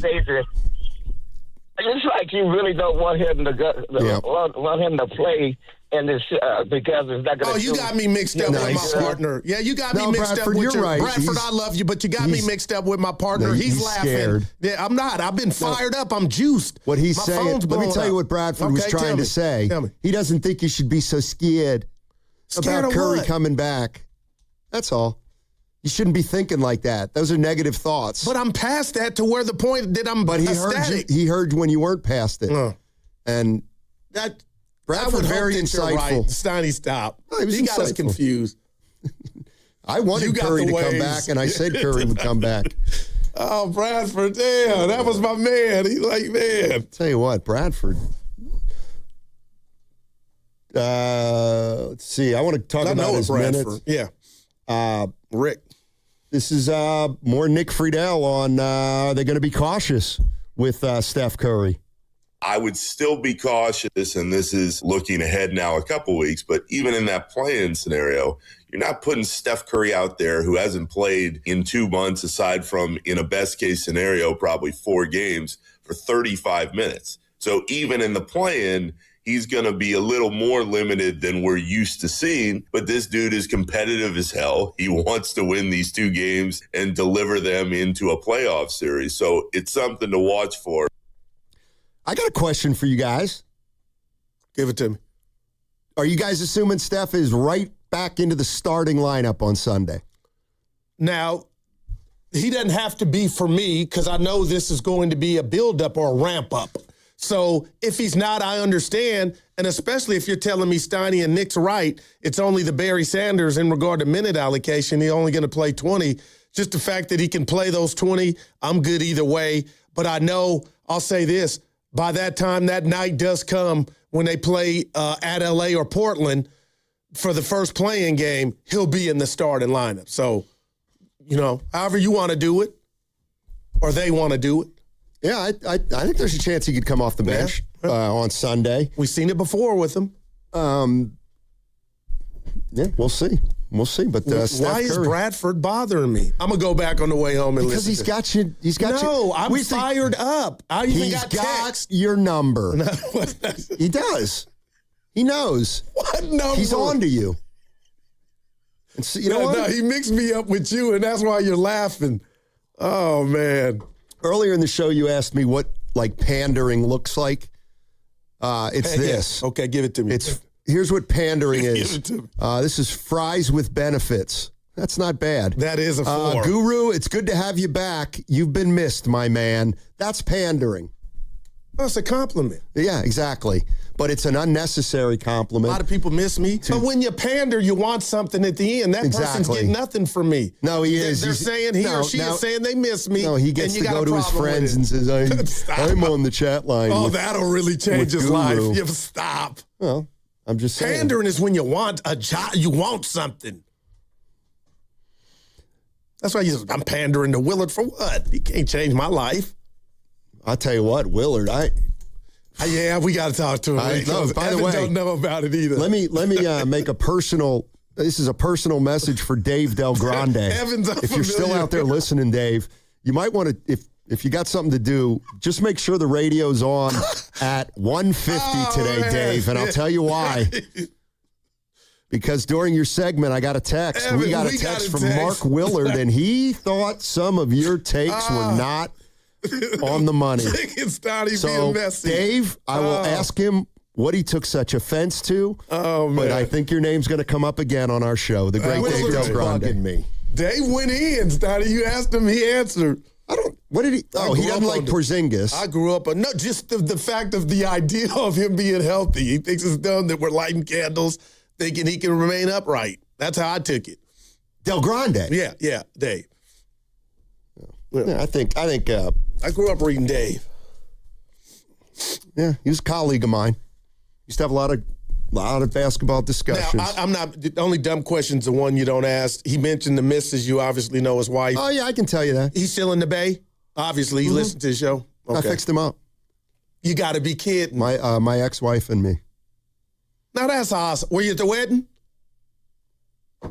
You would think. I must have been. Yeah. I know if that happened to me, you know. So Dave Del Grande was a sports writer back in the day, mid-late 90s, and we had a common friend. That's dope. And we fixed. They hit it off right away. Did you? Right away. That's better, man. I've been there. By the way, I with my single days. Yeah. As long as we're talking about Dave Del Grande, one of my pet phrases I've stolen from him. Completely. You got so many. It's his. Hey, Steiny, how you doing? Dynamite. That's a Dave Del Grande. I never knew that. So is it safe to assume that he invited you to his retirement party? I think his retirement party was hard to be planned for, if you know what I mean. I got you. I'm not sure. No, I know he's my bad, Dave. Yeah, he's working. He's still working. I know, but we get what you meant. Does a lot of writing. Yeah. But you know how it was it comes at you fast. It was a tough scene in the newspaper business about 15 years ago. He's a legend in my book, man. No, he's Can he hoop? Yes, he can. Now that's a random, but he was on. I think he was on one of those. I think he grew up in Marin, and he was on one of those Marin teams that was successful. Those little, Class D schools or triple, the small schools. I'm just saying that because it probably is a big one, and that'll get him mad. I thought you would get Dibs was listening. Dibs will know about Del Grande for sure. Well, you got some stuff to clean up with him before you get there. Played for the Marin Heathens. Dude, there are some dudes here capable of writing comedy. I'm looking. I won't even say anything. Like Evan, that was phenomenal. But you had to be listening to the whole show. Yeah, it's not just Willard that's coming in hot at the crossover. What's he coming in hot for? I mean, Dibs. Oh, well, Sonny, is that turquoise? What color would you call that shirt you're wearing? I don't know. I just asked. I don't know. Yesterday, Steiny asked if a jersey that was on television was a white jersey, and it was quite clearly gray. So I don't know if he's the right guy to ask. No, Steiny, that you got the readers on, but when you get there, boy. You see his text from Shasky? No. I told you I was down on Joe. I like him. Joe Shasky says, I do not, all caps, want Steph to play. I want the lottery odds over the odds we beat OKC. Joe, you're going to... Shask, you're going to be able to have your cake and eat it too. You're not going to make the playoffs. I was just about to say the Warriors are not winning 2 play-in games. I was just about to tell him. Because I got some fraction of Warrior fans in my hood that want them to lose and be a part of the lottery. So Butch can get that. Okay. What's coming up on the game is brought to you by Fremont Bank. Here for you, here for good. Our knockout event is Monday, and I'll be there along with Goo, and we will be broadcasting live from Chase Center. We'll let you know who the winner is, but we won't be doing too much play-by-play because Steph Curry's going to be back on Sunday, and that's going to be the focus of the show.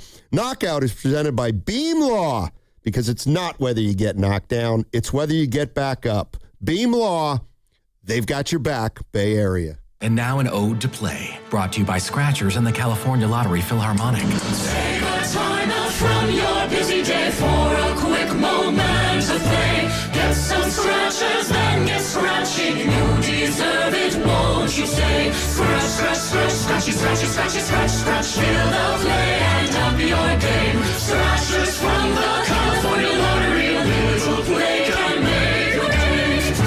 Please play responsibly. Must be 18 years or older to purchase, play, or claim. Just hearing the word IRS can make people break out in a cold sweat. No one wants to deal with the IRS, and now you don't have to. The good news is Legal Tax Defense has been successfully negotiating with the IRS for more than 15 years. It doesn't matter how much you owe, whether it's $5,000 or $5 million. You deserve the best in the business on your side, and that is Legal Tax Defense. Even if you're working with someone else and just want a second opinion, there is no cost or obligation to call. They can prevent levies, liens, wage garnishments, even file back tax returns. And the best news about Legal Tax Defense is they won't take your case unless they know they will reduce or eliminate your tax debt. Call Legal Tax Defense right now for a free no-risk consultation. 800-346-2476. 800-346-2476. You have nothing to lose but everything to gain. 800-346-2476. Tune in to 95.7 The Game for Warriors Live, 60 minutes before tip-off. Every Warriors game throughout the season as we get ready for the action. Presented by Xfinity, your home court advantage. Brought to you by Xfinity. Watch all your favorite teams all in one place. Xfinity. Imagine that. Wesley is a truck driver. I drive a truck and I love what I do. A truck driver with IRS troubles. They told me I owed them $43,000. It got really bad.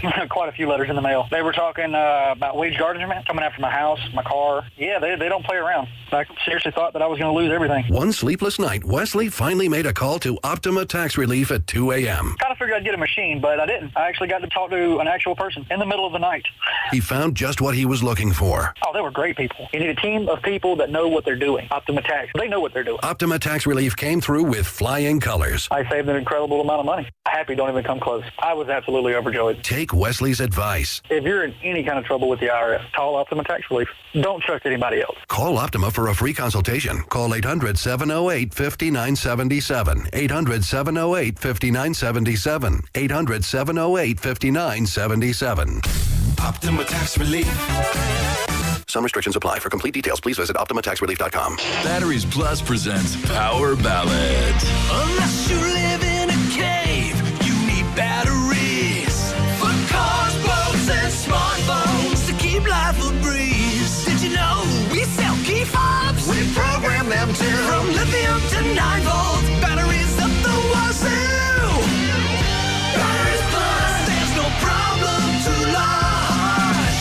Batteries Plus, we're the experts in charge. Hey, it's Willard. The world feels uncertain right now, but when a serious injury hits, uncertainty is over. You're in the fight for your life. Bills start, pressure builds. That's when you call Habas Law. Battle-tested, relentlessly victorious. Omar Habas, Tarek Habas, ruthless when insurance companies try to wear you down. When your world gets rocked, bring in the force built for the fight. Habas Law. Visit habaslaw.com. Omar Habas is a California licensed attorney. Offices in Northern California, including San Jose. Past results do not guarantee future outcomes. Brought to you by Bank of America. Turn the house you want into the home you own with help from Bank of America's Community Homeownership Commitment. In select markets, get up to $17,500 when combining down payment and closing costs grants. Visit bankofamerica.com/homeowner. What would you like the power to do? Bank of America is proud to be the official bank of FIFA Club World Cup 2025. Bank of America N.A. Equal housing lender. Credit and collateral are subject to approval. Restrictions apply. This is not a commitment to lend. Powerful doesn't just happen. You have to make it happen. So the moment Total Wireless offers a free Samsung S25 FE with Galaxy AI, when you switch to Total 5G or 5G Plus Unlimited 3-month plan, you take the network as powerful as you with unlimited 5G data that won't slow you down. Now that's a total power move.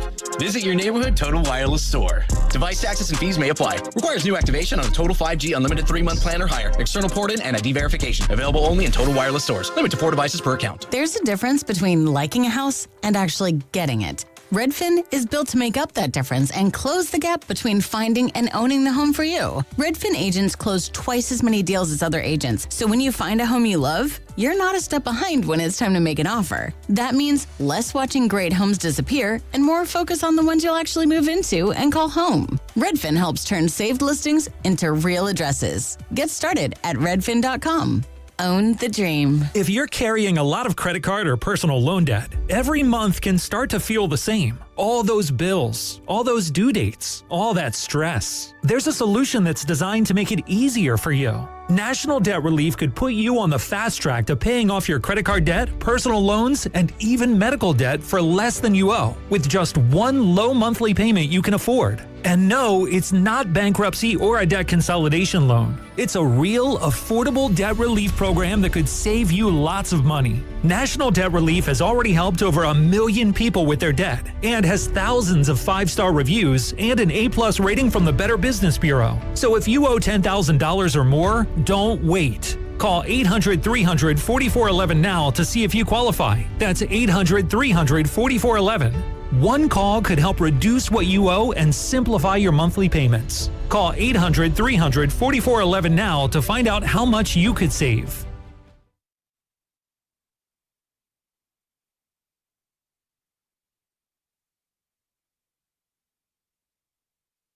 We're the most toxic show at the station. This is where he belongs. Now back to Steiny and Guru.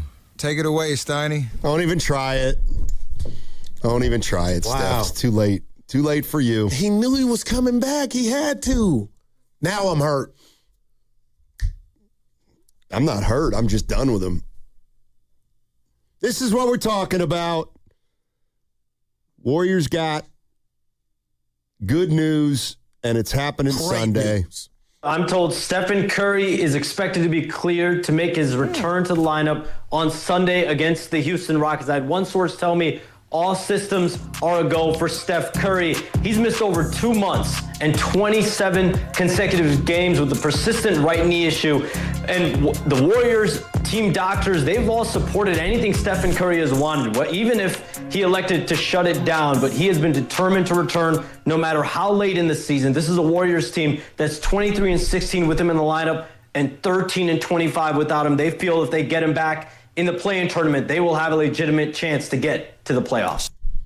All righty. What were you mentioning, Shasky? So Shasky, or some Warrior fans out there, Steph can come back. They can lose the first play-in game and still be a part of the lottery. Correct. All right. And I know for a fact there are a fraction of Warrior fans that are, take that. But if they make the playoffs, they're out. I got you. They're out of the lottery. I got you. The lottery. Yeah. Let's go to... And the dream of getting the number 1 pick. Let's go to Chris in Modesto. Hey, Chris, what's going on, man? Hey, how's it going, guys? I'm not trying to change the subject here. I'm excited about Steph coming back on Sunday, but you know, I am so excited about Monday's knockout tournament. Oh, and I remember watching the first one and the second one, and I feel like I have to be honest, I'm not just watching it to see who wins.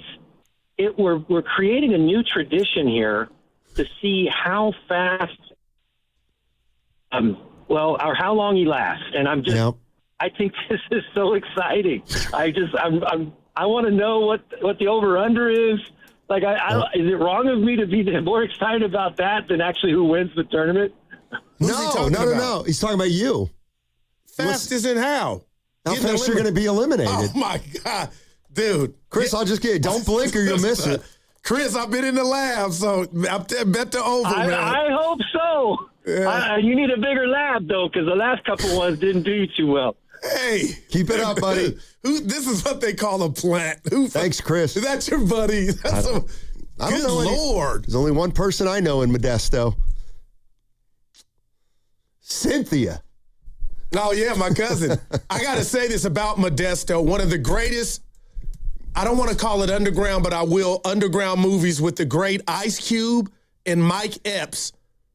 Janky Promoters. If you want to laugh, do you have stitches? Watch that. They were out of Modesto. Janky Promoters. What's Modesto like? You ever been to Stockton? No. You ever been to Livermore? Well, that's a great they call. got a nice little downtown there in Livermore. Kind of similar. Valley-ish. Is there a downtown in Modesto? Yep. There's a downtown everywhere, but It's more like kind of like a. It's like if you're trying to set a modern Western. Yeah. That's what Modesto's downtown. Old historic downtown. I almost had an interview at the Modesto Bee back in the day. Thank God you didn't get it. You wouldn't be here. Well, actually, I would be. I was so dumb when I was moving out here. I figured I'll just apply to some newspapers around the Bay Area. Actually applied to the Modesto Bee thinking, well, if I get that job, I'll just commute from San Francisco. Well, you're laughing. Some people do. Really? Yeah. How far a drive is it? I'd say we got to be careful. Remember I told you and Shasky and Evan the Charlotte trip was 3 hours. It was actually 6. But I got now. That's a loaded question. Traffic, no traffic. No traffic. Because I got a friend in Modesto. No traffic. I'd say about good 70 minutes, 80 minutes. Yep. Was it 4 hours with traffic? How do you? Did you be honest here? Could you relate to? Could you relate to Carter Jensen?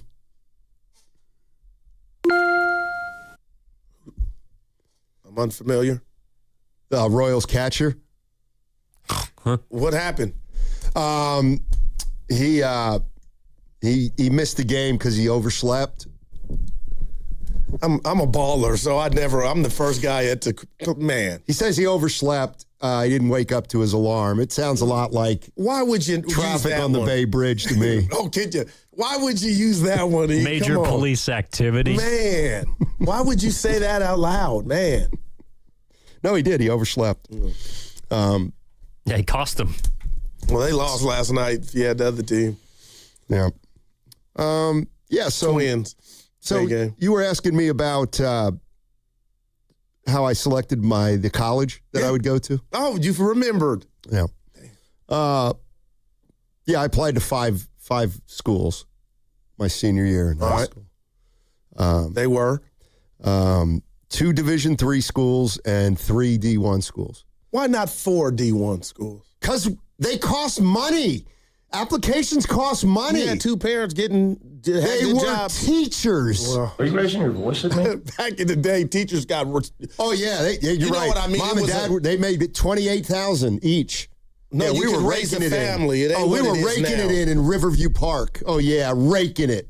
Dude, where's this rage coming Dad took from? 3 jobs, drove a bread truck in the summer, worked at a mushroom farm in the summer, refereed 7 nights a week.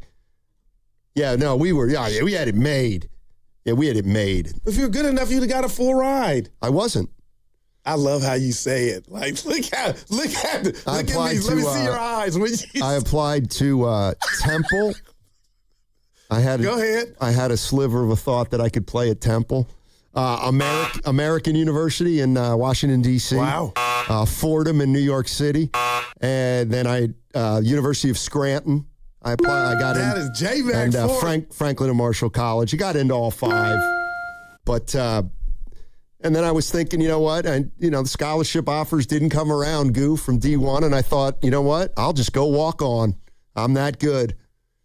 And then I got a piece of advice from my old high school coach, God rest his soul, R.I.P. Okay, I want to hear it. You want to know what he said? Yeah. Okay, I'll tell you exactly what he said. I said, I thought I might get some low D1 stuff, coach. And he's like, yeah, well, you're small. And I said, yeah, but I'm pretty good. And he said, so what are you thinking? I said, I may go to Fordham and just try to walk on. What and did he say? He said, Matthew, let me tell you something. You might go to Fordham and you might be able to walk on and you might even be able to make the team. You might even make the team and play a little bit. But you ain't going to win. You ain't going to win at Fordham. And I was like, yeah, probably not. That's why it came down to 2 Division III powerhouses. Full ride, right? No, Division III doesn't give scholarships. Then I got about $1,000 in financial aid. But what? Obviously, a lot cheaper. No scholarships, D3. So that had to hit mom and pop's pockets. That teaching helped. Yeah, they were hoping against. Pops knew. Yeah. Pops knew, dude, man. Yeah, so I know a lot. There is like Lamar Odom. It's not tragic like that at all. But Sonny, there is something to you and your dude. That's why you get mad at me, and I represent a lot. I'm still hooping. You think I? No, am mad because I left some on the table. I think you would have You wanted to go a different route. You didn't do it, and it's okay. And you got some. You think back and you feel like, what if I did try it this way? But that's just me. I'm no clinical doctor. No, I couldn't. See, Goo, life has a way of creating facts. You know what I mean? That's deep. Right. And the fact of the matter is, I had no Division I offers. And that's okay. And that means I don't say I could have played Division I. You should use the same thought process when you talk dumb about, I think I could have pitched in the majors. No, I'll never. That's a foolishness that people have backed me up on it. I hear you. I'm out. Because now I sound like Uncle Leroy. Exactly. But I'm okay with it because I know who I am and I know how electric my arm was. No, you sound like the guy from that movie I never saw. Apparently, Uncle Rico. Yes, that's what I said the wrong uncle. But yeah. Mm-hmm. Anyway, no, you're right. Willard on Dave Dale. I can't. Nobody. Yeah. You must be honest with yourself. If I could give some advice, you must be honest with yourself. Yeah. And sometimes it's hard. You looking forward to that fight tomorrow? I can't wait. And I think I got to appreciate something happened on the second interview, but I'll talk about it after the show. But listen, dude, I'm fired up. Happened. And he went to your school and he's teaching at Logan. J-Mac. I didn't expect none of that. What do you mean he went to your school? He went to my school in Logan, but I didn't have those facts. Dude, smart. He said 5 rounds. I'll let you know. He was confident. Do you know how long 8 rounds is? Dude, he wrestled. Wrestling is... Don't do this, okay. Goo. You do this all the time, and I'm sick of it. Don't tell me about wrestling.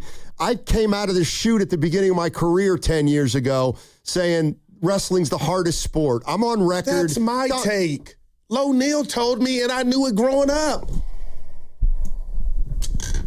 Wrestling or boxing? Wrestling is infinitely harder than boxing. I agree. You don't agree with anything. I'm not letting you agree. It doesn't matter. That is a cut, man. Oh, man. I want to take this call. Right. Let's go to Christian in Fairfield. I met Christian at Friedman's on Saturday. How did that go? It was great. Tell me, Christian was with his friend Scott. Okay. Who bought a barbecue. How tall is Christian? Because he can hoop. I think he's a little taller than me. What do you think, Christian? What are you, about 6'1"? Yeah, that's right. And it was Steve, not Scott. Oh, Steve. All right.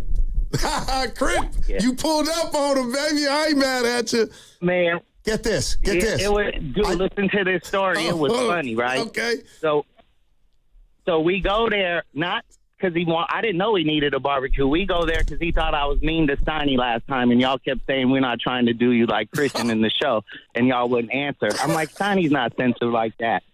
So we pull up. I was like, come on, we'll go watch our boy Coach AAU at the field house, and we'll go see Steiny. So he just was going. He didn't care where we was going. We was going to go see Steiny, and he wants me to golf. And I said, if you get the guys, Steiny, Goo, and Evan to golf, it'll be my first time golfing.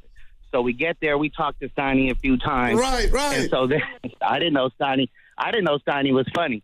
We finally tell him, my boy buys the $8,000 barbecue. We talk to Steiny. Steiny says something intriguing while I call. So we finally tell him about the golfing. Steiny goes, yeah, I'll go, but leave Christian at home. Oh, there it is. That sounds like my partner, man. No doubt about it. Hey, did you, real quick, $8,000 grill? I thought you said 2,000. No, it was 8 because I've seen the receipt. 8 racks on a That's bun. why he wants you to golf at those places, Steiny. You're like, nah, I'm a public course guy. Steve is the man.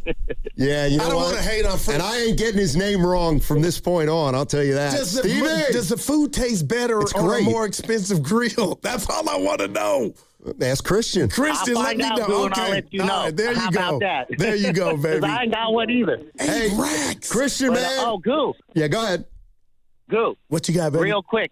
My boy's from the U, and my big homie that I grew up with when I moved to Fairfield, I was in 7th grade. He was 10th grade.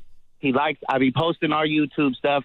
He knows you. He said his name is Derek Johnson, and I got your back. He said you was raw, Logan. He said Guru was pretty raw, Logan. DJ! Oh, Christian, that's my dude. Man, we're friends on said Facebook. y'all know each other. Yeah. Hey, he used to be nice with the ladies, too, DJ. I tell him I said, what's up? Yeah, that's the guy. Yeah. Hey, Christian, man, thanks a lot. Appreciate it. And have a good weekend, my man. D. Johnson. Y'all too. Yes, sir. Christian in Fairfield. Yeah. Christian played at SF State. Man. So he was like you, a smaller guard. Yeah, but I think SF State's D2. Yeah. That tells me he's probably But better. they got a good, Devontae let me know, they got a great program. What kind? They've won titles. I'm just saying. Yeah. In fact, Christian. Or is that City? It's probably City. That's all. Bonte talks about City a lot. I think it's both. It might be both. Well, no, because Christian was on. He told me one time he was on one of those title teams. Okay. All right. There we go. Let me tell you, Christian played either right before or right after a guy I worked with who went to SF State, who was a hell of a player. Okay. I can't wait to hear the name. His name is Eric Fisher. Lefty, about 6'3", could shoot the hell out of it. Did he play? He played at SF State. No, did he go anywhere after? No, he went. He was our graphics guy when I was doing sidelines at the. So he's for the not Warriors. bitter at the game like you. No, my son's bitter. Little Daryl's bitter at the game. He's a much nicer guy than me. Yeah, much nicer guy. He was a damn good player. Look, for you to put a stamp on him like that, he had that game. Ooh, he was good. He was a good player. Chris is in Sunnyvale. Hey, Chris, how you doing, man? Hey, Steiny, how you guys doing today? Doing well, thank you. I missed the first few schools you mentioned. It sounded like we had a similar flirtation with D1. I was Scranton, Fordham, Lehigh, Brown, and Villanova. Okay, so you got you. I Are couldn't. you from the East Coast? I am. I'm from Reading, Pennsylvania. Oh, get out. I'm a Harrisburg, Pennsylvania, Bishop McDevitt High School. Bishop McDevitt, the DiFilippo family. Have you ever heard of the DiFilippos? The Filippos, love them, absolutely. Thank you. Ricky and I were co-captains back when he was Rick. Are you serious? Yeah, I love the Filippos. One of the kids was a really Filippo, good he was our player. AD. Yes, and he had a son who played who was good. You made absolutely. Where did you end up going to college? You made the comment about. I went to Villanova for a semester. They tried to get me to juice up, which I didn't do, and then I ended up going D2 to Westchester. Look at him, D2. Westchester. Yeah. Did you play at Westchester? I was redshirted, then I hurt my back, and I'm like, I'm 5'10", 230, trying to be fullback, and I'm not going anywhere. So I decided to cut some weight and jump into a different career. But yeah, Gotcha. similar There it thing is. of like not being quite. I was meeting Foch Fazio to have him come meet with Rick. Nice. And we were walking down the hallway, and he's like, "Hey, you're number 30, aren't you?" And I got so pumped. I was like, "Yeah, that's me. You see me on film?" He said, "Yeah, too bad you're not 6'2", or I'd be talking to you." Oh, man. Yeah, I had a few of those. Thanks, Chris. Harrisburg in the house. That's the Wow. capital of Pennsylvania, Harrisburg. Okay. A lot of people think Philly or Pittsburgh. Yeah. It's Harrisburg. Wow. It's where Ross Tucker lives. A lot of money there? No. I mean, in the suburbs. Well, give me a ritzy part of Pennsylvania. Like the main line. That's the name? Yeah, it's outside. It's an area outside Philadelphia. But why do you say it's so derisive? Because it's nice. It's filthy rich. Man. There's a train that goes from the suburbs in Pennsylvania into Philly. Towns like Haverford, Towns like Swarthmore, Narberth. Just big homes. Yeah, just old money, Goo. Old. Villanova tried to get him to juice. He said no. So he must have been talking football. Yeah. I think he was talking football. They said he was 5'10", 230. Yeah, he better have been talking football. He was from Van. Yeah. All right. Hey, I know what I want to ask you. We got some degenerate listeners out there. My rental car got a flat tire. Well, go ahead. When? On the trip. And it was a SUV. You drove to Carolina? No, we rented a car when we got there. Oh. And it was an SUV. You rented a car and it got a flat? Yeah. And then... Dude, you are like jinxed. No, it is. It is. It you've been through the ringer. But the tire was 500 pounds. It was an SUV, Denali. So I'm sure it wasn't 500. But I'm not touching the tire. Have somebody come out. They go, yeah, smart ass. You wanted to use your own insurance. It's on you. And Mia made me do it, so that started a whole nother. You had to change a tire on vacation? Little Daryl and I looked like a chimney blew up on us. It was awful, man. It was awful. I'll leave it at that with the little weak jack. So, oh, man. A couple days ago, I'm out, and these three people sit next to me, and they're at this ship, and they've got something, and I thought it was hey, we've got tequila samples. Yeah, or whatever. let's It's go. like one of those things, and I was like, yeah, I'm out or whatever. Turns out they had basically a portable breathalyzer.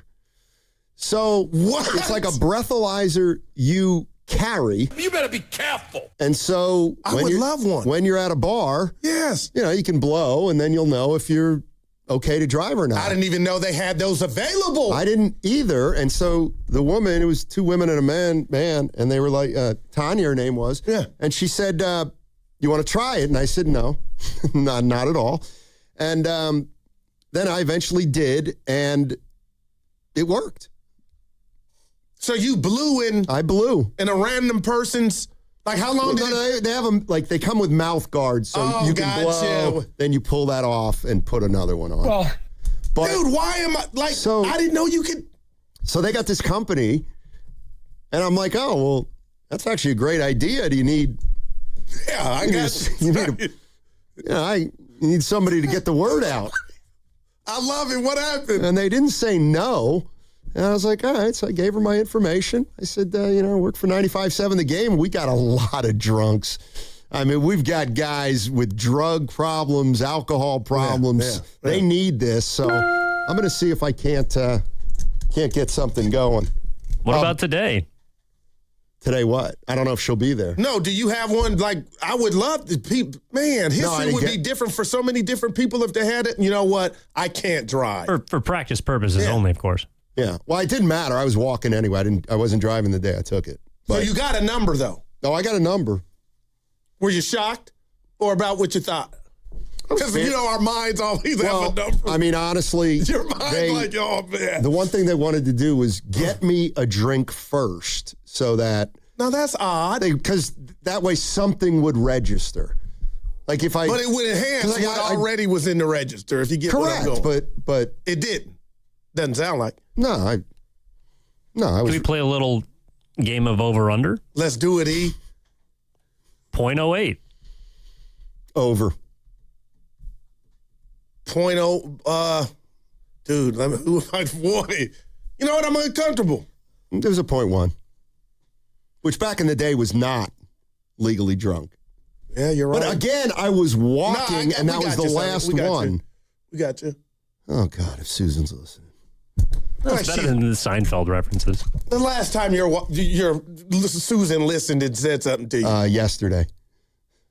What? You got to be kidding me. Ask Evan. What were you talking about? Seinfeld. You never know when they're listening, man. One of the reasons this show's been. We're almost done. Wow. I'll tell you what. Guru, I'll buy every drink of yours today if you let me go right now. You can hit the road, Jack. That segment was brought to you by Kalshi. Trade on anything. March matchups are down to 4. Trade the tournament with Kelsey. Arizona and Michigan are trading at 34% to cut down the nets. A $100 trade pays out $273 if either one wins it all. Download the Kelsey app. Use code FAN to get $10 when you trade 10. Kelsey, trade on anything. Hey, it's Willard and Dibs for Safeway. Enjoy these amazing deals for members. And as always, save up to 20% weekly on hundreds of exclusive offers from Safeway. Just clip the highlighted deals from the weekly mailer or click the deals in the For You section of the Safeway app to breeze through checkout. Signature Select Classic Ham, shank, half, or whole, bone in, just 89 cents per pound while supplies last. Limit one item, but no more limiting Dibs because he wants to talk about vegetables. And green asparagus is just $1.99 per pound. And for just 3 days, starting Friday, April 3rd through Sunday, April 5th, USDA Choice Beef Bone-In Ribeye Steak Mega Packs, just $7.99 per pound while supplies last. Limit 2 packages, as well as 2 pounds of Cuties mandarins for just $1.99 each. Limit 2. They're so cute. I do like hearing you say Cuties. Okay, these and other great deals are available in the weekly mailer and the For You section of the Safeway app. Go to Safeway.com for more details, and we will see you in the aisles. Running a business means wearing multiple hats. So if you're like me, you probably started out using your personal phone, taking client calls and texts nonstop. As my business grew, I needed something smarter. That's when I switched to Quo, the #1 business phone system. Quo works right on your phone or computer. No carrying 2 phones, no clunky landline, just one easy app you can try for free. Your team can share one number and handle calls and texts together like a shared inbox. Any teammate can jump into the conversation so customers get faster responses. And Quo's AI assistant summarizes your calls and responds to customers 24/7, so you never miss a lead or opportunity. All this starts at just $15 a month. That's basically 2 coffees. You can even keep your current business phone number. Find out why 90,000 businesses trust Quo. No missed calls, no missed customers. Try Quo for free at quo.com/sports. That's quo.com/sports to try Quo free. QUO.com/SPORTS. This is the story of the one.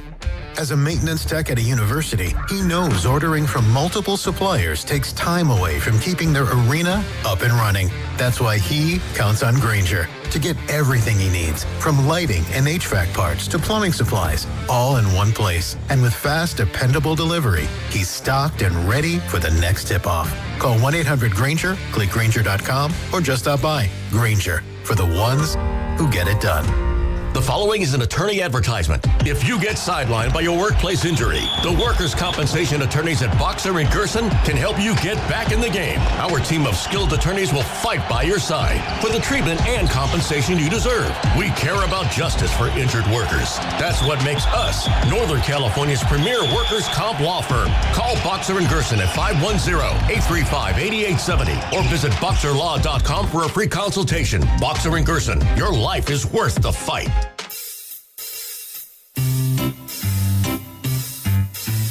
1-877 Cars for Kids. KARS Cards for Kids. 1-877 Cards for Kids. Donate your car today. 1-877 Cars for Kids. KARS Cars for Kids. 1-877 Cars for Kids. Donate your car today. Ready to get rid of that old car? Donate it to Cars for Kids. Call 877 Cars for Kids to speak to a friendly live agent. Donation is super easy, and your car can be picked up as soon as tomorrow. Go to carsforkids.org now or call 877 Cars for Kids to donate your car today. 1-877 Cars for Kids. KARS Cars for Kids. 1-877 Cars for Kids. Did you know you can donate real estate too? Go to carsforkids.org. That's cars with a K. Joey from Vermont, a farmer trying to get through the winter. Adriana from South Carolina, a single mother living paycheck to paycheck. Liam from Ohio, an injured father struggling to provide for his family. Hi, I'm Shanola Hampton, and I support the Feeding America network of food banks because they help provide over 6 billion meals to people in need each year. Learn more at feedingamerica.org. This is the story of the one. As a procurement manager for a hospital system, she keeps every facility in her network stocked and ready. That's why she counts on Grainger to be her single source for thousands of products, from disinfectants to lighting, air filters, and more. And with fast, dependable delivery, Grainger helps her keep every facility stocked, safe, and running smoothly. Call 1-800-GRAINGER, click Grainger.com, or just stop by. Grainger, for the ones who get it done. At LendSeek, we know running a business takes heart, hustle, and sometimes a little help. That's why we stand with you with our exclusive AI lending platform, connecting you to over 100 funders. If you've been in business for at least 2 years with a minimum annual revenue of $500,000, you can get up to $1 million in funding in as fast as 24 hours. No collateral, no prepayment penalties, no red tape. Apply today with no cost or obligation at lendseek.com. That's LENDSEEK.com. The legendary band Deep Purple are hitting the road this summer with special guests Kansas and Jefferson Starship. They'll be rocking Shoreline Amphitheater on September 5th. For more info and a chance to score tickets courtesy of Live Nation, visit the contest page at 957thegame.com.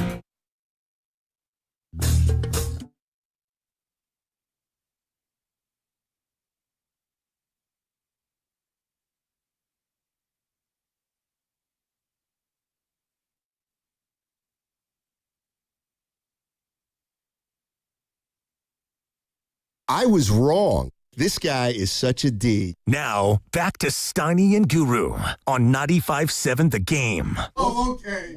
You guys want to do a crossover or do you want to keep talking during the break? Both. Don't we talk? Are you raising your voice? Hey, you'll get jumped in here. It's 3 of us. No, he will in 12 minutes, believe me. Almost. It's coming. Crossover today sponsored by Atco Pest Control. Right. Hi, guys. What season are we in? Good to see you guys. Is it gnat season? Oh, welcome back. Looks like we got some mole issues. Yeah. Uh-oh. Mole issues? Oh, my God. I know what's bugging me now. Thank you. Did you look at the tweet? Did you look at the tweet? Which one? The Spadoni tweet. Did you look at it? No. It'll piss you off. I didn't like Spadoni. Thank you. I forgot about that. Thank you. I got one. You can't do that. I'm now you cannot do that. I was worried I didn't have one, and I can't stand when that happens. Spadoni gonna be mad at you. Yeah. But I didn't like it, Will, because I knew the genesis of what happened. You can't. Can you share with the audience what the tweet was? Because I have all of you muted. It's gonna be on. It's gonna be on you. 12 minutes. Up in 10 minutes. Spadoni's tweet. Pause. Stand down. Will, I'm not a guy. I missed you guys. Miss you too. And I tuned in. I forget what day. It's North Carolina A&T. Okay. I like it. You look good. You look refreshed. Let's just stop. But I'm in the rental car with the fam, and I happened to be on with you four during the crossover. And my name came up. I go, of all the days to listen, I got family listening. Will, can you elaborate? Because Mia said it was a compliment. I took it as a shot. You guys were talking about me, and Dibs goes, he's not here, and we're talking about him. And you go, I got the perfect analogy. Goose like your kids. When they're not here, they're here. Yes. Mia goes, that's a compliment. It's completely a compliment. Why did it have to be the kids? But because I was like, let me just ask. Because parents know that they'll all, like, you die for a night out by yourselves.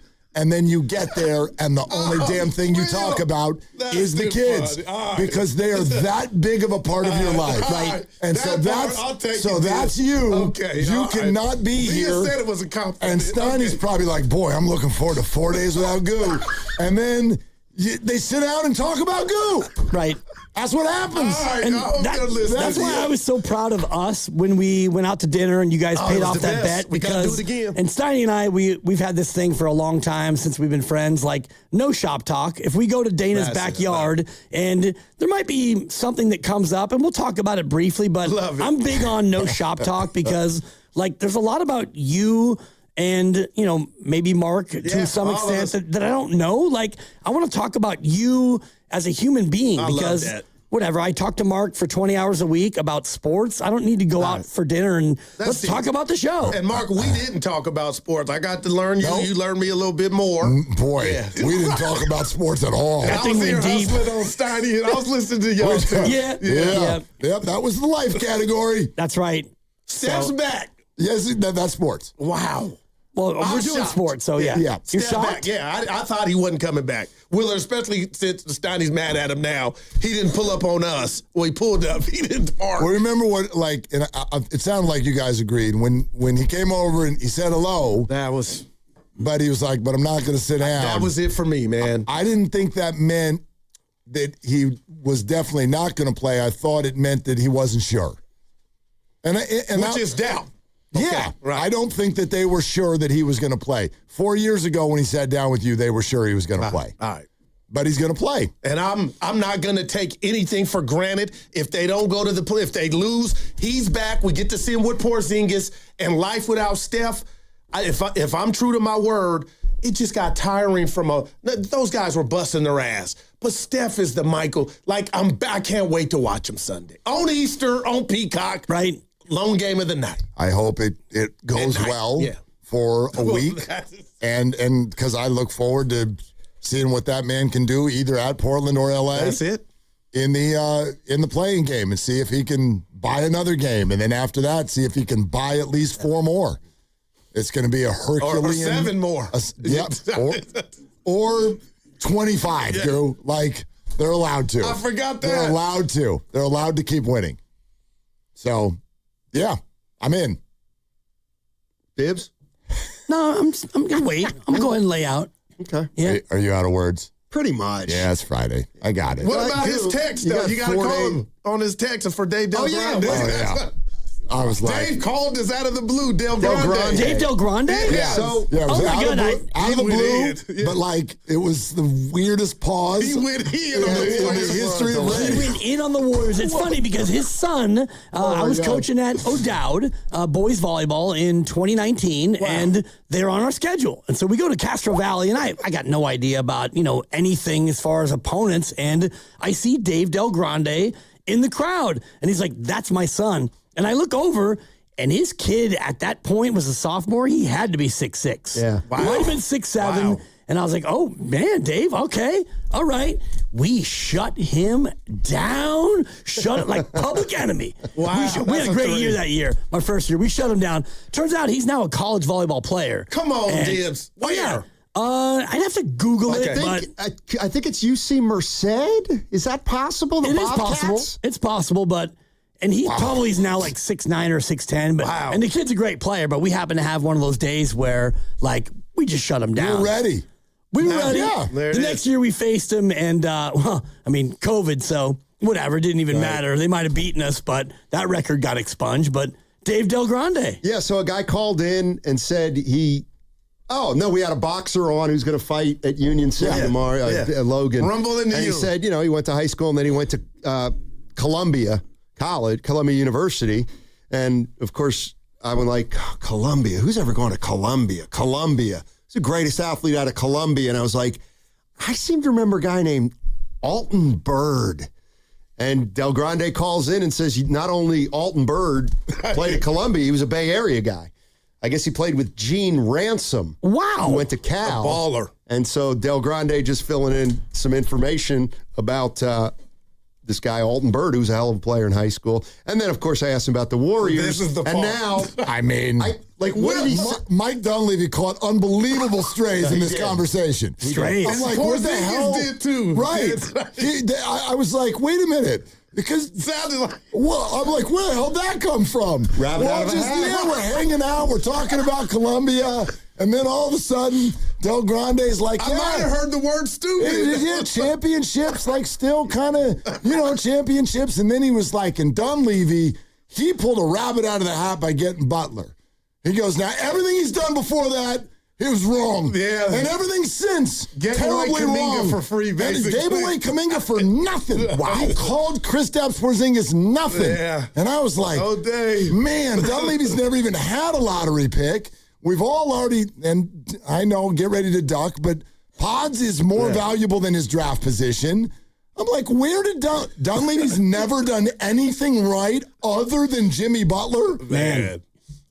That's tough. I thought that was a hard take. Man, I wish I would have heard that. So I did. I texted the guys. I'll own up to my, because I know Dave, but I've never met him. But anyway, I was like, wow.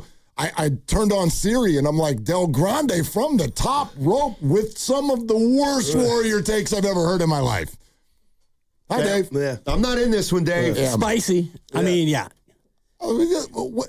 He's never done anything right, and Kristaps Porzingis' name is nothing?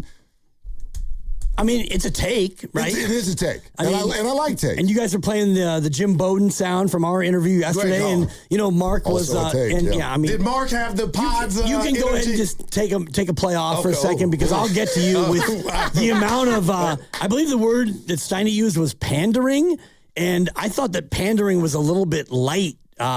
Like the amount of love that you were showing this man, it was great. I didn't hear That was my coming for Willard. That was you talking about how great he is, how much you love him, how much you admire him. Can we play this segment back? I missed it. We'll get to it because that's what's bugging me. That's not Willard bugging me. Can you lay out for a second? But part of that whole exchange is what's bugging me.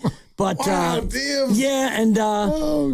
even know where I was going with that. You don't need to be going anywhere. It's the crossover. Sure. Willard, I was at the airport. We had to stay there 9 hours in Charlotte. Why? Plane. It was bad weather all on the East Coast. Okay. Got in at 4 a.m. last night. It wasn't TSA related, was it? No, we were good there. All right, good. So listening to you in a different part of the country, I said one of the things about Willard is he'll get so mad. He has his take.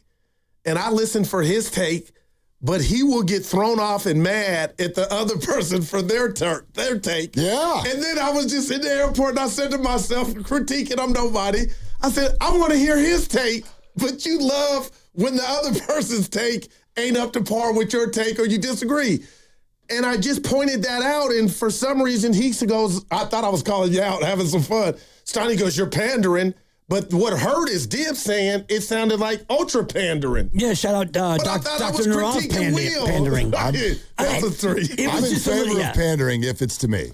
Yeah, it was a little bit, I thought, overly flowery as far as, because you did mention that, his take, and if he hears another take, he maybe doesn't love that, and I don't know if all of us do, but then I thought you just went a little bit too far with the flowers. Will, I thought you were going to come in for me hot. No. It sounds like...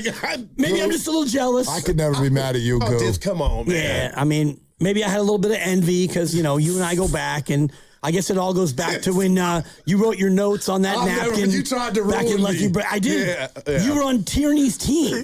Lucky Break, it was Tierney's team, Brandon Tierney, and my team. And he was clearly like, one of the best people on Tierney's team. And so, I tried to, I didn't try to ruin you personally, but I was trying to win the contest. Did you just call him one of the best?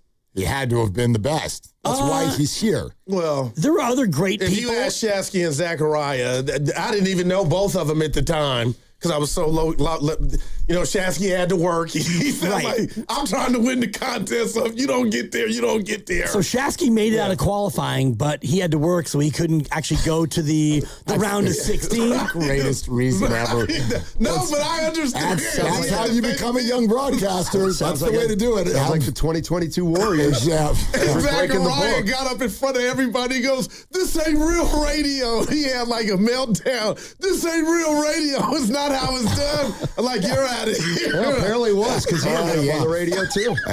Yeah. And he was on your team too, I believe. Yeah, I think Rudy Ortiz was one of the guys on my squad, and he actually now is working in radio. So. Morning show. You're listening to 95.7 The Game, KGMZ FM and HD1 San Francisco and Odyssey Sports Station. All right, it's time for What's Bugging You. Gophers and moles, that's what's bugging a lot of people. They cause extensive damage to lawns and landscaping. They're tunneling. Let me tell you what it does. It weakens soil and it ruins yards. Atco Pest Control removes them and stops further digging. Visit AtcoPest.com and mention you heard about Atco on the What's Bugging You segment and get 10% off gopher and mole services this month. Let me go first because it sounds like you all want to get at each other, which is fun. And so let me get this out of the way first. I kind of want to loosely get mad at myself, but by way of my kids. So last night, Big Sharks game. Big Shark. We called it 3-Screen Thursday. Okay. Because the Giants playing the Mets, the Warriors actually have some NBA players, Cavs in town, that ended up being a good watch. And then also the San Jose Sharks. Macklin is coming off of a 4-point game. It's a back-to-back. They are like playoff position is sitting right in front of them. So my remote finger, because I told the story yesterday, one of my TVs broke the night before for no reason. So anyway, I'm on the phone with the warranty people for part of the game. But then I get to the living room and my remote finger is on overdrive. And we're just going, pow, like no commercials ever. Sometimes someone's going to the free throw line, boom, we're gone. Go to the Sharks game. Okay, Giants are up, bow, back. So we're all over the place. And I start doing a little fist pumping toward the third period because there's only 3 periods in a hockey game. Just want to go and make sure everybody knows that. Yeah, they know I saw that. That we know that. Calm down. Anyway, third period of the Sharks game, and I'm starting to fist pump and get into this. And my kids, because it's no secret, like we're a basketball, baseball, and football family. I love hockey, but it is our 4th sport in that house. They're looking at me like, where the hell did this come from? And my daughter looks at me and goes, are you watching hockey? Since when is this a thing? What the puck is going on around here? Turns around and walks out of the room. Oh. And then my oldest son kind of whistle, like there was a shot that just missed for the Sharks, and I was like, oh! And Abe's like, I don't even understand how you get into this. And I was mad at them, and then I was mad at me.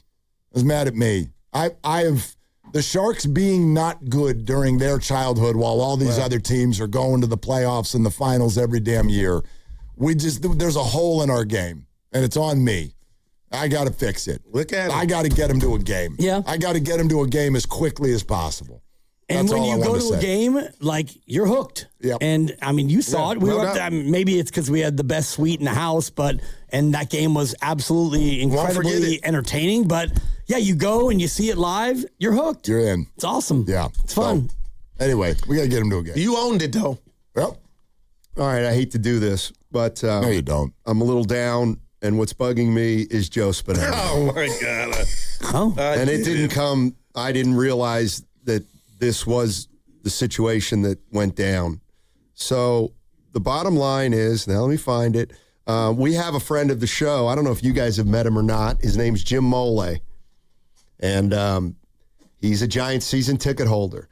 And to my way of thinking, he's got 4 tickets that are really good. They're in like the first row of the upper deck, right behind home plate.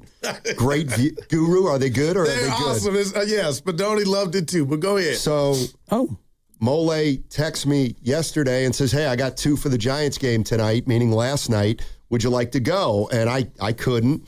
And I asked Evan, and Evan was working. And because Jim said anybody around the station want to go. And so I saw Spadoni, and I'm like, hey, do you want to go? And he's like, yeah, it'd be great. I'd love to take his new gal. And he was like, thanks, Stoney. Appreciate it. I'm like, yeah, no, thank Jim Mole. He's the man. And I come to find out, I get in this morning, and Joe Spadoni went to the game, and he got on Twitter at some point last night and tweeted, it's a beautiful night to sit with Jesus. I got it right here. Yeah. Clearly a reference at being, and he added Bonte Hill. He CC Bonte because that's Bonte's his phrase with Jesus. We always like that. That's as inappropriate as it gets. He got free tickets from Jim Mole. The seats are good, by the way. Yeah, and I can see that. And he's going to complain that they're too high. Oh, that's what the reference was. Yes, that's how I took it. With Jesus, That's in the Bonte's line. nosebleed. When you're high, you're with I Jesus. thought maybe his new partner was named Jesus. Oh no, I don't know. Anyway, I can speak for Jim Mole. Spadoni you're hates done. me now. You've seen your last Giants game from those seats. No doubt about And it. I'm in the airport, and I knew what happened. I go, ouch, Joe. And I talked to him this morning. He says he meant it a different way. Oh, really? How? How did he mean it? Why was Bonte added with How Jesus? did he mean it? I don't know. You got to ask Maybe it was a Good Friday reference. But what would I know about that? There you go. What would you know about that? I'll tell you what I'll know about that, and it's what's bugging me. So I get in the car good today, transition. and I've had a rough couple of weeks. Personal injury. We love you. Brother who passed away, not an actual brother, but somebody like a brother. And I get in the car today, and I'm like, you know what? Goo's back. Steiny and Goo about to cheer me up. I'm not more than a mile from the house, and I get called a heathen. and an atheist. And I'm thinking, this mother jumper. And it's my brother, Matt Steinmetz. And you know what? There's only one person in this room that sent himself to Catholic school. Not once, but twice. And I was baptized in Episcopalian with my 3 siblings. It must have been a baptized 3, get 1 for free day. I don't even know. I was 10 months old. And I don't know why my mom decided that we would get baptized in that moment, but I was baptized. And you know what? My wife is Jewish, so I'm Jewish, and I'm kind of a religious free agent, quite frankly. I'm a little bit like Jawan Jennings when it comes to God.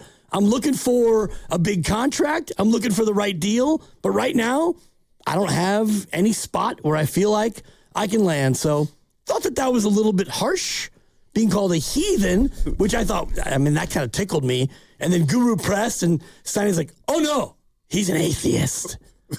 Do you believe in God? Maybe. Okay, so you're agnostic. Well, I'll let you know. All right. I'll let you know. And do you believe in Jim Mole's seats? I actually do. Okay. And based on that picture, I think those are the seats I had for the 2010 World Series, which were front row behind home plate. So if that is where Jim Mole is, hates me today. I believe in Mole. Yeah. Those seats are... They're beautiful. They're cool. It's almost the best seat in the house. Like, if you, from a view standpoint, like, oh my God. Right. So, no pun intended. I was next to the high home, camera. You know, when they cut to that camera that's above home plate. So, Spadoni, I love you. If we're the jury, us 4, and you look at this tweet and Bonte with the Jesus, and I'm trying to fight for him, there's nothing we can go on. I'm voting guilty.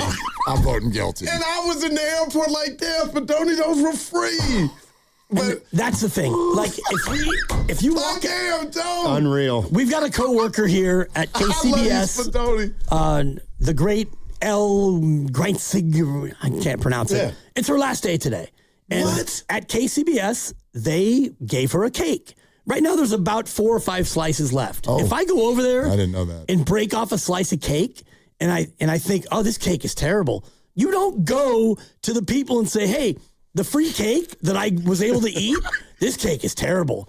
If it's free, it's me. And if it's free, there's no tweet. Yeah. That's all. All right. So guilty as charged. I'm going to pull a Willard. Oh, I forgot. Oh, God. You ready to get out of here? It's a grand finale. Wow. Always. It's not that good. But I'm with Willard.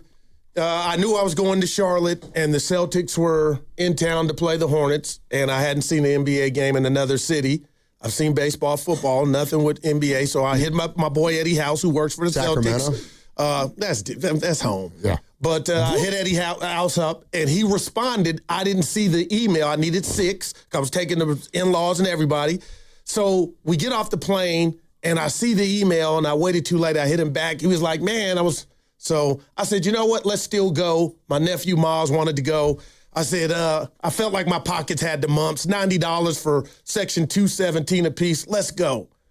And I'm calling myself out because I'm in my 50s. I don't know who I think I am. But the seats this is God territory. We're so high, all our nose start bleeding as soon as I said, we're all the way up there. This ain't 217. This is 917. But this is why I'm ashamed of myself. And I asked myself the next morning, who are you? I went IG Live and tried to trick the crowd to zoom in to make it seem like you guys wouldn't know how high up I was. Bonte tweeted me immediately, say hello to Jesus. And then Evan on the show goes, yeah, he went to the game. It was true. But it seemed like they were kind of high. But why was I ashamed with where I was sitting? Like, who are you? I'm nobody, but I tried to zoom in to make it look like I was closer than I was. And I'm sad. I'm ashamed of myself. Enjoy your family. But why are you trying to trick the crowd like you were close? Who does that? I've totally done that. I've totally done that. You just sit and I got caught. Yep. You sit from your seat and you just spread that phone out as far as it'll go. Everything gets all blurry. I watched the game from the scoreboard. The big board. I couldn't see anybody. I think that's Jason Tatum. This is not going to come off well. But it's sad. This job does that to you. Well, it just does. It does. Like, yes, we have some access to cool things in sports, and then once you're like right there, and then you turn around and go all the way up and the there. family was cool. They're like, It's Uncle just- Daryl, what's wrong? Right. I'm like, you don't know what's wrong, little man, but I'm hot. Well, you know who you should really be blaming for all this? Bob Myers. Because Bob Myers spoiled you. Yeah. Bob Myers got you I in miss the old Bob. down low. Yeah, right. Uncle Bob, he got you to a spot where With Steiny's help. you done lost your roots. Yeah, no you doubt. got spoiled. Oh, I got It's called good. It's out. good. It's good to remember. Okay, there we go. It's good to remember because those seats for somebody. I can't see it. That's a 5. That's pretty good. Some family saved all And year that's- long. now that's deep, man. To do Right. that. There we go. To do that. No doubt. All right. Who you guys got today? This is fun. Actually, so Tim Kawakami's coming on at 3:15. but Kawhi. At 4 o'clock, Matt Susak. This is Daniel's brother who was in the stands. With the yes, the kid. Like and you know, they were the whole family. It looked like about 25 people. That's dope. And it looked I know what you're A lot of talking Susaks. Yeah. That is great. so, no, they were having a party. Was that the youngster that got jostled? That's his son. Okay. He's fine. Sure. Yeah. Jostled. He was excited. Well, now it's a fun story. They were excited. Cradled. Yeah. Daniel went 3 for 3 in his first ever major league at bats. It wasn't Michael Jackson with his No. kids. Seriously. No, it was as if he leaned over and went like that. No. Wow. No, All right. they had fun. They had a great time. Guys. They had a great time. Seriously, 95-7 the game.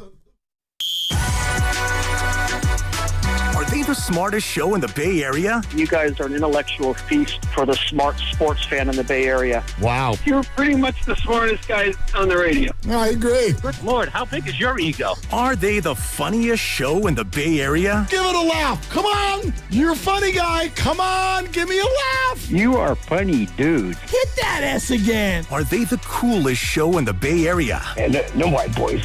They're cool. That's what people are saying. You guys are phenomenal. This is one of the most perfect ways that I could end my day, getting a chance to talk to Mr. Mark and Dan, you know? We'll let you be the judge. Oh. All I know is it's a couple of Bay Area boys talking sports. I know nothing. Thanks. It's Willard and Dibs on 95.7 The Game. All right, let's go. Let's do this Friday. 3-screen Thursday. I thought was pretty good hit. Pretty good hit.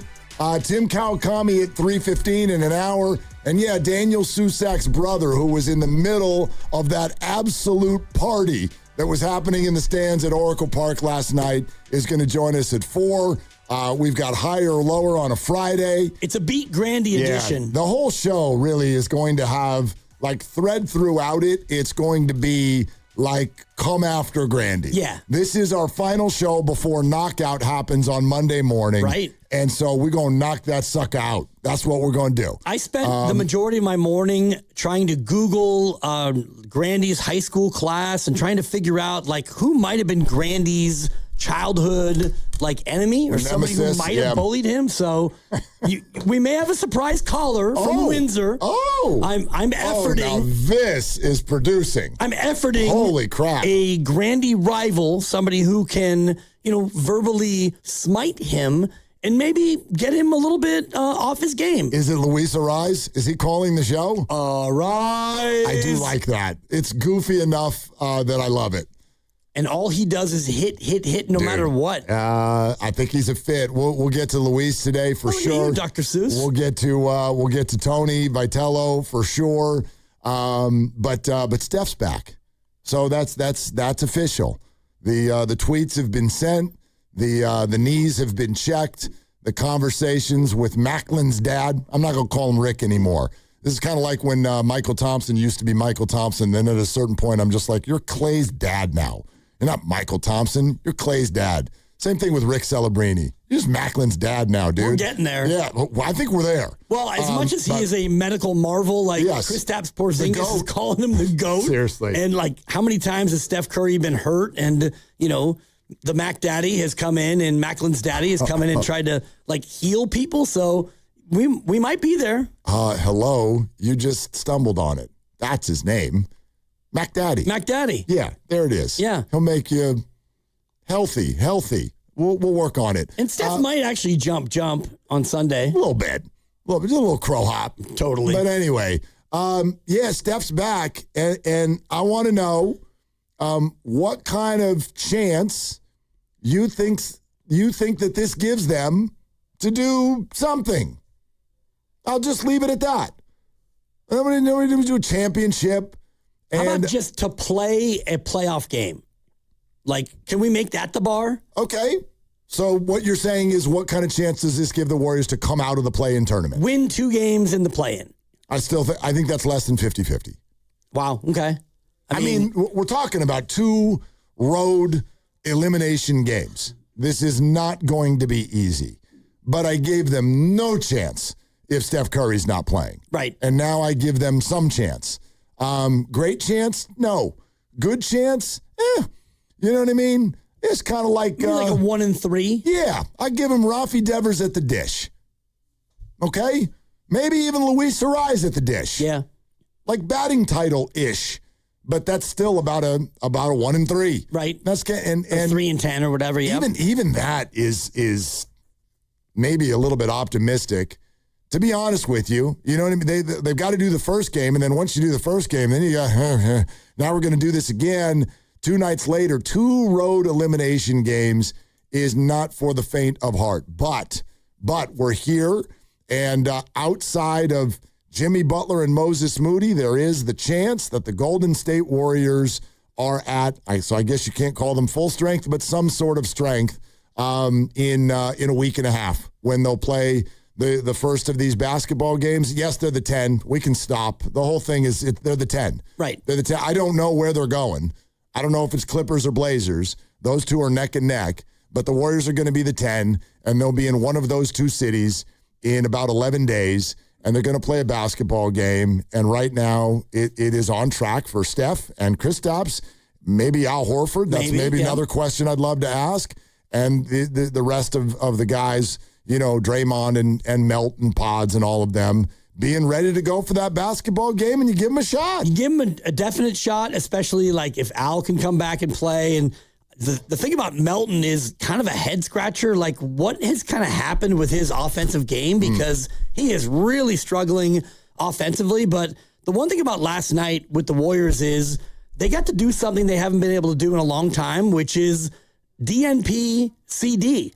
Steve Kerr had the chance to not play guys based on his decision because you had enough healthy bodies to where you could actually not play guys, as opposed to, I don't know, the previous game, the previous night, where it's like, yeah, you have a hurt hand. Sorry, you're going to have to shoot left-handed. Right. You're going to have to play anyway. So last night, they at least were able to, have a couple of guys not play based on the fact that you had healthy bodies. Well, in theory, that's another thing about this whole, like, you're the 10 seed, is the Warriors have a week to go, a week plus to go, and the only thing they need to think about is absolutely maximizing the health, optimizing the situation for this game in 11 days. And I guess maybe it's 12 days. I don't know, 11 or 12. Sure. We don't have the schedule yet. But Tuesday or Wednesday, not next week, but the week after, the Warriors will be in either Portland or L.A., and the only thing that matters this week is tuning up, ramping up, and having the health in a perfect spot. Honestly, the outcome of these basketball games this week, it doesn't matter. I hate saying that. I know the Warriors wouldn't like hearing that. I will still root for them to win the games just because that's in my DNA, but it doesn't matter. You're going to be the 10 seed, and what you want to do this week is have him and his helpers ready to go. Yeah. And you're not officially the 10 seed, but like you're 3 back with 5 to go, so it doesn't look great. Yeah. You do have a game still against the Clippers, so you could be in a spot where that game could matter if the Clippers continue to slippity slide, so you could climb up to be 9. It'd be hard to be 8. Heck, it's going to be almost impossible to be 9. So you're probably the 10, but until you get to that spot where you absolutely are the 10, you still want to push and try to see if you can get 9. And 8 is not totally off the table yet math-wise. So actually don't even know that, because Portland and the Clippers, don't they play each other a couple of times still? So therefore someone is winning. You know what I mean? Like The Warriors, they're going to be the 10, dude. I'm with you. I'm with you, but these teams both have the tiebreaker on them. You would have to jump the Clippers by 4 games in 5 nights. I just, come on. I mean, you could be the 9, and they play Portland once, the Clippers do. Okay. They play Portland, they play OKC, but they also play Sacramento and Dallas, so you would figure that they're going to win one of those. So you would need probably an 0-5 Clipper run, right, including a loss to you. And you would still need to go 4-1 with games against the Rockets and the Lakers still coming too. Right. So yeah, you're not wrong. No, you're the 10, but I'm just thinking about it in terms of how the Warriors would look at it. They're not going to go into these next 5 games and think we're the 10. So Steph, you play 18 minutes and Kristaps, you don't play. They're still going to try to go out there and win games. Absolutely. But I also would say if you looked at them right now and you said, okay, what's important over these last 5, winning whatever night it is, winning tonight's game or making sure that Steph is absolute optimal health for a week and a half from now, there's no question what they would say. Yeah, exactly. There's no question. So they will push to win, but they will push none of their players. That's how I would say it. Yeah, and you're right. And, once you get to that spot where you could come out and Steph comes back on Sunday and you lose to Houston and, the Clippers, I think they play that day. If they come out and they win, well, now you're 4 back with 4 to go and you don't have the tiebreaker. So then it's over. So then you get to the spot where, all right, how can we make Steph comfortable and ramp him up? Same thing with Kristaps, and can we get Al back? And, Draymond, you're going to monitor his minutes and make sure that he's fresh and ready to go for the play-in. So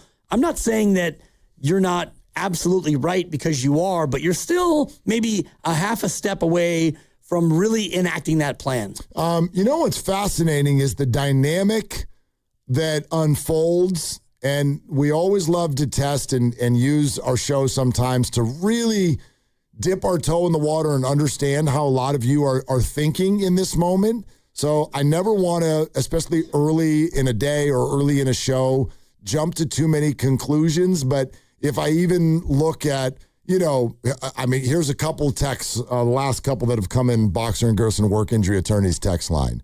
Warriors have not won back-to-back road games since the last week of December 2025. Dude. Ooh, dude. I don't know who's the dude. Stinks. Is you or me?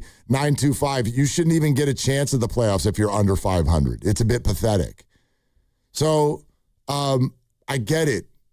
As Warrior fans, you're sort of being asked to put your arms around something that you're not used to hugging. Like the Warriors are going to be under 500, and they're probably on some level limping in to a play-in tournament in which they will be the road underdog. And then we're over here going, get excited. And I get it. I get there's a lot of Warrior fans that are going to say, miss me. It's just not hitting me in that muscle. Some of you it will. And I think when we get there, it'll feel different. But this news of Steph being back, maybe in this moment doesn't feel exactly the way we imagined it would. I'll put it that way. Yeah, I mean, we imagined that it would mean, like, if you want to go all the way back to, like, November, and if you knew that Steph would be out for a couple of months before the Jimmy injury, you'd think, okay, like, Steph will be back in time for the play-in, and we still have Jimmy, and, you might be able to go on a run because we saw it last year. And the texter, it's kind of a clever use of the date because it was 2025, but it was this season. Yes. And I'm looking at it now. It was December 29th and the 31st. They won at Brooklyn, and then they won at Charlotte, back-to-back road games. So, yeah, they haven't done it since 2025, but we're going back 3 months. And I get it if you want to be, a doubting Thomas or be cynical. You're allowed to fan however you want to fan. I just want to see this team mostly whole into an elimination game, and let's just see what happens. TK joins us in 45 minutes. Your phone calls until then. What kind of chance does this give the Warriors to do something? 888-957-9570. Let's hear from you. 888-957-9570. We're sponsored by Kalshi. Trade on anything. It's Willard and Dibs. March matchups are down to 4. Trade the tournament with Kalshi. Arizona and Michigan are trading at 34% to cut down the nets. A $100 trade pays out $273 if either one wins it all. Download the Kalshi app. Use code FAN to get $10 when you trade 10. Kalshi. Trade on anything. Xfinity Tech Support. Matthew speaking. Hi, I live in a pretty remote place, like Jurassic Park remote. Wow. Will Xfinity Mobile work out here? Yep, the combination of reliable Wi-Fi and 5G makes it so that you can stay connected in all kinds of places. Plus, you get access to ultra-fast speeds and coverage, whether you're poolside or out live streaming with a T-Rex. Hold still, you're about to go viral.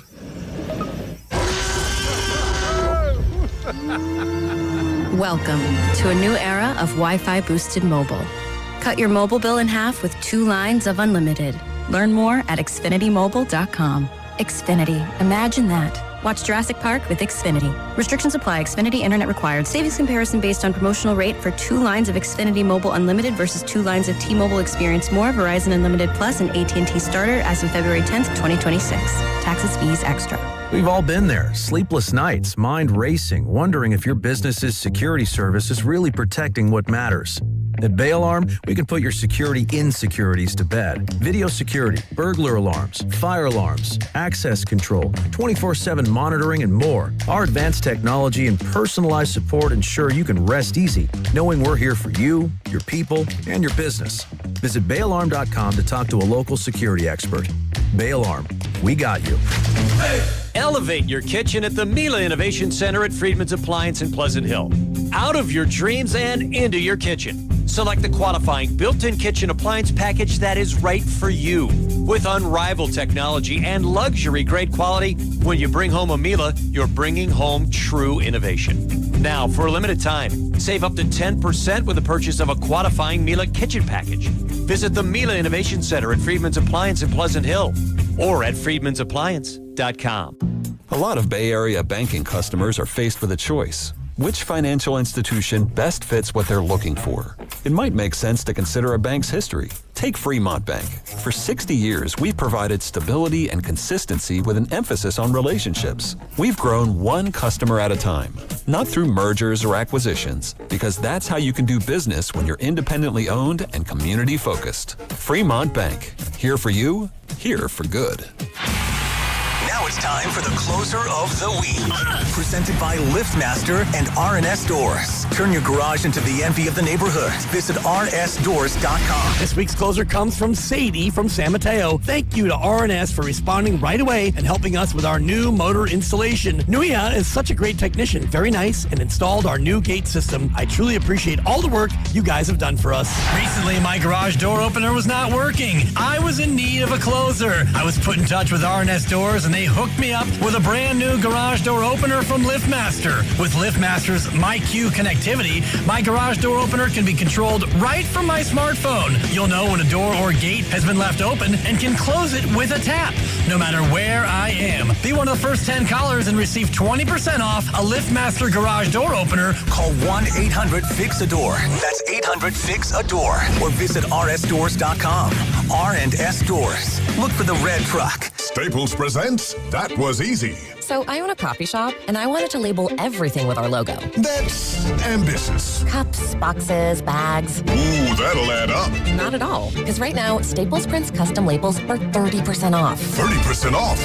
That's shockingly affordable branding. Yep. Now our logo and URL are seen all over town. Brand your business for less at Staples.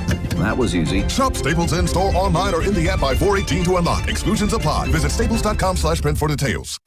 Indeed presents hires you can't afford to get wrong, like a cybersecurity engineer at a publicly traded company. We've been hacked! They're through our firewall! How is that even possible? They got my password. Please don't tell me your password was password. It's actually password 1. This is time for sponsored jobs. This is what happens when you don't sponsor your job on Indeed. Next time, get matched with quality candidates with Indeed sponsored jobs. Visit Indeed.com/hire now and sponsor your job today. Ready to celebrate? Hop into Easter festivities with everything you need at Target. First, get ready for your special occasion with 25% off stylish looks. With spring vibes, vibrant colors, and fresh florals, you'll find outfits that match everyone's style. Then, fill up their baskets with endless joy. From select Easter plushies to fun toys they'll love at 20% off. Don't miss out. Make this Easter unforgettable at Target. Spreadsheets, clunky software, 100 different logins just to run your business? There's a better way. Odoo. One simple, connected platform that handles sales, inventory, accounting, and more, so you can focus on growing, not juggling. Make the switch today at odoo.com. That's ODOO.com.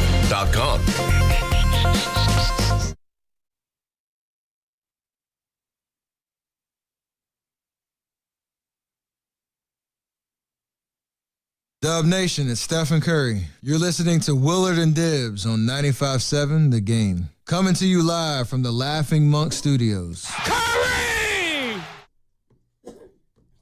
I mean, as well established in the crossover, you're a very religious man. Yes. So how are you handling Easter this year? Just kind of a little different than normal because Chef returns at 7 o'clock on national TV. The Chef? Yeah. I was married for more than 20 years to, I guess she would be an agnostic. She was an unaffiliated religious person. You know what that is? It's an unaffiliation sensation? That's correct. Yeah. Okay. I had to work through that. Easter was presents, chocolate, and looking for eggs. Apologies to Jesus, but you weren't really a part of it. Yeah. I mean, it was Easter, and it was a reason to get the kids chocolate and presents and all the rest of it. And talk about the Easter bunny. When the hell did, by the way, and I feel like I've done this every year, but I still haven't figured it out. When did the presents thing start? I didn't get presents when I was a kid. Never. I woke up and there was the egg hunt. And when we were kids, I don't know about you, but when I was a kid, the egg hunt was hunting for actual eggs. Actual eggs that potentially you had decorated that week. Correct. You did decorate them, and then you would peel them and eat them, and you'd have a tummy ache. Oh, no. We didn't eat them. I ain't going to eat that. No, ours was a combo platter. So you would be cruising through the house, and you would find the eggs that you decorated, and you wouldn't tell your parents, but you didn't really give a rip about those because those were all getting tossed. Yeah. You looking for the chocolate. They're looking for the chocolate. And then you'd find all the chocolate, and then at a certain point, you would you'd run out of hiding spaces, and then usually in May or June, you would find the last of the chocolate eggs that you didn't actually find. And then my dad, who was a big computer guy, once computers really started to become normalcy in everyone's home, he built a spreadsheet so that my mom could keep track of where all the eggs had been hidden so that we didn't find ant-filled chocolate 2 months later. Smart. That was Easter. Elite. Yeah. That's a great move. That's how we did it. Yeah. That's how you did it. And we didn't actually have chocolate. You had the actual eggs that you would hunt for. And you also had like cigarettes and job applications. I was raised a little different than most. Like, you opened up one of the eggs and it's like, yeah, go see your father. You're in trouble. Get the paddle. That's not true. It's totally not true. Well, okay. Good Lord. No, but when did this present thing start? And what do you buy? What do you, what? I have no idea what an appropriate Easter gift is. One year, my sons got tennis rackets when they were 10 tennis and 8. Rackets? Just those you're a little kid, cheapo tennis rackets. Their grandmother was a tennis player, so yeah, they got tennis rackets. And other years, you get little knickknacks or tchotchkes and whatnot. And I'm not going to say that I haven't fallen into that. I do it now too, because they've talked me into it. But I'm sort of doing it begrudgingly because I don't even understand it. I guess I don't need to understand it. We buy all of them gifts for Christ's birthday in December. Some of us then celebrate Hanukkah too. Half birthdays and too. The majority, no, not half birthdays, but dang it. And right? So I'm in for the party, but I'm trying to understand, and I'd love to know when that happened. Yeah. When did we start buying clothes and ending up at malls because it was Easter was a grocery store holiday. I'm going to go to the grocery store and get fake grass. We're going to get something with one of those little wicker baskets. Yeah, exactly. Something with the word Cadbury across it. And then we're going to go to town.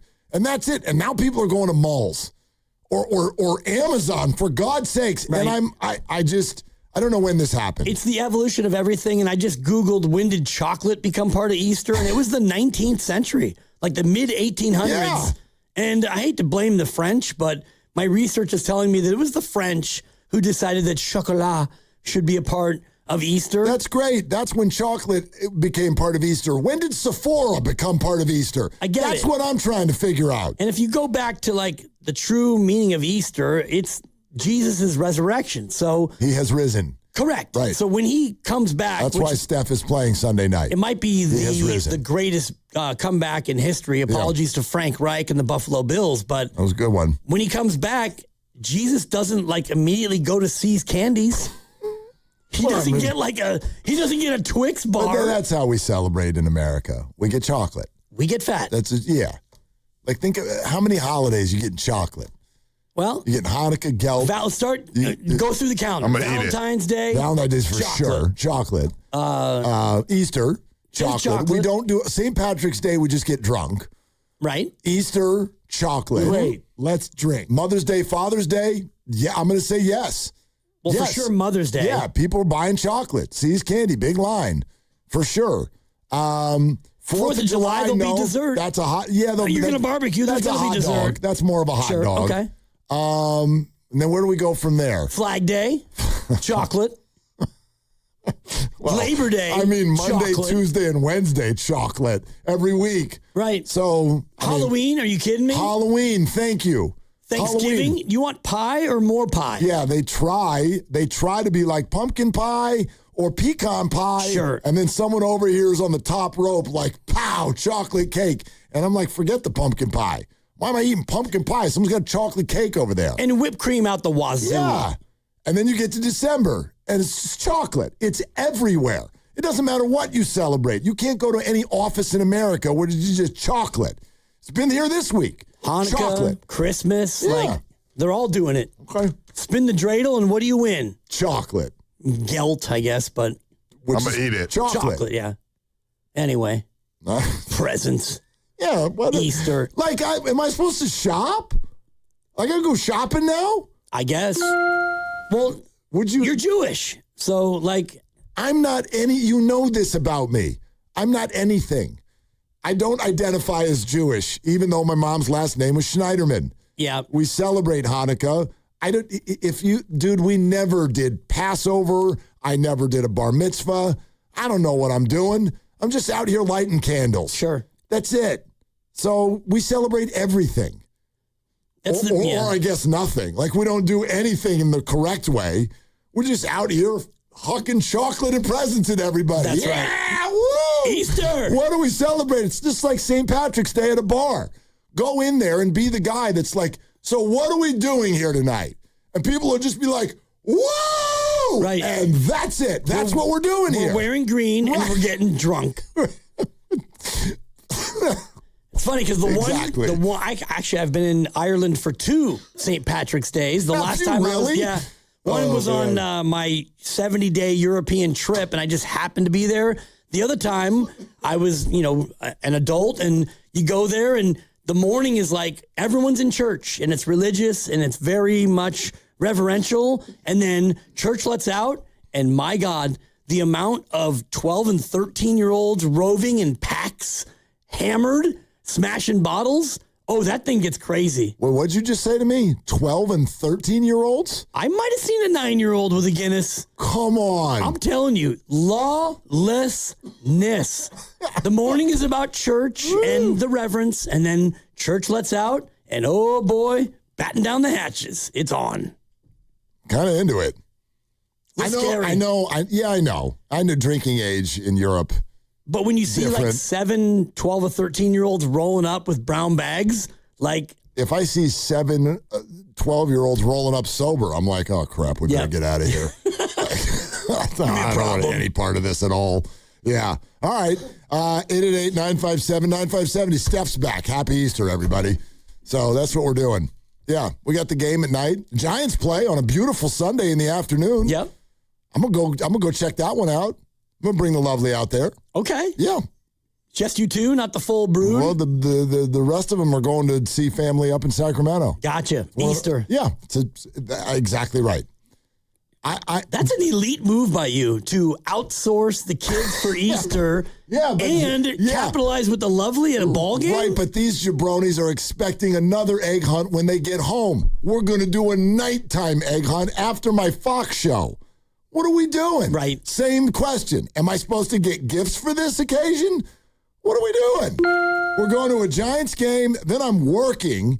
You're going to have an egg hunt followed by some sort of early afternoon, let's all put collared shirts on and have a meal, and then they're going to drive back to the Bay Area, and I'm supposed to have what waiting for these kids? I'm here for fake grass and a few Cadbury eggs. That's what I would want. Right. But I got a 17-year-old daughter, and she's already looking at me like, you didn't ask me for my list. I'm like, your what? Your list? She's like, do you remember what you got me last year? You better be careful. No, I don't remember what I got you last year, and I'm pissed at myself that I got you whatever I got you. We're talking about Easter. What are we talking about? Easter. Shut the hell up. I don't know what Not we're a talking birthday. about. I really Not a don't. birthday. No. A list? Like she might not have. I might have put that word in her mouth. This is not for me. No, she kind of gave me the like. So, what are we doing this year? I'm like, a Fox Sports radio show? Right. Like I don't know. What are we doing? 17 is you have aged out of the egg hunt. That's the other thing. But they're not. That's these older kids. No, but they take advantage of the fact that they've got a 12-year-old brother. The 19-year-old still wants to look for eggs. They got a 12-year-old brother. And they're like, for Jude. I'm like, right. You got to lay down the law. Dude, but then what's the 12-year-old do? That was my experience growing up. I had two older sisters. So he just loses and when I was 12, it was just all over. Same thing for Christmas. Next week, the 12-year-old is going with me on a driving trip to show the 17-year-old colleges. He's already being dragged through the state of California for no good reason. Now I'm going to take Easter from him too? I'm not doing it. You're not taking it from him. I'm not doing that. He's aging out. Like he's 12. You know what? You still get to have some fun when you're 12. Last Easter, I gave you some crap. 12. That's it. And then you're done. It's much like the tooth fairy. When you lose all your baby teeth, you don't get a visit from the tooth fairy. Like if you lose your tooth like I did playing baseball as a 14-year-old, I tried to take out the catcher and spit out a tooth. The tooth fairy didn't show up. The dentist did. So this is it, Jude. Last Easter. He lost a tooth this week.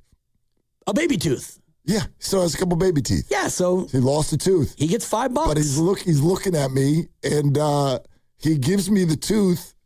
No joke. Can I share this story? This is great. We're already so far off the rails. I don't even know what rails we were on. It's Friday. He gives me, so he loses the tooth hanging out with it. He's with his friends all day after school, and there was supposed to be a baseball practice, and it got rained out. And then he comes home, and we're just hanging out, and it's like an hour into the evening, and then he goes, oh, hey, Dad, I forgot to tell you I lost a tooth today. I'm like, oh, really? Did you find it? Or, sometimes it flies out, you don't find it. Oh, yeah, I got it right here. He gives it to me in a little Ziploc bag. He's got a tooth. I say, okay. I put it over on the counter, and in my head, I'm like, put it over on the counter, and we'll handle this later because every parent, you go into your, they lost a tooth process. At the same time, he's 12. And so, and not like he's over here being like, a little fairy's going to fly through my window tonight. Right. I'm sorry if there's people. It's 2:45. Hopefully they're still in school. Yeah. Anyway, so I just kind of blasé it. Next thing you know, nothing happens. He wakes up the next day. He doesn't remember either. He goes to school. He comes home. All of a sudden he goes, hey, Dad, I forgot. Forgot to do the tooth thing. And I'm like, oh, right. And I turn and look at where I left the tooth. Dwayne Kuiper, road team home run. Gone. I have no idea where that thing ended up. I'm for sure, probably me, threw it out while I'm cleaning up the kitchen because it looks like an empty Ziploc bag. Right. Toss that sucker. Next thing you know, I got a 12-year-old, and he knows he's not supposed to, but he's kind of fighting back the tears a little bit. Oh, no. Where's the tooth? Because we got to do our whole thing. And now I'm sitting here like a dummy with a 12-year-old, a 17-year-old, and a 19-year-old going, there's a piece of paper, write a note to the Tooth Fairy because he's my last one. That's really what this is about. Right. He's my last one, so I won't let go. So off he goes to bed, and off I go to see you in the aisles so that I can go get Reese's Peanut Butter Cups at 10:45 at night because Tooth Fairy. Right. What are we doing? You do candy, not cash? Both. Of course. Of course. Freaking both. Dad, you can Venmo me, you know. Yeah. Y'all think eggs are expensive? You should see what the Tooth Fairy's costing for a 12-year-old in 2026. A bundle. It's like $100. And I learned from KCBS last week that the price of Easter candy is up 25%. Oh, thank you, year over year. That's right.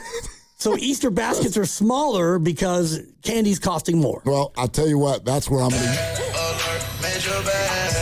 Or a major basket alert. And so here's what I'm going to do because mine aren't coming home till Sunday night. I'm going to wait and go shop on Sunday because I'm going to get some deals. Close out prices. Yep. Smart. I have a question. Hi, Lucas. Welcome to the show. Thank you for having me. Parent of 0 over here. Hi there. 12-year-olds believe in tooth fairies? Is that normal? No, they don't. Because there was even a conversation today on the way to school because he started asking questions. He's like, hey, so we're going to come home on Sunday in the middle of your show. So how are we doing? Like, we're just going to walk in and start looking for eggs? Yeah, that's a great question. It was. And I started thinking about it. I'm like, ooh, this is actually a little pickle here. Not because of an Easter bunny, but because... Are you all just going to run through the house? I'm trying to watch Steph Curry, and you guys are running over the wires trying to catch chocolate eggs as teenagers. This is absurd. So I said to him, I go, no, I think maybe I won't even hide the eggs until after my show. He's like, well, we're already going to be home. I said, then you're going to go sit in your damn room while I hide the eggs. And I was purposefully like, I'm the one hiding the eggs. Oh, boy. Like, you got that, right? 12-year-old? It's me. Yep. Your parent. Grow up. I'm the one who does all the stuff. Anyway. Does he believe in Santa, too? Well, so all right. We're pretty sure the answer's no. But like I said, he's my last one. And so I'm just kind of like, let's just see how long we can ride this out. Did I do Elf on the Shelf 3 months ago? You damn right I did. You damn right I did. Elf on the Shelf? Yep. Man. Yep. And every day he gets up out of bed. Dad, you seen where Ellie is yet? No, son, I haven't. Take me to her. I bet she's in the craziest wild spot. Man, it's adorable. You're holding on, and I respect it. I'm an idiot. I'm an idiot. You're not. It's a natural thing. You can go one of two ways. Either you cling to your youngest with all your might, or you just have another baby. I mean, it's a great point. Whenever I think I'm an idiot, I'm like, oh, wait a minute. My partner. Yeah. Yeah. Forgot about that. We could do it that way, too. Up in 6 years, you'll be an empty nester, or you can go ahead and refresh that nest. Oh, my nest was never empty. Oh, I'm God. angry, Jeff. That's awesome. Oh, man. I needed this today. Speaking of angry, I am zeroing in on Mark Grandy, our technical director, one of his enemies. And so... there's been action? There's some Googling, and I just Googled... Oh, I thought you Mark made contact Grandy. with someone. No, there will be contact. Okay. Because Mark Grandy was a high school tennis player. And so when you Google Mark Grandy and his high school, Windsor High School, up pops a bunch of results, and Grandy took a lot of L's. So... Thanks, Dibs. Yeah. So I'm in the process of reaching out to some of these 30, 31-year-olds Oh, who... God. I don't even remember any of those people. You don't remember Sean Udomsak? Casa Grande? Beat you in 3 sets. No, I don't. 6-4 in the third, Grandy. Turns out he took a lot of L's. Wow. So, also not clutch. Right. Okay. I mean, he won the first set, and then Udomsak got him in the second, and then... Udomsak? Oof. Pause. Pause. Anyway, go ahead. Casa Grande beat him 7-0 on that day back in 2014. We had a really bad team. Okay. And apparently you were the leader of it, so. I was the best of the worst. Anyway, I'm efforting some of these people who got Grandy as we get ready to get Grandy on Monday. Well, I'll tell you something. We're not going to wait till Monday to get Grandy. We're getting Grandy all day today.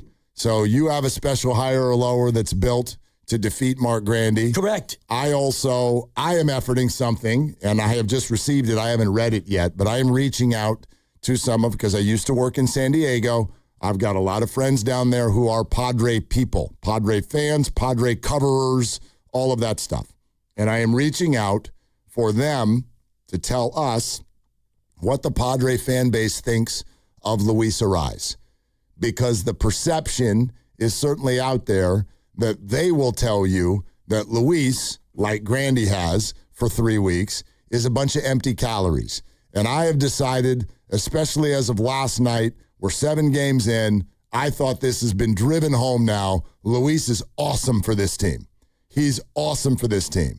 So I'm going to get some quotes from the San Diego people about Luis Arraez. Nice. And then we're going to use it in an argument that is built to defeat Mark Grandy. Because he's been anti-Arraez exactly since the signing, and all the guy does now is get hits and get on base. I want you to stick with that Arraez thing, too. Okay. I think that we got something there. It's an homage to John Sterling and the Arraez for Aaron Judge. Here comes the Judge. That's right. But it's Arraez, and so we're going to keep with that until he goes into a little bit of a funk, and then we'll probably leave it alone for a week off. Exactly. Yeah, but then we'll come back. All right. So Tim Kawakami in a little bit over than 20 minutes. Steph Curry is returning on Easter. Yes, it was 3-screen Thursday. Oh, Jonathan in Walnut Creek wanted to say something about the Sharks. So let's do that. Hi, Jonathan. Thanks for calling. What's up? Hey, good afternoon, boys, and happy pre-Easter there, huh? Big day coming, Jonathan.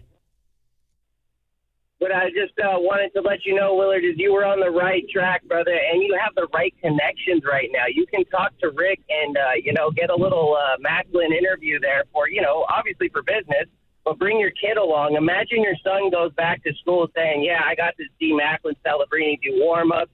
You take your kids to the tank, it's over with, Willard. So many people that don't even like sports that I've taken, they actually became huge hockey fans after, not even just liking the Sharks, but saying I'm into this sport in general. So the tank is something else, man. You got to take them down there, and they're going to be asking you, and before it gets a little too expensive, you know what I mean? No, I'm in with you. Jonathan, who's the little one that you got, and how old are they right there in the car with you? Oh, so you guys did pick up on that. Yeah. She's a big fan of yours. She just turned 9 years old. That's my daughter, Mia, and she can't help but wanting to wish you both. Go ahead, Mia. Happy Easter, Willard and Diz. Yeah. That is incredible, Mia. Happy Easter, Mia, to you as well. Beautiful. See? 9 years old. It's great. Jonathan, hang on. Hang on to every year. Yeah, that's right. Hang on to every year. He's right. I got to get him. I got to get him down to a Sharks game.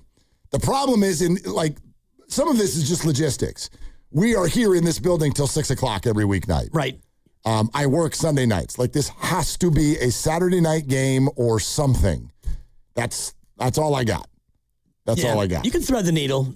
I'll look at the schedule and see if there's one you might be able to hit. Our knockout event is Monday, and Steiny and Guru will be broadcasting live from Chase Center to let you know who the winner is. Knockout is presented by Beam Law, not by Mark Grandy, but by Beam Law, because it's not whether you get knocked down, it's whether you get back up. Beam Law, they've got your back, Bay Area. We're also brought to you by Fremont Bank. Here for you, here for good. 888-957-957 is the number. Steph's return is set Sunday night. Tim Kawakami and his return to Willard and Dibbs is set for 20 minutes from now. Willard and Dibbs. Straight Talk Wireless presents Pickup Truck Wisdom. If you're only good to your new friends, you're not going to have any old ones. Straight Talk gets it. That's why new and existing customers get free 5G phones on Verizon's 5G network. Pretty simple, really. You keep good people by being good people. Find us at straighttalk.com and Walmart. Straight Talk Wireless. Straightforward. Always. Taxes and fees apply. Plan purchase required for free phone offers. Copyright 2026 Verizon. I move mountains for a living. Literally. That means I don't carry hand lotion, and when it comes to serious heartburn, I don't mess around with anything but Rolaids. Rolaids' dual-active formula has calcium carbonate and magnesium hydroxide that relieves heartburn fast. Yeah, you heard right. 2 actives for that powerful relief. And the best part? The roll fits right here in my pocket, so I can get back to moving mountains. Rolade spells powerful relief. Read each label. Use as directed. Keep out of reach of children. Spring is here, and it's the perfect time to reset your health. If you're ready to lose weight and feel confident again before summer hits, Jumpstart MD has you covered. With the right combination of GLP-1 medications and clinician-led care, you'll get safe, effective results that last. Because not all weight loss programs are created equal. Where you get your prescription matters. Trust the experts at Jumpstart MD. Call 855-JUMPSTART or visit jumpstartmd.com today. Welcome to SF Fire Credit Union.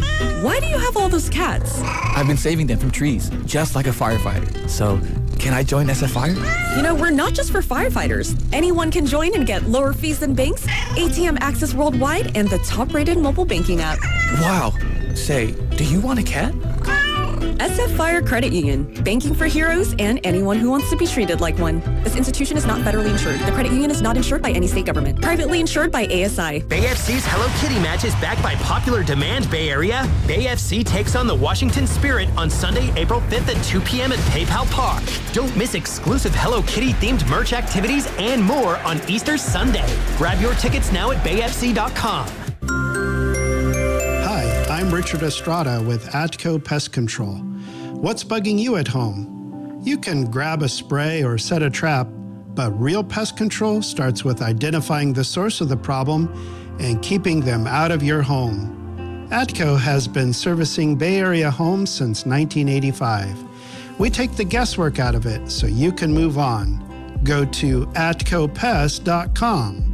Trust Atco for the solution. Hey, it's Willard. The world feels uncertain right now, but when a serious injury hits, uncertainty is over. You're in the fight for your life. Bills start, pressure builds. That's when you call Habas Law. Battle-tested, relentlessly victorious. Omar Habas, Tarek Habas, ruthless when insurance companies try to wear you down. When your world gets rocked, bring in the force built for the fight. Habas Law. Visit habaslaw.com. Omar Habas is a California licensed attorney. Offices in Northern California, including San Jose. Past results do not guarantee future outcomes. Are you lacking energy? Have low libido? Stubborn belly fat that you can't get rid of? Working too many hours at the gym with no results? These are warning signs of low testosterone. The doctors at Prime Male Medical can test your testosterone levels and prescribe treatment if needed. For just $99, get a testosterone test, PSA test, Doppler ultrasound, and a full year of free visits. Prime Male Medical in San Francisco and the East Bay. 415-761-4037. Or go to primemalemedical.com. 415-761-4037. With locations in San Francisco, San Jose, and the East Bay.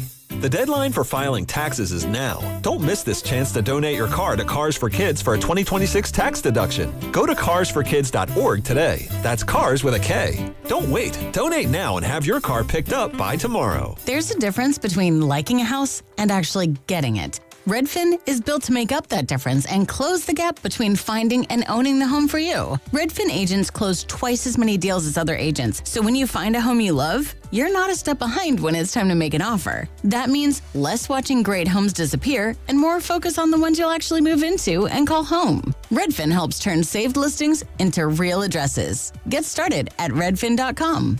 Own the dream. Springfest means more sun, more fun, and more free at Lowe's. Keep your yard in line with an additional free Ego 56-volt battery when you buy a select Ego mower, trimmer, or blower. Plus, keep landscaping fresh with Stay Green 1 cubic foot garden soil, 5 bags for $10. Our best lineup is here at Lowe's. Valid through 4/8 while supplies last. Selection varies by location. Soil offer excludes Alaska and Hawaii.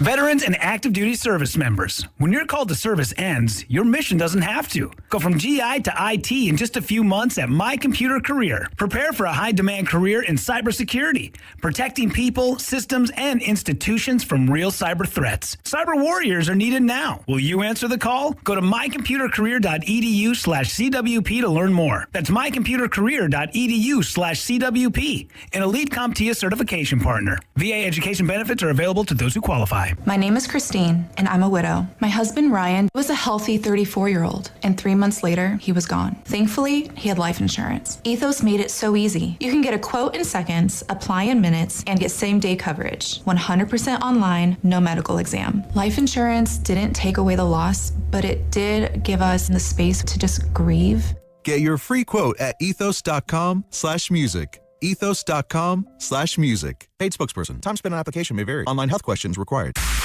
You're listening to 95.7 The Game, KGMZ FM and HD1 San Francisco on Odyssey Sports Station and the home of the Golden State Warriors and Valkyries. Always live on the free Odyssey app and now coming to you live from the Laughing Monk Studios.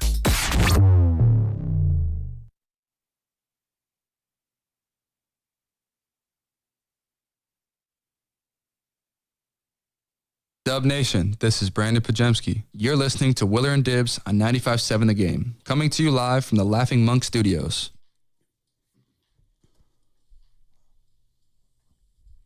Pods have another good game last night? He did. Oh. Yep. Don't say that on the air, though.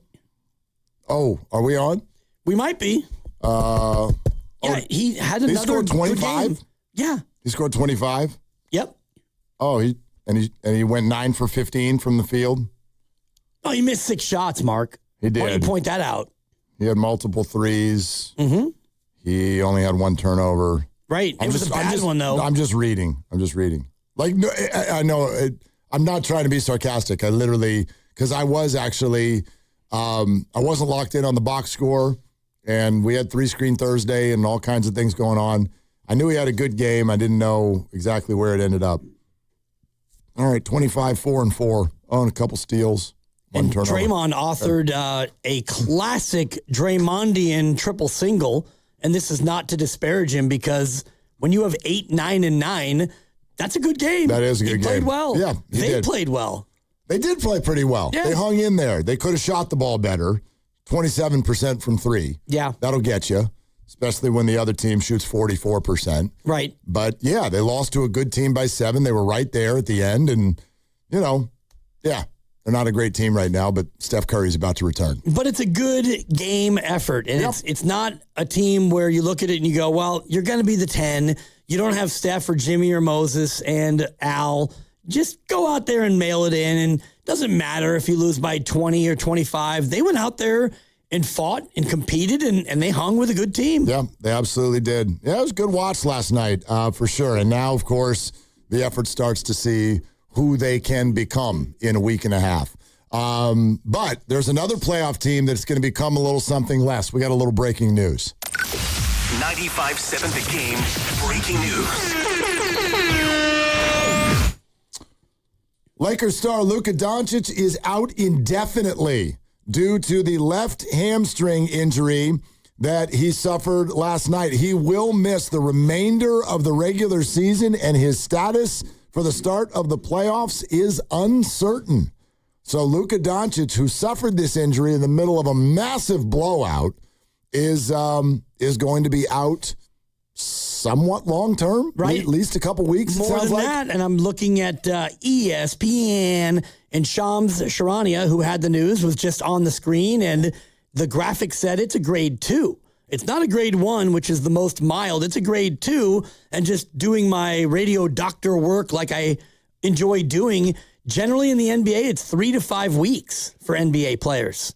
And that means, if it's 3, you're already into that first round. Yep. If it's 5, the Lakers had better advance if he's going to be able to make it for that second or third round. I'll tell you what, and this is a question we're certainly going to ask Tim Kawakami because he's been writing about it. I know it triggers some of you, but I think it's an important conversation to have, and I do wonder if there is a trickle-down effect with regard to LeBron James here.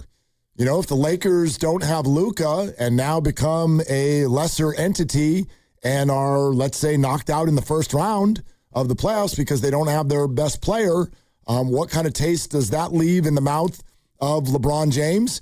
Because retirement is on the table, but so is playing again. And I happen to think I've got the Warriors as the 2 seed in terms of where he'd end up if he plays next year. Yeah. I think Cleveland's the 1 seed, but I think the Warriors are next. Yeah, I wonder about that. I probably would even think about the Warriors as the 1 seed, and I know he would be going home again, playing for the Cavaliers for a third time, and they're good. If LeBron's goal is to go somewhere where he can be a big part of a championship run, Cleveland's probably a better fit. Yeah, but let's add this in, because everyone talks about, quote, going home. Sure, Cleveland is his home, but it's not his home anymore. He's got a grown family now. He's got sons who one of them's on the Lakers, for crying out loud, but he's got kids who have things going on and roots grown in Los Angeles. I don't know if he wants to be in Cleveland while they're in Los Angeles. And if he doesn't want to be in Los Angeles, Golden State might be the next best thing. Yeah. Because it's right up the road. A little closer. I guess the one son is in the NBA. The other one, I think, was a redshirt freshman in college, and he has at least one daughter who I think is not quite of college age. So, yeah, you probably wouldn't want to totally uproot them and move them all to Cleveland. So that certainly would be a part of it. By the way, we were just talking about this during the break, and there is something. Bill Duffy is Luka's agent. Bill Duffy for years was Klay Thompson's agent. Very, very good agent. We were just talking about him a couple of weeks ago. He's already released a statement because this injury is going to ensure that Luka does not play the necessary 65 games to be considered for postseason awards. And Luka is in the conversation for MVP and other things. So there is something called the Extraordinary Circumstances Challenge. The Extraordinary Circumstances Challenge to the 65-game rule. Luka missed 2 games this season. This is all directly from Bill Duffy. Luka missed 2 games this year for the birth of his second child in Slovenia. Daughter born December 4th on another continent. Yet he was back to the U.S. and competing 2 days later on December 6th. Luka's gone to great lengths to show up for his team in the league. His record-breaking season deserves to be noted in the history books. Despite last night's unfortunate injury and other extraordinary circumstances, we look forward to working with the NBA Players Association and the league to ensure a fair outcome in the matter. Basically, this challenge that is available to players states that if the injury happens really late in the year, and to that point you have played in the correct percentage of games that would be headed toward north of 65. He's at 64 right now. Exactly. And then if there are other extenuating circumstances, you can apply basically for an exception. So they're doing that. Yeah, and I wonder if Detroit will do the same for Cade Cunningham, who he played 61 games and then he got a collapsed lung. Yeah. So, 61 is not 65, I get it, but he played 61 out of probably about, 67 at that point? I don't know exactly when he got hurt. Yeah, but he played. It was a few weeks ago. And so if you're going to allow this sort of extraordinary circumstance challenge, then Detroit should do the same thing for Cade, I think. I get it. It hits me a little certain way that this news comes out, and I'm not kidding, it was from 5 minutes ago up until 4 minutes. Shams breaks the news that Luka's out. 4 minutes later, we get a paragraph-long statement from the agent about awards. Well, with awards is money. Granted, I'm just saying that is there a conversation about, this is a title hope team? You got title hopes. Right, but there's no money for a title. No, but I think the conversation that would be happening right now in Los Angeles and in the NBA is not about Luka and his awards. It's about the fact that J.J. Redick left his best player in down 35 points and just knocked him out of the playoffs. Yeah, there's that. There's that part of it. Hello? But that feels like a little more important than Luka getting a few more $1 million. I don't give a rip. The guy makes 60. Right. We're fine. I get it. We're fine here. The agent is going to represent the player, and in this moment, he goes ahead and puts that out there just to remind everyone that, he still could be eligible, even though he's only played 64. And this is where we have to find out a way to get rid of the 65-game bar. There's got to be a better way to go about making these guys motivated to play, because even this, you're not that motivated to play anyway. Why don't you let him put a uniform on, go out there for the opening tip, Have it tip off. Let the other team go get a layup. Call timeout and sub them out. There's your 65th game. I thought Grandy had said before. You have to play 10 minutes minimum, I'm pretty sure. All right. Whatever. Their seed is fine. Let them sit in the corner for 10 minutes. We did this when you were Play out. 4-on-5. When Grandy was in for you, because I was talking about Mikal Bridges, who has now, I think, the 10th longest consecutive games played streak in history. And that included last year, game 82. He went out there for 8 seconds. He played 8 seconds. They committed a foul. He sat down, and his games played streak continues. And that's when Grandy was pointing out last week that, you got to play whatever. I'm kidding, obviously. But anyway, I'm not saying Bill Duffy's doing nothing wrong here. I'm just thinking as a fan, is that the first place our mind goes? Oh, no. What about Luka and his awards and his money? No, my mind went to, wow, I think the Lakers just punted the playoffs. Whoa. Yeah. Well, they knew last night, the second he walked off the floor, he wasn't playing again in the regular season. It's not like they just crafted the paragraph 5 minutes ago. Understood. I'm just saying, where's that conversation? What the hell is he doing? What was the score of the game when he got hurt? I don't know exactly, but it was at least a 30-point game. Jeez. In OKC. What are we doing? Yeah. Fighting to keep the 3 seed. I guess. All right, we're sponsored by Cache Creek Casino Resort. Introducing the $375,000 Cache of Clues at Cache Creek Casino Resort. Sundays, March 1st through April 26th, excluding April 5th, March 29th, and April 26th. The grand prize is a 2026 Mercedes-Benz C300W. And the prize for us is that Tim Kawakami of the SF Standard, who is locked in like no other in the Bay, can talk about it all. We'll get into Tony Vitello's start and the Warriors off season. He's been writing a lot about Kawhi and LeBron. That's next on Willard and Dibs.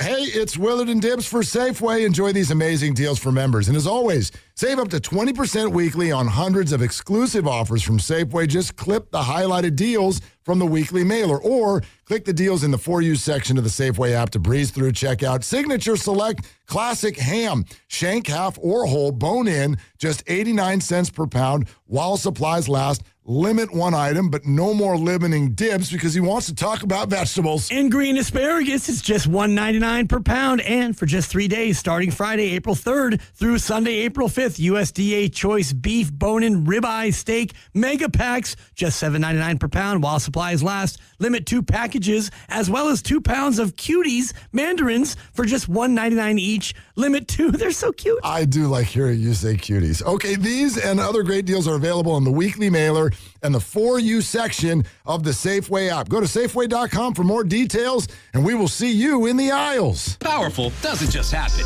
You have to make it happen. So the moment Total Wireless offers a free Samsung S25 FE with Galaxy AI, when you switch to Total 5G or 5G Plus Unlimited 3-month plan, you take the network as powerful as you with unlimited 5G data that won't slow you down. Now that's a total power move. Visit your neighborhood Total Wireless store. Device taxes and fees may apply. Requires new activation on a Total 5G Unlimited 3-month plan or higher. External port in and ID verification. Available only in Total Wireless stores. Limit to 4 devices per account. Looking for lifelong financial guidance? Look no further than Pettinelli Financial Partners, your dedicated financial coaches for every stage of life's journey. Whether you're planning for retirement, starting a family, or buying a home, we're here for you every step of the way. Visit PettinelliFP.com. The financial consultants at Pettinelli Financial Partners are registered representatives with and securities offered through LPL Financial. Member FINRA SIPC. Investment advice offered through Stratos Wealth Partners, a registered investment advisor. Stratos and Pettinelli are separate entities from LPL Financial. This is the story of the one. As a procurement manager for a hospital system, she keeps every facility in her network stocked and ready. That's why she counts on Grainger to be her single source for thousands of products, from disinfectants to lighting, air filters, and more. And with fast, dependable delivery, Grainger helps her keep every facility stocked, safe, and running smoothly. Call 1-800-GRAINGER, click Grainger.com, or just stop by. Grainger, for the ones who get it done. Hey, it's Willard for Underdog. The tournament is rolling, and we are down to the nitty-gritty, and Underdog is the best place to get in on all that action. You can make picks right now and win money in California. Playing on Underdog, as you know, is very easy. You pick your favorite players, not Duke players, and whether they're going to go higher or lower on stats like points, rebounds, steals, whatever. Get all those picks right. You can win up to 5,000 times your cash. This week on Underdog, again, the star players have been shining. Not Duke star players, but you get what I'm talking about. Let's look at some of those stars to put up their final big numbers to say hello to the NBA scouts. Download the app today. Use my promo code Willard. You'll score $50 in bonus entries when you play your first 5. The promo code is Willard. Must be 18 or over and present in California. Terms apply. See assets.underdogfantasy.com/web/play-and-get-terms_DFS_.html for details. If you're concerned with your play, 1-800-MY-RESET or ncpgambling.org. Elevate your kitchen at the Miele Innovation Center at Friedman's Appliance in Pleasant Hill. Out of your dreams and into your kitchen. Select the qualifying built-in kitchen appliance package that is right for you. With unrivaled technology and luxury-grade quality, when you bring home a Miele, you're bringing home true innovation. Now, for a limited time, save up to 10% with the purchase of a qualifying Miele kitchen package. Visit the Miele Innovation Center at Friedman's Appliance in Pleasant Hill or at friedmansappliance.com. Tune in to 95.7 The Game for Warriors Live, 60 minutes before tip-off. Every Warriors game throughout the season as we get ready for the action. Presented by Xfinity, your home court advantage. Brought to you by Xfinity. Watch all your favorite teams all in one place. Xfinity, imagine that. I need a little range, step to the range. There's a new flavor in town, the Jalapeno Ranch Club at Chick-fil-A. With that juicy Chick-fil-A original spicy or grilled chicken, a buttermilk ranch bun, candied bacon, pepper jack cheese, and jalapeno ranch sauce. It's got big ranch vibes with a little heat.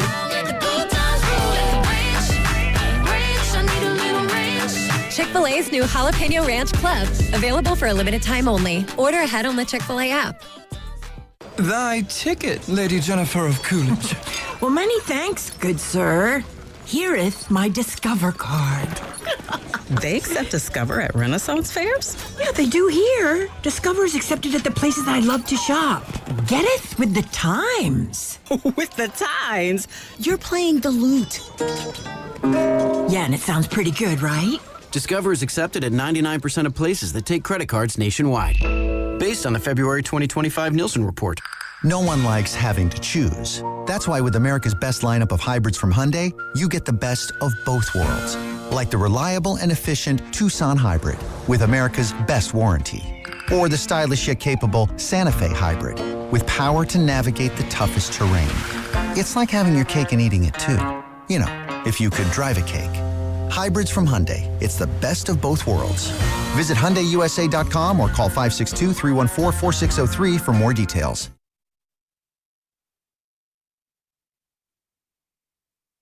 Now, back to Willard and Dibs. That's a great question. It's a great question. That's a great question. On 95.7 The Game. All right, rolling through everything that there is to kind of talk about last night after 3-screen Thursday. Sharks win. Yep. Giants win. Yeah. And Warriors win. Yeah. I know, but like...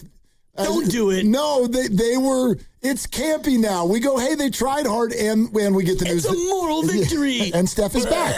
Steph will be back on Sunday. Yep. So, things are looking up. You know who else is back? He's about to join us. Is it Tim Kawakami? That's exactly right. SF Standard, River Island's guest line. Andy's on video, so hey, YouTubers, check it out. Look, there's Tim Kawakami. Hi, my friend. How are you? How you doing, guys? What's going on? We're doing pretty good. I want to start with those that team that didn't win last night, the Golden State Warriors. Your tweets, your article recently has absolutely caught my attention. We've been talking about it for a few weeks. Let me start with this. Can you tell the listeners how close were the Warriors to acquiring Kawhi Leonard at the deadline, and what does that mean for this summer?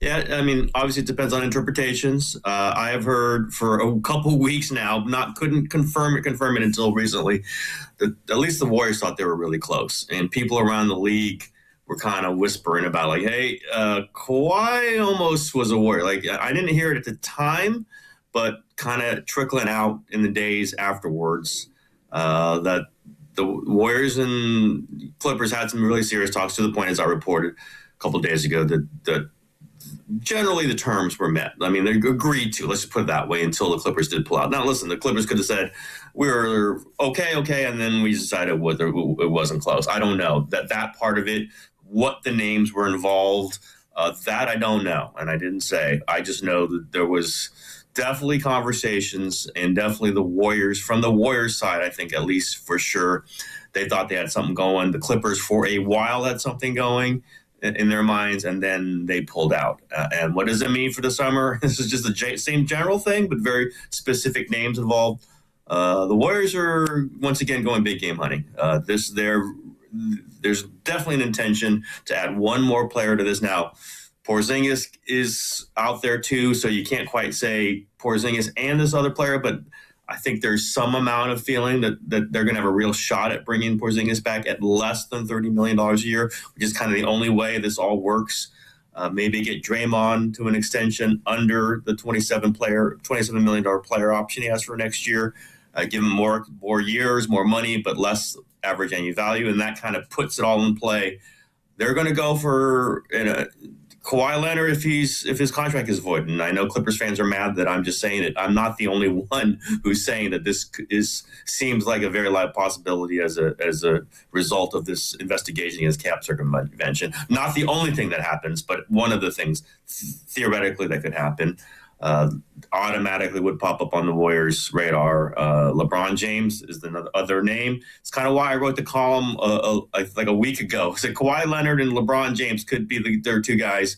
There was kind of a reason for that, is because the Kawhi Leonard thing was beginning to get known. And if it's not Kawhi, here's the thing I didn't quite spell out there because it gets complicated.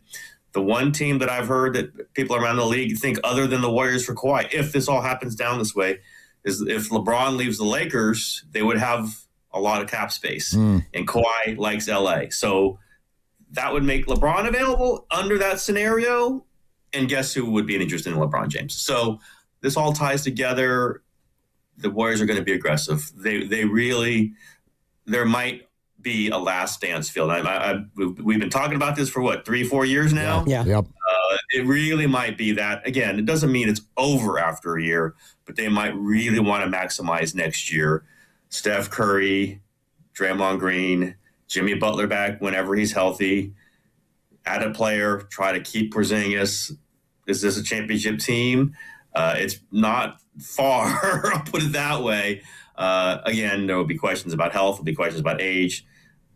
So, what are you losing by trying to go after Kawhi Leonard and or LeBron James? I think Kawhi would be higher on that list for the Warriors if they could get him, if they could have that conversation. But somebody like that, if they can get him without subtracting Jimmy Butler or Draymond Green or Porzingis, this is what we're looking at this summer. It doesn't mean it's going to happen. Does not mean it's going to happen. But I think this is what we're looking at the Warriors attempting to do. We've seen that they try to get,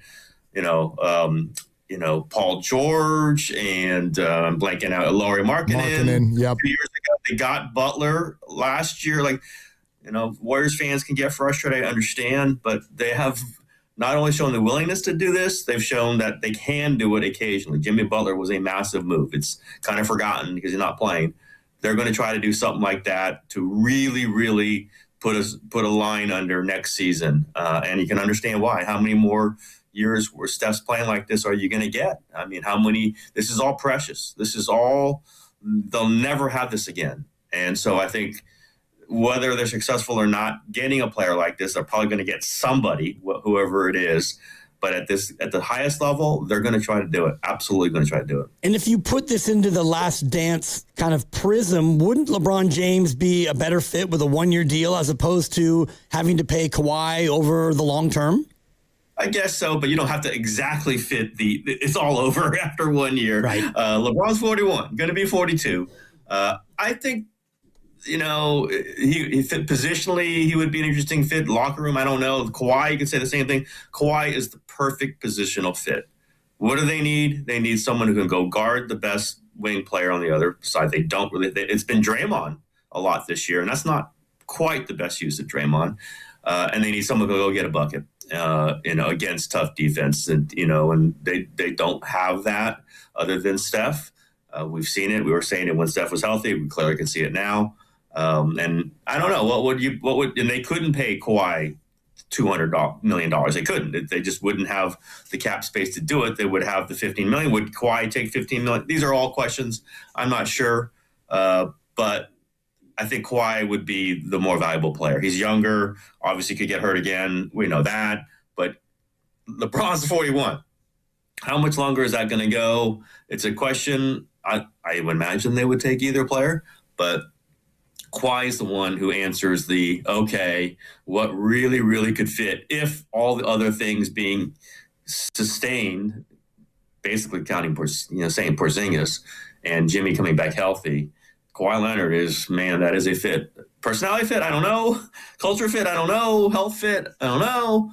But if you just kind of try to figure out what they would, if they're going to make this run and go guard Shai Gilgeous-Alexander and go match up with Chet Holmgren and go try to take down Jokic, this kind of player, the value of player, is Kawhi Leonard. I mean, it would have been Paul George 2 years ago.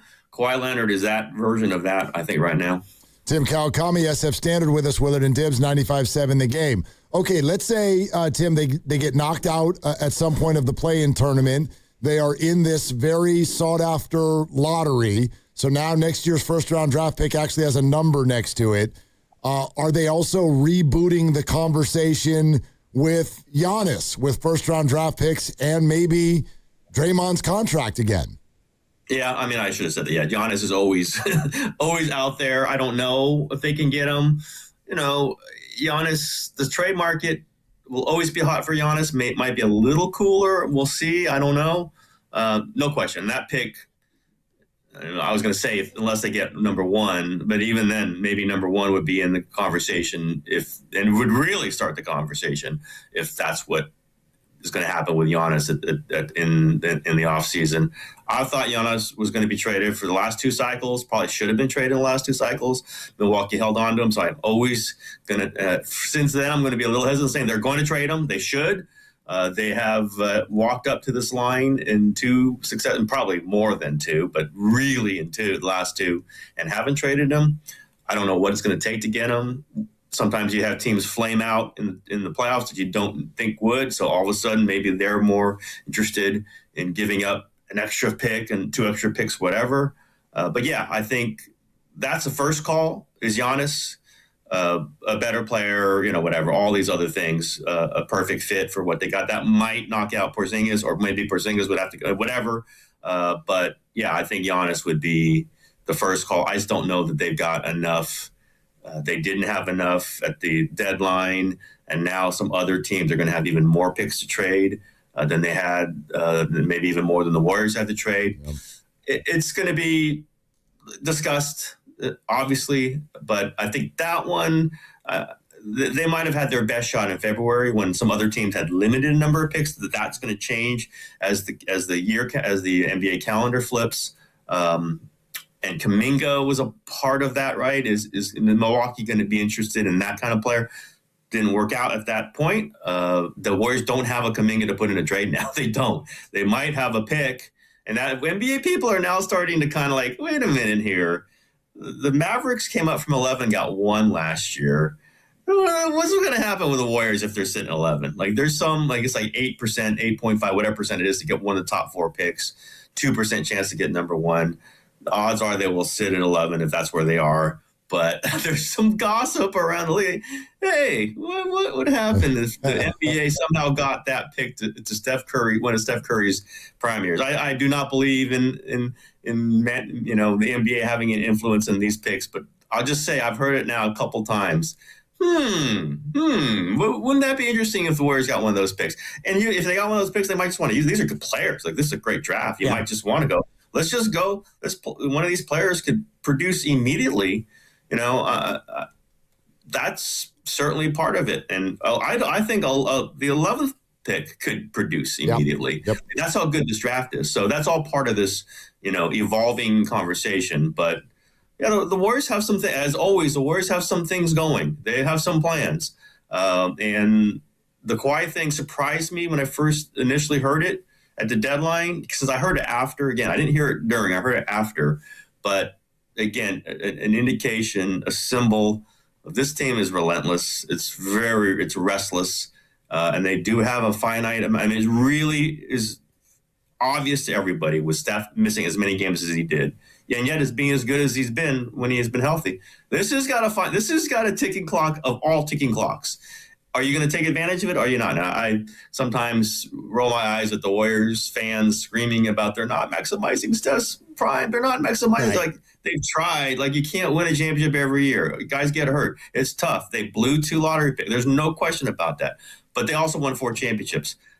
Now, with kind of a gray to getting darker line at the end of this, maybe you got to push it all in. Maybe you really got to go, this is what we're going to do. We're going to go after this veteran player who might really be more valuable to us than to anybody else.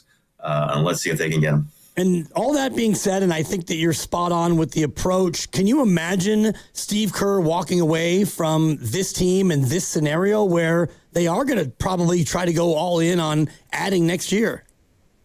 I don't think so. I wrote that. I mean, I don't think any decision's been made on his part. He didn't want to talk about it when I went up to him a couple of days ago, and I get it. He doesn't want to be the story, but it's a story, and there's no question. He did say on the record going in the season, hey, I'll make my decision. We'll all come, we'll think about this and whatever's best. He said, but you know what? If everything goes well, maybe I'll come out of the All-Star break and we'll have a deal. That did not happen, and it's very clear it did not happen. There have been no serious talks, to my understanding, about bringing him back, but they know it's going to be a quick thing. If he wants to come back, they'll figure out a way to bring him back. If he's not sure, then they have to pay him more. I don't know. It's all going to be a negotiation. But knowing Steve Kerr and his competitive level and his joy he gets out of coaching Steph Curry, who wouldn't? And the ability to say, okay, maybe we can get one more real shot at this.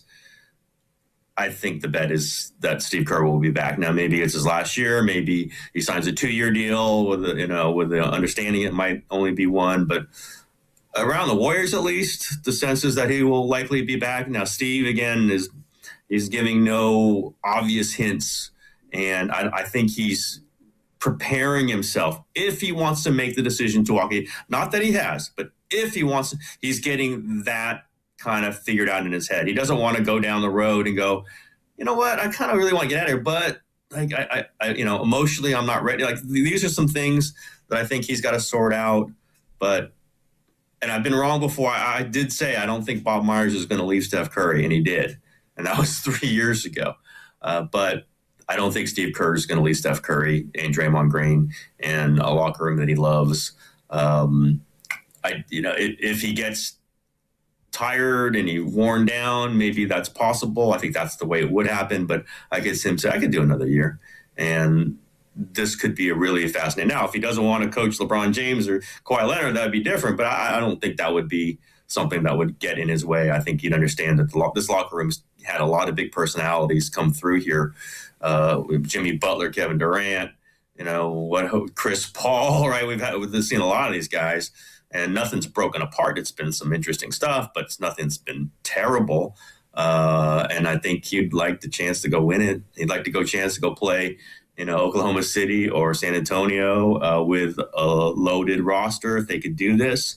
And I don't want to underemphasize the Porzingis part of this. Like this, to have the center, and again, is he going to be healthy? These are all these questions. That's how they got him, is that there are these questions. But we're seeing how talented this guy is. Yep. We're seeing, this guy likes the big stage. He does. He's a big presence in the locker room, and he's been in a really good mood.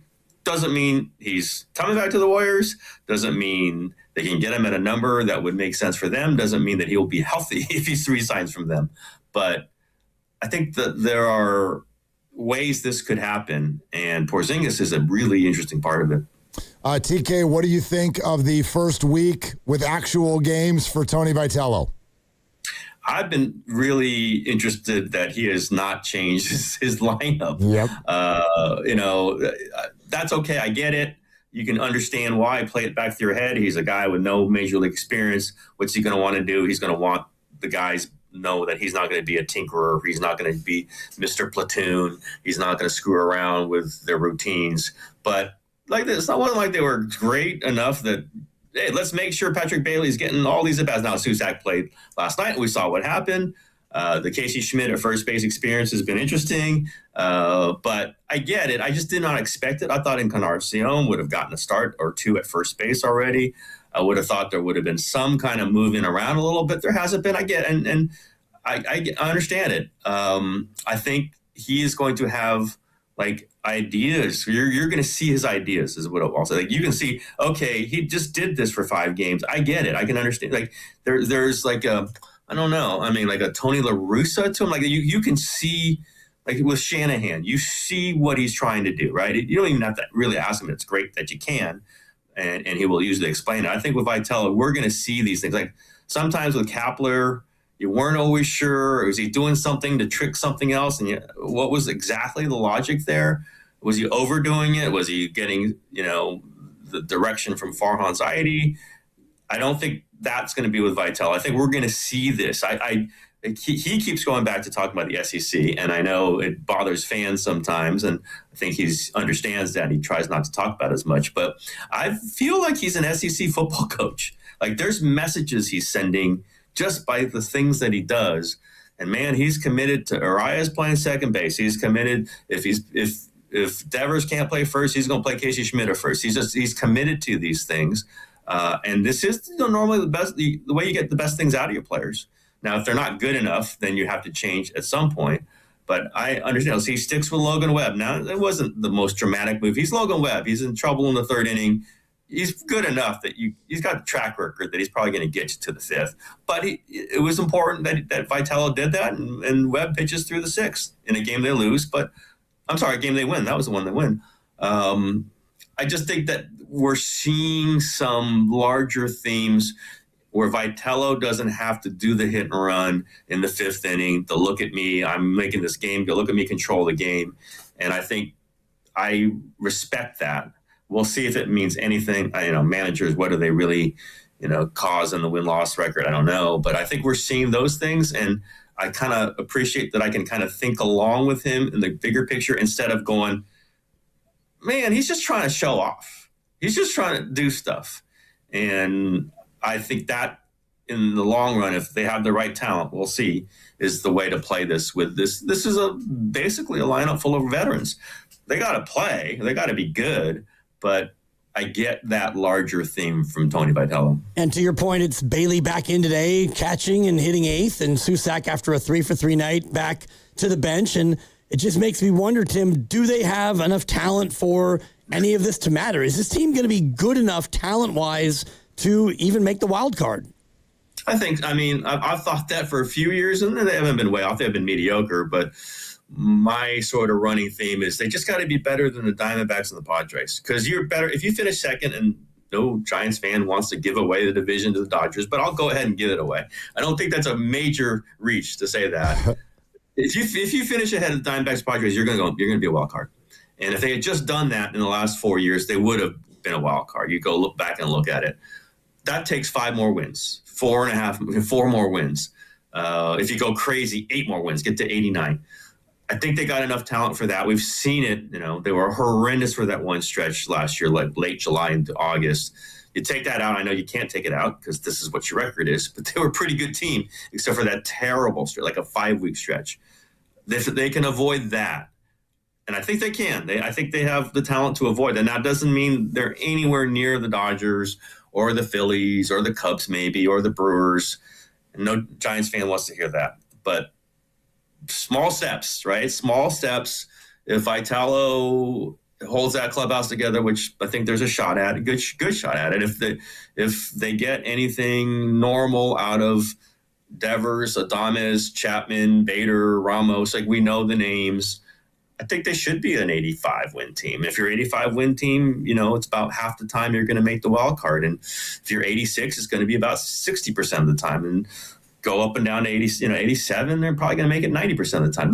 That part I think they've got. Now, they got to be better structurally throughout the whole franchise before they're going to try to take down the Dodgers.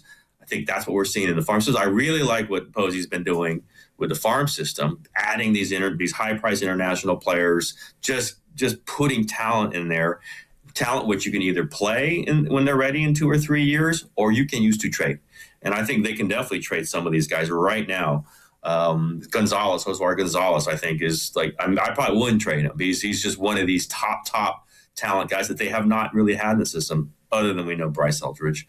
And I do think Eldridge is going to be a key part of this because I think he's one of their best 5 hitters right now. He's not with the major league team.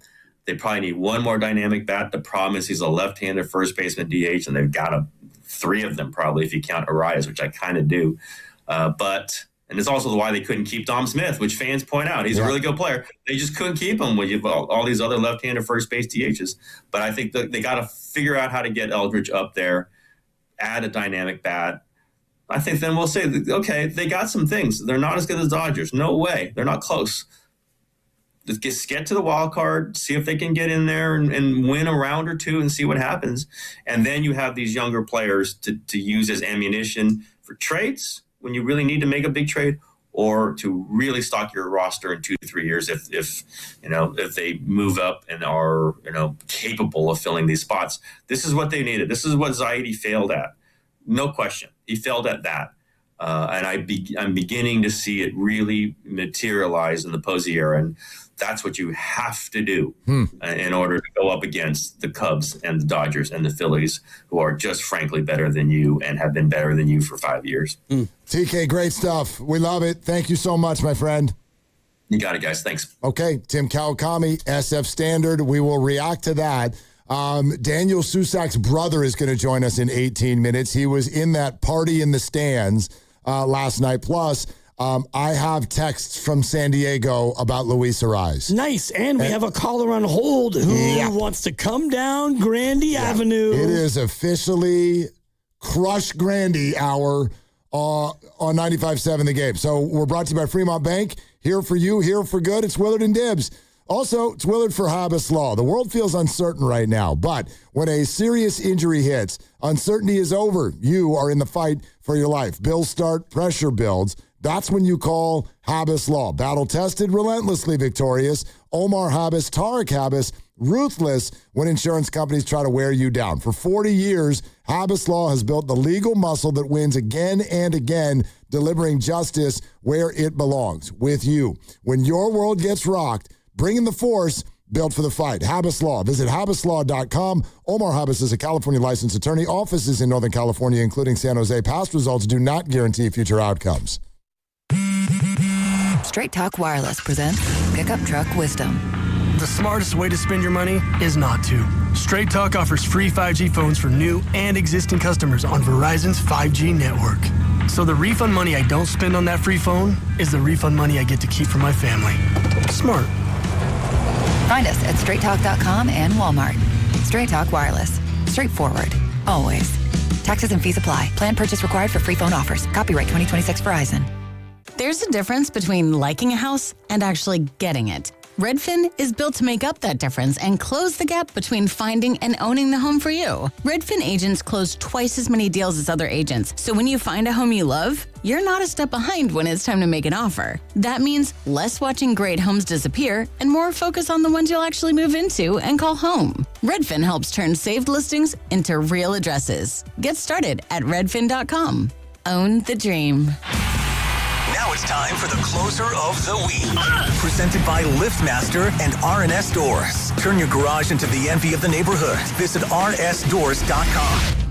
This week's closer comes from Luis from Burlingame. We had our roll-up door replaced for the second time.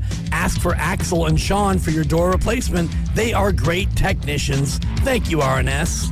Recently, my garage door opener was not working. I was in need of a closer. I was put in touch with RNS Doors, and they hooked me up with a brand new garage door opener from LiftMaster. With LiftMaster's MyQ connectivity, my garage door opener can be controlled right from my smartphone. You'll know when a door or gate has been left open and can close it with a tap, no matter where I am. Be one of the first 10 callers and receive 20% off a LiftMaster garage door opener. Call 1-800-FIX-A-DOOR. That's 800-FIX-A-DOOR. Or visit rsdoors.com.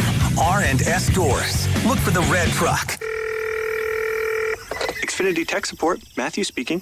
Hi, I live in a pretty remote place, like Jurassic Park remote.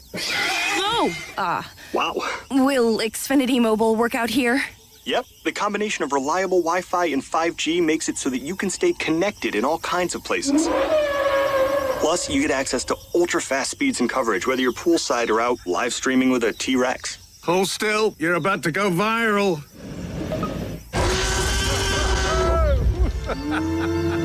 Welcome to a new era of Wi-Fi boosted mobile. Cut your mobile bill in half with 2 lines of unlimited. Learn more at xfinitymobile.com. Xfinity. Imagine that. Watch Jurassic Park with Xfinity. Restrictions apply. Xfinity Internet required. Savings comparison based on promotional rate for 2 lines of Xfinity Mobile Unlimited versus 2 lines of T-Mobile Experience More, Verizon Unlimited Plus, and AT&T Starter as of February 10th, 2026. Taxes, fees, extra. 1-877 Cars for Kids. KARS Cars for Kids. 1-877 Cars for Kids. Donate your car today. 1-877 Cars for Kids. KARS Cars for Kids. 1-877 Cars for Kids. Donate your car today. Ready to get rid of that old car? Donate it to Cars for Kids. Call 877-CARS-4-KIDS to speak to a friendly live agent. Donation is super easy, and your car can be picked up as soon as tomorrow. Go to carsforkids.org now or call 877-CARS-4-KIDS to donate your car today. 1-877 Cars for Kids. KARS Cars for Kids. 1-877 Cars for Kids. Donate your car today. Did you know you can donate real estate too? Go to carsforkids.org. That's cars with a K. Hey everyone, I'm Josh Radner, and I am so excited to tell you about How We Made Your Mother, a rewatch podcast looking back at How I Met Your Mother. And I'm here with Craig Thomas, who co-created the show along with Carter Bays. Hi, Craig. Hey, Josh. Somehow it has been 20 years since the show premiered. I'm going to check the math on that. 10 years since it went off the air, and we thought that made this a perfect time to look back, see what the hell we did, and why the show still seems to resonate with fans around the world today. Follow and listen to How We Made Your Mother wherever you get your podcast. At Uline, they know going the extra mile takes hard work. For companies pushing to go further, Uline will go the distance with you. 24/7, they answer the phone to get you the shipping and industrial supplies you need. Business can move fast. Unexpected large orders, adverse weather, new safety guidelines, and changing economic trends. Uline works hard keeping 41,000 items ready to ship, minimizing detours on your way to the extra mile. Visit uline.com. There's a difference between liking a house and actually getting it. Redfin is built to make up that difference and close the gap between finding and owning the home for you. Redfin agents close twice as many deals as other agents, so when you find a home you love, you're not a step behind when it's time to make an offer. That means less watching great homes disappear and more focus on the ones you'll actually move into and call home. Redfin helps turn saved listings into real addresses. Get started at redfin.com. Own the dream.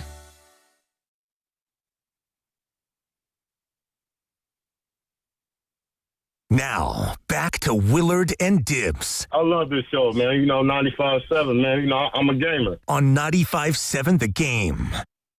All right, it's about to get loose up in here. I feel like it kind of already has been. A little bit. But it's Friday. Knockout is on Monday. Matt Susak's going to join us in 10 minutes. That's Daniel's brother, not Andrew. It's Daniel's other brother. And yes, Matt happened to be the one who was holding his 2-year-old son in his arms when Daniel had his third hit to open his major league batting career last night. An unbelievable moment for the family. Party in the stands. It's all over the place. You saw it. Matt's going to be on here in about 10 minutes. We've got higher or lower next hour. Yeah. And I've got texts from San Diego that are like perfectly built so that we can attack Mark Grandy. Good. He needs to be attacked for his anti-Arise exactly takes. The anti-Luis Arise stuff. And I've actually got a little comparison I want to make with Luis Arise. We'll do it in a second though, but I don't want to wait on this because as we launch into Attack Mark Grandy Hour, here comes who has I think been installed as the betting favorite of all the others. Yes. Is that right? No doubt. It ain't me. No. I came in second place last year, but that ain't happening again. Give me a break. No. I was on one that day. You were, and not going to happen again. Our next guest, and I don't even know if we need to do the River Islands guest line. Well, but you just did. When he is of that level, this guy is a knockdown shooter. And he is in the tourney. I love it. His name is Mitchell Mule, and he is on the show with us right now. Hey, Mitchell, what's going on? Dude, what's going on, guys? How's it going? It's going pretty well. It's Friday afternoon. We're getting ready for this soiree on Monday, and we all have a feeling that you're going to be a big part of it. I hear you guys. I hear a lot of fear in Mark. This guy's a tennis player. What are you guys so afraid of? Wait a minute. I feel like he's Anthony Hopkins in the Quick and the Dead. You guys need a ringer to come in and take him out. Well, you guys called the right guy. Okay. I love it. Well, hold on a minute. When you say you hear a lot of fear, you're talking about in his voice or in mine? You guys are talking about him. You guys are just looking up his backstory. You guys, I got this. It's okay. We're going to take this home on Monday. I love it. And we're going to dethrone him. Don't worry about it. We're sending in the wolf. That's all you had to say, Heft Curry. And I'm glad that you approve of that because you shoot like Steph, and I was just showing the guys your swimming pool dunk video. And if you don't follow Mitchell Mule, Muehl, you need to because the content is gold, my friend. Thank you very much. I appreciate it. How the hell did you get 177,000 Instagram followers, Mitchell? Hey, I think I'm just relatable. I'm fun to watch, and I don't put a lot of soft stuff on there. I just go all out, and hey, I don't know. People like it. I wish I did the formula. So, for real? You just started putting stuff up and it just took off like that? Yeah, it's nice when you can edit out all the misses, so it makes you look better than you really might be. But, Okay. I'm out here. I put up a couple songs, I record, and I edit it together and, put some Bay Area music behind it and try to stay loyal to the soil.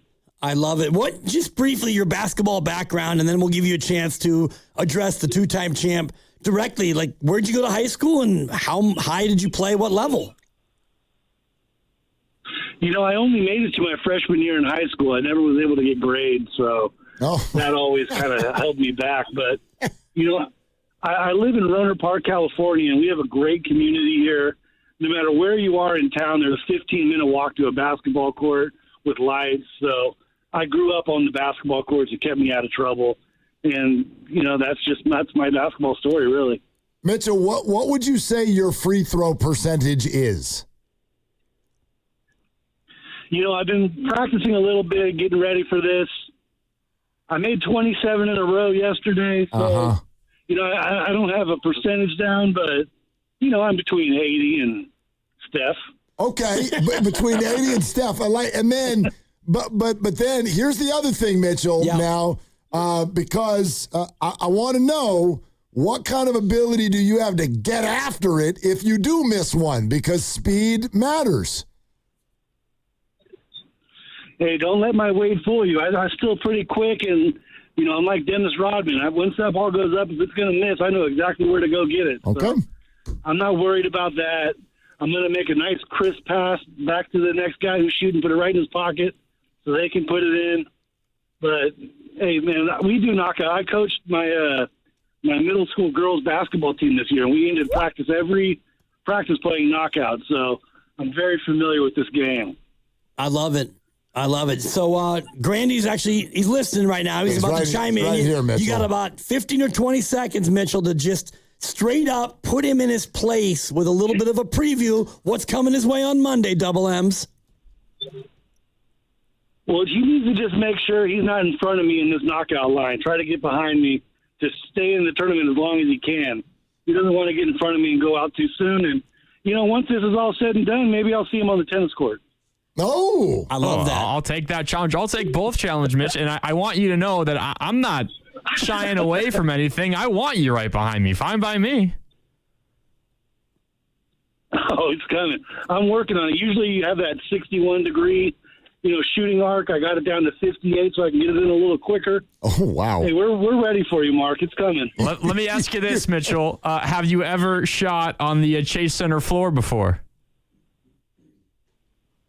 I never have. It's going to be a new experience. I used to work at a local burger place here. We rented out Arco Arena a couple years back. Okay. And it's a different experience. You got a different backdrop playing in a big gym like that, but I'm going to get there early. I'm going to get my warm-up shots in, but it's like riding a bike. It's 10 feet. I'll be just fine. What I'm hearing is I got the home court advantage. We'll see if that matters come Monday, though. You're going to need it. You're going to need it. You're going to I'm looking forward to it. I love it. Hey, Mitchell, we can't wait to meet you, man. Yeah, I can't wait to meet you guys, too. I've been big fans for a long time. Oh, thanks so much, Appreciate man. that, yeah. We're going to see you out there, and this event's going to knock you up to 200,000 Instagram followers doubt, in about a week. I'm looking forward to it. Thanks, guys. Love it, man. All right, there it is. We'll see you on Monday, man. Mitchell Mule. Yep. And Mule is spelled M-U-E-H-L, correct? Yeah. So right. if you're an Instagram person, you follow him and you see him playing pickup basketball outside. And yeah, you edit out the misses. I get it. But he pulls up from 25, from 30, from 35, and the kid can shoot. What's your Instagram handle? Just Dan Dibley, right? Yep. That's it. I'm like, why the hell are we pumping his IG? Just pump yours and mine. He's got 177,000 followers. Yeah, I'm not much of a follower these Between days. you and me, we got like 7,000. That's about right. Yeah. And you actually post. I mean, you're fairly active on Instagram, I think. Yeah. I'm told. Apparently, I haven't done anything that hits like Mitchell, though. Yeah. Yeah. Well, he does a shirtless swimming pool dunk montage. Yeah, I'm out on that. I mean, for me, like that's and it great works for him. because it's in slow motion. And I mean, he allowed me to dub him Heft Curry because he's a rather large man. He's a large man. So he's shirtless doing like twists and, one of those floating swimming pool basketball hoops. Oh, yeah. It's, it's about a foot off the water and it's slow motion and it's mesmerizing watching him do the windmill, double clutch, reverse dunk. He jumps over a chair in one. It's pretty good content. Zucci Main just hit the Boxer and Gerson work injury attorney's text line, Grandy. And Zucci said, I played against this dude in RP. That's Rohnert Park, for those who don't speak Bay. And he said, when I lived there, the kid can shoot. Yeah. He can shoot it. No doubt. Okay. I mean, all of us from Sonoma County can shoot. It's obvious.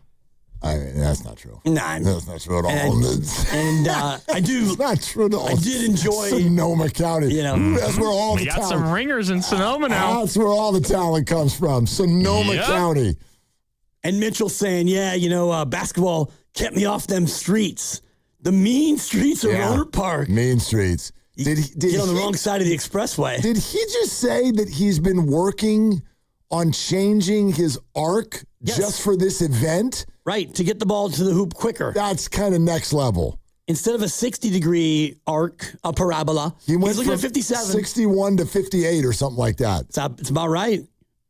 Dude, is he out there with like a protractor? Yeah. He's got some analytics on his court or something? Maybe. Man, if he doesn't beat me, that's really embarrassing. Jew. Say whatever you want, Mark. It's not going to work. You just call me Mark? Yeah, I did. That's weird. It's a Mark day.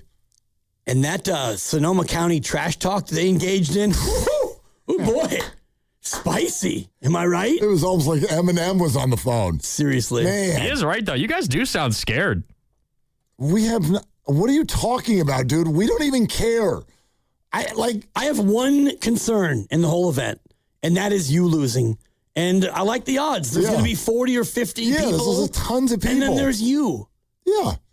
There's nothing to be scared of. Like, Take it up with Mitchell, not me. Yeah, no. I think you're misinterpreting what he's saying. Yeah, it's a misinterpretation sensation. No, he said you guys sound scared. We're intense.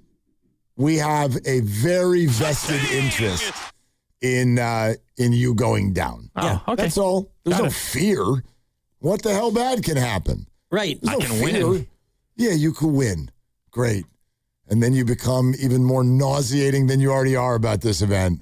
Like, what's the difference? You're already nauseating about it. I am nauseating. You are the one that brings it up 24/7. I never talk about I'm it. the one who's on the air, Mark. We're getting ready for an event. Oh, okay.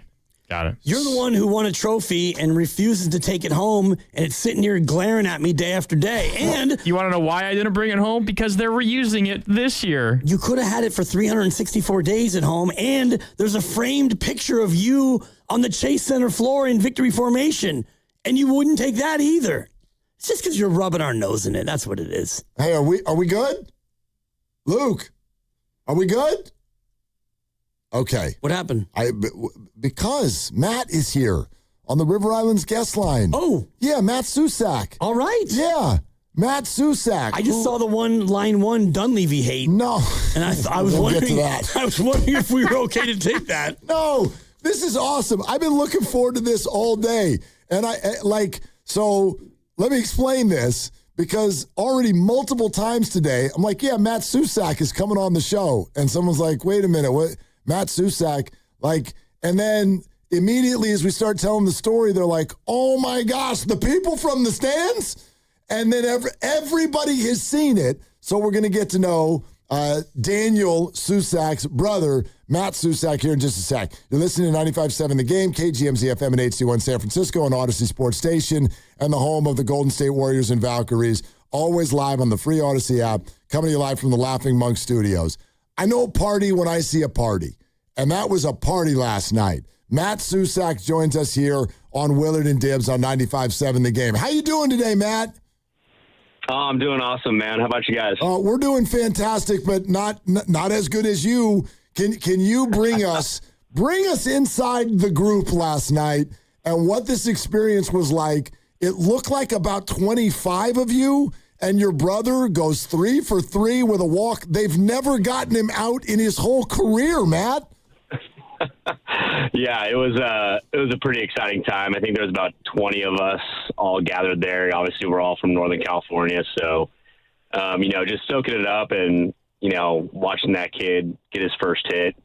He deserves every bit of that. That kid works so hard, man, and I'm just proud of him. Right, seeing him grow from a little guy all the way through, and he handled it with such poise. So, just proud of the kid. Big moment for the family. We were going nuts. We're a big Croatian family, so a lot of energy, a lot of cheering, but we were all there from day one for that kid, so it meant a lot to the whole family. You keep mentioning the kid, and what's the age difference between you and he and your other brother? All three of you baseball players, I know. Yeah, so Dan's 10 years younger than I am, and then Andrew is 13 months older than I am. Oh, wow. So I'm the middle brother. So when I say the kid, in my eyes, he'll always be the kid, right? Yeah. So, I remember the days like when Andrew was going through a lot of his, high school stuff where he's doing all the All-American games and stuff. I was left at home with Dan. And so we would hop on the BMX bike and, he would stand on the pegs and stand on my shoulders and we'd go to the baseball field and I'd throw him BP for 3 hours. He just never wanted to go home.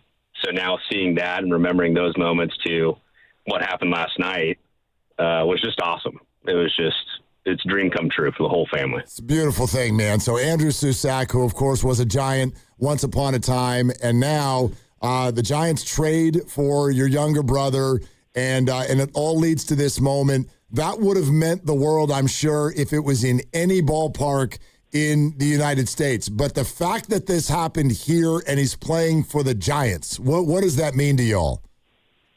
Oh, it's almost too good to be true, right? It's, your brother did it and you have the video of you back when your brother got his first hit in the same stadium, the same seats.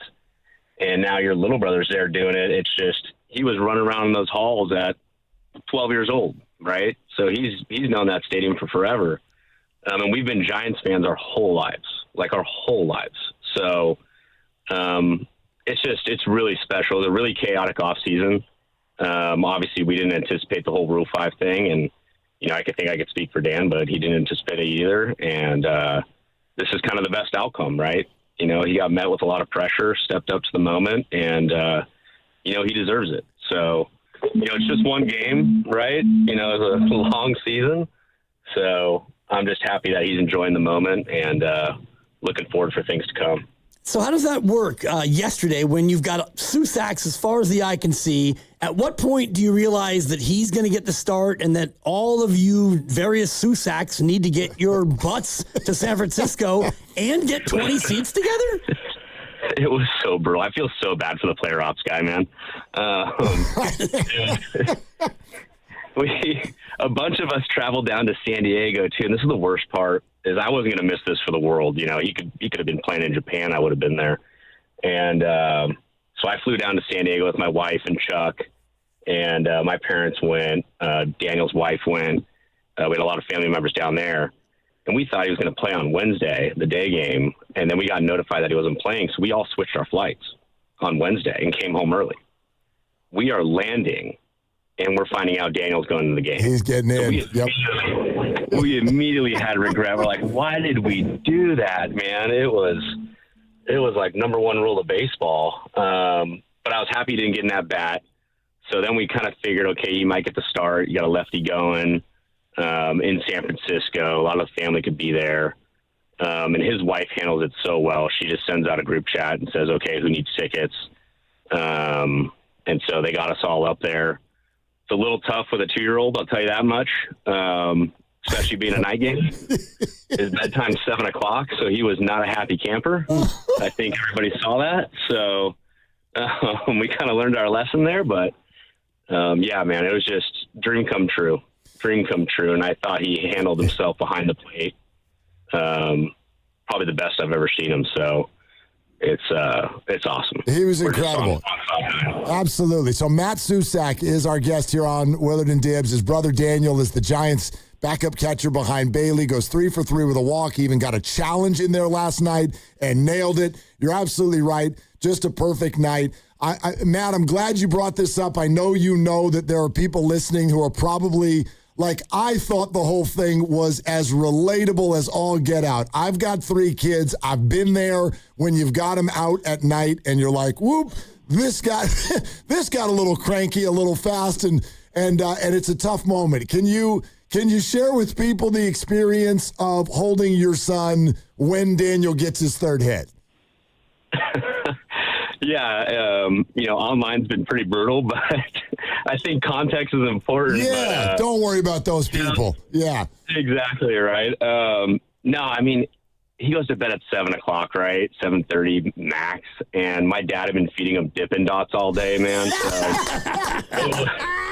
it was like I knew it was coming, man. He was only going to last so long, and it just happened to be when the cameras are on us. He was cranky all day. He was running up and down the aisles, and the ushers are so great there. They helped us out a lot.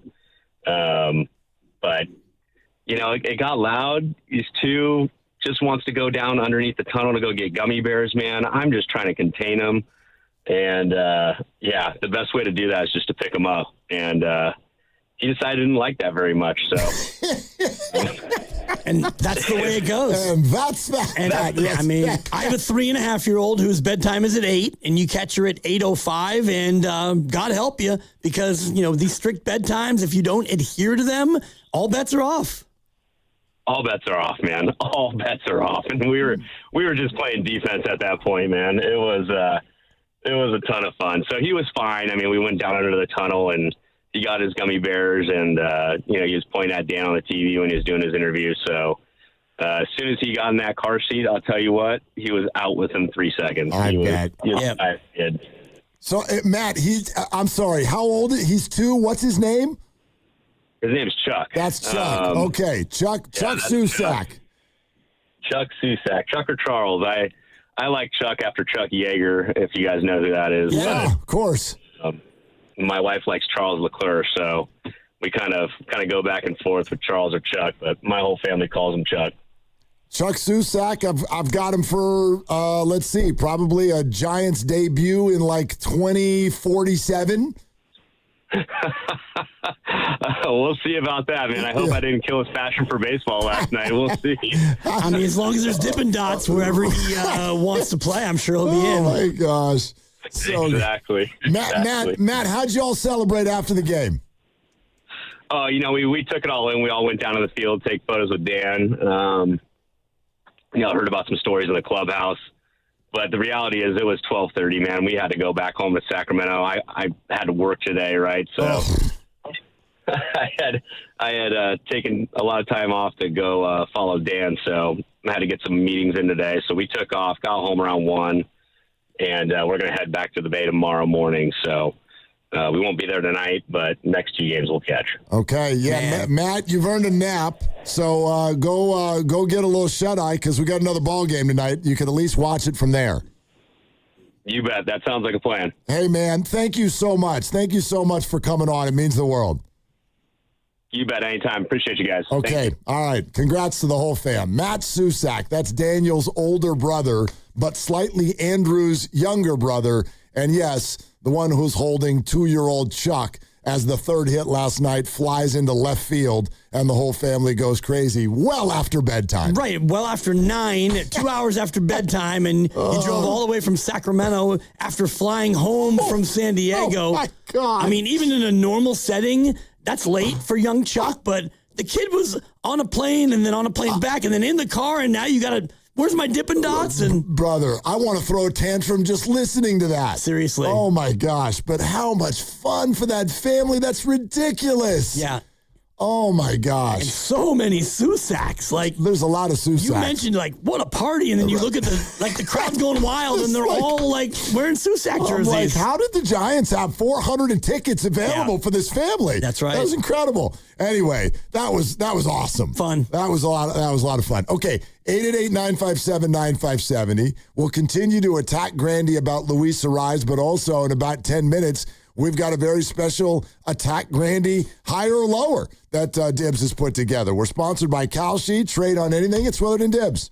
March matchups are down to 4. Trade the tournament with Kalshi. Arizona and Michigan are trading at 34% to cut down the nets. A $100 trade pays out $273 if either one wins it all. Download the Kalshi app. Use code FAN to get $10 when you trade 10. Kalshi. Trade on anything. Hey, it's Willard and Dibs for Safeway. Enjoy these amazing deals for members. And as always, save up to 20% weekly on hundreds of exclusive offers from Safeway. Just clip the highlighted deals from the weekly mailer or click the deals in the For You section of the Safeway app to breeze through checkout. Signature Select Classic Ham, shank, half, or whole, bone in, just 89 cents per pound while supplies last. Limit one item, but no more limiting Dibs because he wants to talk about vegetables. And green asparagus is just $1.99 per pound. And for just 3 days, starting Friday, April 3rd through Sunday, April 5th, USDA Choice Beef Bone-In Ribeye Steak Mega Packs, just $7.99 per pound while supplies last. Limit 2 packages, as well as 2 pounds of Cuties mandarins for just $1.99 each. Limit 2. They're so cute. I do like hearing you say Cuties. Okay, these and other great deals are available in the weekly mailer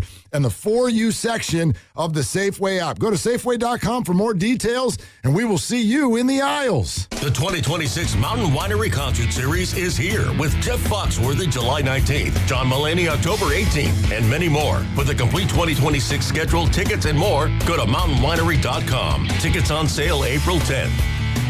What's your financial future look like? At Pettinelli Financial Partners, we help you shape it. Whether you're planning for retirement, buying a home, or saving for something special, our professionals are here to provide clear guidance and smart strategies. Visit PettinelliFP.com today and take the first step toward a more secure financial future. The financial consultants at Pettinelli Financial Partners are registered representatives with and securities offered through LPL Financial, member FINRA SIPC. Investment advice offered through Stratos Wealth Partners, a registered investment advisor. Stratos and Pettinelli are separate entities from LPL Financial. Looking for a night out that actually delivers? Head to Cobb's Comedy Club, San Francisco's home for world-class stand-up. From rising stars to comedy legends, there's always someone hilarious on stage.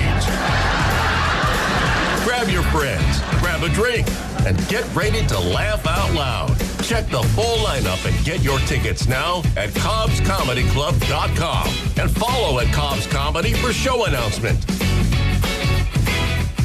Running a small business means juggling a lot. Your network has to handle it all. That's where a fiber-only provider falls short. You need a partner who gives you a greater advantage. Introducing the Total Solutions Advantage only from Comcast Business. A first-ever combination of the largest, fastest fiber-powered network, the most reliable Wi-Fi, gig speeds with equipment and security included, and a 5-year price lock. Plus, it's all backed by a 30-day money-back guarantee. The Total Solutions Advantage only from Comcast Business. A new standard for small business with reliability, security, and savings in one. Switch today. Get started with a great offer as low as $60 a month.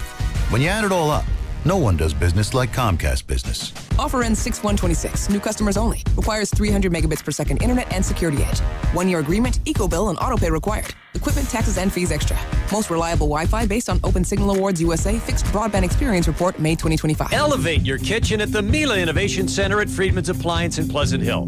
Out of your dreams and into your kitchen. Select the qualifying built-in kitchen appliance package that is right for you. With unrivaled technology and luxury-grade quality, when you bring home a Miele, you're bringing home true innovation. Now, for a limited time, save up to 10% with the purchase of a qualifying Miele kitchen package. Visit the Miele Innovation Center at Friedman's Appliance in Pleasant Hill or at friedmansappliance.com. Hey, Bay Area sports fans, get ready for game day with Laughing Monk Brewing. Whether you're watching with friends or heading out after the final whistle, Laughing Monk has the perfect beer for the moment.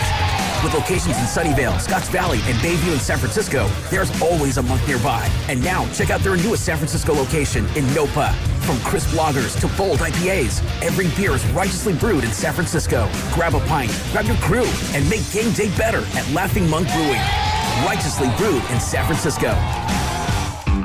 T-Mobile has an exclusive bundle for customers 55 and up. I'm Sarah Bowl. Yeah, I'm Frank Bowl. A reliable network is key for us.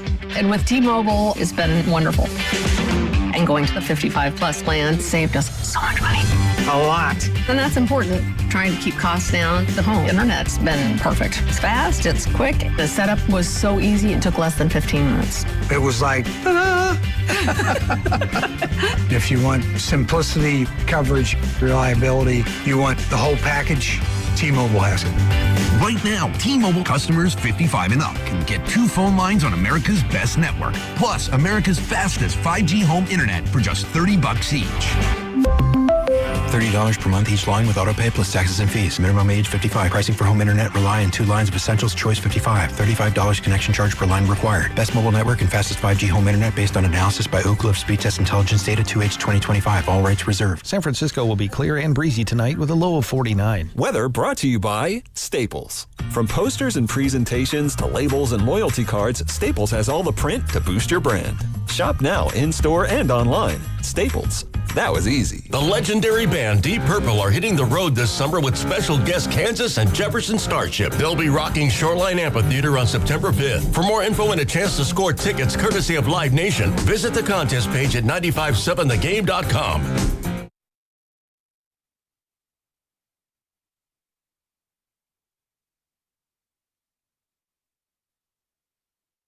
Now, back to Willard and Dibs. There goes the 2 boys, the 2 great boys of the Bay Area, the best sports show on town. On 95.7 The Game.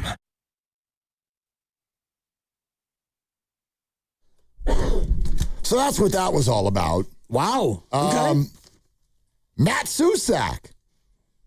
It's pretty fun. Awesome. Yeah. I want to be a Susak. I'd like to be part of that family. That looks fun. I want Dippin' Dots. I want Dippin' Dots in late night baseball. I want to be fussy and held by him and jostled when my uncle gets a 3rd hit in his debut. Right. I want to scream and yell so someone takes me downstairs for gummy bears. Like, who doesn't want to do that? Exactly.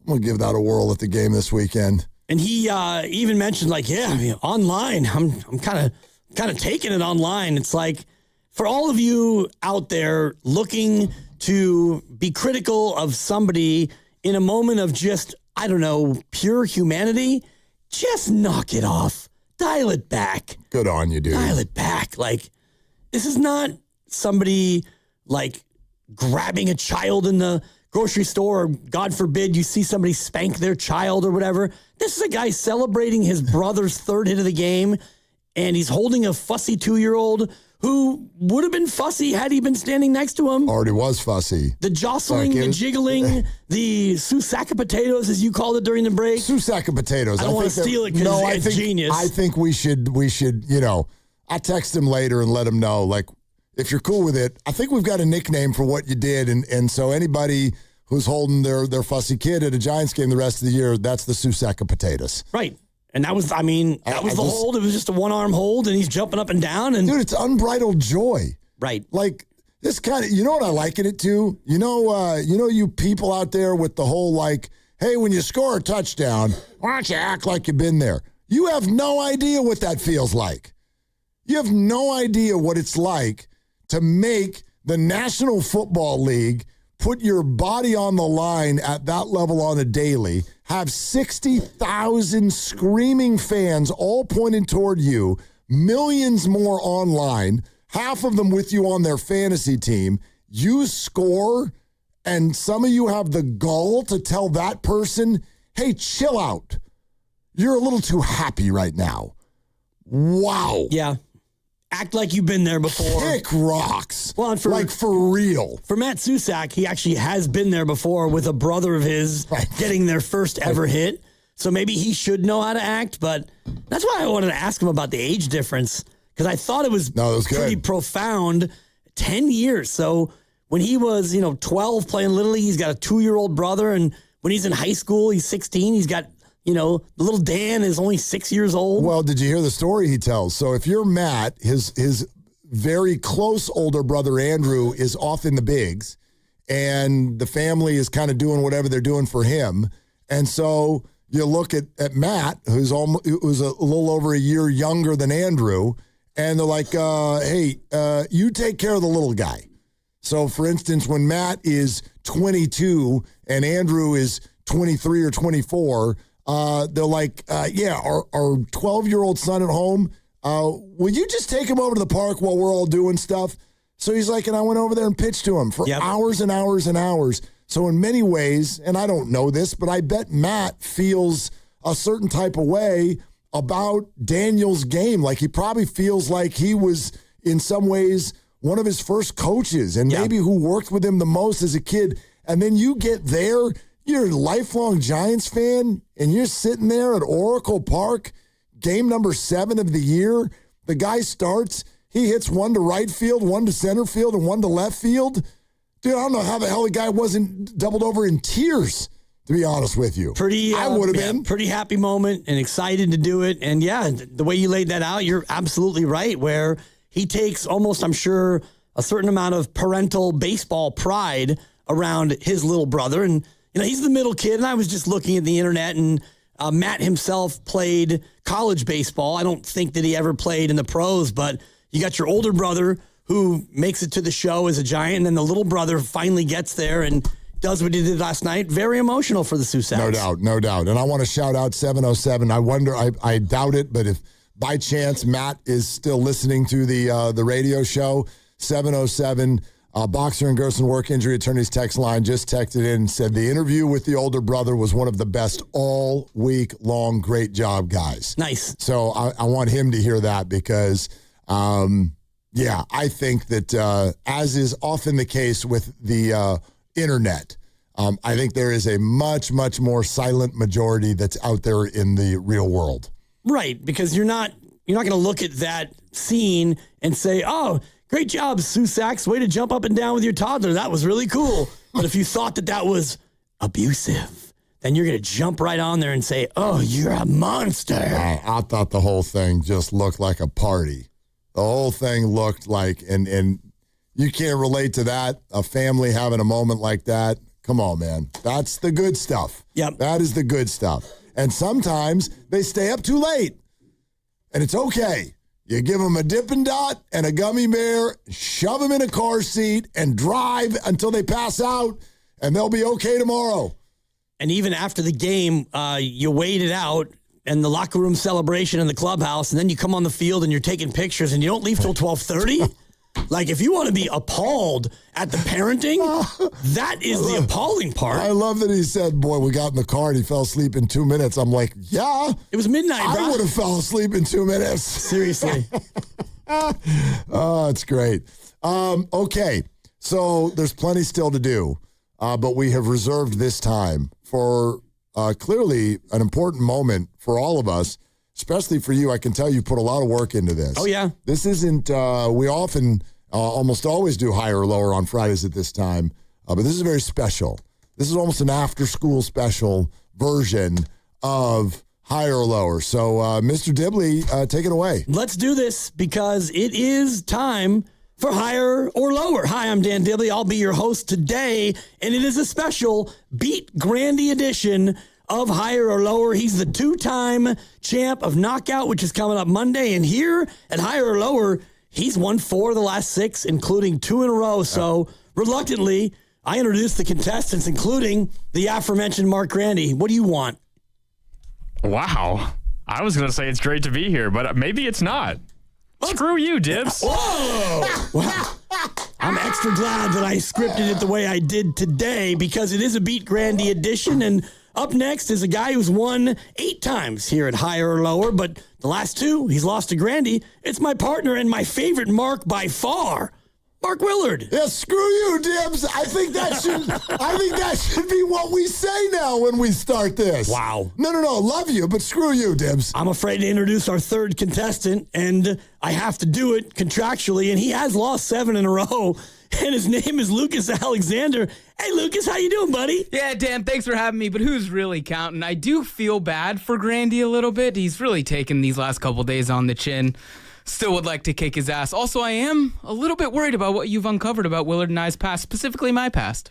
Yeah, it's interesting because the Beat Grandy edition, Lucas. It really isn't so much about Lucas or Alexander or Mark or Willard, and you'll get the bit as we go. Okay. Today's theme is seasons of baseball for the San Francisco Giants. The number is 69. Nice. Thanks, Gronk. Oh, boy. 69 seasons of San Francisco Giants baseball. All 10 of these items will either be higher or lower than 69. It's time to play higher or lower. We will start with the defending champ. Higher or lower than 69, Grandy. Total regular season and postseason carries for Sean Alexander, his rookie year with the Seahawks. His rookie year with the Seahawks. Carries, regular and postseason for Sean Alexander. Just carries. Carries. Okay. Higher... He's that was a question. Really gripping here. That was a question. Higher seems obvious because he was a great running back, but maybe you're trying to play reverse psychology. I'll stick with the easy one. I'll go higher, Dibs. Willard? I'll go lower.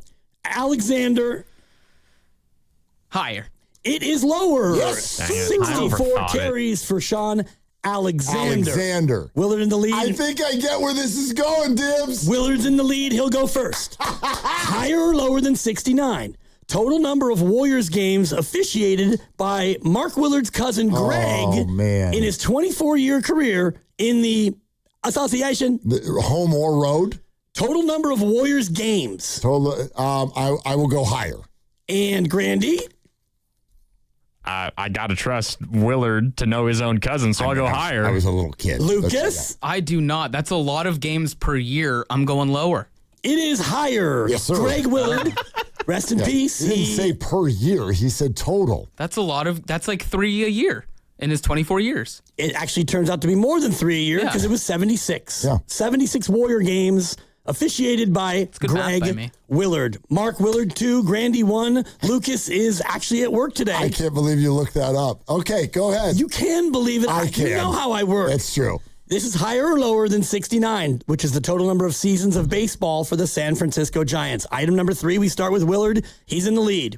Official world golf ranking of Lucas Glover before he won the 2009 U.S. Open at Bethpage. Oh. His world golf ranking, this is Lucas Glover, before he won the U.S. Open. Where was he ranked? Higher or lower than 69? I'm going to go higher. Grandy? Yeah, I'm also going higher, Dibs. Lucas? No choice, got to go lower. Yeah, you had a choice. Your choice was to get it right. Yeah. You chose not to. Oh. He was ranked number 76 in the world, Lucas Glover. After winning the Open, he jumped up to number 9. That's the same number of games that Greg Willard officiated for the Warriors. Actually, his ranking was 71. I misread it. Oh, okay. I apologize. Wait, But still higher. Still higher, yes. You're still wrong, Lucas. Yes. Willard 3, Grandy 2. Lucas is at work today, God. I'm being told. What a slump. Yeah, totally. Jeez, dude. This game is for you. That guy's name was Lucas. What is the problem? This has been going on for like 5 weeks now. Anyway, go ahead, We went Dibs. from Alexander to Willard to Lucas. This is item number 4. Higher or lower than 69? We start with Willard. Number of followers on SoundCloud for the composer from South Georgia, Mark Willard. Total? Okay. Total number of followers on SoundCloud for the composer from South Georgia, Mark Willard. I know about this person, but SoundCloud I didn't even know really had followers, but I'm going to go higher. Grandy? It's time to differentiate, Dibs. I'm going lower. Lucas, I don't even know why I bother. South Georgia, the country or state? Oh, for God's Great sakes. follow-up. Thank you. The state. Oh, in that case. Yeah, that's not a lot of people there. Georgia is a music hotbed. Don't try to lead the witness. What are you doing in there? Lower. It is lower. Oh, yes. Mark Willard with 53 followers That's too on bad. SoundCloud. I wonder how many I have. Willard 3. Grandy 3. Lucas is on the board with 1. This Tried is to give Grandy a high five. He wouldn't accept. Well, He's going to infect me with his terribleness of this game. That's pretty good. This is higher or lower than seasons of baseball for the SF Giants, which is 69. This is item number 5, and we start with Grandy. Yep. Grandy and Willard tied for the lead. Grandy goes first. Higher or lower than 69, Grandy. Reach distance in inches of the UFC featherweight fighter Lucas the Lion Alexander. No way. His name's Lucas Alexander? Yeah, he's not good. His nickname is The Lion. Lucas the Lion Alexander. Higher or lower than 69, Grandy? We're talking about wingspan? Oh, for Christ's Reach distance. Reach in inches. Oh. I'm going to go... I'm going to go lower, Dibs. Willard? I'll agree. Lower. Lucas Alexander, not the fighter. I think it's lower, but to differentiate, I'm going to go higher. It's higher. Smart move. It is higher. 73 inches for Lucas the Lion. Making a comeback. Alexander. Willard 3. Grandy 3. Lucas 2. We'll start with Willard here because they're tied, and we alternate. Higher or lower than 69, Willard. Length in years of the career of weatherman, comedian, and actor Willard Scott. Oh, wow. Length of years of career? Correct. What were the professions again? Weatherman, comedian, and actor. Oh. Higher or lower than 69? I'll go lower. Grandy? I'm going higher, Dibs. Lucas? I also think higher. It is lower. Yes, sir. He had a 65-year career. Dude, a 70-year career is bananas. Could be child. He actually, and I did not include, he started as a 9-year-old. He created his own radio station. How old is he? Oh, he's not any age now. How old was he? I think he died at like 89 or 90. You're sure, right? Because you do kill people on the radio. This one I am sure Wait, of. so we're not counting when he started his radio station? No, it was a hobby. Oh, that's too bad. Yeah. Otherwise, it would have been higher. Career, you have to get paid. Willard 4, Grandy 3, Lucas 2. Yeah. This is higher or lower, and we're basing it off of the number of SF Giants seasons, which is 69. Willard, we start with you. We've got 4 left to go. 4 to go. 4 left to go. Yes, Willard. Higher or lower than 69? According to Metacritic, out of 100, the rating of the 1986 movie, Lucas. Ooh, I saw that movie. According to Metacritic, out of 100, the rating of the movie, Lucas. Higher or lower than 69? I'm going higher. And Grandy? Yeah, it's a lower. And Lucas? I think it's lower. Higher. People Yes, like sir. that movie. Yeah, it was a 75 good movie. out of 100. It was a little nerdy football kid. Yeah. Yeah. Luke It was Plagia. a good movie. Did you see it? Yes, I didn't like You've it. seen it? Yeah. What year did it come out? 1986. When did you see it? Sometime after that. I don't know. It's funny when Lucas gets Lucas God. wrong. Yeah. It happens a lot, I right, do. Dan? I like that. Willard 5, Grandy 3. This could be a harbinger of what's to come on Monday. Lucas has 2. We have 3 to go. This is higher or lower than 69. We start with Willard. He's in the lead. You're dormy, Lucas. Willard, number of years since the horror film Willard, directed by Daniel Mann, was released. A horror film? Not called Willard. Not Willard the Rat. Did I say Willard the Rat? I didn't know there was a horror film named Willard. I don't think you did, Dan. Number of years since the horror film Willard, directed by Daniel Mann, was released. Higher or lower than 69? Number of years since the horror film. I will go lower. Grandy? That's wonderful. I wanted to go higher anyway. I'm going higher, Dibs. Lucas? As do I. Higher. It is lower. Eat it. Bye, Lucas. 55 years. And it is about a rat named Willard, but it's just called Willard. Okay, so it was Willard the Rat. And they did a remake of it. Got it. This was the Daniel Mann original, which came out in 1971. Yeah, before my time, but I don't know if there were were there a lot of horror films coming out in like the 50s? Not really. Yeah, anyway. Willard 6, Grandy 3, Lucas 2. This one is on ice already, but we're going to play it out with 2 to go. Oh, did I just win? You sure did, Mark. Oh, that's exciting. Congrats. Higher or lower than 69. Total career playoff games played by power forward Jerry Lucas. Oh. Playoff games for Jerry Lucas. I'll go lower.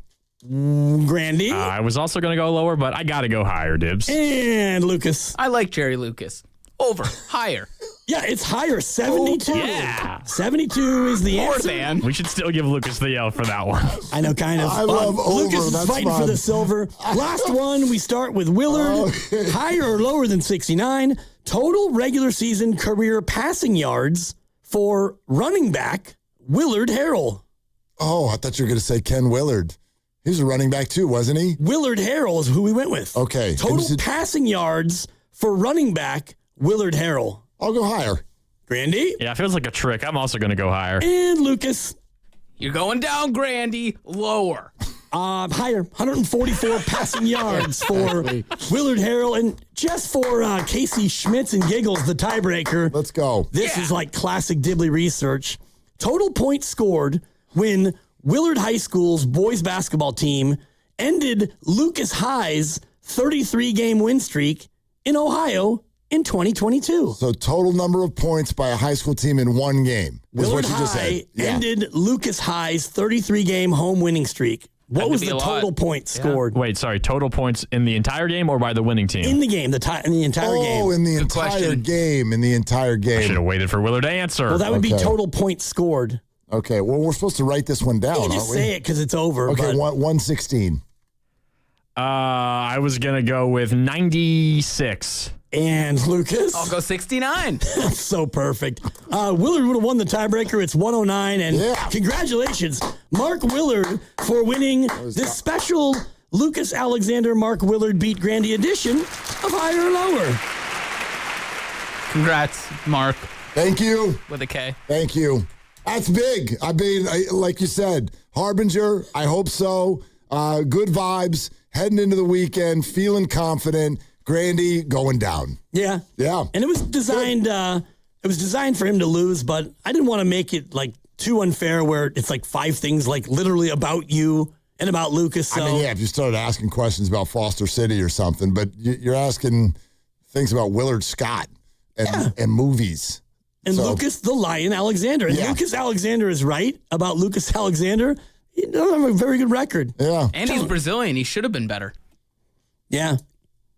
Kind of like our Lucas. Lucas and the his Lion. record. Lucas the Lion. You know, because all those UFC fighters have nicknames. Yeah. I just take the out with ours. It's just Lucas Lion Alexander.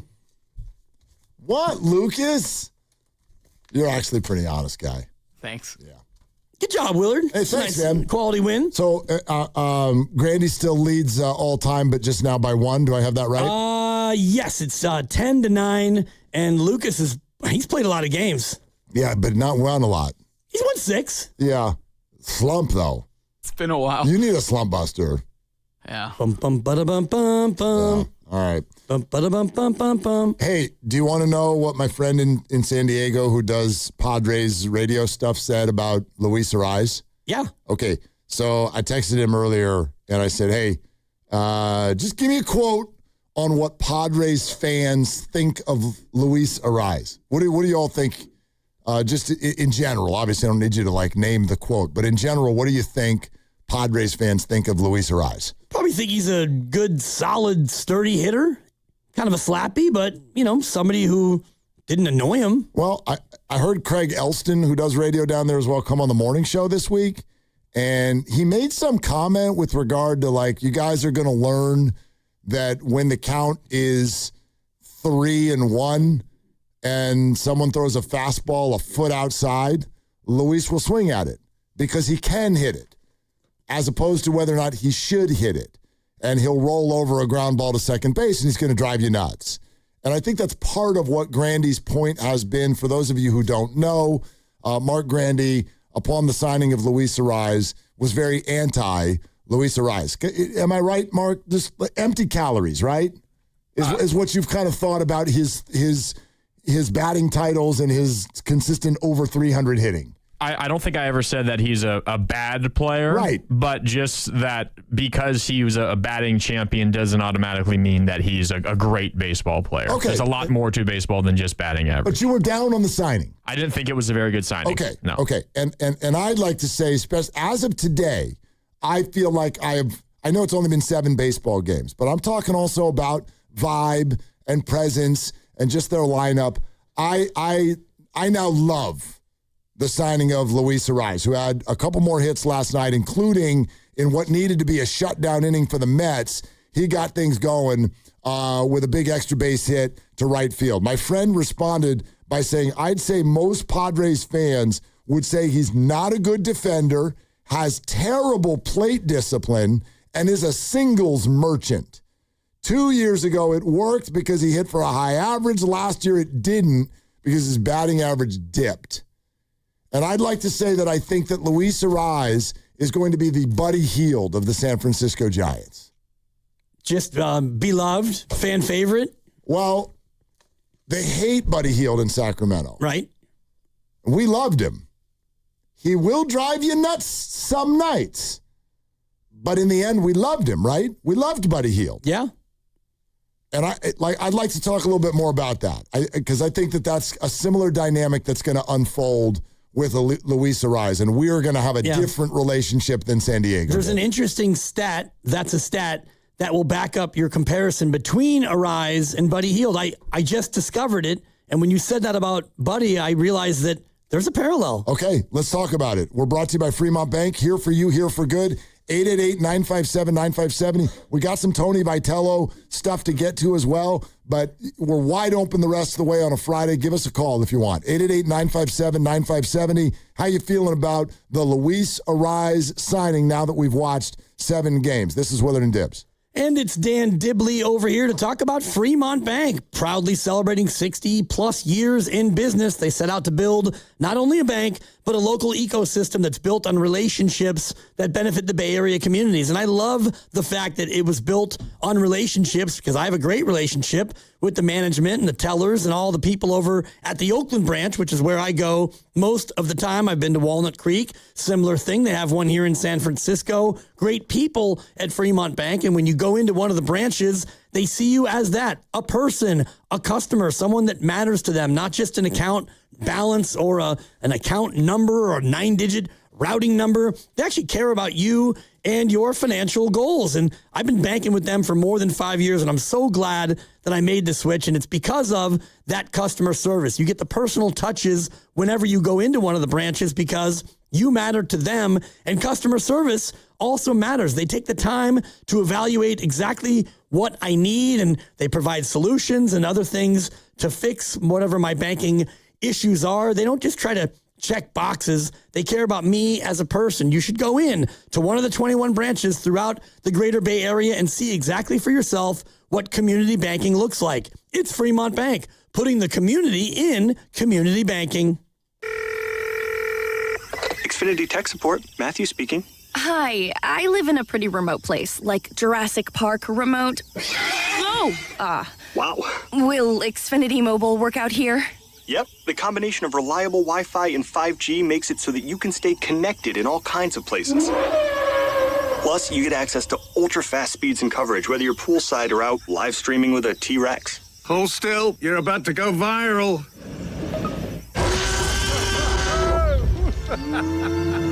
Welcome to a new era of Wi-Fi boosted mobile. Cut your mobile bill in half with 2 lines of unlimited. Learn more at xfinitymobile.com. Xfinity. Imagine that. Watch Jurassic Park with Xfinity. Restrictions apply. Xfinity Internet required. Savings comparison based on promotional rate for 2 lines of Xfinity Mobile Unlimited versus 2 lines of T-Mobile Experience More, Verizon Unlimited Plus, and AT&T Starter as of February 10th, 2026. Taxes, fees, extra. Batteries Plus presents Power Ballads. If you run a business in any industry, the last thing you need is some dead batteries. We got them in stock, and we're local too. We dream about batteries more than most people do. Batteries Plus, there's no problem too large. Batteries Plus, we're the experts in charge. The chase starts here. To make moments you'll never forget. Chase Center is rocking. The moment needs you on Warriors Day. Chase the moment. Buy tickets at Warriors.com. Okay, kids, let's get these firefighter uniforms on and start acting heroic. Welcome to SF Fire Credit Union. Why are you all dressed like firefighters? We'd like to open an account. You don't have to be a firefighter to do that. Anyone can get lower fees than banks, the top-rated mobile banking app, and service inspired by heroes. Wow. I guess we'll just keep the uniforms in case the barbecue gets out of hand. SF Fire Credit Union. Banking for heroes and anyone who wants to be treated like one. This institution is not federally insured. The credit union is not insured by any state government. Privately insured by ASI. Struggling with social isolation? There's help, and it starts with shoes. Try Walk and Talk, the non-prescription treatment for people who want to move their bodies and mouths at the same time. Simply invite a friend on a walk. Just one dose boosts serotonin and reminds you that light gossip is better outside. Side effects may include new inside jokes and slight perspiration. Do not attempt if you're allergic to processing emotions in public. Individual results may vary. Don't wait. Ask your doctor if Walk and Talk is right for you. Brought to you by El Camino Health. Together-ing heals. This is the story of the one. As a maintenance tech at a university, he knows ordering from multiple suppliers takes time away from keeping their arena up and running. That's why he counts on Grainger to get everything he needs, from lighting and HVAC parts to plumbing supplies, all in one place. And with fast, dependable delivery, he's stocked and ready for the next tip-off. Call 1-800-GRAINGER, click Grainger.com, or just stop by. Grainger, for the ones who get it done.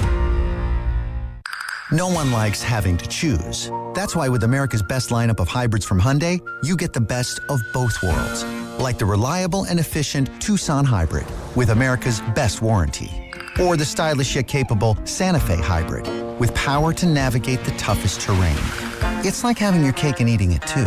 You know, if you could drive a cake. Hybrids from Hyundai. It's the best of both worlds.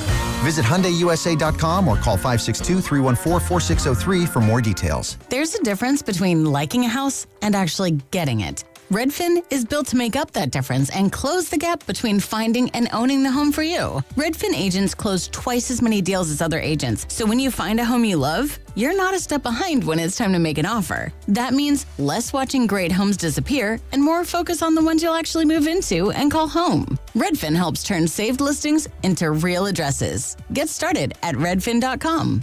Own the dream.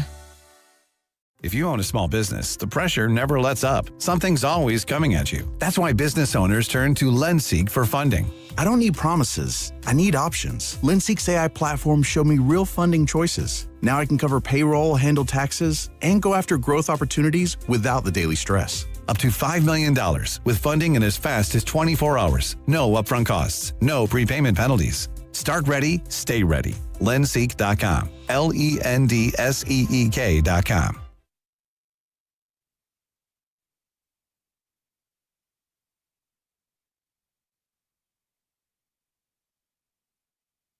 Now, back to Dillard and Wibbs on 95.7 The Game. Okay. Slump Buster! Nice. We're in the D process. When you're doing real bad at an on-air game, who you gonna call? Slump Buster! It's a great time to kick Mark Grandy's ass.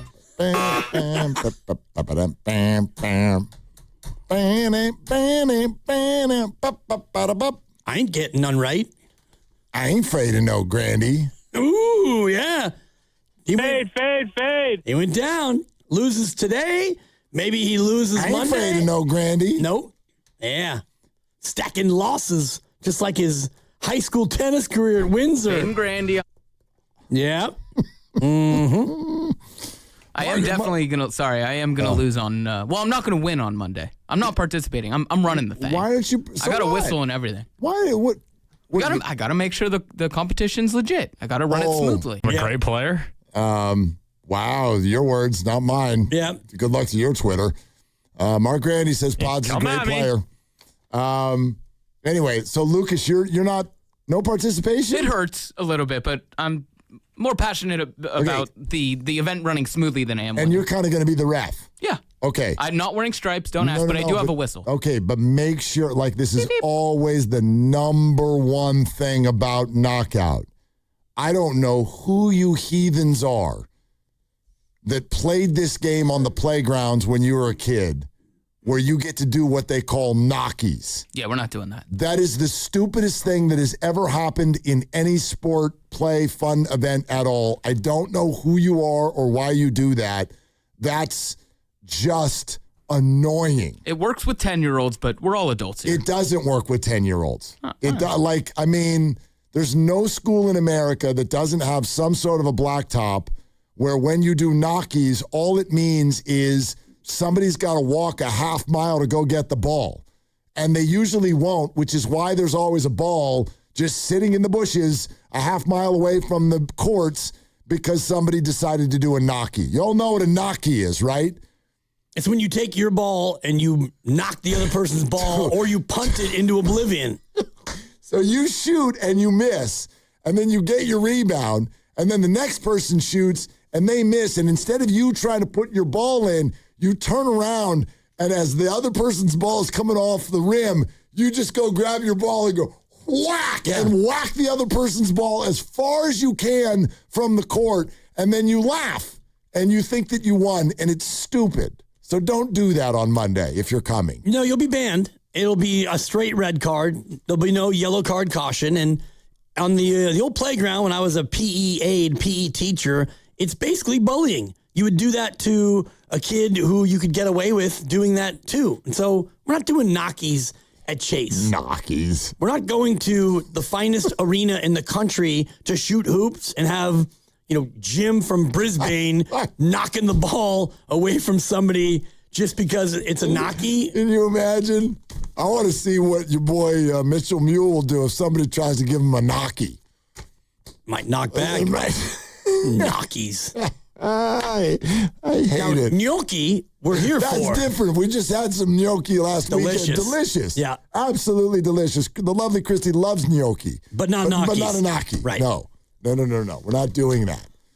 Oh, okay. Can I explain real quick on the Luis Ariz, the Buddy Hield of the San Francisco Giants? I mean this in a much more sort of a vibe and emotional way than I do about anything statistically. I saw some people on our YouTube feed. They're like, no way, Buddy Hield was trash. We love Luis Ariz. Well, you're forgetting something. First of all, when Buddy Hield first arrived with the Warriors, you all loved him. Loved him. He was a breath of fresh air, and he was hitting all the threes. And then he very, very much cooled off. But in the end, I think you will remember Buddy Hield as somebody who at times frustrated you with his inconsistency, but you're never taking away Game 7 against the Rockets. You do not win that series without him. You do not win that series without him. He ran Game 7, had over 30 points. And you're also going to remember him for the presence that he was. Hell, they made a bobblehead out of him and Jimmy Butler and their press conference performances. So this is what I mean about Luis Ariz. I do think that he's got a fun personality. I think he's going to get some big hits. He's a really, really good hitter. He got some last night. I think he's also going to roll the ball to second base sometimes on what would be ball 4, and it'll drive you a little bit batty. But the largest part of what I mean is I foresee a very different relationship between the Giants fans and Ariz and the Padres fans and Ariz. And that's the comparison, because Kings fans think that Buddy Hield is the worst thing that's ever put on a uniform. And Warrior fans, I think, more remember him as, sure, at times frustrating, but boy, from a vibe standpoint, whole lot of fun. And a dude who hit some big shots and help some things along with his organization. And beloved by his teammates. And the whole, buddy comedy between he and Jimmy Butler was certainly a fun thing to enjoy. And also, you won 4 titles before Buddy Hield came, so you didn't really have that same level of fan angst. If you're a Padres fan, you've never won the whole thing, so you're still gripping to try to win one World Series. So I think every play that doesn't go your way or isn't to your liking, you're going to be less tolerant. The statistical comparison, Luis Arraez in the last, I guess it'd be 3 seasons plus this year, number 1 in baseball in hits.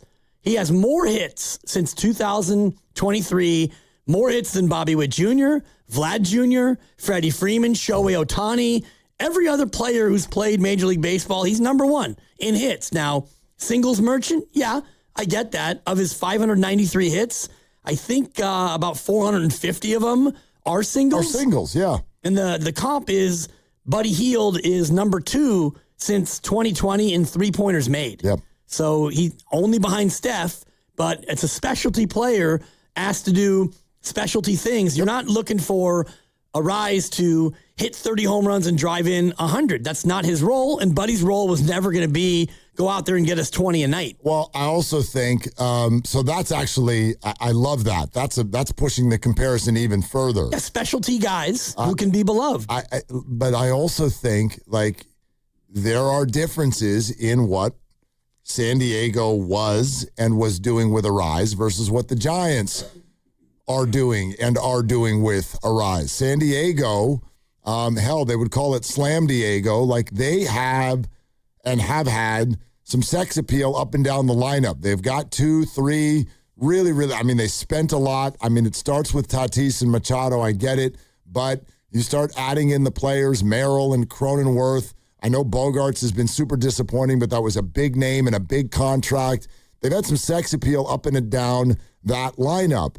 The San Francisco Giants were very much lacking sex appeal. They're just starting to kind of move into that realm, but the bottom line is what they were offering at second base last year was a gargantuan hole in the lineup that is now gone.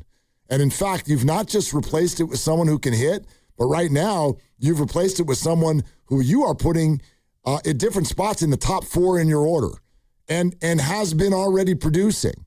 Nobody produced against the Yankees, but they've played 4 games since that Yankees series, and Arraez has been very, very good during that time and has produced runs, and the Giants have produced runs, and they've won 3 of the 4 ball games since that Yankees series. So that's, for me, what I'm getting at. Nobody's going to confuse Luis Arraez with being a perfect player, but he makes this baseball team right now better than what it was last year. No doubt. And I don't even think that's arguable. And I think primarily it's because of what he's often criticized for, and that is putting the ball in play. This lineup last year was full of guys who would strike out a ton. And I don't think they had multiple guys with more than 150 strikeouts. This guy does not strike out, like, ever. And he's hitting third tonight, which, if you're a traditionalist, you think about that, a guy who doesn't really get extra base hits a lot, and you got him hitting third. But, to the point that we've been making ever since they signed him, he is a guy who is a very adept batsman. He's hitting .321 on the year. Yep. He might infuriate you a little bit because he only gets singles, but the part about him almost never striking out, that's the one thing I love the most. No doubt. And what we're seeing from him now is exactly what we're going to see from him. Like, I think it's a fair point. Grandy, you brought this up right out of the gate. Like, he doesn't walk. And in the analytics age of baseball, walks, actually one of my least favorite things that Little League coaches say everywhere. I can't stand it when they say a walk is as good as a hit. Like, no, it's not. Oh, what the hell are you talking about? Especially in Little League, it's not. The only way you score in Little League is when somebody, like one kid, finally actually hits the ball to the outfield, and then it feels like 18 people score because they can't get the ball in fast enough. But so I don't like walk is as good as a hit. But it's good. Like, a walk is good. It does set the table a little bit, and you'd love to see Arraez take more walks. You're right. He does not strike out. He also does not walk.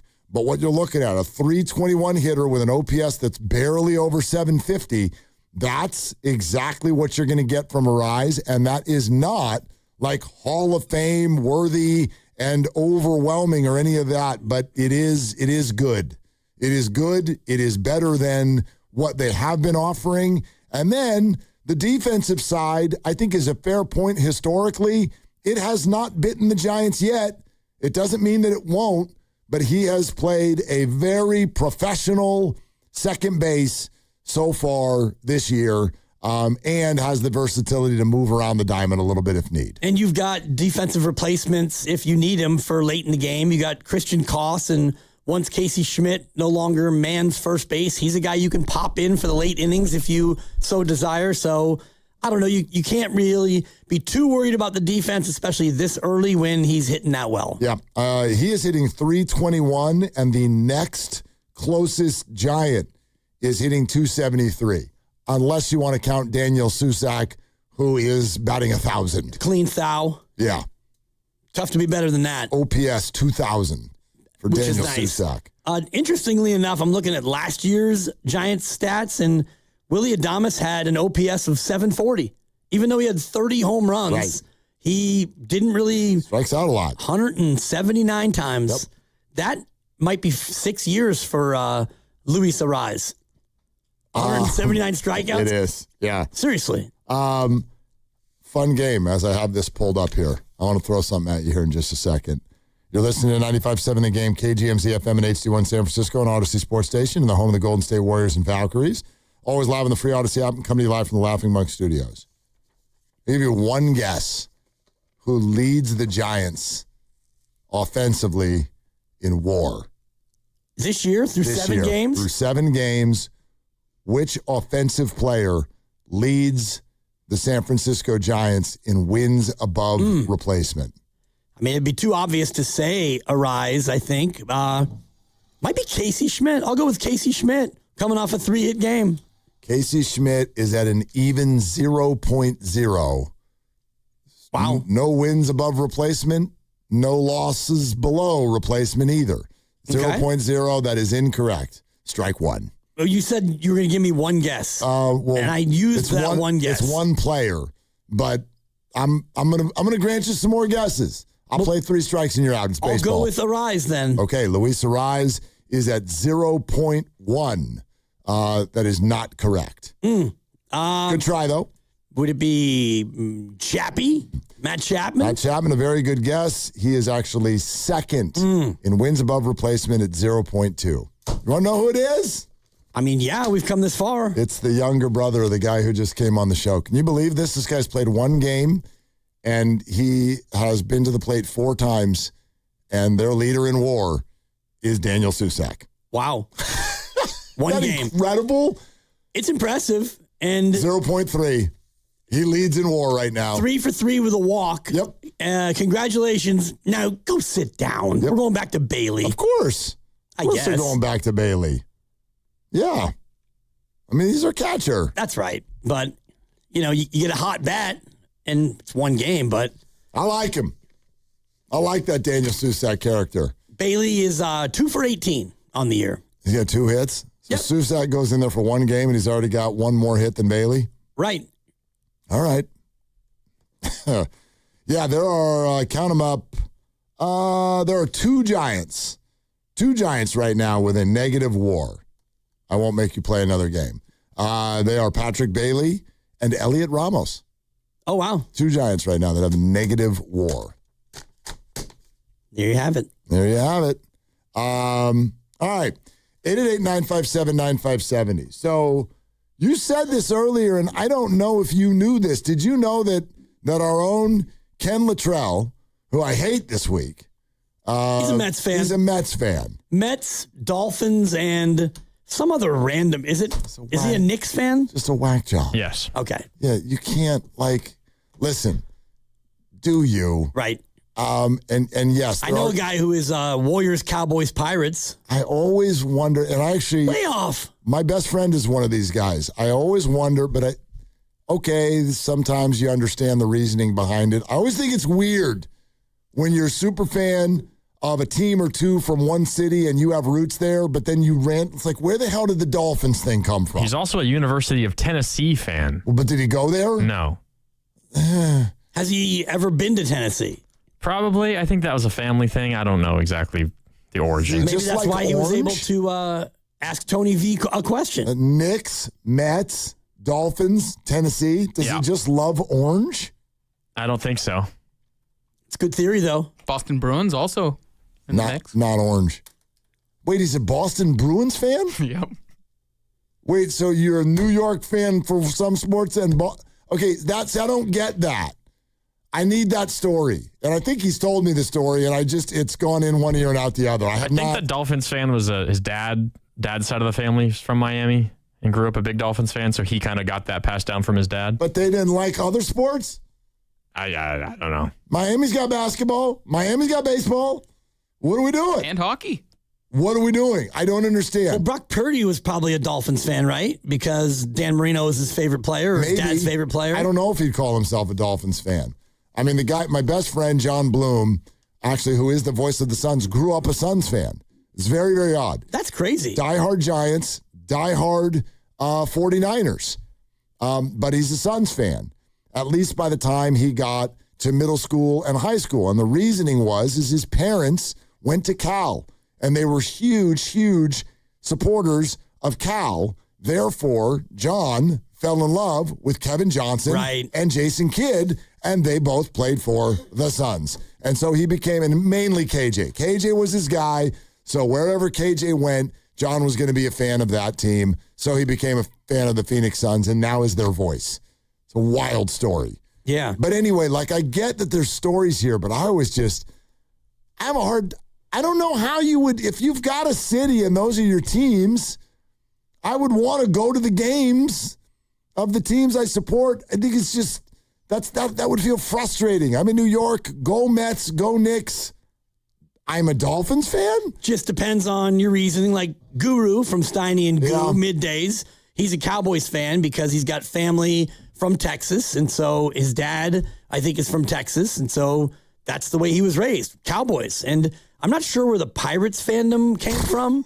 I don't know if it was like Willie Stargell and, and all that era. Yeah, We Are Family. I mean, that was, late 70s. The Pirates were cool, man. Yeah, super cool. They had those square hats, and they had big, round, fun hitters.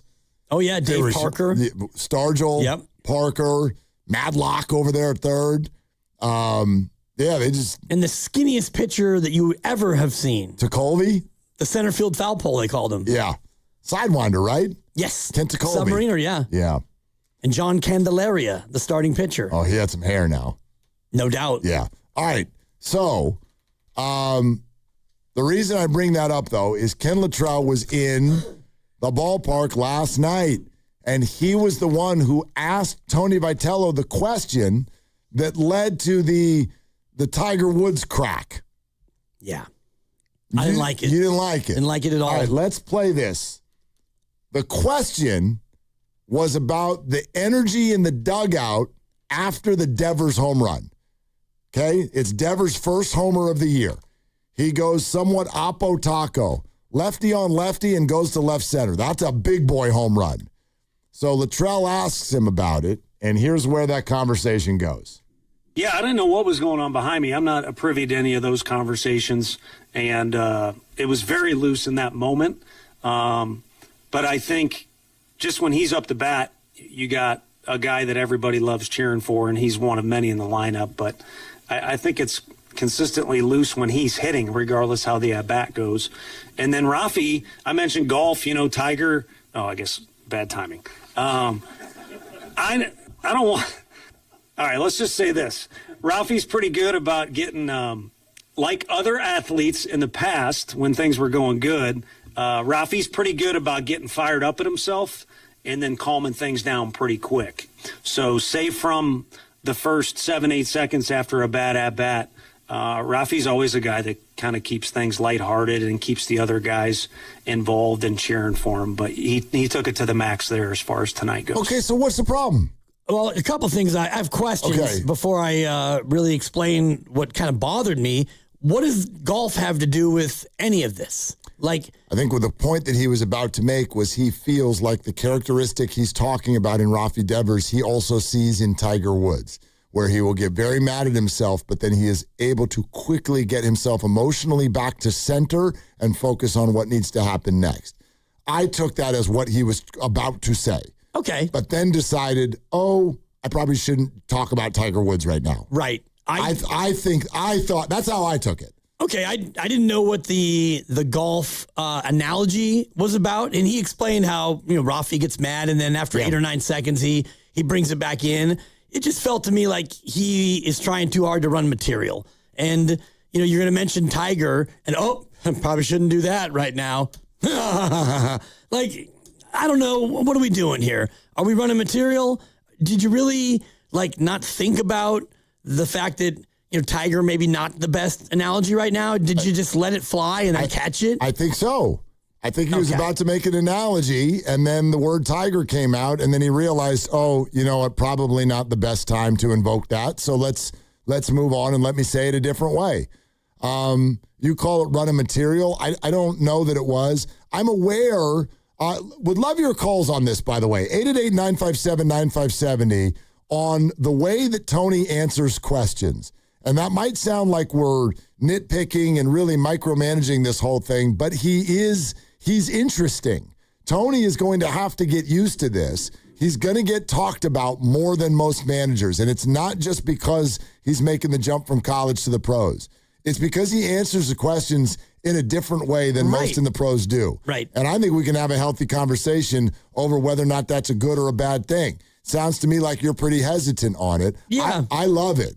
Now, Chris Rose might be on your side. He's one of our favorites, Chris Rose, who does all kinds of stuff in MLB Network and beyond. He was on the Morning Roast today. Listen to what he said about Vitello and the way that he answers questions. I think he's got a little bit of Mark DeRosa syndrome. And what I mean by that is D-Row, who's a buddy of mine, I worked with him for a decade at Major League Baseball Network. To me, his biggest issue with Team USA was that he kind of let us in a little too much. And I know that's fun for us as people who are consuming and talking about content. But when D-Row goes, yeah, the players, they invited all the coaches in to have a beer. And then the next day, some guys were hurting a little bit. That's okay to do. It's okay for the coaches to have a beer with their players and tell stories. And it's okay for players to be hurting a little bit the next day. Don't let everybody know. So you can't tell everything that's on your brain and have it come out of your mouth. And I would say if there's one word of advice, like when Tony had that really interesting diatribe during spring training when he sat down right next to Susan Slusser and he goes, so when did you all find out that I was taking this job? Nobody had asked a question. It came out of nowhere, and our day would have been just fine. If he really wanted the answer to that, he could have pulled Susan or other well-respected media members who are on the Giants beat aside and said, hey, off the record, when did you guys find out about this? Because it's something I just want to handle behind the scenes. You don't have to make everything a story, I would say. But I find him fascinating, and I'm on board with it. Okay, so at the end, he's like, yeah, but I find it interesting, and I'm on board. Look, I think Chris has a point, and I am certainly not here to say that Tony Vitello has had a perfect first week or a perfect couple of months if you want to factor in spring training as well. But I also feel like this has arrived at a point where even if I was sort of bothered by anything Tony did, the reaction to it now has me wanting to defend him because it's just, for me, it's too much. I think it's an odd dynamic that so many of us want sports to be interesting. We want the people and their stories and who they are to be interesting. What you fans never get to hear is when somebody does an interview and they're super boring and they give short answers and they never give it, they're monotone, is the second they walk away, the media people are looking at each other going, what are you going to do with this? This is as boring as all get out.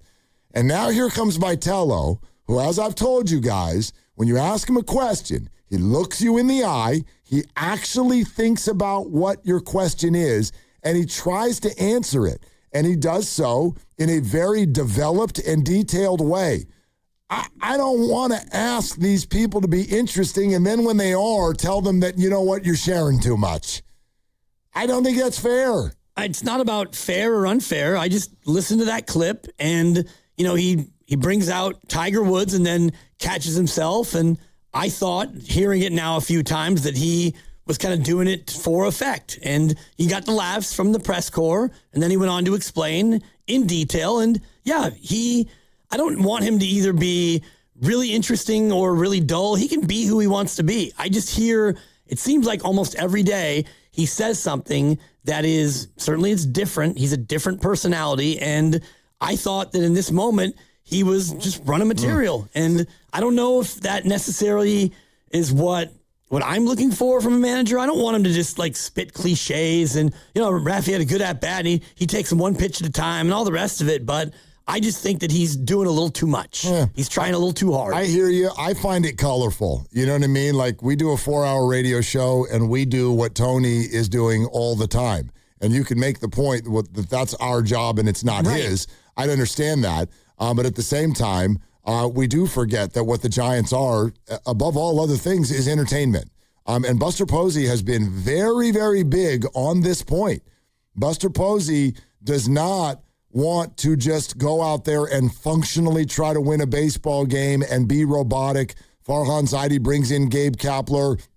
We're platoon, win, thanks. Like, no, they don't want to do that. He wants this to be colorful. He wants there to be personality. As he put it, he wants it to be about building memories and making memories for fans. So I would be bothered by this, what you're talking about here with Tony, if I didn't feel like it was authentic.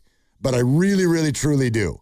And the Tiger thing sounds to me at least like you feel like this was almost planned. Yes. And I don't. I think it just, he thought of an analogy. He was going to make it. He said the word and then went, oh, actually, I probably shouldn't do that today. Yeah, see, I think that he said Tiger, and had Tiger not been in the news for a DUI, he might have said Rory McIlroy, or he might have said another golfer, because I think they all tend to have the same sort of temperament. When something bad happens, you don't snap a club or whatever, but you might pound it in the ground, and by the time you get to your ball, you're composed. I thought that he went out of his way to say Tiger, and then, I probably shouldn't say that right now. Well, see, the way he delivered it, I think, was seeking some laughs, and he got the laughs. I saw it really differently, because I think, to me, the Tiger part of it, he's trying to point out somebody else who's great. And sure, Rory McIlroy is great too. Right. But not all golfers. In fact, most of them, you don't see emotion. You don't see them get fired up after a bad shot. So many of them, golfers, PGA Tour, are called robotic. And one of the things that made Tiger Woods is that he was one of the first people to come along in that sport and looked anything but robotic. Like, he was different in every single way. He was young, he was black, he hits the ball a million miles, and you knew what he was thinking.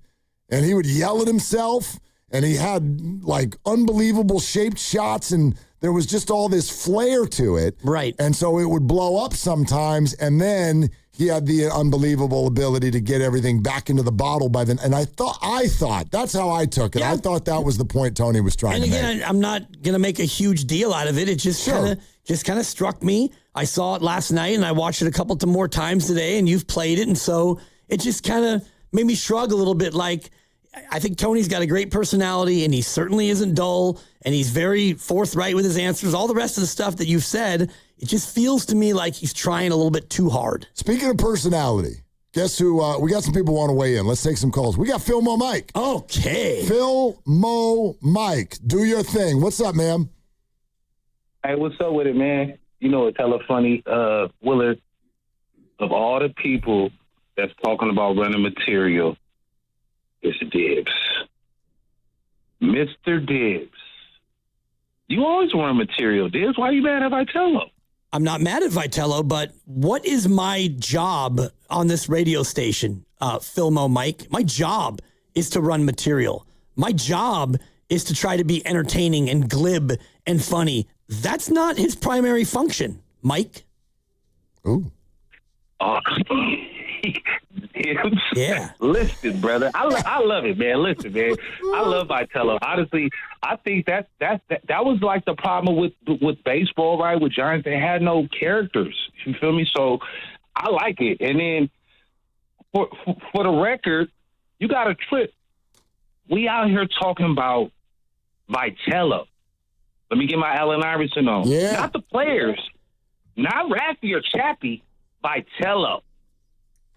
Not Willie Adames or Jung Hoo. Vitello. So I think it's a good look. You know what I'm saying? Like they can hit the ball.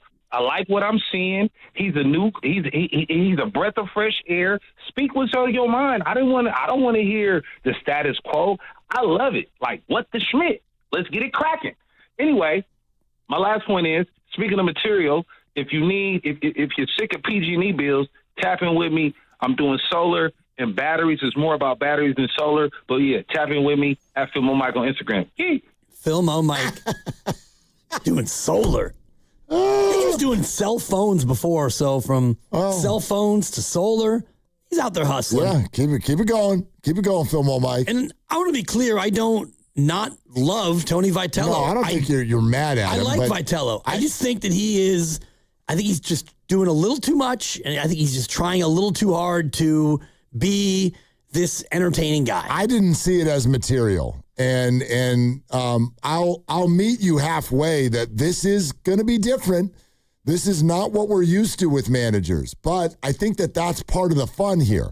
I think that's part of why the Giants did this. It is different, and it is going to feel different and sound different on some level. I wanted different at this position, and again, I'd be with you 100% if I felt like Tony was forcing it, or he was making this up, or he was trying to build himself into a character. I truly believe that this is who Tony is. He is a very thoughtful and, what's the word I'm looking for? It's not long-winded, but there's depth. He wants to provide depth with his answer. He doesn't want to give you just whatever. Yeah, Casey Schmidt, inside fastball, got the bat head out there, and that's what we're looking for from him. Like, he doesn't want to do that. That's just not who he is.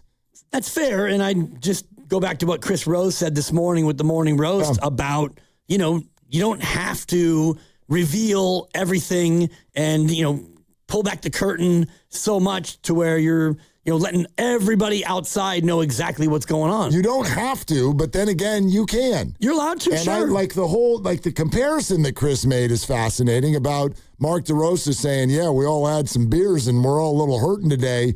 It turns out we needed to win a game that we didn't know that we need. Like that. That's bad managing, quite frankly. And that's letting on a hell of a lot more than anything Tony has said. Certainly, but I think he was just drawing the parallel to, the fact that Mark DeRosa was being that open and honest about things that didn't have to shine on him. And also he mentioned what Tony Vitello said before the season about, hey, when did you guys find out I was taking the job? And I think Chris makes a good point of, if you really wanted to find that out, you could have just pulled somebody aside. That's fair. But Tony, the story goes, a little bit of an emotional reaction to an interview that he had just done, and he was pissed off. He was pissed off, and he probably let some things rip at maybe a time that I wonder if he wanted to redo. But I'm gonna give people that. We all do that. Sure. You're pissed off and you let it rip, and then an hour goes by and you're like, maybe I should have done that. Maybe I should have done that, or maybe you're like, no, I stand on business. And if he is as intentional and thought-provoking and thorough as you're saying, then absolutely he did that, I think, on purpose. Yeah. And he went and there was no question asked about Tennessee and his departure. He just went right to it. So if he's that intentional, and I believe you're right, you know him better than I do already. You've seen him and been face-to-face with him, whatever. But I don't think that happened by accident, nor do I think him invoking Tiger Woods was something that just popped out of his mouth. See that one? Yeah, you and I see that one differently. Yeah. I do think that he was just, talking about, because he didn't know he was going to be asked about Rafi Devers and the vibe in the dugout. And I think he's thinking about Rafi, and Rafi is a great player in this league. And all of a sudden, an analogy popped into his head, and the next thing you know, Tiger Woods' name came out. And then he went, maybe not today. Okay. Like that, but again, I'm not saying I'm right. That's just how I felt. Go to war over it because I know. I like Tony Vitello, and he has been kind of a breath of fresh air. And I think that managing in college, with every game that goes by, he's going to feel more comfortable. And so far, I wouldn't look at a lot of the mistakes he's made as that galling, and even if they are mistakes, and I don't think that they really are. 888-957-9570 if you want to call in. Tony in Union City. Hi, Tony. Thanks for calling in. Yeah, thanks for taking my call. Can you hear me okay? Gotcha. Okay. So, yeah, I'm listening, and, I'm hearing some stuff. It's a little – everybody's got an opinion, I guess, and that's why you got talk radio. And I got mine. And the one thing, I'm going to just say Buster Posey picked this guy, and I got 100%. I got Buster's back. You talked about material. This talk show and the radio, Chris Rose. I can't remember ever listening to Chris Rose. There's nothing he says that I want to hear, because it's just like it's the latest whatever snippet or whatever. It's like, do you guys do a little research and look up some material? Tony Vitello is the coach for the San Francisco Giants. He's a new manager. He's not supposed to be an eloquent speaker. He's a baseball coach, and we're lucky if he's good with the media, right? But that's not why he was hired. He was hired to manage a team. So, we got to, let's look at that. He's not a politician, right? So why do we got to pick him apart? Why do we, it's like we're nitpicking him. It's like, dude, it's only 6 games into the season. Let's give the guy a jab. I mean, God, I'm glad I'm not a manager. Jeez, I couldn't do it. Sometimes you guys are brutal. And you know what? I needed to say that. That's all. Yep. And I appreciate you taking my call and giving me the little 10 seconds. So thank you. Yeah, have a good weekend. Yeah. More like 90 seconds and then 7 games in. But that's nitpicking. Well, that's the definition of nitpicking. Yeah, and Tony, look, the guy's interesting. So if it brings about that kind of a reaction for you, then it brings about a reaction for others as well. That's what we're talking about. But I think maybe I'll meet you halfway, because at least that's my response. I am firmly in that camp of let's relax on Tony Vitello. However, I also understand that he's interesting, so people are going to have takes. But you did say something that I would push back on, the idea that, hey, he was hired to manage the team, and that's it. Well, I'm sorry. Actually, what we're talking about is very, very much part of being a major league manager. I don't know if you know this. All these interviews that Tony does twice a day, before every game, after every game, these are scheduled. These are part of the job. So being the face and being the voice is very much integral part of being a baseball manager, and very much part of the hiring process. Tony Vitello was not hired because he can come in and do baseball X's and O's better than anybody else. A lot of philosophies, sure, that's absolutely a part of it. But there's no question that being a head coach or a manager of a sporting, professional sports franchise, very much a part of it is, how do you handle the public? How are you in front of a camera, a microphone? How are you in terms of, but listen, the combine just happened a short time ago. Do you think that the Las Vegas Raiders, when they go to Mendoza's pro day, they're only looking at his arm? They're only looking at his feet? You don't think they interview him? I promise you they're going to interview him about 1 billion times before they decide to give that guy $30 million. He's the face of the franchise. Face of the franchise. And when you're the manager, you're literally the only one who is going to speak every single day. Logan Webb, every 5th day you start and you pitch well, they ask you questions. You don't pitch well, they ask you questions. And the other 4 days, you don't even look at Logan Webb. And it's the same with any other player where, you have a big game, they'll talk to you. If you go 0 for 4 with 4 strikeouts, they're not going to come to your locker and, put the mafrophone in front of you unless it's been an ongoing thing and you want them to. But you're the skipper. You talk before the game, you talk after the game, before, after. You've got media obligations, and he's the face of the team right now. Yep. So what he says becomes a part of the thing. This goes for players too. What did Adames get? $180 million? $170 million? Whatever it is. How many of those $170 million are solely for 182. $182 million. How much of the 182 is solely about shortstop and the bat?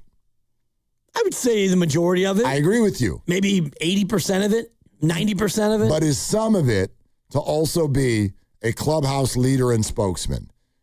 There's no question. Right. There is absolutely no question that was part of what Buster Posey, I mean, he has said as much. They felt this team needed that. They needed that big energy force, that big smile, the guy who will do the Gatorade and the interviews and the nurturing of younger players, all of that.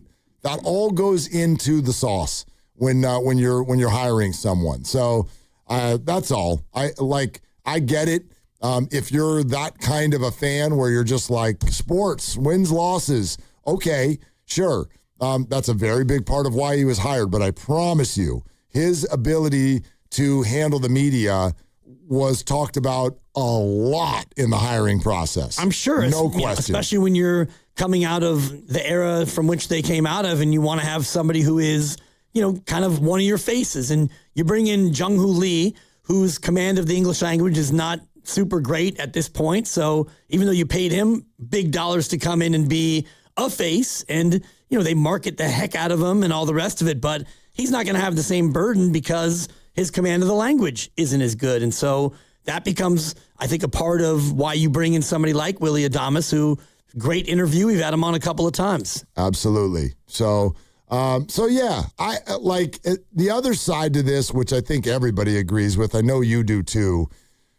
Even if Tony does get to a point where he and the organization feel like, let's dial it back a little bit, then there's time when we'll get there. It's been 7 games. Right. It's been a week and a half since this season started. I know some of what we're referring to happened in spring training.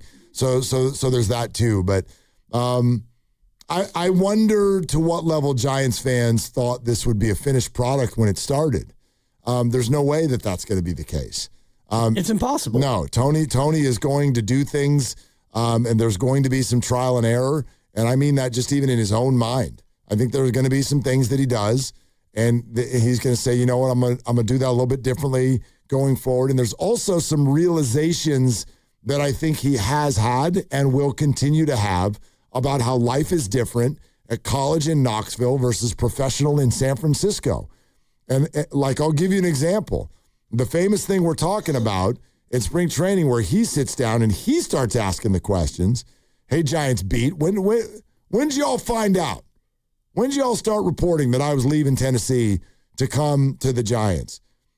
I think that equal parts, if you ask Tony, hey, would you do that way again? He might say no, but I know that he also thinks, you know what? The way you all handled that was crap too. I know that he thinks that. I'll put it this way. That's the way it goes. I feel very strongly right, but he has to learn that. Right. And so there are many people in professional sports that think the media, like Matt Chapman, was clearly annoyed with the whole catch the bleeping ball thing. Oh boy, here they come. I knew you would need a story. They get annoyed by it, but you have to learn that give and take. I'm not saying that anybody was wrong, but you're in a big market with a big team now, and so there's that give and take. He's got to know, if I do this, they may do that, and so now I've got to decide, do I want to do it that way again? Exactly, and if you go back to the Tennessee situation, if he makes the decision that he's leaving Tennessee and the word gets to Skippy, who happens to be, the big writer for the local paper in Tennessee, you call Skippy and you say, hey, yeah, I think you got wind that I'm going to be leaving. Do me a favor. Would you sit on this one for 48 hours? I got a couple things I got to get lined up, ducks in a row, and I'll give you the go-ahead when you can release the story. And Skippy would say, absolutely, Coach. Yep. I'll sit on it for you. But then you get into this situation and the word comes out and the word gets out because that's what happens in professional sports. And so, yeah, he can be mad, but that's the breaks. No, that's the way these things go. You're absolutely right. And Chapman, same thing. You mouthed an expletive at your teammate. You didn't cover up. We all saw it. Jomboy, Jomboy, they love the lip reading stuff. And so before the game's even over, we know about what took place. And that's the breaks. Yes, and there is a natural tension between the media and the subjects they cover. There's no question about that. There's nothing that's ever going to change that. I mean, I know a lot of fans and media, when they listen to Vitello, go, hey, when did you all know about this? And if someone's like, oh, it was on it was on a Wednesday. And Tony's like, not true. I didn't take it till Friday. There are a lot of people in the fans and media who are like, no, scoreboard, you're here. So whenever we reported it, we're right. Because all we did was report that you were coming to the Giants. And you're here. So we were right. Right. A lot of people feel that way. And I think the point you're making is a good one, where Tony might come from a spot, and this is what he needed to learn. Tony comes from a spot where maybe you can manipulate that a little bit better because he's worried about his third base coach and their job and their family and all that. That's small town versus big town. Grow up in a small town and move to New York. It's going to take you a few weeks, but when you're looking up at those buildings and the people and the honking and they like, holy hell, this is different. It's a lot different. Yeah. And you think about yesterday, that was the first time that he was the manager of a team that won a game at home. So, yeah. That's right. That's a good point. You won a game, and Adames grabs the Gatorade and douses the hero, and also Kylan Mills and her poor laptop. A laptop is gone. Absolutely ruined. So does Adames go into his 172 mils and break her off a clean 500 for a new lappy? Well, I think the Giants have got her. You would hope? I would think. Yeah. I think the Giants have got her. I mean, and partnered up with NBC Sports Bay Area. It was their shortstop who hucked ice and Gatorade all over her laptop. I think they got her back. Yeah, I would hope. Just a little bit of a... Call Larry Bear. I'm sure it's fine. That's a tough break, and it's a great assignment to be that person, but you're down there just trying to do your job, and here comes the shortstop around the corner and just an absolute deluge. The media person who's interviewing the person who's about to get doused often gets shrapnel. No doubt. Yeah, that's the way it goes. I mean, she was facing Adames. She did a good job of not running out of there because she's got the microphone in her hand. Right. You got to hang in there. You got to stick and stay. You absolutely have to stay. And she did it. Yeah. And she lost her, all of the work that had gone into hair, makeup, outfit, and her laptop. That's right. That's professional effort right there. Laptop, dry cleaning. I mean, I'm going immediately to my work email, and Giants can get an invoice. Oh, yeah. You're getting an invoice. Probably 3 Gs. Maybe. Laptop, clothing, pain and suffering. Right. Hair and makeup, all of it. At least 2. That's $2 to $3 grand. You ever been absolutely doused like that by a Gatorade cooler? No. No. The only dousing I ever had was I did like we all did. I think I participated in the Ice Bucket Challenge. Right. My kids did that to me. Yeah. Yeah, they dumped that all over my head. That's the only time I've had anything like that. First year we won the Marin County Volleyball Championship. Came from behind to knock off Tam at Redwood. The kids come up, and they're going to get me. Airballed. The whoosh. They tried to douse me, and they misread the angle. Did you see it coming? No, I was talking to the local reporter from the IJ. And they missed you? Yep. Eric Schwabina, just threw it over my head. And I got like 2 drops on me. I turned around. What are you doing? Go get the mop. Clean this up. It wasn't even our gym. We were at a neutral location. Oh, gosh. Just unlike Lucas. Yeah, I was going to say, we got you back 40 years later. 4 times. Yep. Which, as we know, was unnecessary. Yeah, but it was funny. Yep. Which could have a debate over whether or not it was unnecessary. Because if it's funny, then that's worthwhile. You're right. I mean, it would have been nice to have more than 2 paper towels handed to me as I was absolutely drenched. I thought that added to the funny. It may have. I mean, you know what I mean? If there's towels everywhere, then it's easy. All right. Knockout event Monday. Woo! We got 20 minutes left.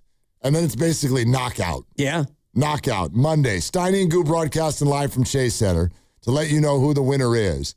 By the way, can we say it's not just Steiny and Goo that day? It's not Steiny and Goo, it's Steiny and you. Steiny and who? Yeah, Steiny and you. Right. And who are you? Yeah, because at least during the tournament, that is. Right. Guru will be on the air, but he's going to take a break. He's going to try to go make some buckets. That's right. And how long of a break? That is longer than ever before. Low bar. My prediction, the only one I'm willing to make, longer than before. You got to go out there and be tough. No, you've got to go out there and go get your miss and put it in the bucket, Goo. I'm tired of getting pushed around. Then run. I don't know. You do know. Run. If you miss, run. Kick your ass. Little giddy up now. A little giddy up, a little Warriors. No, then have a little want to. Bring it in. Do you have the I'm out? That's in there somewhere. I can find it. All right. Anyway, Knockout is presented by Beam Law because it's not whether you get knocked down, it's whether you get back up. Beam Law, they've got your back Bay Area. We're also sponsored by Kalshi. Trade on anything. And now we're about to take you straight into the damn weekend on Willard and Dibs. March matchups are down to 4. Trade the tournament with Kalshi. Arizona and Michigan are trading at 34% to cut down the nets. A $100 trade pays out $273 if either one wins it all. Download the Kalshi app. Use code FAN to get $10 when you trade 10. Kalshi. Trade on anything. Hey, it's Willard for Underdog. Okay, here we go. Tournament back at it this weekend. And Underdog is the best place to get in on the action, and you can make picks and win money right now here in California. Playing on Underdog is very easy. It's a user-friendly app. You hop in there, pick your favorite players, and then decide if they're going higher or lower on their top stats. It can be points, rebounds, assists, three-pointers, whatever you want it to be. Get them all right, pair them up, you can win up to 5,000 times your cash. All week long, I've been circling this Arizona-Michigan game that's tomorrow. I think it's a high-scoring game, so feel comfortable going higher on the top players as far as points. Download the app today. If you use my promo code Willard, you'll score $50 in bonus entries when you play your first 5. That promo code, again, is my last name, Willard. Must be 18 or over and present in California. Terms apply. See assets.underdogfantasy.com/web/play and get terms. _DFS_.html for details. If you're concerned with your play, call 1-800-MY-RESET or go to ncpgambling.org. Deep Purple, live in concert, 2026 tour. Saturday, September 5th, Shoreline Amphitheater. Deep Purple with Kansas.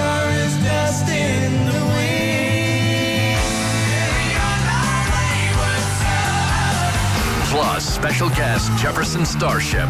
Get tickets now at livenation.com. Don't miss Deep Purple with Kansas, plus special guest Jefferson Starship. Powerful doesn't just happen. You have to make it happen. So the moment Total Wireless offers a free Samsung S25 FE with Galaxy AI, when you switch to Total 5G or 5G Plus Unlimited 3-month plan, you take the network as powerful as you, with unlimited 5G data that won't slow you down. Now that's a total power move. Visit your neighborhood Total Wireless store. Device taxes and fees may apply. Requires new activation on a Total 5G Unlimited 3-month plan or higher. External port-in and ID verification. Available only in Total Wireless stores. Limit to 4 devices per account. And now an ode to play. Brought to you by Scratchers and the California Lottery Philharmonic. Take a time out from your busy day for a quick moment of play. Get some scratches, then get scratchy. You deserve it, won't you say? Scratch, scratch, scratch, scratchy, scratchy, scratchy, scratch, scratch. Feel the play and up your game. Scratchers from the California Lottery. A little play can make your day. Please play responsibly. Must be 18 years or older to purchase, play, or claim. Hey, it's your boy Guru. When it comes to pest control, don't guess. Go online and get the facts with Atco Pest Control. Atco is a family-owned local company that's been protecting the Bay Area homes for over 40 years. And quality service does not have to come at a crazy price tag. If you're dealing with ants, spiders, rodents, or anything crawling where it should not be, visit AtcoPest.com. That's ATCO Pest.com to learn more and schedule service today. Atco's got you covered. Xfinity Tech Support, Matthew speaking. Hi, I live in a pretty remote place, like Jurassic Park remote. Oh! Wow. Will Xfinity Mobile work out here? Yep, the combination of reliable Wi-Fi and 5G makes it so that you can stay connected in all kinds of places. Plus, you get access to ultra-fast speeds and coverage, whether you're poolside or out live streaming with a T-Rex. Hold still, you're about to go viral.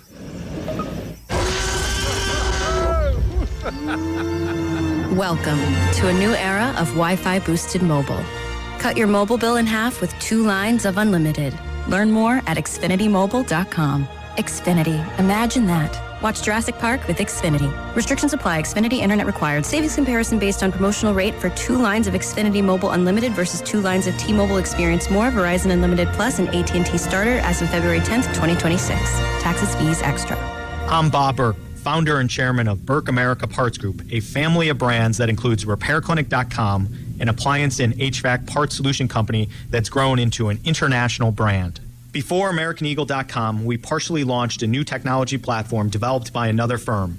American Eagle helped take our technology to a whole new level with digital marketing, software development, and business insights into our key markets, appliances, HVAC, and outdoor power equipment, and did so both on time and on budget. AmericanEagle.com has the resources, experience, and talent needed to produce solutions. Our new technology platform, developed by AmericanEagle.com, has produced tremendous results with higher traffic, conversion, engagement, and online revenue. If you have any home repairs you need to take care of, check us out at RepairClinic.com. If you need a world-class website or technology project, then I would highly recommend AmericanEagle.com. Call AmericanEagle.com at 773-NETWORK. That's AmericanEagle.com, 773-NETWORK. This is the story of the one. As a procurement manager for a hospital system, she keeps every facility in her network stocked and ready. That's why she counts on Grainger to be her single source for thousands of products, from disinfectants to lighting, air filters, and more. And with fast, dependable delivery, Grainger helps her keep every facility stocked, safe, and running smoothly. Call 1-800-GRAINGER, click Grainger.com, or just stop by. Grainger, for the ones who get it done.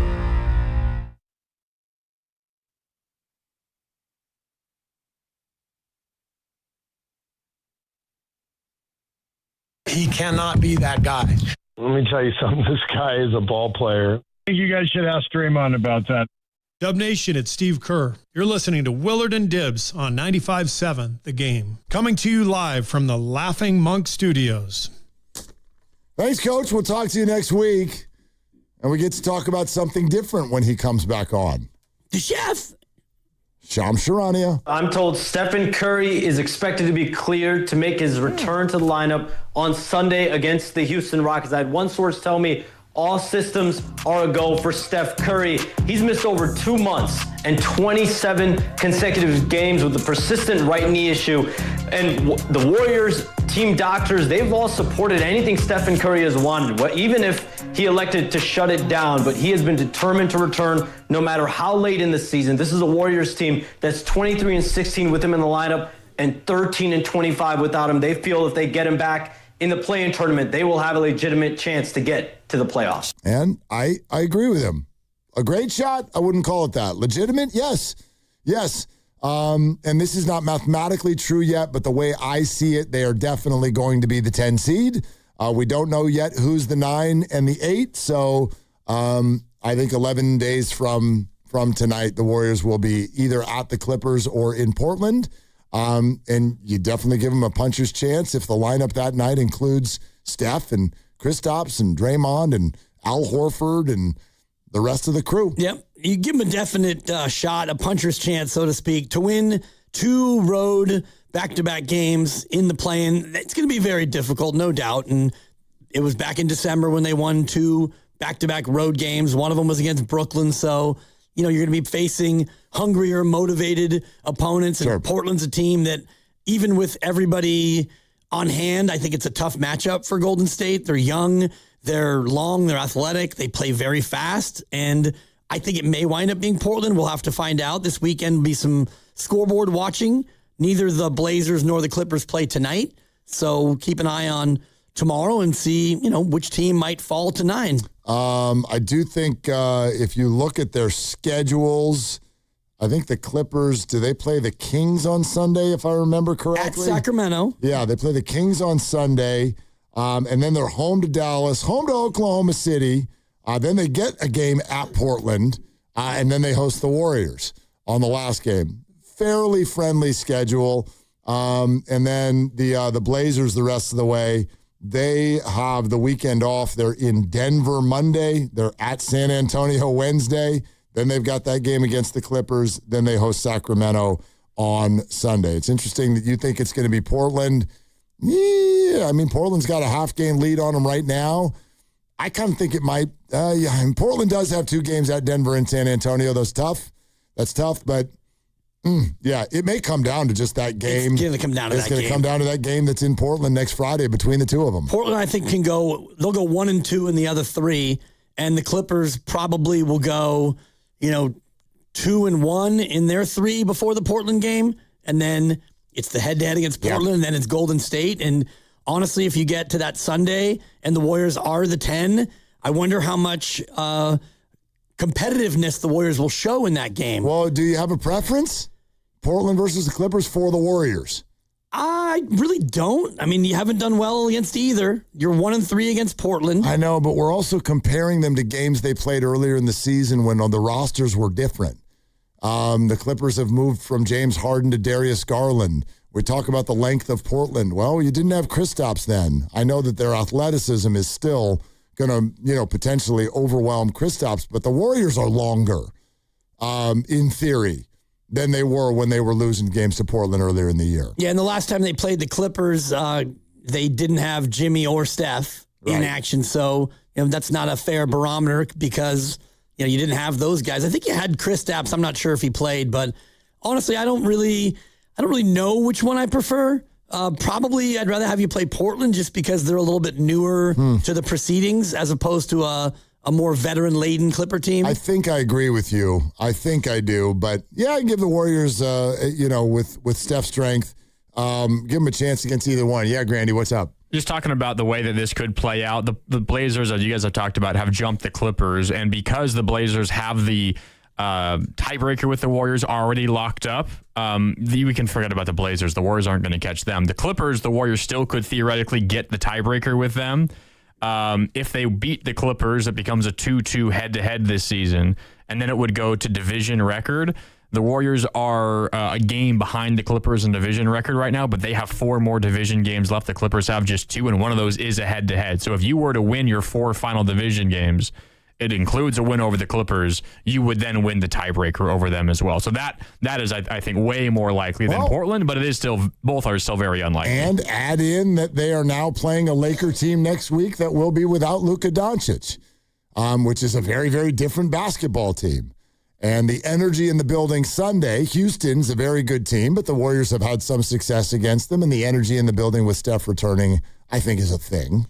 So, yeah, not out of the question. That's a good point. And the Warriors have 2 Sacramentos, so you would hope that you can capture both of those. And so by beating the Clippers, and if you can steal it against the Lakers, then you would win that tiebreaker, and you could be the 9, and you'd host the Clippers. Time for Triples for Autism, brought to you by Pettinelli Financial Partners and the Autism Society San Francisco Bay Area. The Warriors did not shoot well from 3 last night. How bad was it? Not bad enough. Whew. 12 3-pointers.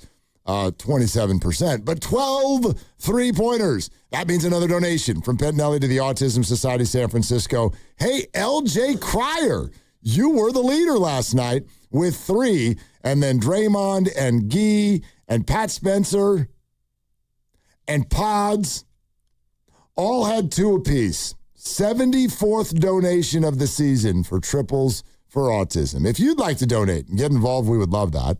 Go to sfautismsociety.org. Triples for Autism brought to you by Pettinelli Financial Partners and the Autism Society, San Francisco Bay Area. Pettinelli is here for you, offering financial guidance and support throughout life's milestones. Go to PettinelliFP.com. LJ Cryer, he's a bucket. Walking bucket. Especially from 3. I just shoot it. Just glanced at his numbers. He's shooting 40.9% from 2. And 39.3 from 3. Oh, damn. So that's pretty close. Let's stay away from the 2s there, LJ. Oh, he probably doesn't shoot very many of them. How many 2s has he even tried this year? Well, he shoots